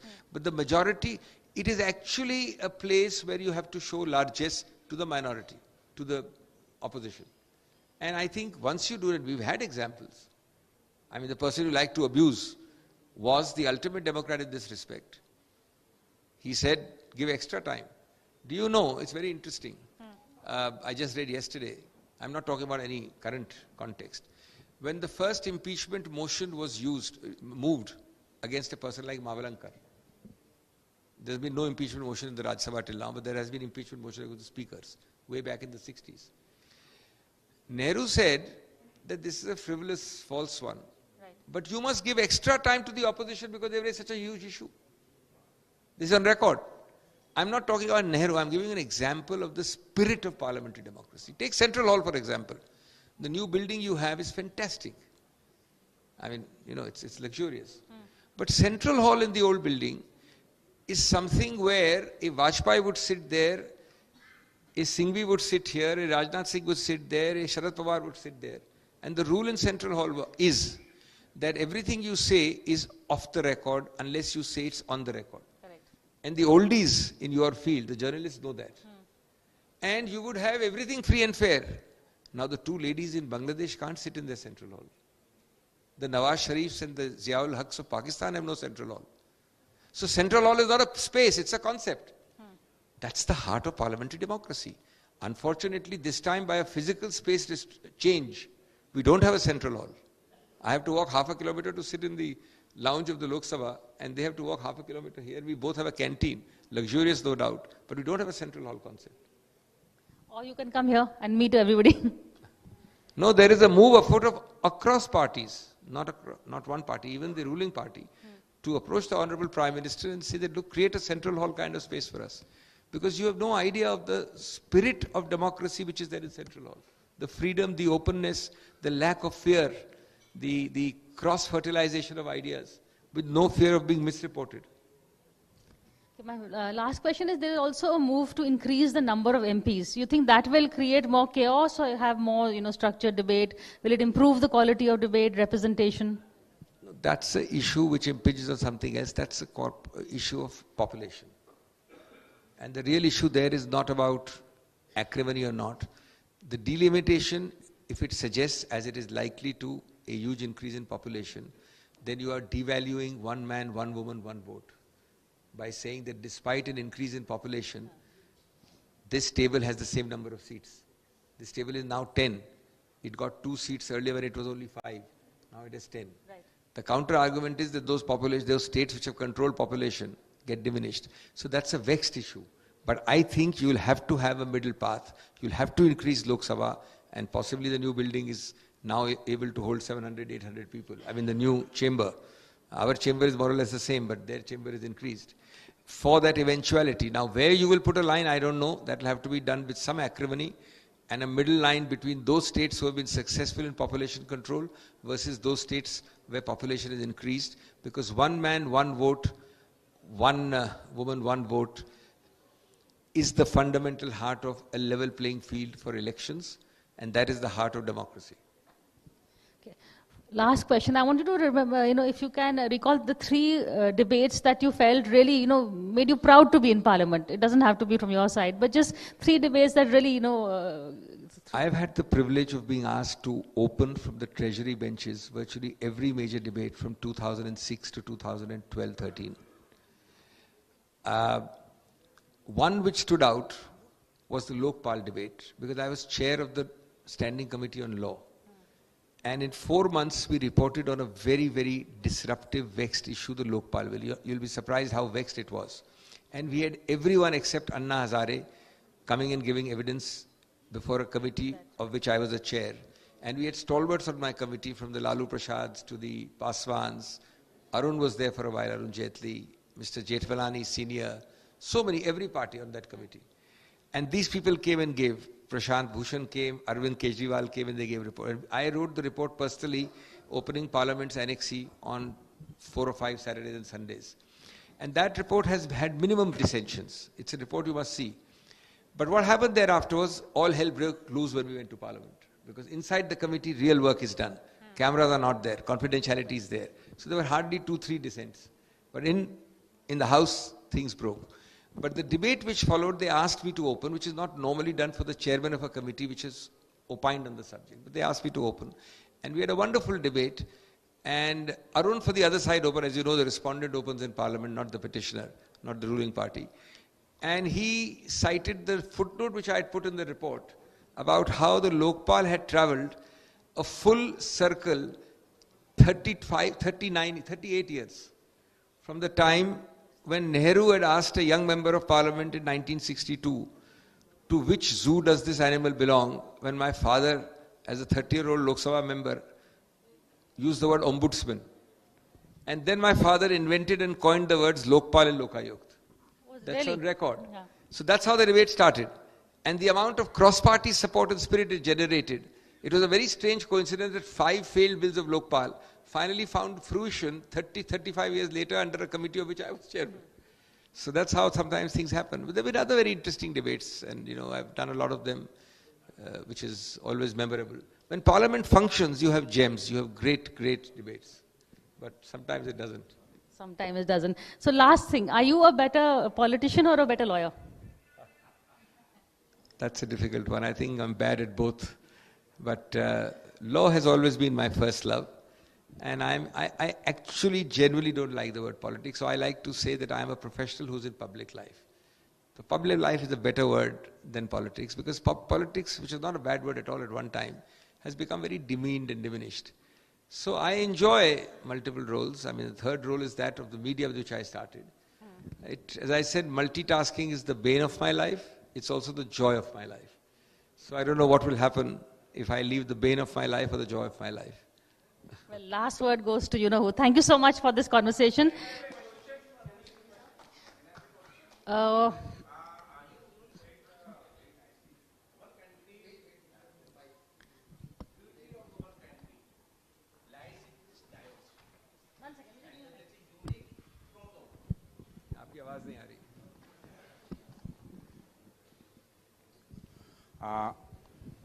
The beauty of our country is unity in diversities, you said also. It is unique throughout the world, and we are being respected and we are being appreciated because of these diversities. And if you know that the origin of our Indian subcontinent, it started from the supercontinent connected with Australia and moved to Asian plates, and it's collided. So my point is, in between this traveling, Adivasis came, then Dravidians came, and then your member of parliament said that Aryans came, then Mughals came, then Portuguese came, then Britishers came. These diversities, we should maintain it, and there is a book by Nehruji, that the discovery of India, a serial was also there. So why this kind of things present government is doing to divide the country? And our historical fact is that we are beautiful in diversities. Thank you. The anchor will summarize. I have another question. It's a legal question. Yeah, Mike, please. It's a legal question. So, Dr. Singhvi, we had, many judgments on the issue that says that judicial review in our constitution is a part of basic structure. Now, you're going to argue Places of Worship Act as a lead constitutional, and it's a matter of national importance. So, to my understanding, what I have seen when I was reading this act, that prevents judicial review. So, do you think, basis the judgment that we have on this subject, will this impinge the constitutional validity of Places of Worship Act? Because I see as a lawyer that this appears to be a big legal hurdle. Okay, the first longish comment with a question hidden in it. The first part, I can only say I agree. I mean, I can't say more than I agree with the first part of your question completely. I, of course, have no time to travel back in time as much as you have. But certainly the first part I agree, but it's a larger philosophical question. when we practice fraternity, inclusiveness, pluralism, we actually do no favor to anyone. We are actually acting for self-preservation. A diverse country, India is by far the most diverse spot on planet Earth. When the Americans talk of salad bowl or melting pot, they have no idea what diversity is compared to India. So this is a self-preservatory exercise we do for our own good. We don't do any largesse to anyone, and we're not being specially kind to anyone. So that part is fully agreeable. The second part I've already answered when I talked about the pillars of the Indian Constitution in terms of conception, design and theory, and the operational reality of many of them. It is not enough to have the text of the Constitution, it is not enough to have the context, it is the spirit. And I gave you 7, 8 examples of that. So I think both parts of your question stand answered in that sense, without repetition. As far as your other question is concerned, I think the issue is not a question of ouster of judicial review per se, because it has been held for decades now, from the time when emergency happened and those clauses were put in the Constitution that you oust judicial review of this or that those ouster clauses are not final.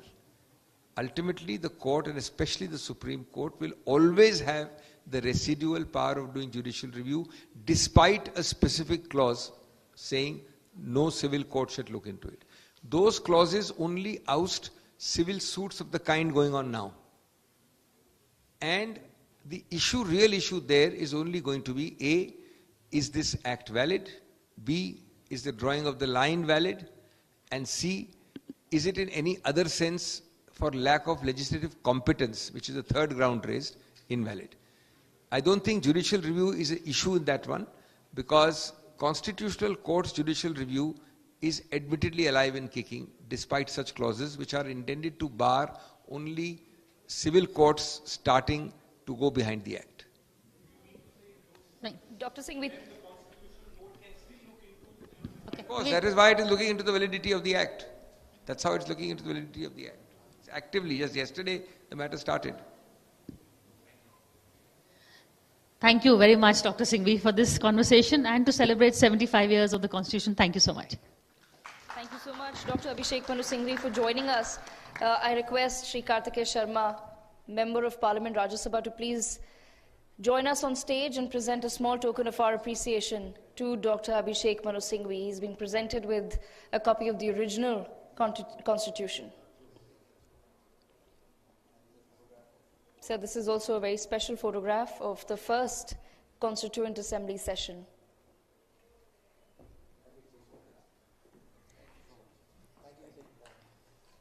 Without further ado, let me introduce our next guest. We have with us Manjari Chaudhary, GC of Maruti Suzuki India, the largest car manufacturers in the country. The General Counsel, Manjari Chaudhary, joins us at the third Law and Constitution Dialogue. Taking the conversation forward with her is Tarun Nangia, editor of Legally Speaking. And of course, we're going to be perhaps taking a little bit of a break from all the politics that we've been discussing all day long. Manjari ji, thank you so much for joining us. Tarun, over to you. Thank you so much. In fact, for the benefit, because we have an audience which, in a sense, is from the legal field, but we have a lot of audiences from diverse fields here today. I would like to give a bit of introduction about Ma'am Manjari Chaudhary. Of course, she is GC, which other people would understand who are not in law, as legal head of Maruti Suzuki. I think there would be no Indian who would not know what Maruti Suzuki is. So she is the one who's the legal head. And one qualifier that you must know, that there are 20 top listed companies in India. Out of those 20 top listed companies, there is only one woman GC, and that is Manjari Chaudhary. So that's quite an achievement. It is something that we must applaud. When I was researching, I found out that she's the only woman GC. So that's, and of course, ma'am, you worked, in USA, you were with General Electric, and Europe. Now you're working with Maruti. Also, when I was researching about you, I found out that you started off as a professor, an academic, then moved to a law firm, then you moved to an in-house role. So then you also now are the founding member of the General Counsel Association of India. So quite in one life, isn't it? Thank you, Tarun, and thank you for the kind introduction. Yes, I seem to be a bit of an aberration today in this gathering, but we are as much lawyers as many of you sitting here in the audience and those who came up on the dais. We just chose to be in-house as opposed to litigating. I do have family that litigates, people in that.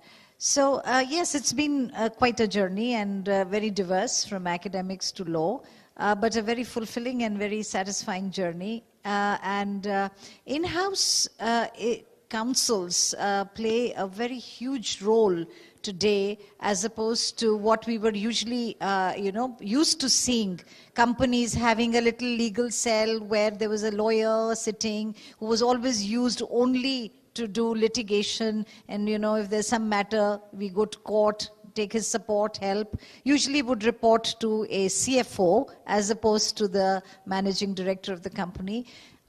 Those times have changed. And over the last 10, 15 years, perhaps 20 now, and today the whole scenario is very different. I think it's also a lot to do with the advent of multinationals into India, and they brought in this culture. But I think a lot of the GDP that we contribute today is contributed mostly by the commercial sector in India, and the General Counsel has a huge role to play in ensuring that that is done in the best possible way. So I think the role of General Counsel has gone from being just a law advisor to being one of an effective and a strategic business partner to the MD and CEO, to the board, and to the senior management of any company. So they partake in decision making. You're on television where millions of people would be watching you. So I would want to know from you two things, that the Indian economy is not what it used to be 15, 20 years ago. A much larger economy, a lot of complexity. Also, when you're heading the legal department of one of India's, the largest automobile company, what are the challenges and what are the learnings? Because this is a different role for you from General Electric, which is a different kind of company. True. I think the role is always very challenging, and one of the things is trying to balance law with commercial exigencies, business exigencies. When you run a business, it's a profit-making organization, we all understand that, and the whole aim is that what do we do to further the profit of the organization or to take the business interests forward? And to match that with the regulatory regime of the area and the jurisdiction that we work in is and can be very challenging at times. And how do you navigate that, I think, is the single largest challenge that one faces. To do it effectively, to be solution-oriented, to be providing the best possible solutions within the legal framework so that you ensure your companies remain on the right side of law. I think that's the biggest job that we have. In fact, I think there are two people here in the audience who are more qualified than me to ask you questions.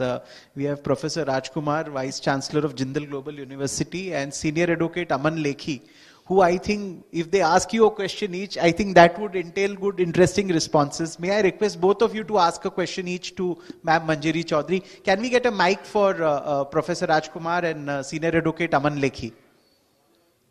You can take my... Yeah, sure.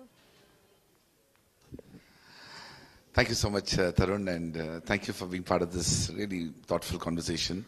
One of the things I wanted to ask you is that the entire world of, General Counsel office is a relatively newer phenomenon in India. Historically, I remember many years ago, if you look at, say, even the Tata Group, all of Tata's litigation was handled by one man by name Palkiwala. Yes. So we have come a long way in the office of General Counsel. But then the fact remains that if you look at United States and even other jurisdictions, there is a far greater seriousness and a higher degree of attention paid to the Office of General Counsel, including their role and the responsibility that they undertake with regard to broader compliance and due diligence matters. When do you think we will be at a stage where promoters as well as companies, corporations and business enterprises in India will take the Office of General Counsel far more seriously and the council can actually play an even greater role than they are currently playing? Great question, Dr. Rajkumar, and thank you for that. I think I'll break your question up in two parts, because there is a vast number of corporates today that have actually already arrived at the definition of the General Counsel's office that you're referring to, and General Counsels are playing a huge and a vital role. I can vouch for that. I have done it in General Electric, and now I'm doing it in Maruti Suzuki as well. And you'll be quite surprised that Maruti Suzuki, being a old PSU and now a Japanese organization, I think the role of the General Counsel is extremely valued and supports strategic decision making very effectively. But yes, we do see many corporations which still need to, ramp up and come up to speed on that. One of the things that can happen, and that is also because we founded the General Counsel's Association of India primarily for that reason, because once you come to work in-house, your license is suspended and you do not sort of, fall into what they call the advocate under the Advocates Act. And that's something that we are now working towards getting rectified. I think it's high time it got done to bring that level of gravitas, to bring a privilege that is accorded to another, say it's anybody in a law firm or otherwise. The same privilege should happen to a general counsel. It doesn't mean you have to go litigate in court. Litigators are there for it, and we respect them for that. But it is all about bringing that level of, the level has already gone up. It is about bringing that recognition as a specialized stream of law. And I think by corporates, it's a chicken and egg story. So once the regulators look at it and make that necessary change, the view of the corporations, the ones who really need to catch up, also changes, and it is vice versa. So I think that's the next step. Thank you. Over to Senior Advocate Aman Lekhi for a question. Well, my question will be slightly unorthodox. You said you're qualified and virtually part of the legal community, but in a role of a general counsel, so off the mainstream.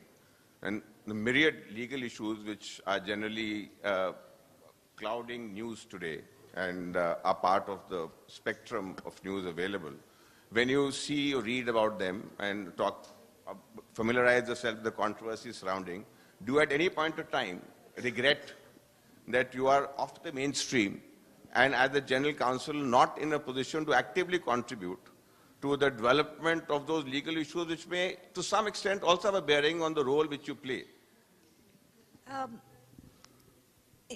That's a great question too. I don't think I have any regrets at all, not because I am a general counsel and I have to say it, but I think as you grow more senior and as you grow, we have associations and we've got trade associations where we work quite actively. That will surprise you, that even to work as think tanks for the government to, kind of help to bridge that gap between when the regulator makes those regulations and when they get implemented. It is on the corporate world mostly that they get implemented on, but usually there is a little bit of gap which then you struggle with the regulator to kind of rectify. But the role of the general counsel is quite pivotal at that, and as part of think tanks we have a huge contribution to make. And I'm sure once we are able to take this next step with the blessings of the government and the regulator, I think there is a far greater path ahead for general counsels. Thanks. Thank you so much for coming in and in fact interacting. And see, generally general counsels, we invite judges, as you saw, Justice Suryakant was here, Salman Khurshid was here, so many. So GCs I'm happy that they are now coming out and speaking. Earlier it was limited to senior advocates, law firm managing partners and judges. I'm happy that you come, you're vocal. And of course, one last question before we end. You spoke about your role at the General Counsel Association of India.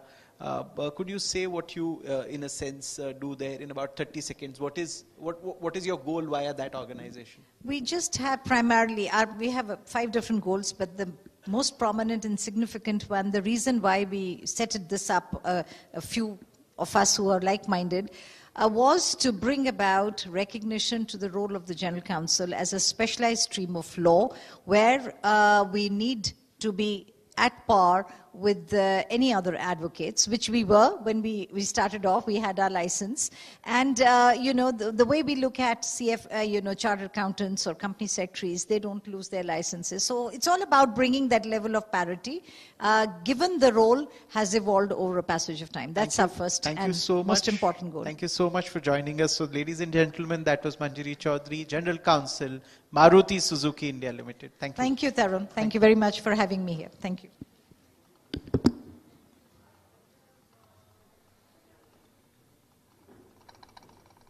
Thank you so much, Manjari ji, for joining us at the third Law and Constitution Dialogue. A huge round of applause for Manjari Chaudhary, GC Maruti Suzuki India. I request Karti Sharma ji to please present a token of our appreciation to Ms. Manjari Chaudhary.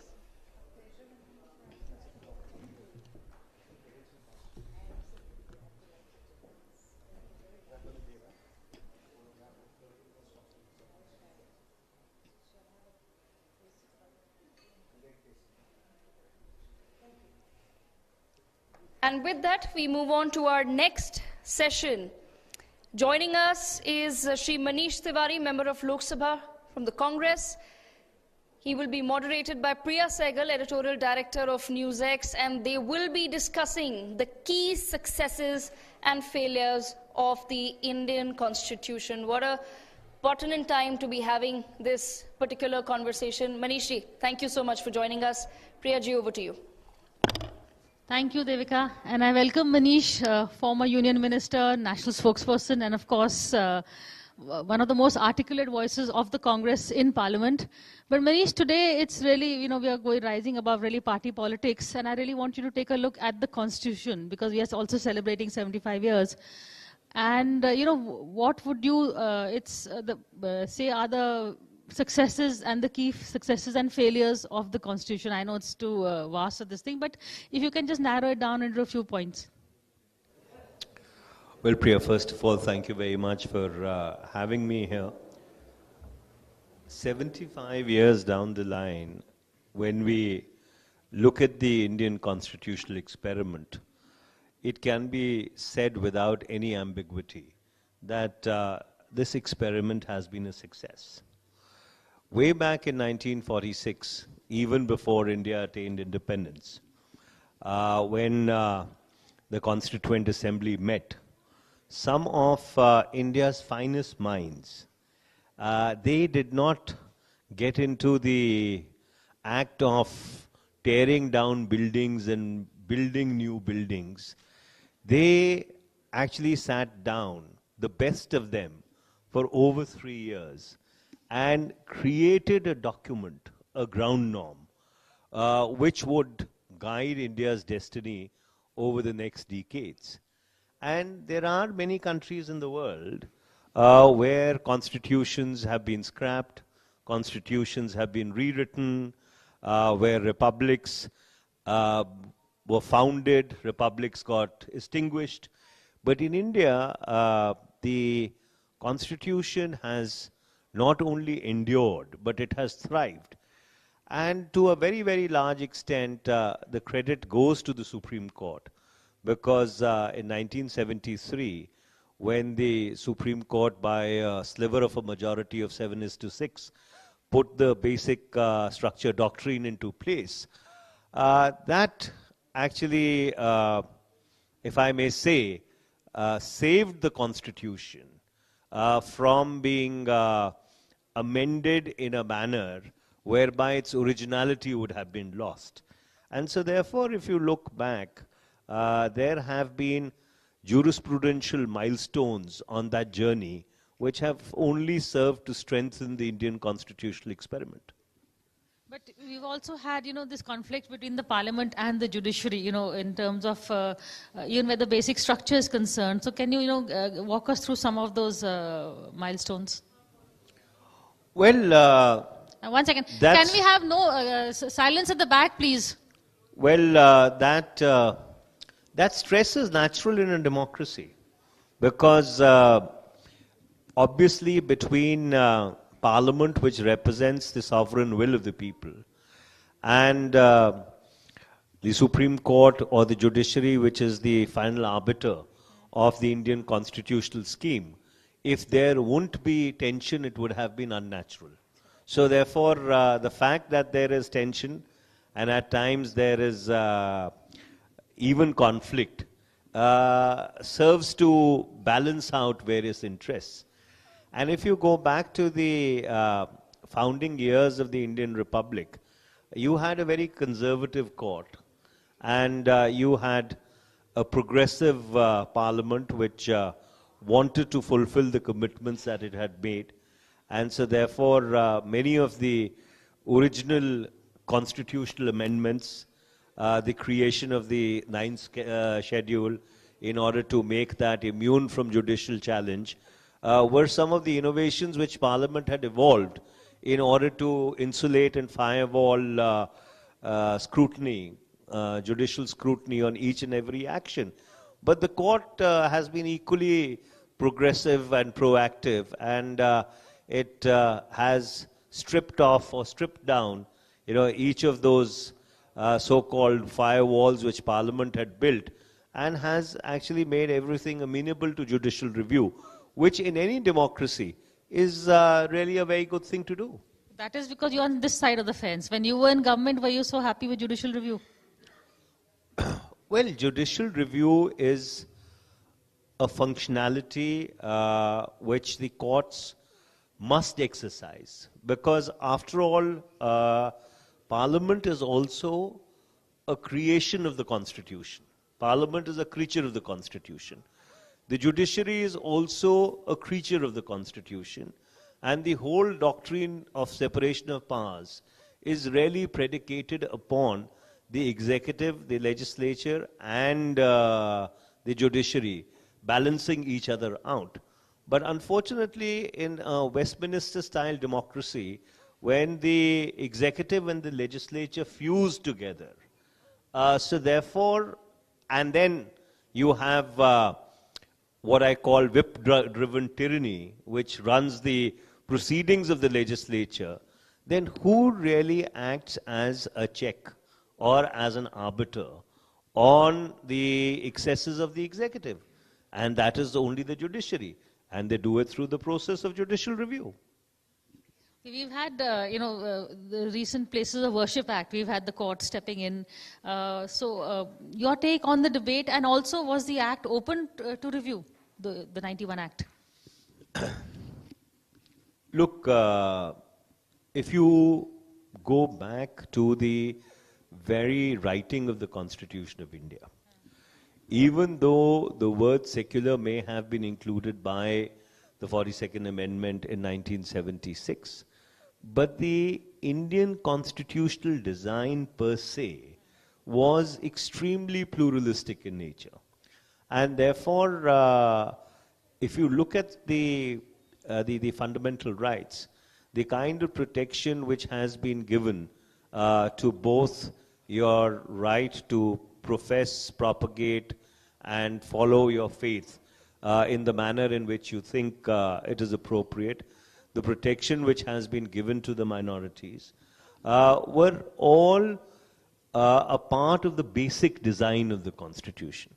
So therefore, if you start really unraveling history, or if you start digging into the past, the question is, where does it stop? Does it really stop in the 15th century? Or would it really rewind back to the 17th century? Or would you like to rewind back to the before Common Era? So once you start taking a revisionist view of history, there is no stopping you.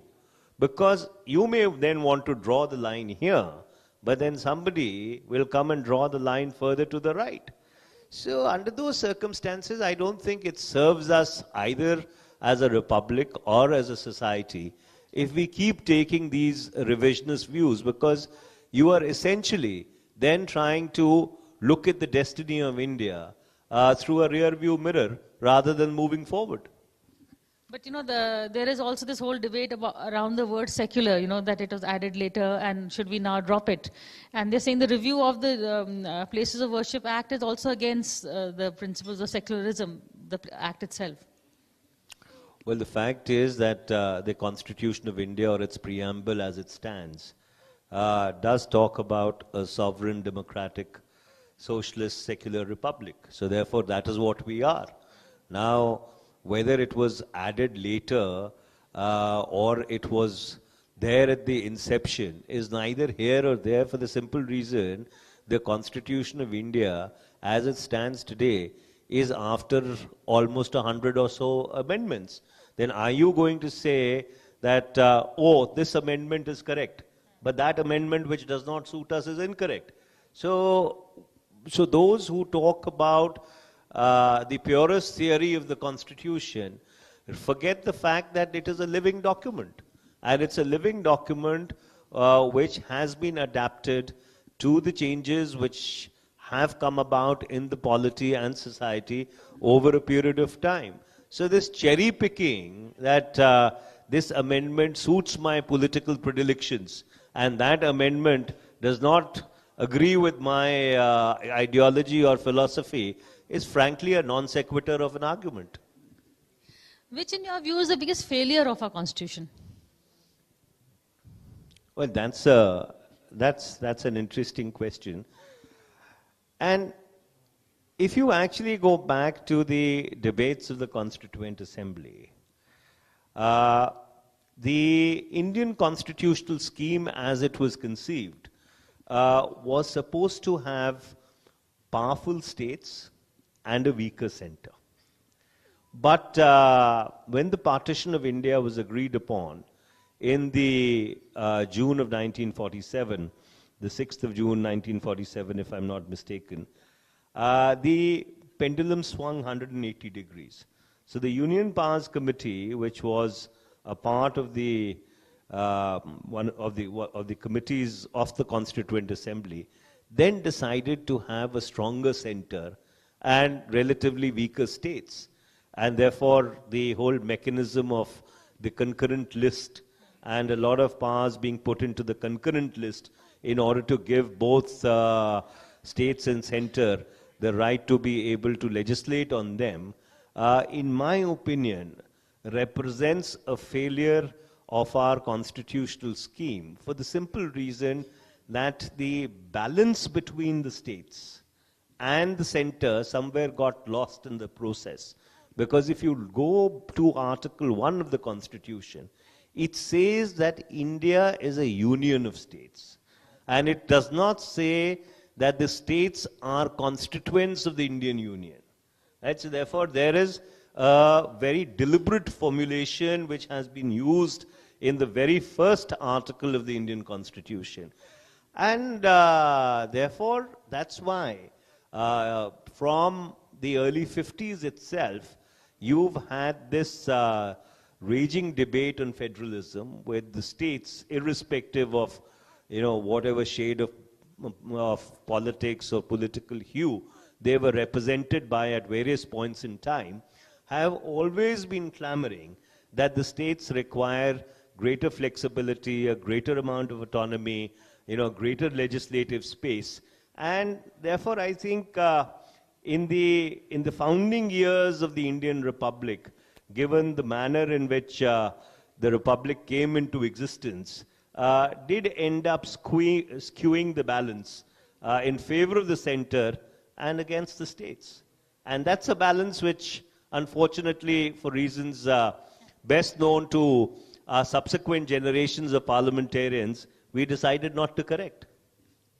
Well, national parties feel that it's better to have a stronger center. But we've also now, there is the talk of increasing the number of seats in parliament.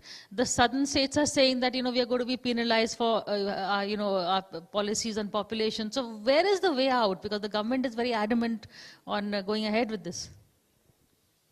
The question is, how are you going to run that parliament? That is also true. It's already difficult to run a house of 543. How are you going to run a house of 750, 1,000? If you want to convert it into the National People's Congress, which is just a figurative a rubber stamp of a legislative institution, then it's a different matter. I think this whole business of increasing seats in Parliament needs to be very, very carefully thought through, because after all, the primary function of Parliament is to make laws for the country. That's the fundamental function for which Parliament has been conceived. And the process of making laws requires a very sustained deliberative effort. And therefore, if you are going to have a larger number of people in Parliament, primarily because when the number of 543 odd was agreed upon, you had an X population of the country, and now you have an X plus plus population of the country, then you will also have to really see as to whether then you need to strengthen the committee systems, whereby you will have to make it almost mandatory that every legislation then goes before a committee to be properly scrutinized. I would find it difficult that in a house which is larger than what the current Lok Sabha or the Rajya Sabha is, thoughtful deliberation on national issues and especially legislation would then be easy. But we're also talking, we're having this debate on one nation, one election. Where do you stand on that? Because, of course, the government is saying we're trying to streamline the process, we're trying to prevent wasteful expenditure. Look, you'll have to really see the draft of what the government has conceived in terms of legislation, because till the time you do not see as to what that legislation is, it'll be completely inappropriate to comment about it. You can shoot the breeze till the time the cows come home. But essentially the draft needs to be seen, because eventually what really happens when the electoral cycle breaks down in a particular state, or when the electoral cycle breaks down even with regard to the national legislature. And then if you are going to really re-elect a national or a state legislature for the remaining period of that term, are you then really saving money, or are you wasting money? If money is the argument that you are making, is something which is moot. So therefore it really has to be seen as to whether even constitutionally it is feasible. Because let's not forget, federalism has been held to be a part of the basic structure of the Constitution. Now, if federalism is a part of the basic structure of the Constitution, then even under Article 368(4), whereby an amendment which impacts the states has to be passed by half the states, would not also come into play. Because if there are certain features of the Constitution which are unamendable, till the time Kesavananda Bharati holds the field, how really are you going to even implement it? It will fall foul of the basic structure doctrine. So I think I have not really applied my mind to either the report which this commission under, or committee under former President Mr. Kovind has given its report, but it would be interesting to see. But off the bat, I can say that the whole construct of the one nation, one election will fall foul of the basic structure doctrine. That's a very good argument. But finally, how relevant is Parliament today? We've seen the opposition protesting more outside than inside. Shouldn't you take your protests inside where it really matters, because you have the rest of the year to protest outside? Well, so there are two answers to that.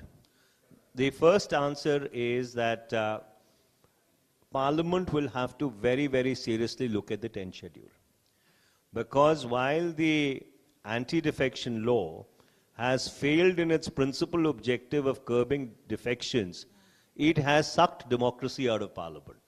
So therefore, legislative institutions, as I said, have become handmaidens of whip-driven tyranny.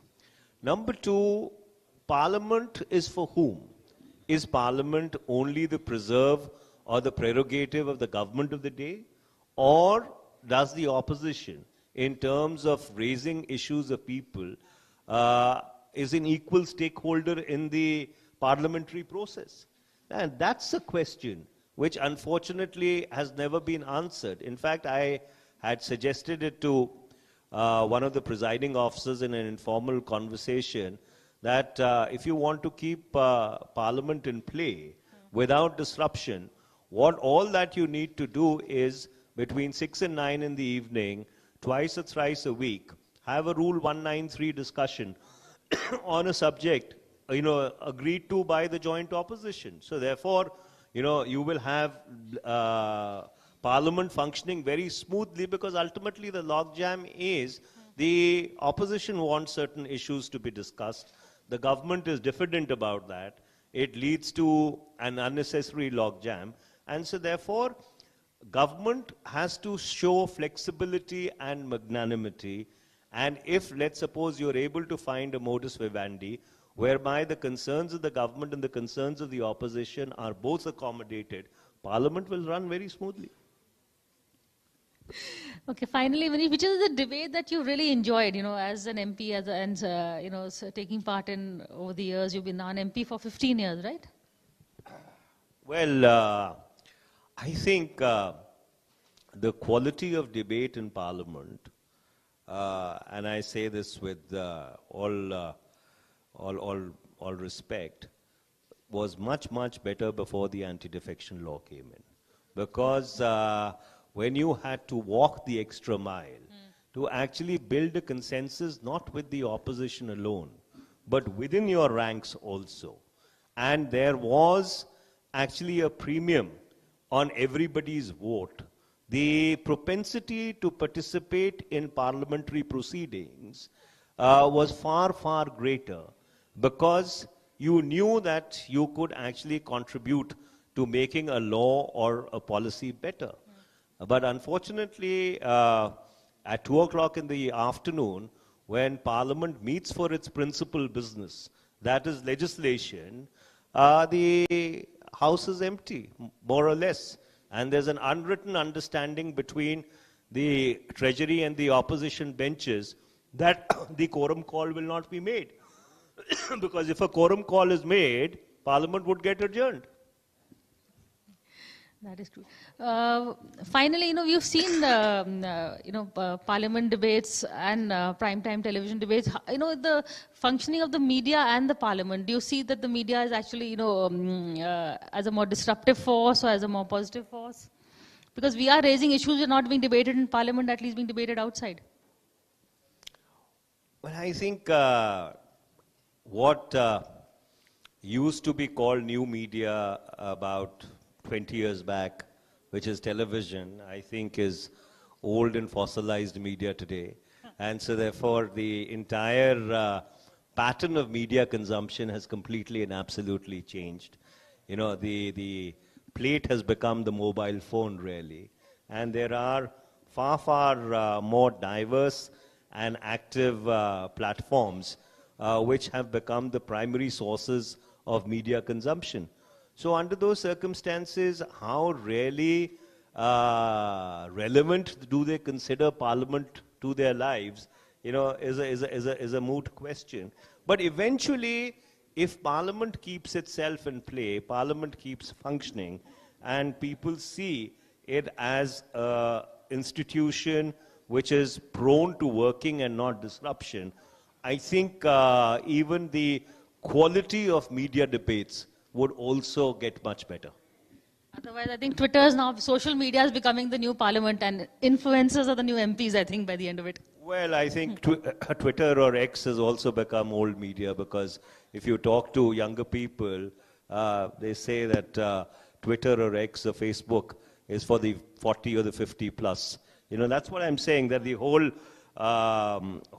patterns of media consumption are changing or have changed so rapidly that that is a subject of, I must say, a longer and another discussion.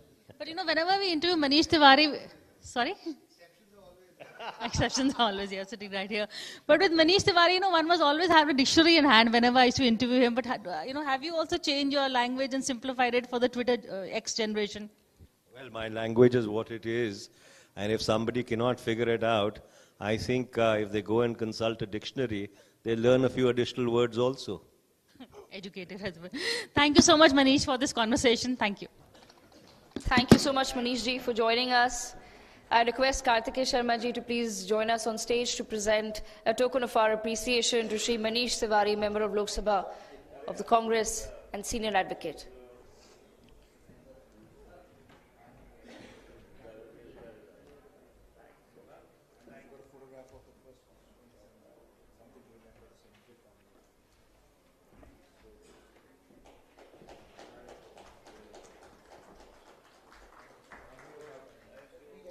Thank you once again, Manish ji, for joining us at the third Law and Constitution Dialogue. Without further ado, let me introduce our next guest, Shri Vivek Tankha, Senior Advocate and Member of Parliament, Rajya Sabha, also joins us this evening to have a riveting conversation with Tarun Nangya, editor of Legally Speaking, on Constitution and Politics.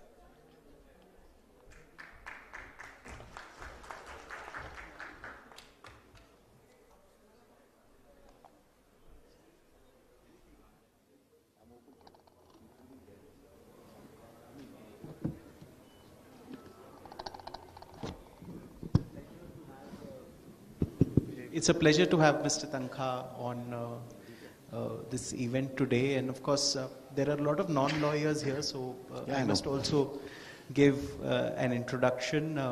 So has served as the Advocate General of Madhya Pradesh long ago, then served as the Additional Solicitor General of India, very famously more than a decade ago. Now he is the second time sitting Member of Parliament from the Congress Party, and a very vocal voice in the party forum and in Parliament. Unlike other lawyers, you wear dual hats. You are in court, you are in Parliament, so you make law and you also argue for clients. That's why you will give a different perspective to things. Could you just, in a sense, give a comment on that role of yours as a lawyer and yours as a lawmaker? Tarun, first of all, thanks for inviting me, Kartik. Let me tell you that it's a confession. I never thought I would be entering such active politics to begin with. I had many offers in the 90s and the early 2000s, and those were good offers. But I would always tell people putting me these offers that I want to first do well in my profession, which is my real calling. So I was happy to be the State Advocate General, and that was the time, if you remember, Madhya Pradesh got divided, reorganized. You can say I was one of the authors of the Reorganization Act, and also one of the persons who was solving the problems arising out of reorganization. So there was a wealth of experience. Then as Additional Solicitor General, it was a different ballgame in Delhi, and finally now as a Member of Parliament. I have enjoyed each part independently, but I also feel one adds to the other. So for me, this is what I was doing earlier. Parliamentary activity is only an extension of that. See, one thing that you would appreciate, that the kind of legislation that Parliament makes is clogging our courts with unnecessary cases. I'll point out two instances. The prohibition law on liquor in Bihar.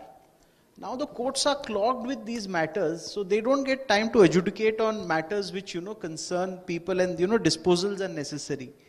Also, there are many other laws which, for example, the laws on twin conditions for bail, that have also, led to a lot of litigation.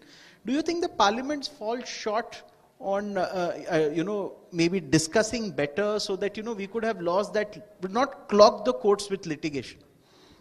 We have very eminent parliamentarians sitting here in the front row also, and eminent law officers also, past law officers. But let me tell you, do we really matter? There's a debate. But there's a preconceived law which is put up in the parliament. You put in your best arguments. I don't think they're interested in changing it. The debate is like a farce which takes place because it is necessary. Because you have a parliament, it has to pass a law, there has to be a 2-hour discussion where you have rationed time to speak. Some people get an opportunity, some don't get an opportunity. People like Kapil Sibal don't participate because they don't get time. They said, as an independent, we get only 3 minutes. How do I contribute in 3 minutes? Kartike? Yeah, once in a way they get 5 minutes. So it's a very slipshod situation. I feel there should be more seriousness in this whole apparatus, this whole approach. Parliament should actually be a serious lawmaking body.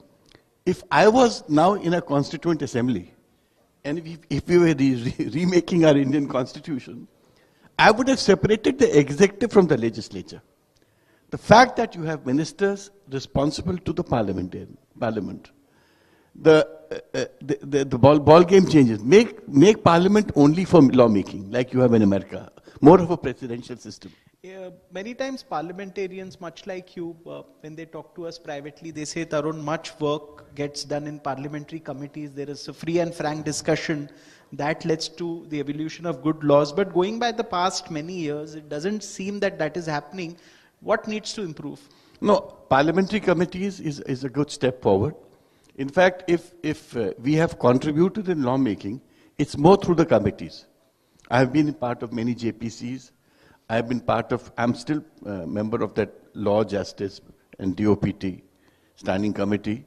So we do make and contribute in lawmaking, because there, at least, when you discuss laws, you're not talking as a party man.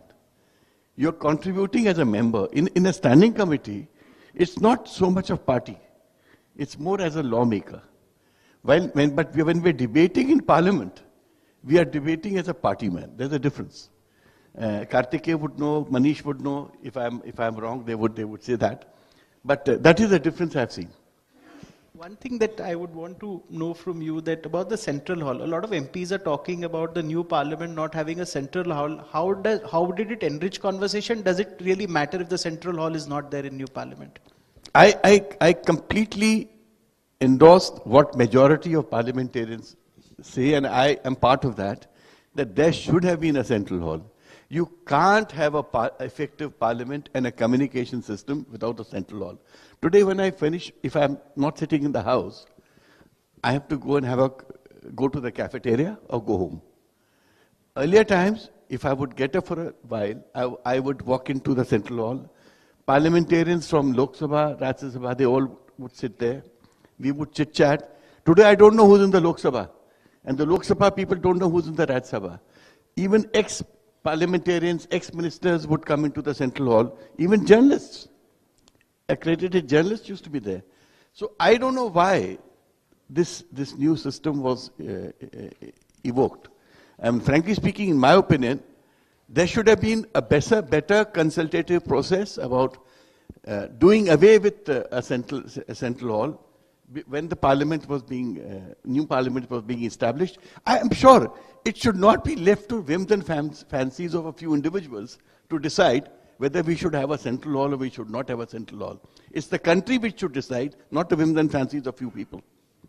I also want to know from you that in your experience, that now this is the second term that you're part of parliament. If you can give 3 suggestions that you would want things to change, 3 quick suggestions, and then we can move on to the next set of questions.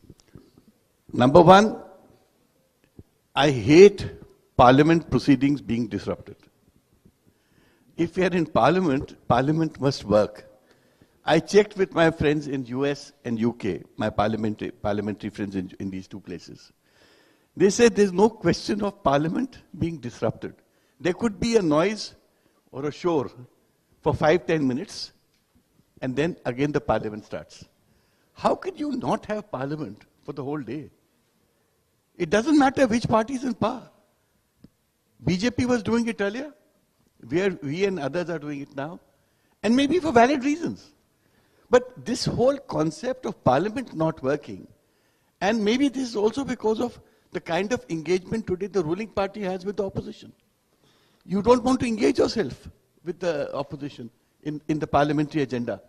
I gave a suggestion in writing to the chairman. I said, look at the British tradition. You know, in UK, 1 day is given to the opposition. 1 day is given to the opposition. You lay down the day's agenda. So if as a Congress, I have 1 day at my disposal, I'll put my issues on that 1 day. There will be no disruption in other 5 days, or 4 days. One last answer on the use of question hour. Do you think it's being effectively used? The question hour? No, not at all. I'll tell you, I'm most dissatisfied.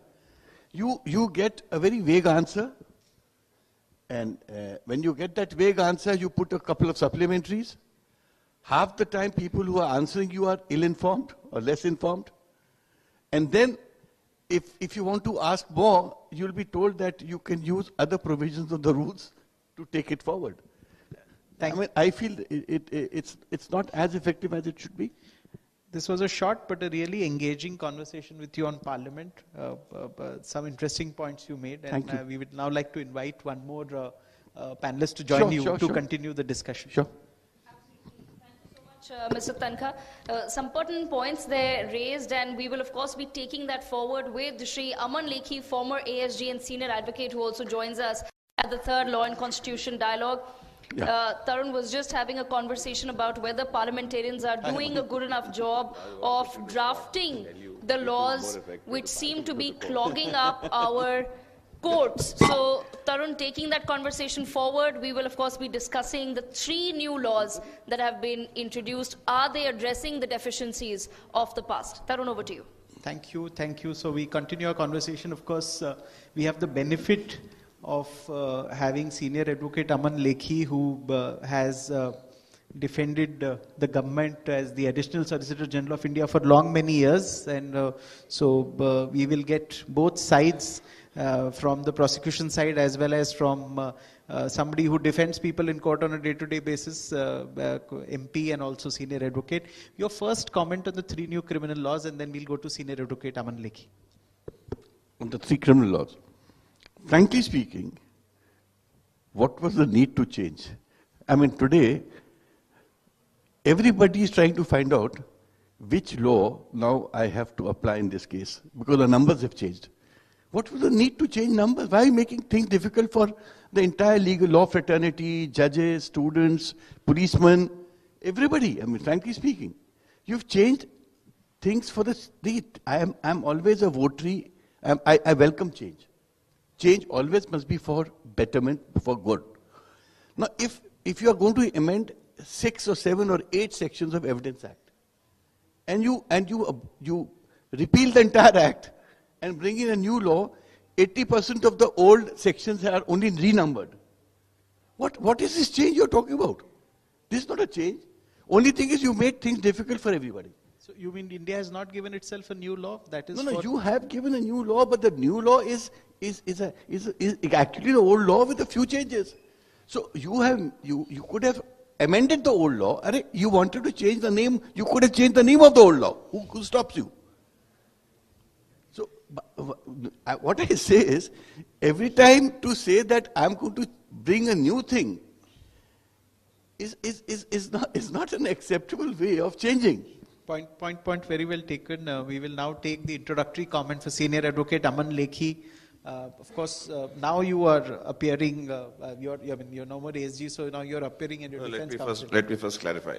Even as an ASG, it's not as if you take sides. In fact, the role of a law officer of the government is not to be partisan. Yes. So, and I've never been partisan. And that's one of the reasons why I left. So anyway, that's a different story altogether.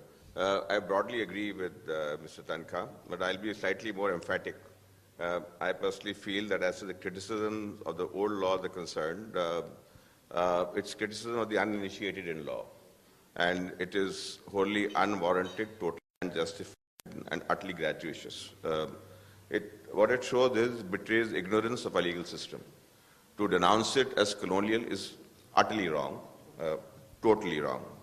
And the greatest testimony to this particular fact is the remodel laws, which more or less, as Mr. Tanka said, continue the old law. So that is something, that's a reality which you cannot in any way move away from. Now, what is very important is, if you look at the three laws, insofar as the Evidence Act is concerned, the principles of the Evidence Act, there are certain fundamental principles of the Evidence Act, which remain unchanged in the new laws, because relevance, admissibility, best evidence, these are the three principles continued. Insofar as the CRPC is concerned, to say the CRPC is a colonial construct is baffling, because the 1898 code, which is the pre-independence one, was substituted by the 73 code. That is way into independent India. And there have been 3 law commission reports dealing with that, all Indian.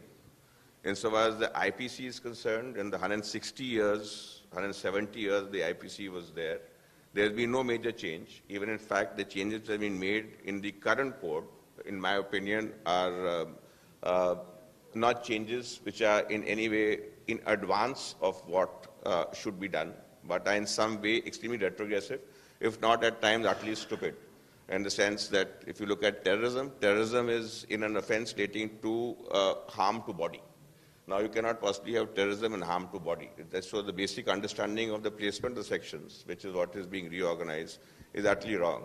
And finally, when you look at what is this is recodification. As far as recodification is concerned, it's a massive exercise. It is supposed to address it for the purposes of, in some way, dealing with the anomalies which are there. Now, far from addressing the anomalies, it has created more anomalies. And I can carry on. So as far as this particular approach is concerned, I personally feel it is unnecessary. And as Mr. Tanka said, 80%, I don't think it's 80%. In fact, it's more than 95% of the law is more or less the same. 80% is an understatement. And except for a few changes, say in the illustrations or marginal notes or grammatical mistakes, there is no other change in the law. One thing that we have noticed that people have praised the new laws a lot for the use of DNA evidence. Every police station in the country will have a team that will go to the crime scene, protect the crime scene, and earlier the evidence was ocular, which means the policeman, for the benefit of my audience, the policeman used to beat out and take a confession. But now DNA evidence has been made compulsory. So every police station I will have a DNA party, they will go take evidence, and that will in the end aid the prosecution in proving their case. Do you think that's one of the good aspects of this law? The law always evolves. Tarun, there's nothing wrong in bringing in new scientific methodologies of investigation. I mean, today it's DNA, tomorrow it will be something more. So this evolution was coming all the time. I mean, if it happened so many times, there were amendments, presumptions change also many times. So what we are, as he rightly says, all this could have been just brought as an amendment. You don't need to change the book. You need to change 2 lines. That could have been just an amendment and everything else would have remained the same. Point well taken. I'll go to Senior Advocate Aman Lekhi. I really don't see. See, there are rhetorical flourishes which I feel make more of political than legal statements. You have timelines, you have DNA and everything. It's not as if there was no DNA evidence before the amendment. It is part of the investigatory process. And now it's not enough merely to have some DNA evidence. You need to have... There is one topic also that we are now witnessing on a day-to-day basis is this criticism of judges on social media. Suddenly we see a judge makes a comment in Supreme Court and there are armies of people who start to criticize a judge, and of course judges have also spoken about it, that trolling happens. Since you're an eminent parliamentarian and you see this issue from, the perspective of, parliamentarians can speak out. Lawyers can speak out. Judges can't speak out. Anything you want to speak on behalf of the judges or your comment on this? These are two separate issues. One is when you are sitting in a court as a judge, yes, you have to be careful about what you say and speak. You can't be taking sides. You have to hear 2 sides, look at the law and decide the matter. I am a votary of independent judiciary. Okay. I am a complete votary of independent. It doesn't matter which party is in power. If there is no independent judiciary, there is no democracy to begin with.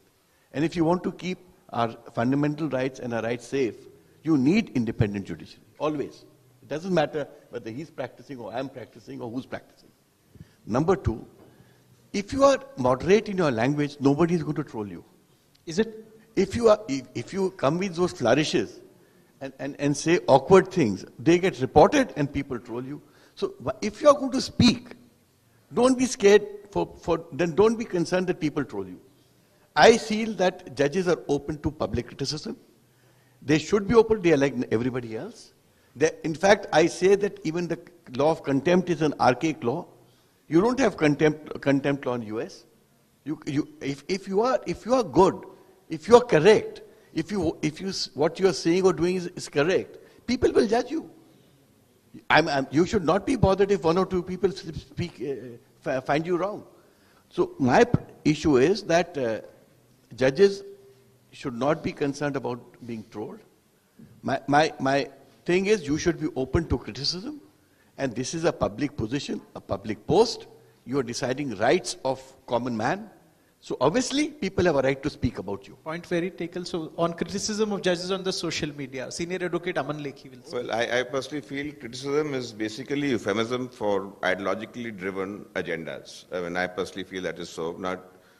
We have, insofar as those, I'll put the expression criticizing in inverted commas, we choose episodes and events on which we speak. And the choice of those elements is an element of gatekeeping. Now, gatekeeping is supposed to construct discourse in a particular way. So you highlight certain aspects so as to either divert attention from others or needlessly focus on issues which can be best avoided or be treated as non-issues. As far as criticism is concerned, I don't think judges can be averse to criticism, or criticism of judges is unwarranted. What I am against is the use of criticism to promote an agenda. And insofar as that question is concerned, that you cannot have a general proposition that you can't do this and you can do that, because insofar as speech is concerned, drawing of lines is completely unwarranted. It has to be done on an individual basis. To the extent it is unnecessary, criticize it. If it is not, welcome it. Thank you. Thank you. I would like to thank Senior Advocate and Member of Parliament, Mr. Vivek Tankha, Senior Advocate Aman Lekhi for coming here, for making time and speaking on important issues related to judiciary, related to Parliament. It was a pleasure having both of you. Thank you so much for coming. Thank you so much. Could I request Karti Sharma ji to kindly come on stage? Gentlemen, please stay for a second. We have a special Forget Us Not. It's a monogrammed copy of the calligraphy edition which weighs 5 kilos of the Constitution of India.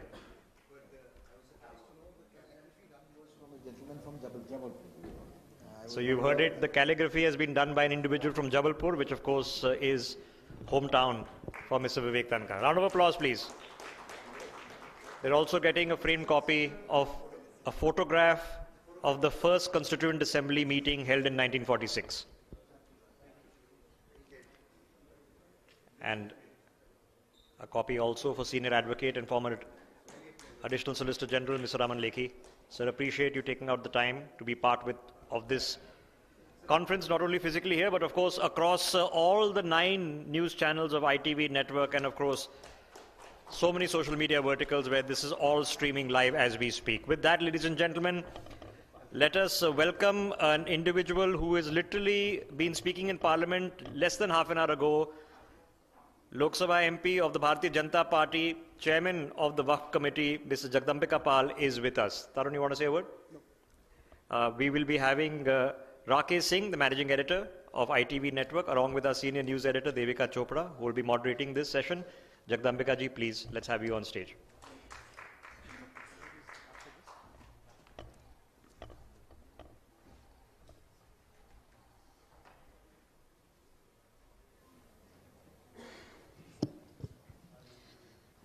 Jagdambika जी बहुत बहुत धन्यवाद आपका बहुत ही intense sessions चल रहे हैं आजकल parliament में तो once again thank you very much sir for taking out the time to do this बहुत ही पर्टिनेंट कॉन्वर्सेशन है आप धन्यवाद दे रहे हैं मैं क्षमा मांग रहा हूं मुझे राकेश जी ने आपके 2:30 बजे का टाइम का कमिटमेंट लिया था और I have made it commit also but because of only house was in session I could not come तो first of all I must just We completely understand, sir, but we're मुझे आज grateful बोलना that भी you've था taken. संविधान पे तो अभी मेरी स्पीच खत्म हुई और स्पीच खत्म करने के बाद मैं सीधा चला आया आपके कार्यक्रम में. We're ever so grateful, sir. Thank you. But without further ado, I want to begin the conversation. Jagdambika ji, Waqf act आप जेपीसी के चेयरमैन हैं तो आपसे कोई बेहतर नहीं हो सकता ये इस कॉन्वर्सेशन के लिए, इस मुद्दे के लिए। पहले तो हम ये समझना चाहेंगे कि क्या वक्फ एक्ट को रिव्यू करने की आवश्यकता है? देखिए, कोई कानून बनता है, मैं खाली वक्फ की बात नहीं कर रहा हूं, इवन कॉन्स्टिट्यूशन है, तो कॉन्स्टिट्यूशन के कितने अमेंडमेंट्स हो चुके हैं। तो इससे लगता है कि जब समय बदलता रहता है, वक्त की रफ्तार में, देश के हालात पे हर कानून में परिवर्तन होता है। और डेमोक्रेसी की सबसे बड़ी ब्यूटी यही है कि अगर आपका संविधान फ्लेक्सिबल ना हो, कानून में अगर संशोधन आप ना करें, तो फिर तो आप एक चीज़ें स्टैटिक हो जाएंगी। तो वक्त भी जो प्रिंसिपल एक्ट है 1995, तो आज उसमें ज़रूरत है। ज़रूरत किस बात के लिए है कि जो वक्फ जिस पर्पज के लिए आदमी करता है, कौन करता है? कोई वाकिफ करता है जिसकी जिसकी अपनी डेडिकेटेड प्रॉपर्टी है, तो वो अपनी डेडिकेटेड प्रॉपर्टी को डेडिकेट करता है on the name of the god या Allah, and for the religious purposes, for the charitable purposes and for the pious purposes. तो अगर वक्फ का पर्पज ये है कि हम अपनी संपत्ति को अल्लाह के नाम पे, ईश्वर के नाम पे अगर हम वक्फ कर रहे हैं कि इसका फ़ायदा आम पसमानदा मुस्लिम्स को, गरीब को, ख़वातीन को, बच्चों को, उनके एजुकेशन के लिए, हेल्थ के लिए मिले, तो स्वाभाविक है कि अगर ये लग रहा है कि वो वक्फ का पर्पज नहीं पूरा हो रहा है। आप देखिए कि वक्फ की कितनी बड़ी प्रॉपर्टी, लोग कहते हैं, या जो आंकड़े भी हमारे पास आए, कि रेलवे और डिफेंस के बाद सबसे ज़्यादा वक्फ की प्रॉपर्टी है।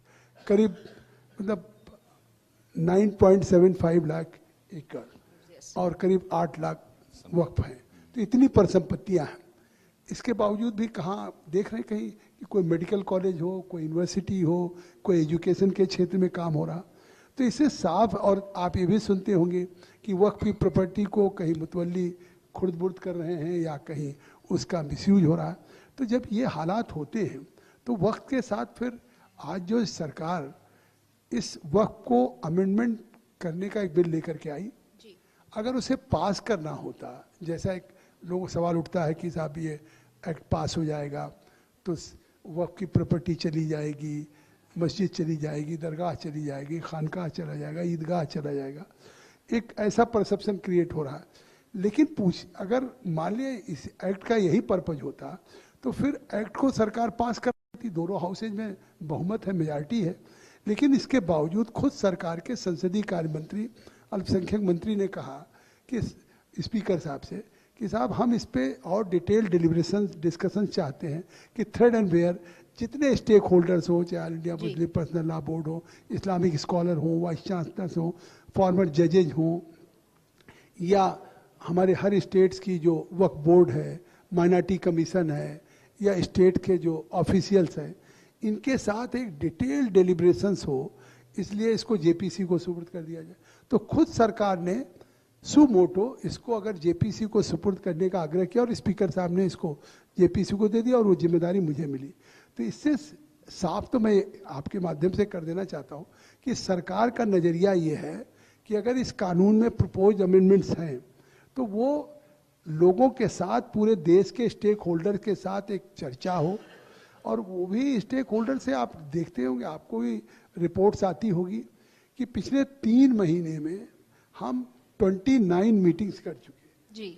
दिल्ली में 29 बैठकें ज्वाइंट पार्लियामेंट्री कमेटी के मेंबर्स की। पाल साहब एक महत्वपूर्ण सवाल ये है कि क्या यह सच है कि वक्फ जो है भारत में किसी भी संपत्ति पर अपना दावा कर सकता है? देखिए, वक्फ का तो एक प्रोसेस है। आखिर वक्फ बोर्ड क्यों दावा करेगा? वक्फ तो उसका होता है कि कोई व्यक्ति अपनी प्रॉपर्टी को वक्फ करता है और वो जिस पर्पज के लिए करता है उस पर्पज में उसके काम आता है। लेकिन जो सवाल आपने उठाया बड़ा महत्वपूर्ण है। अभी आपने देखा कि पिछले दिनों वाराणसी में उदय प्रताप कॉलेज की 100 एकड़ जमीन पे वक्फ ने कह दिया।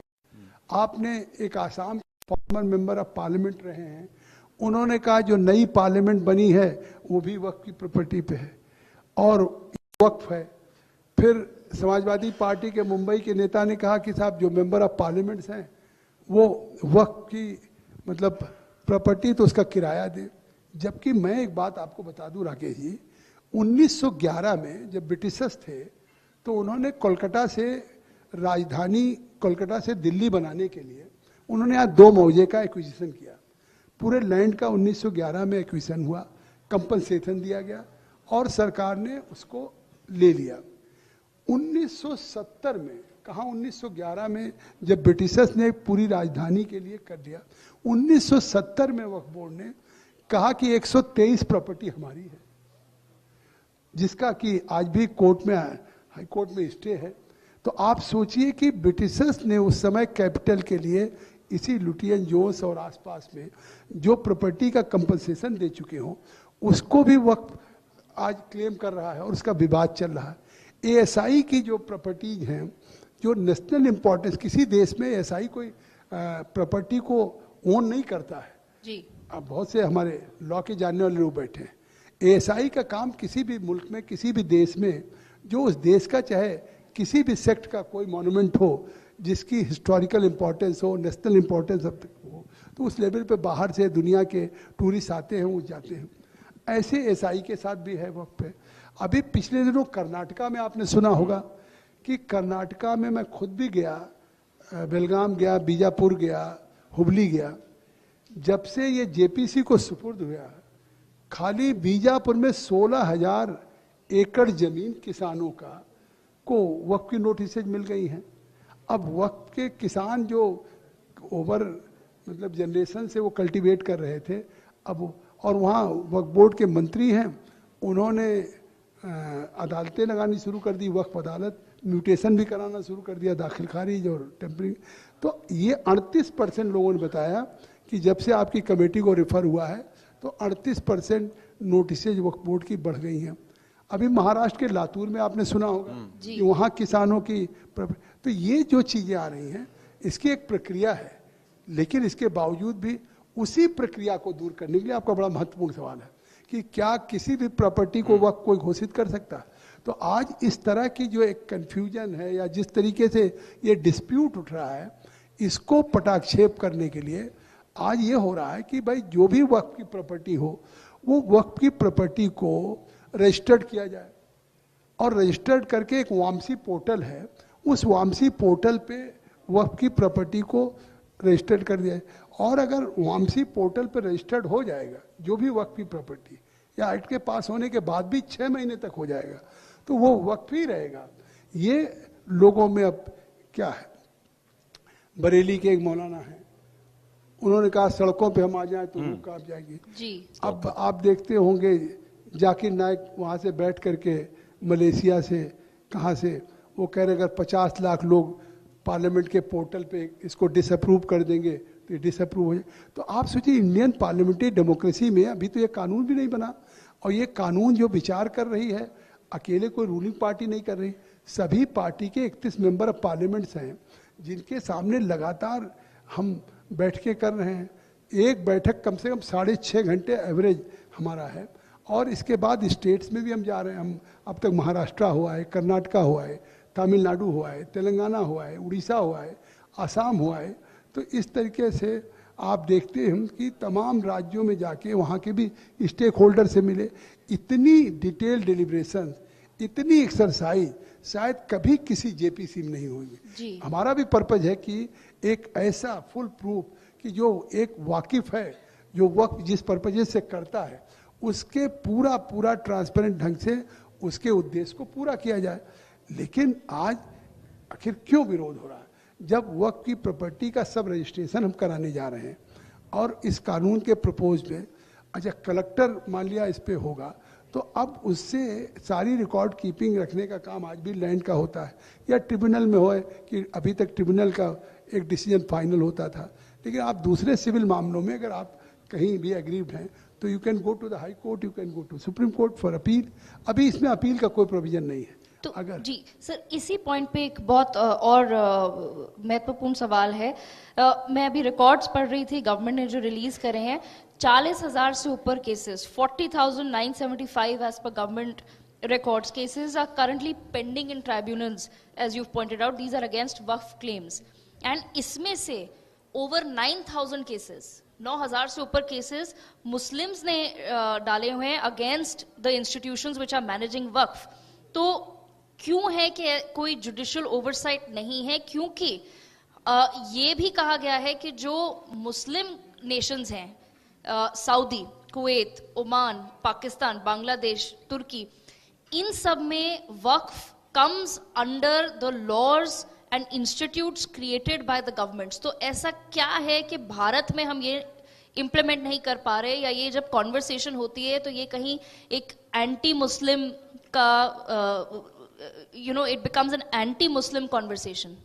तो आपने इतना महत्वपूर्ण सवाल उठाया है कि आज वक्फ की इतनी प्रॉपर्टी डिस्प्यूटेड है, ट्रिब्यूनल में पेंडिंग है, 9,000 से ऊपर वो है, लगभग 54,000 करीब प्रॉपर्टी है जो डिस्प्यूट में पड़ी हैं, इसलिए कि आप हाई कोर्ट जा नहीं सकते, अपील में सुप्रीम कोर्ट जा नहीं सकते। और जो आपने जिक्र किया कि तमाम इजिप्ट हो, टर्की हो, सऊदीया में हो, बहुत जगह आखिर ये वक्फ का कोई वो नहीं है। तो आपने देखा कि जब कॉन्स्टिट्यूएंट असेंबली थी तो कॉन्स्टिट्यूएंट असेंबली में भी डॉक्टर भीमराव अंबेडकर जी हों, के मुंशी जी हों, या सरदार पटेल हों, या पहले राष्ट्रपति डॉक्टर राजेंद्र प्रसाद जी हों, सब ने कहा था, उस समय उन्होंने टर्की और इजिप्ट का उदाहरण दिया था कि बहुत से सेक्ट है, खोजा सेक्ट है वहाँ पे, और ये है, वो लोग नाराज भी हुए जब वहाँ पे एक यूनिफॉर्म सिविल कोड बनाया गया। तो आज अब कहीं ना कहीं उन लोगों ने जब यूनिफॉर्म सिविल कोड की बात कही कॉन्स्टिट्यूएंट असेंबली में, उस समय नहीं बन पाया, लेकिन directive principle of state policy में आर्टिकल 44 में डाला गया। तो आर्टिकल 44 में आज वो नीति निर्देशक के तत्व हैं। तो आज जरूरत है, मैं तो कह रहा हूँ इससे जुड़ा हुआ सवाल, कि फिर तो आपने जो सवाल किया उसमें एक ही रास्ता है कि जो बाबा भीमराव अम्बेडकर जी ने कहा, या सरदार पटेल ने कहा, या राजेंद्र जी ने कहा, या के मुंशी जी ने कहा, अंगारकर, ये तो जरूरत है कि फिर एक समान नागरिक संहिता हो। क्योंकि फिर ये क्यों हो अलग अलग? आज 15 कानून ऐसे होंगे, हिंदू के भी तमाम होंगे, सारे कानून खत्म हो जाएंगे, एक यूसीसी रह जाएगा। तो इस तरीके से मुझे लगता है कि आज ये जरूरत है, जो आपने पहला सवाल किया था कि आखिर क्यों जरूरत है, आज तो आपने उससे आगे बढ़ के एक सवाल कर दिया कि अभी तो जरूरत थी कि आपने ये पूछा कि प्रपोज अमेंडमेंट की जरूरत क्या है। भाई 1995 का अमेंडमेंट हुआ या 2013 का अमेंडमेंट हुआ, वो कब हुआ? कहीं ना कहीं चुनाव के जस्ट पहले हो गया। लेकिन अगर आज अमेंडमेंट हो रहा तो अभी कोई चुनाव भी नहीं, आज एक ट्रांसपेरेंट ढंग से बनाने की बात हो रही। लेकिन जब आप तमाम इस्लामिक कंट्रीज की बात कर रहे हैं तो इससे साफ है कि फिर जब हमारा संविधान सबको इक्वलिटी और जस्टिस की बात करता है, सबको, चाहे आर्टिकल 14 की बात हो या फंडामेंटल राइट हो, आर्टिकल 19 की बात हो, तो ये सबकी है। तो जब सबका बराबरी का हक है, तो जिस समय शरीयत की बात हो रही थी या उसको भी, उस समय भी उन कंट्रीज में कहा कि नहीं, ये जरूरत है कि एक कानून हो, क्योंकि सेक्ट तो बहुत होते हैं, तो अलग अलग सेक्ट के कितने कानून चलेंगे। जब हम एक ऐसा संविधान दे रहे हैं कि उसमें चाहे right to freedom of speech expression हो, राइट टू सेटल या आर्टिकल के 19 के सभी जो आपके मौलिक अधिकार हैं, तो फिर directive principle of state policy को कौन लागू करेगा? पाल साहब एक क्योंकि यहाँ पर डिलिब्रेशन हुआ, एक कांग्रेस के सांसद आए थे नासिर हुसैन, उन्होंने कहा कि ये मौजूदा सरकार की जो सूचना अभियान के अलावा कुछ नहीं है, ये केवल दिग्भ्रमित किया जा रहा है, क्या कहेंगे आप? अब नासिर साहब हमारे जेपीसी के कमेटी के मेंबर हैं और लगातार वो हमारी मीटिंग में भाग लेते हैं, कंट्रीब्यूट कर रहे हैं। जेपीसी बनी है तो ये नहीं कि केवल हम किसी के लिए फार के लिए सुनने के लिए अगेंस्ट, मतलब जेपीसी बनने का मतलब है कि किसी को भी अपने व्यूज देने हों, सजेशंस देने हों, ऑब्जेक्शंस करने हों, तो वो सभी हमारे सामने आते हैं एज ए विटनेस, और हम उनको क्रॉस करते हैं, क्रॉस एग्जामिनेशन करते हैं, और जो भी कंटेंट्स ऐसे उस पर सभी मेंबर सवाल करते हैं। लेकिन विपक्ष तो ये साफ तौर पे कहता है कि मुद्दों से भटकाने के लिए इस तरह के आप लेकर आते हैं। देखिए, विपक्ष तो लगातार उन बैठकों में भाग ले रहा है। विपक्ष, अगर मैं जब असम और उड़ीसा के और वेस्ट बंगाल के टूर पे था तो उन्होंने कहा कि हम नहीं जाएंगे, तो हमने उनका इतना ऑनर किया कि हमने असम और उड़ीसा के बाद अपना टूर हमने स्थगित कर दिया। तो मैं तो ज्वाइंट पार्लियामेंट्री कमेटी को किसी पार्टी लाइन पे नहीं देखता हूँ, और ज्वाइंट पार्लियामेंट्री कमेटी होती भी नहीं है। ज्वाइंट पार्लियामेंट्री कमेटी या पार्लियामेंट्री स्टैंडिंग कमेटी, पार्लियामेंट में तो हम एक बार अपनी आइडियोलॉजी के साथ, पार्टी की आइडियोलॉजी के साथ चलते हैं, लेकिन जब हम स्टैंडिंग कमेटी में बैठते हैं या जेपीसी में बैठते हैं तो वहाँ कम से कम हम वो बात करते हैं जो कॉन्शियस हो, या देश के हित में हो, या आम जनता के फायदे में हो, या जो लीगली जिस तरीके से हो। तो मुझे लगता है कि अभी तो ये बात क्यों कमेंट करनी चाहिए, जब हम उस प्रोसेस में उन्हीं लोगों ने डिमांड किया कि साहब इसका समय बढ़ा दिया जाए जी। तो आप ही बताइए कि अगर समय भी बढ़ा दिया गया तो सरकार की क्या मंशा है? सरकार की मंशा है कि ज़्यादा से ज़्यादा के लोगों के साथ इंटरेक्शन हो सके। जितने लोगों स्टेक होल्डर्स हैं अभी 2 दिन पहले हमने देवबंद के इस्लामिक स्कॉलर को, मौलाना अरशद मदनी साहब को बुलाया था, वहाँ के वाइस चांसलर को बुलाया था, उनसे पूछिए, 3.5 घंटे उनके साथ डिबेट हुई। जो स्टेक होल्डर्स आए हैं, चाहे मतलब हमारे all India Muslim personal law board हो, चाहे जमात उलमा हो, चाहे ऑल इंडिया सुन्नी मुस्लिम पर्सनल लॉ बोर्ड हो, चाहे सिया के हों, या चाहे देवबंद हो, चाहे अजमेर शरीफ के सज्जादा नसीन हो, या मुंबई के अपने हाजी अली दरगाह के हों, या उड़ीसा बंगाल के, मतलब हैदराबाद में गया ओवैसी साहब से पूछिए, ओवैसी साहब से पूछ लीजिए, उनको बुला लीजिए, हमारे सामने डिबेट कराइए। हमको अकेले क्यों बात कर रहे हैं? आज आपको डिबेट करना था मेरे साथ करते, तब मुझसे वक्त पे पूछते, तो मैं एज ए चेयरमैन मैं बिल्कुल तैयार हूँ, और जब भी कभी चाहिए बुला लीजिए मुझे। वैसे से आप तैयार हैं? बिल्कुल तैयार हूँ, बिल्कुल तैयार हूँ पाल साहब। बिल्कुल तैयार हूँ, वक्त पे जब बात करना चाहे कर ले। Okay, all right. Sir, we will of course take you up on that very, very soon. A huge round of applause, please, for Shri Jagdambika Pal, who's joined us at the 3rd Law and Constitution Dialogue. Thank you so much, sir, for being with us. Thank you very much. Could I request Karti Sharma ji to kindly come on stage to felicitate Jagdambika ji? I know you've just spoken in the Lok Sabha on the Constitution, so we have a copy of the Constitution for you to take home, sir. Let's have a round of applause, please. He's literally just come from the Lok Sabha straight after his speech. There was a 2 adjournments that took place, which is why he's got delayed, but thank you very much for coming. This is a copy, sir, of the 1946 Constituent Assembly. With that, could I request one of our honored guests, Vasu Ranjan Shandelia, to kindly come on stage. We're going to get another copy of the Constitution. Vasu, if you're here on stage. Yeah, okay, we'll do that very shortly. We'll get the photograph taken very, very shortly. Could I just request then our team to get set for the next session? Tarun Nangia will be moderating. We have with us Mr. Ashok Kumar Mittal, who is a Member of Parliament in the Rajya Sabha. He's the founder and chancellor of LPU. Professor Dr. C. Rajkumar, founding Vice Chancellor of O.P. Jindal Global University, is with us. And Justice A.N. Mittal, former judge of the Allahabad High Court, all with us.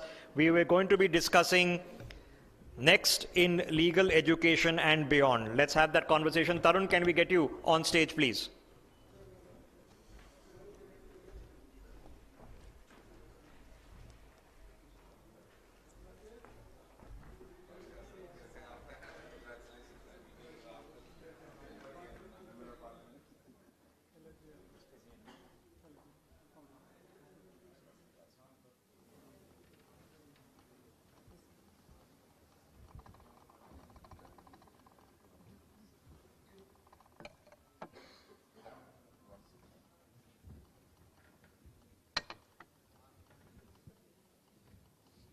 Good evening, all of you, and this is one of my favorite subjects, legal education, next in law, what's happening next in law, and a very eminent panel that I have today. We have representations from politics, from law, and from education. So all the 3 bases are covered. But without wasting much time, we will start with somebody who has revolutionized legal education in the country. Professor Rajkumar. You know, the last thing was about last week when we all got an opportunity. Even Honorable MP, Shri Karti Sharma ji also visited the Constitution Museum. And we saw learning via being part of the museum, you know, via interactive learning. Movie theater where you can sit and learn. So you're changing education. Could you just reflect on that before we move on? Yeah, thank you so much, Tarun. Well, there was an effort which was quite unique for an institution to be able to establish a museum. And one of the things that when we set out to establish the Constitution Museum was that we had 5 objectives, and one was to promote civic education.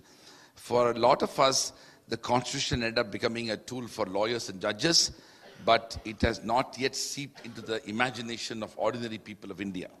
And so the first objective was to be able to promote enlightened citizenship and civic education.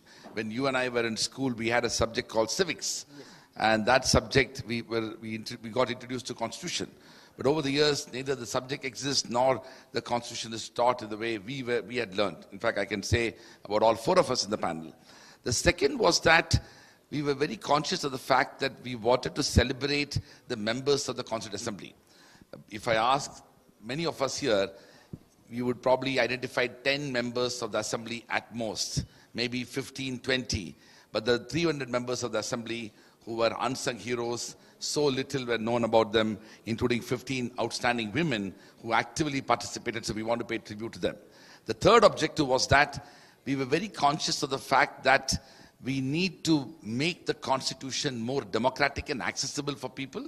So in terms of information about the Constitution, we want to ensure that ordinary people are able to visit the museum. So the museum is an open invitation for people, and we don't charge anything as well. And the fourth, of course, was to recognize the fact that we are also celebrating the 75th anniversary of the adoption of the Constitution and what has happened in the last 75 years. And the fifth was to use the university, where a lot of young people are there, to be able to promote that ideas of Constitution and democratic governance so that they can become responsible citizens in the future.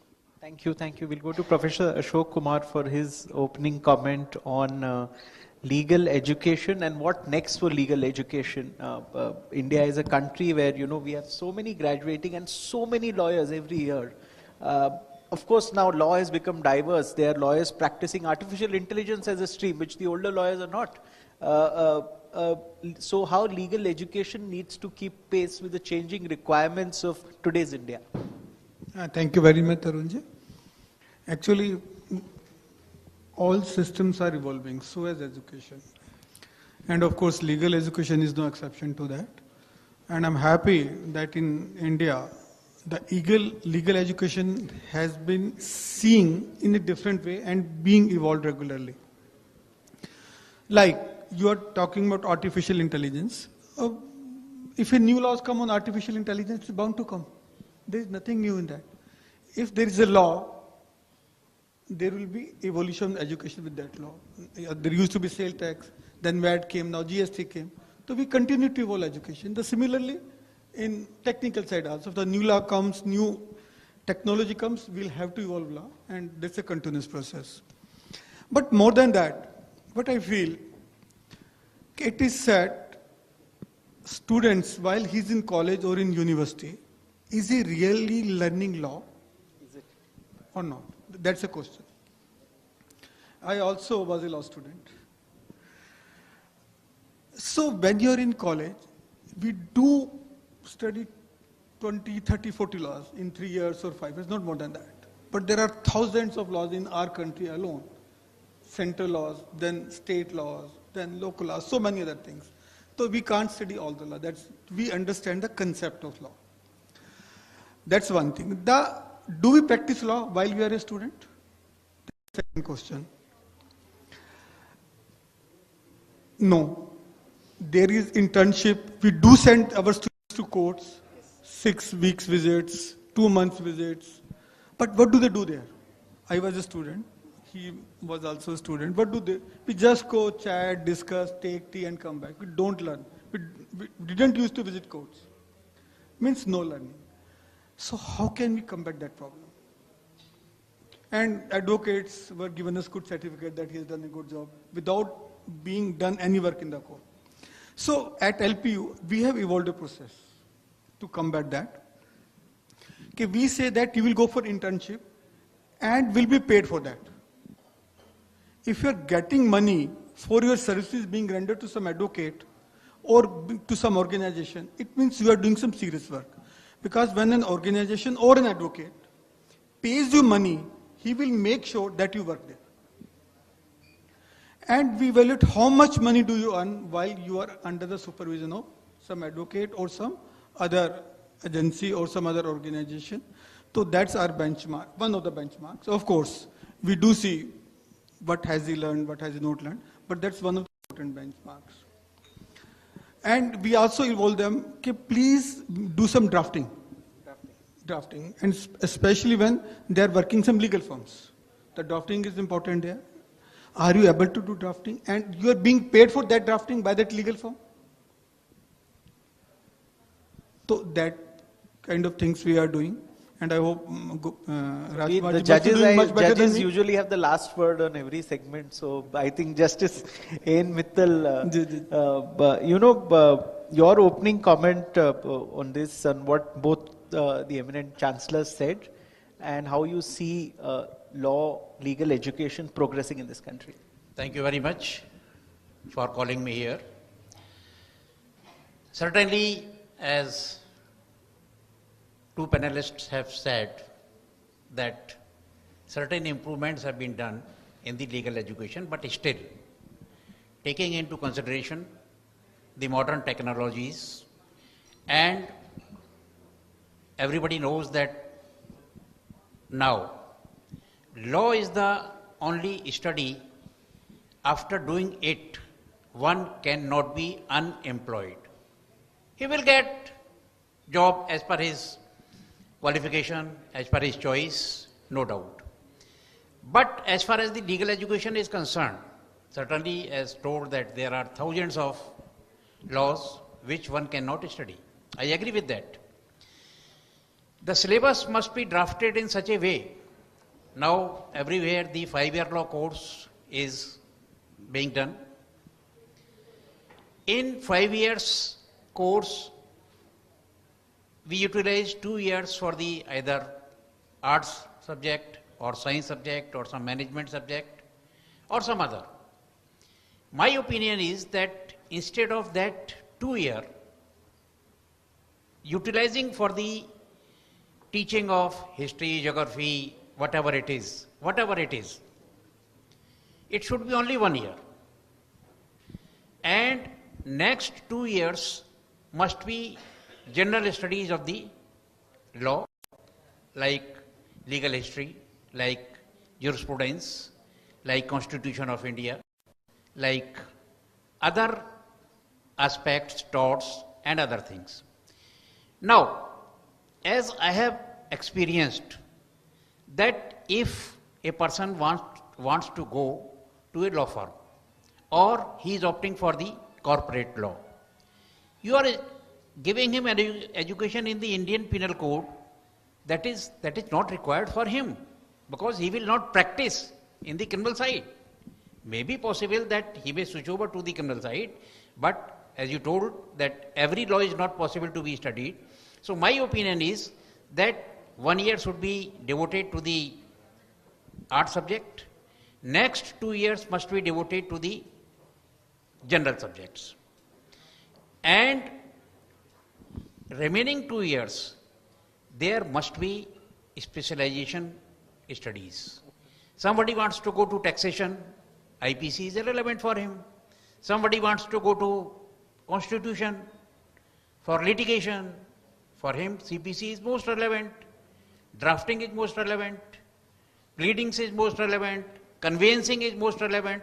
So, my opinion is that first year, general subject, next 2 years, general legal subjects, and next 2 years, specialized subjects, and I suppose that only 6 months are given for the specialized subject. One option is taken from the student that whether he wants which specialized subject, maybe personal law, maybe constitutional law, maybe property law, maybe taxation, maybe international law, maybe personal law, whatever it is. So my opinion is that at least in a 5-year law course, 2 years must be devoted for the specialization of that course. Point very well taken. We'll take a final question. We have two honorable MPs, Karti Sharma ji and Vivek Tankha ji. The idea of next in law came from him. So one question from him. Secondly, from Vivek Tankha ji, I learned is a deep involvement in education in Madhya Pradesh. in education. So you need lawyers in gram panchayats also. Those small courts where you work with so many bar associations, the kind of legal education required there is entirely different. Not the complicated sort of education that you need in Supreme Court, Delhi High Court or other commercial courts. So before we end this, one large question each from both the MPs and then we can end this panel. No, in fact, this is a very distinguished panel that you have in front of us. My one question to the panel is that a lot of new subjects have crept into our system. A lot of old subjects are not relevant as much in terms of actual practice. And we've been emphasizing, Rajkumarji was there in our committee also, standing committee, that there's a huge need to revamp the curriculum. We are, you know, what was 30 years back, the curriculum continues to be the curriculum even today, when, like for instance, AI is the new buzzword. Now, so on and so forth, there are many subjects which today we do read in the law faculties, but virtually they have no relevance when we come into practice. I feel that a lot of new subjects which are relevant for today's world need to be introduced in the curriculum. That's what I feel. And one question from a member of Parliament, Karti Chidambaram. Well, I think maybe the process needs to become more easier for full-time professionals to become lawyers. That has become a big challenge. I think the way the space has evolved, people who have interest in law, but are professionals in their own profession or running businesses or whatever, do not find it very easy to do a law program anymore, what used to be the case. So a specialized program for professionals who want to learn law, it should be there, and then there should be a distinction between a graduate and a professional who's already reached a certain understanding. They cannot be treated the same. So if something of that sort can be done, would be greatly appreciated. Two good suggestions if anybody wants to comment, and then we end. Thank you very much. Karthik is my colleague. It's up to Bar Council of India. If they amend certain rules, it is doable. UGC, AICT, other regulatory bodies have already done that the professionals are said professor of practice as far as the education is concerned. Similarly, those who are professionals or professors, they should also be allowed to do practice. Some tweaking is required in the rules, not even the law, in the rules of Bar Council of India. Yeah, BCI rules. I think you can play important role in that. So, Karthikeya, quickly I want to respond that if you are not keen to use the law degree for legal practice, that innovation has already happened in the sense that it has come much late in India. We started almost 4 years ago a BA in legal studies. NLS Bangalore just brought the humanities and social sciences in the form of a BA program. We have master's degree which are not LLM but masters focusing on law and business. So these are all precisely meant for professionals who want to study law but may not necessarily want to practice law. And globally that has been the trend. And Bar Council does not come into the picture because BCI is much more interested to focus on the legal practice. To answer your question, I entirely agree with you. The curriculum and course structure needs much more constant revision because of the kind of social, institutional and even business expectations from the role of lawyers. We are only in the early stages of artificial intelligence and robotics and machine learning. Increasingly, we will find more and more issues of this kind which are intersectional issues where it will have constitutional law implications, administrative law implications, even commercial law implications, and the existing paradigm of legal education is woefully inadequate. Although I must confess that the BCI does not prohibit innovations within a law school to do that. And so many schools have done it, including ours. But at a larger level, when we have 1,750 law schools in India, there is a need for a regulatory architecture which should push that reform. Thank you, Professor Rajkumar, Honorable MP Ashok Kumar ji. And certainly I agree with Mr. Tankha that the law syllabus must be revisualized. And much emphasis must be given on the part of the drafting, who wants to go in the law firm or in the practice. And certainly it shall be a good step that if the law professors are also permitted to practice in a court of law. And one thing I may also tell, that there is much difference in LLB and LLM. In LLB, it is taught that this is the law. But in LLM, you study that why this is the law and what is the law of other countries. The goal of a LLB student is to take a degree. But the goal of the LLM student is to gain the knowledge about the law. And I am surprised. I just came to know that there are 1 year LLM. In 1 year LLM, what you can do? Unless you study the constitutional debates, you cannot understand the constitution. Unless you study the Saman, the Dean Roscoe Pound, H.L.A. Hart, you cannot understand the jurisprudence. So the specialized studies must be done. Thank you so much for making time and coming on this panel. Thank you so much. Thank all of our experts for joining us today.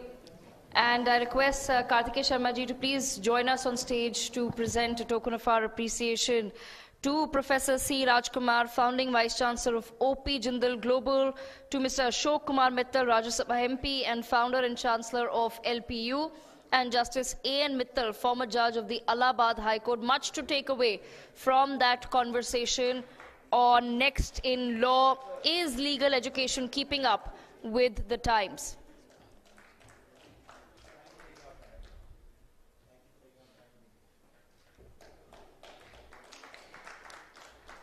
With that, ladies and gentlemen, I will take a moment to introduce our next set of guests. Joining us at the third Law and Constitution Dialogue is Shri Subimal Bhattacharjee, cyber technology expert. I'm going to request all our guests to start making their way to the stage, please. Shri Subimal Bhattacharjee, cyber technology expert. Ms. Meghna Bal, Director, SCR Center and Advisor, Koan. Shri K.J. Alphonse, former Union Minister and Advocate, and Shri Karti Sharma, Rajya Sabha MP.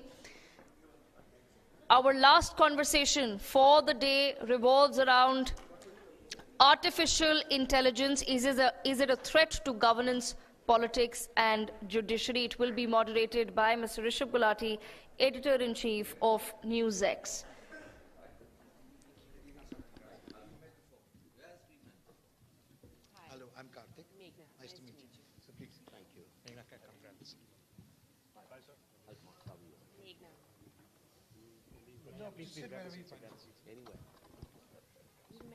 That's the norm. Yes, sir.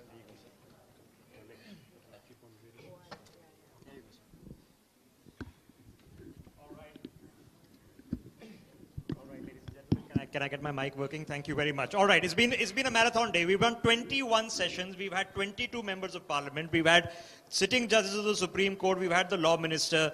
And here we are to have a specific question. And it's a privilege not only to have one of the members of the Rajya Sabha, who's of course the founder of this network, who serves in the parliamentary committee that deals with this subject, but also the person who's been a former union minister under whom the subject would have come, and it's a brand new subject to talk about. Let me start with Karti ji to just get a perspective on this. Karti ji, about 2 months ago, there was a case reported that somebody used a deep fake of Sunil Bharti Mittal trying to convince his own company employees to start transferring funds in Dubai. Just 2 weeks ago, this is a case from England where deepfake videos of Elon Musk have been used in a Bitcoin scam. We are now talking about millions of dollars where if you get a video call and it looks like your CEO and your chairman is on the video call and he's asking you to quickly transfer funds, and sometimes the employee will just do it. It's becoming that scary. Are we ready for this world, sir?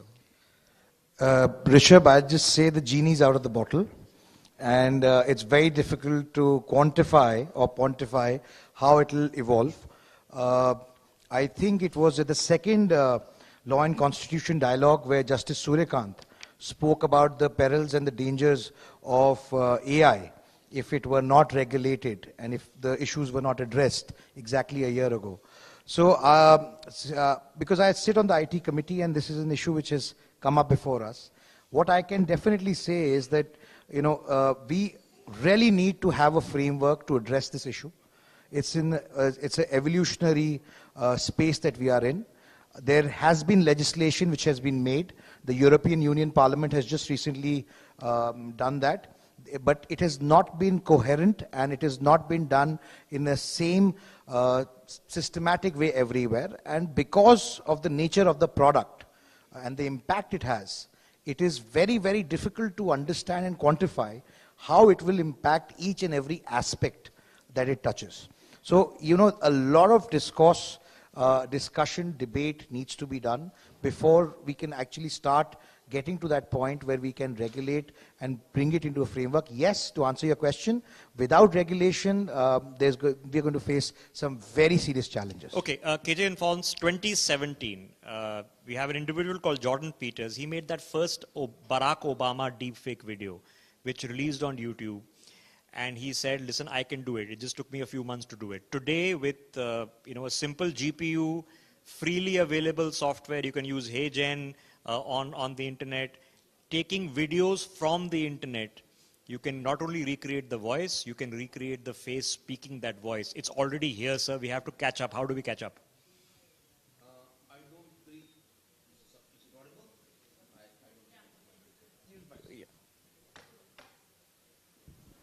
Let me take a very radical stand. I think the human species is already finished. We don't exist anymore. The fact that we human race, species, is today dependent on your mobile, on the social media platforms for truth, and for our responses, and for our emotions. I think the human species is already finished. It's dead. What can we retrieve out of it? Things are going to get worse. Today you tell me if the human species is there, he's supposed to use his intelligence. Today, with the kind of dependence we have on the social media that everybody has, not only the kids, are we thinking? Are we reacting emotionally the way we should rationally? We are not. Now, with the AI coming in, things are going to get much worse. Can we regulate? I don't really think so, because the way technology is evolving, I don't really think anybody can cope up with regulations and bring in regulations anticipating what's going to happen. Because the kind of development that's going to happen is so quick that before we can even respond to it, things are going to change. It's like I got COVID 5 times. And I asked my doctor, why is it that I've taken all the vaccination? He said, no, this is a different variant. You are vaccinated against the other one. The same thing is going to happen here. You're going to have a regulation coming in, and within a few weeks, that regulation is not going to, is incapable of taking care of the new technology which is going to happen within weeks, not even years. Early it was decades, then it came years, now it's going to be weeks in which new technology is going to come. And in any case, my view is the human species is dead. I made a statement on the Parliament to the Minister for Environment. I said there's an Oxford study which says that the human species will be extinct in the next 100 years. And a very mischievous question, will the government expedite the process? And the minister, of course, said yes, yes, yes. Okay, I was in school when the movie The Matrix came out, but let me get Meghna in on this. Meghna, how real is this? Is it because in India, somebody faking a video of Narayan Murthy, okay, and saying that, invest in this scam. These scams are real. They're happening right now. Now, we are coming to term, we were having a discussion on digital arrests, where people call you and they say, I'm calling from crime bureau, okay, you are about to be sent to prison unless you give us money and do this, do that. This is a world we are tackling with. What happens when it sounds like the actual commissioner of police is calling you? First of all, I'm not sure whether the recipient would know what the actual commissioner of police would sound like, but let's get empirics into it, right? Because all policy decisions should be evidence-based. And the evidence around deepfakes is that people do not find them any more convincing than other forms of misinformation. In fact, there's this wide study that was done by Harvard researchers of 5,000 respondents. They don't find it any more convincing than other textual or audio misinformation that is not AI-based. And a lot of it, and their inclination to believe it kind of attenuates with their political beliefs. So that's one consideration. The other consideration is that when you look at the last general election in India, there was a huge concern that deepfakes were going to take over. But when the forensics came out, it emerged that it only accounted for about 1% of misinformation. And the other, what I'm getting to is that there is this belief that deepfakes are inherently bad or inherently illegal, but they have a lot of benign uses as well. The technology can be used for cancer research. It's used by NGOs to, get their messages out to a wider audience. So, for instance, an NGO in the UK used it to make David Beckham speak in multiple languages. There's an app called Muglife where you can animate pictures. So it has a lot of benign use cases. The problem is that there's this perception that it is inherently bad, but it isn't. And if you're talking about deepfakes, again, you're not talking about a novel harm, right? You're talking about misinformation and disinformation. And if you look at technology longitudinally, you can't look at deepfakes just as a new avatar of misinformation without considering the history of misinformation. So misinformation is going to happen whether people are forging letterheads and signatures or they're forging videos. But does it become a lot more difficult? Are you as cynical on this, Mr. Bhattacharjee, that we are in a lot of trouble and we don't even know it yet?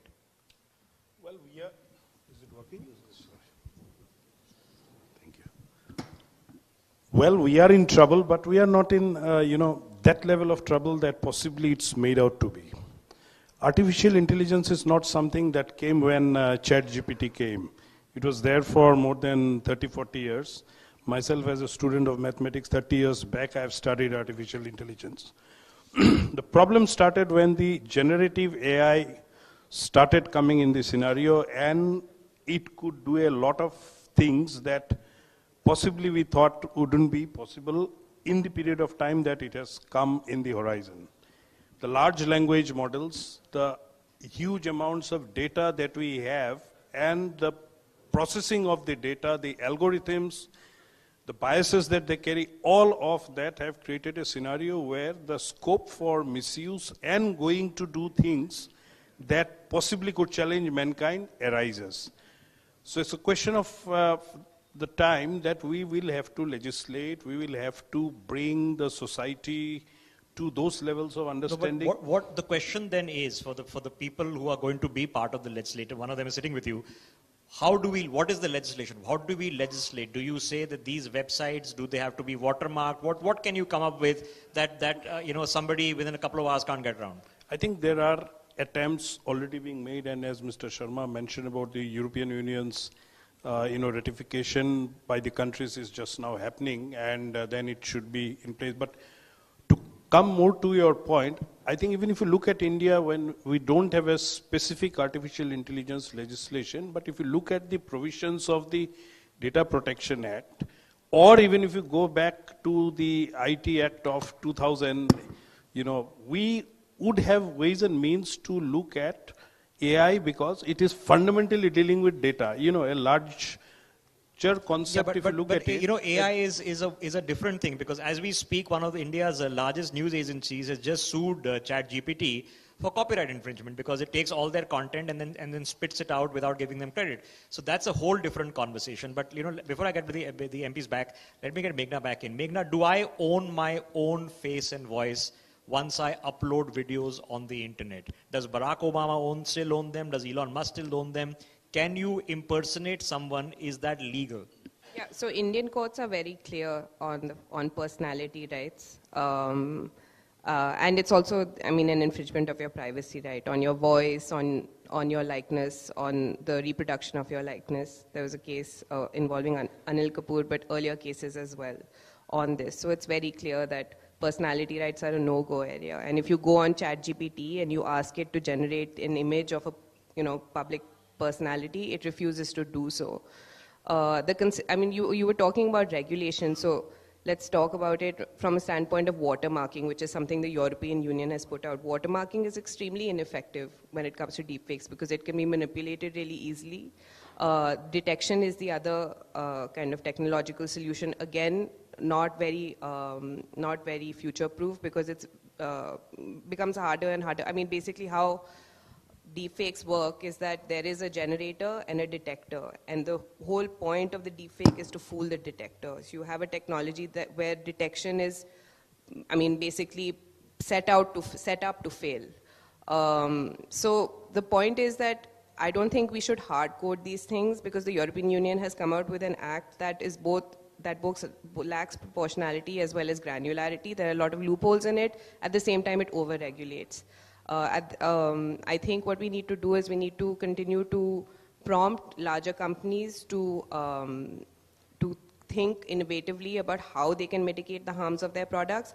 At the same time, as we've seen, there was a sting by India Today last year that showed that a lot of the deepfake production is actually happening offline, where there are these agencies that are soliciting politicians and other kinds of public personalities to engage with them so that they can generate deepfakes of the opposition, etc. So I think forensics need to get into it. So it's forensics, but now we receive the other, because now no matter what you hear or what you see, the person just says, oh, this is an AI deepfake, or this my voice doesn't exist. But Kartikeya ji, I mean, the sort of trend in governance in India on these deeply technical matters, often in the past, has been what the Europeans are doing and what the Americans are doing. How do we carve our own path? I think we've come out of that mindset. We are not following suit as we used to. And I think that's a welcome change in the mindset of the lawmakers in our country. And because every situation, every country is very different. In this particular matter, you know, I don't think technology per se is bad.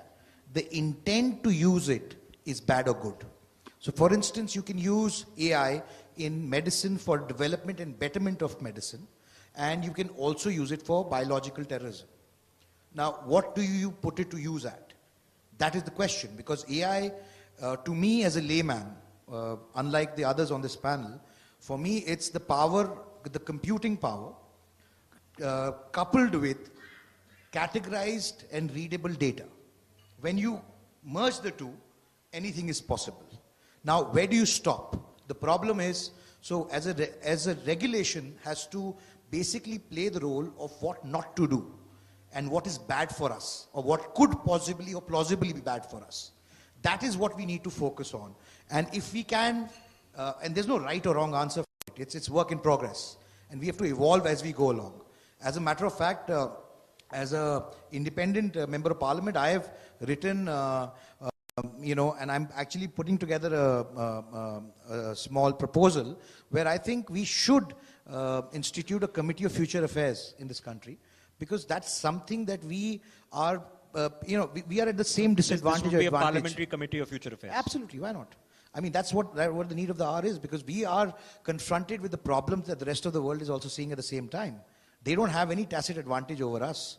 Now we need to sort of get ahead of the curve and understand how does it affect us, especially in the adversarial manner. Okay, and if we can quantify that, that will at least solve a big part of the problem, if not the whole problem. Okay, so you and I, you know, often talk about data darkness, all right? So are you getting inputs from industry, the best of the best, the guys who know how to do this, that this is what's happening, this is what the problem is, this is how deep it is, this is the number of cases?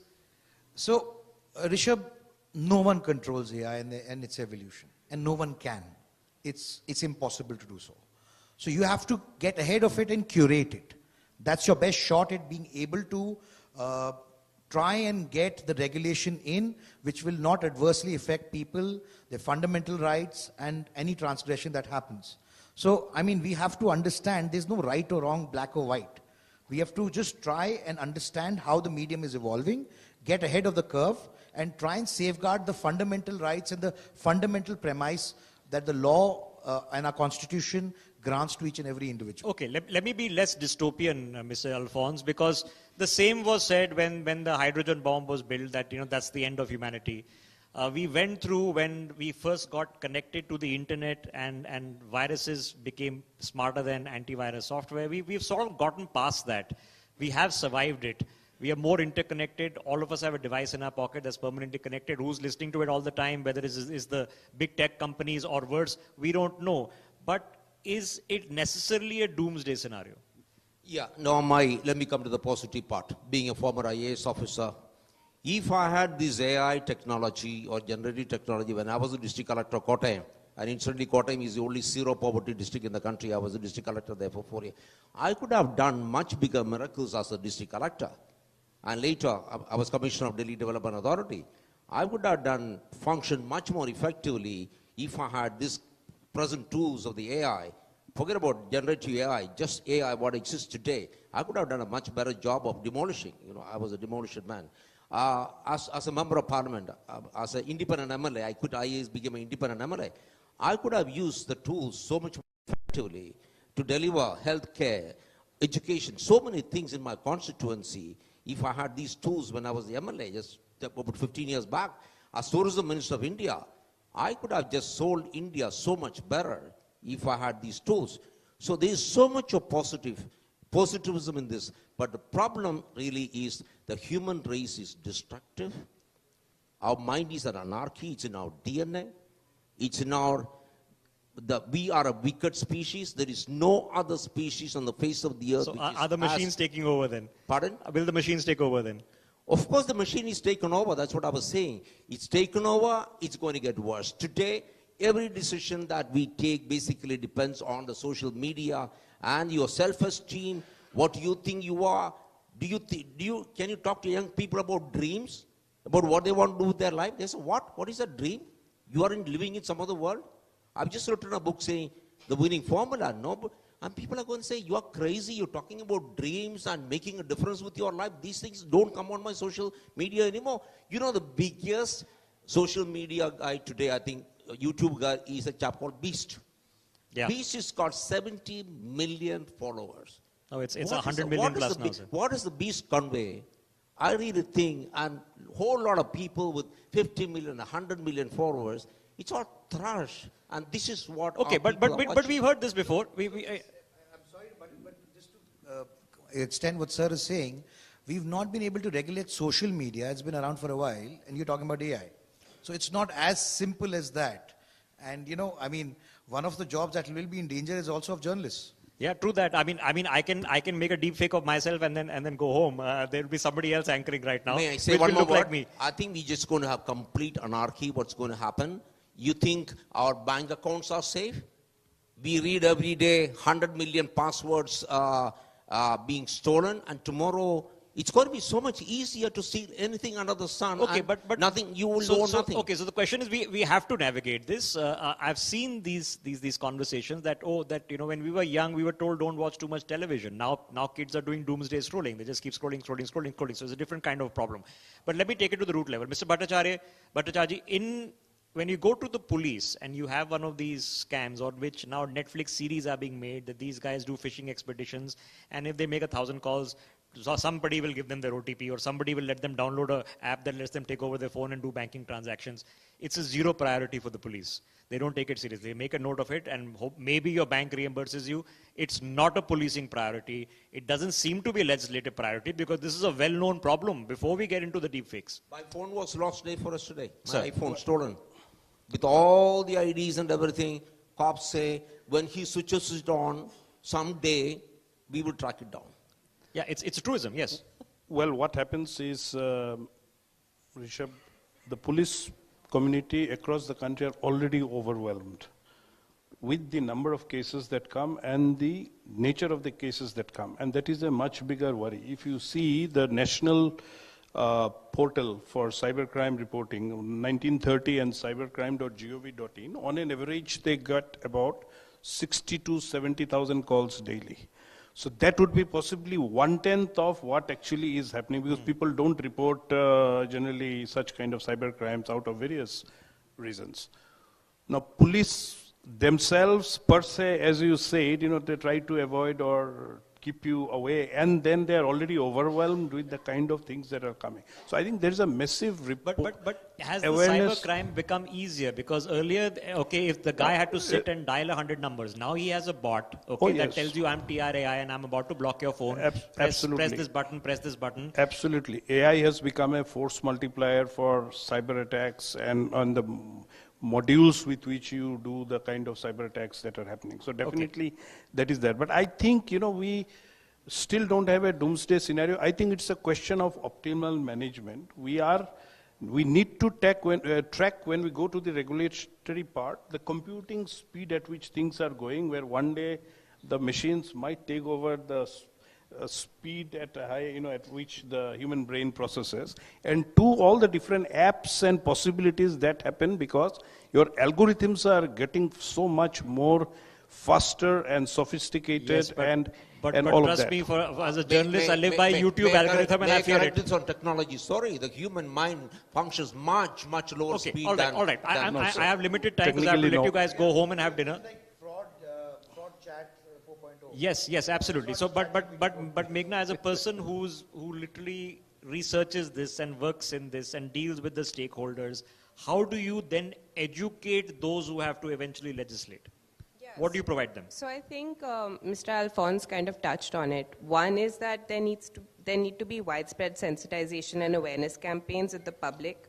So it's a strategy of inoculation in a sense, where you're basically informing people that, it's typically not common practice, and companies have to do it as well. I mean, it's not only about people calling people and pretending to be, they're using their boss's voice. Even phishing emails are extremely effective, where someone pretends to be your boss and gets you to give them money. I mean, it happened to someone in my organization. We couldn't believe it, that she actually believed that someone else in the organization would ask her for 50,000 rupees over email, but she sent the money anyway. So that's what I'm saying, is that these things need to be considered holistically. AI is just a means. Yes, it definitely can be a false multiplier, but it's just a means to a certain type of harm. It's not that there are not other technological means as well. The biggest kind of way to safeguard against this is to inoculate, which is to inform the public, to make people more aware, and to sensitize them to the fact that, one, the police is not going to be, calling you and to arrest you on video chat. But I think the other side of that is, particularly in the context of these digital arrests, is that there needs to be a little more trust building between the public and these law enforcement institutions, right? Because I think there is a trust deficit there, which is what these scamsters are able to leverage and take advantage of. Chaji, I'll leave the last word with you, because earlier it was greed, right? They would tempt you that you won 10 lakh rupees. If you just give us this OTP, we'll transfer the money to your account. Now it's fear, all right? We've caught you. We're going to arrest your family. We'll arrest your son. We have some basic data about you, which we obviously gleaned from some fishing expedition. And you're now scared, right? You're scared, not maybe because you committed a crime, because you think that the agency can frame you nonetheless. And you're willing to pay up. So what awareness do we do here? When you get that call, what awareness can we do? How do you know? What do you do? No, I think you have to understand very clearly that, a policeman is not going to come on a chat room and then call you to another room where someone changes his uniform or something like that. I think that basic understanding has to be there, and I'm happy the government is doing some kind of a campaign also. However, Rishabh, I think, and we have the presence of a member of parliament, former minister, and a very credible bureaucrat, that we should look at getting the corporates to put a certain % of their advertisement budget into awareness building. I have told most of the banks and all that, even if you put 2% of your advertisement budget in doing this awareness thing, it really helps. Okay, all right, we have a practical solution. Yeah. I think it's the solution's a lot simpler than that. You don't need to spend any money. We know that what are the gateways that people come through on, just the banks themselves. Every time a customer comes and logs in, they have to go through a gateway. If they only use that gateway to inform people, that itself will be very educative, because their reach is so large. And if you say, let's say, someone like Google, you get them on board and say, this is the service that we want you to do, and many other platforms like Paytm and so on and so forth, reach is not a problem. It's their willingness to do it and actually dedicate a certain aspect of their inventory towards it. So they won't actually have to spend monies, they just have to use those gateways, where everyone goes through those gateways on a regular basis anyway. Okay, I know we are out of time on this conversation, but for all of those who have been watching at home, you'll have to think about it. This is why we're having the conversation, because it's become a serious issue. I remember looking at the Barack Obama deepfake 7 years ago and going, oh, this is interesting. In fact, this is actually pretty cool. And now understanding that people are losing money, that doesn't mean that what is representative. Yeah, you want to make a point? Rishabh, one thing I want to add, we do have a safer double-step authentication system in India than anywhere in the world. compared to anywhere else in the world. OTP, which we all So love to hate. it's not that we've not regulated or we are not taking care. The problem is awareness. And ultimately, until unless it is addressed, people will keep on getting sick. Yes, Can I please. tell you one Last thing thought. positive? Yes. People Because are trapped to share their, OTP, and that's the social engineering part is a big issue. I tell you the one positive thing. I lost my laptop from India International Center. The police put 15 cops on the job. I got my laptop within 6 hours. Otherwise, I had no backup. My book would have been gone. Within 6 hours, they traced it and amazing results. So it is possible. So technically it is possible. It is possible to do these things, but it's a matter of getting it done in amongst a whole host of priorities. But be aware is where we're going to leave it on to, because this is now here. It might sound like your father's voice or mother's voice or your friend's voice. It may not be. So you have to think twice over. Karti Sharma, KJ Alphonse, Mr. Patriarchy, and of course Meghna Bal. Thank you very much. And thank you for this concluding session of the third Law and Constitution Dialogue on the eve of the 75th anniversary. Thank you and good night to all our viewers who've been watching this across 9 news channels and across 42 live streams all over the internet. Thank you very much for watching.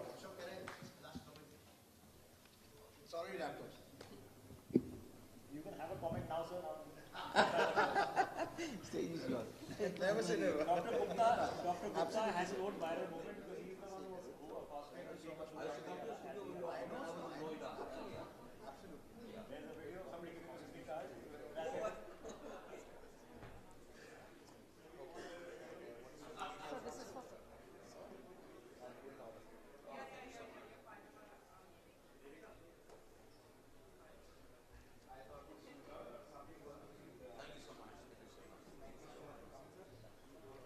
Thank you so much, Mr. Alphonse, for taking out the time for this, sir. And thank you so much to Mr. Subimal Bhattacharjee and Ms. Meghna Bal for taking out the time to have this very important conversation at the third Law and Constitution Dialogue.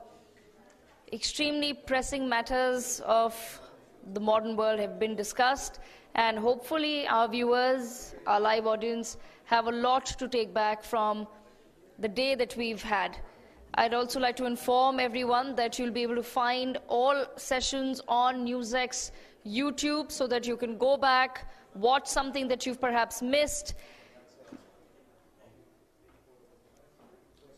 With that, we come to the end of the third Law and Constitution Dialogue. I do request all of our guests in the audience to please kindly join us for dinner on the terrace.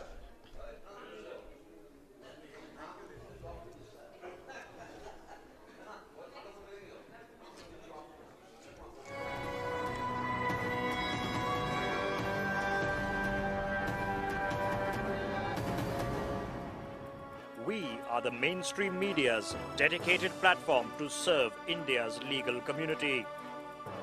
एक देश, एक संविधान, एक झंडा. One country, one constitution, one flag. That is the core of our democracy. The legal community is the core of the core. We are here to build a community in the mainstream media for you. A platform for jurists, with jurists and by jurists. We are doing what it takes. Come join us and make this the go-to platform for serious news, views and conversations.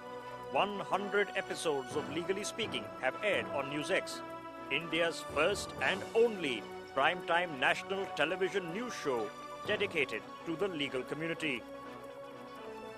More than 100 dedicated columns published in the Sunday Guardian in print and online. More than 1,000 dedicated columns published in the Daily Guardian in print and online, with a dedicated website. Today, law is a very popular profession. Today, a lot of people want to join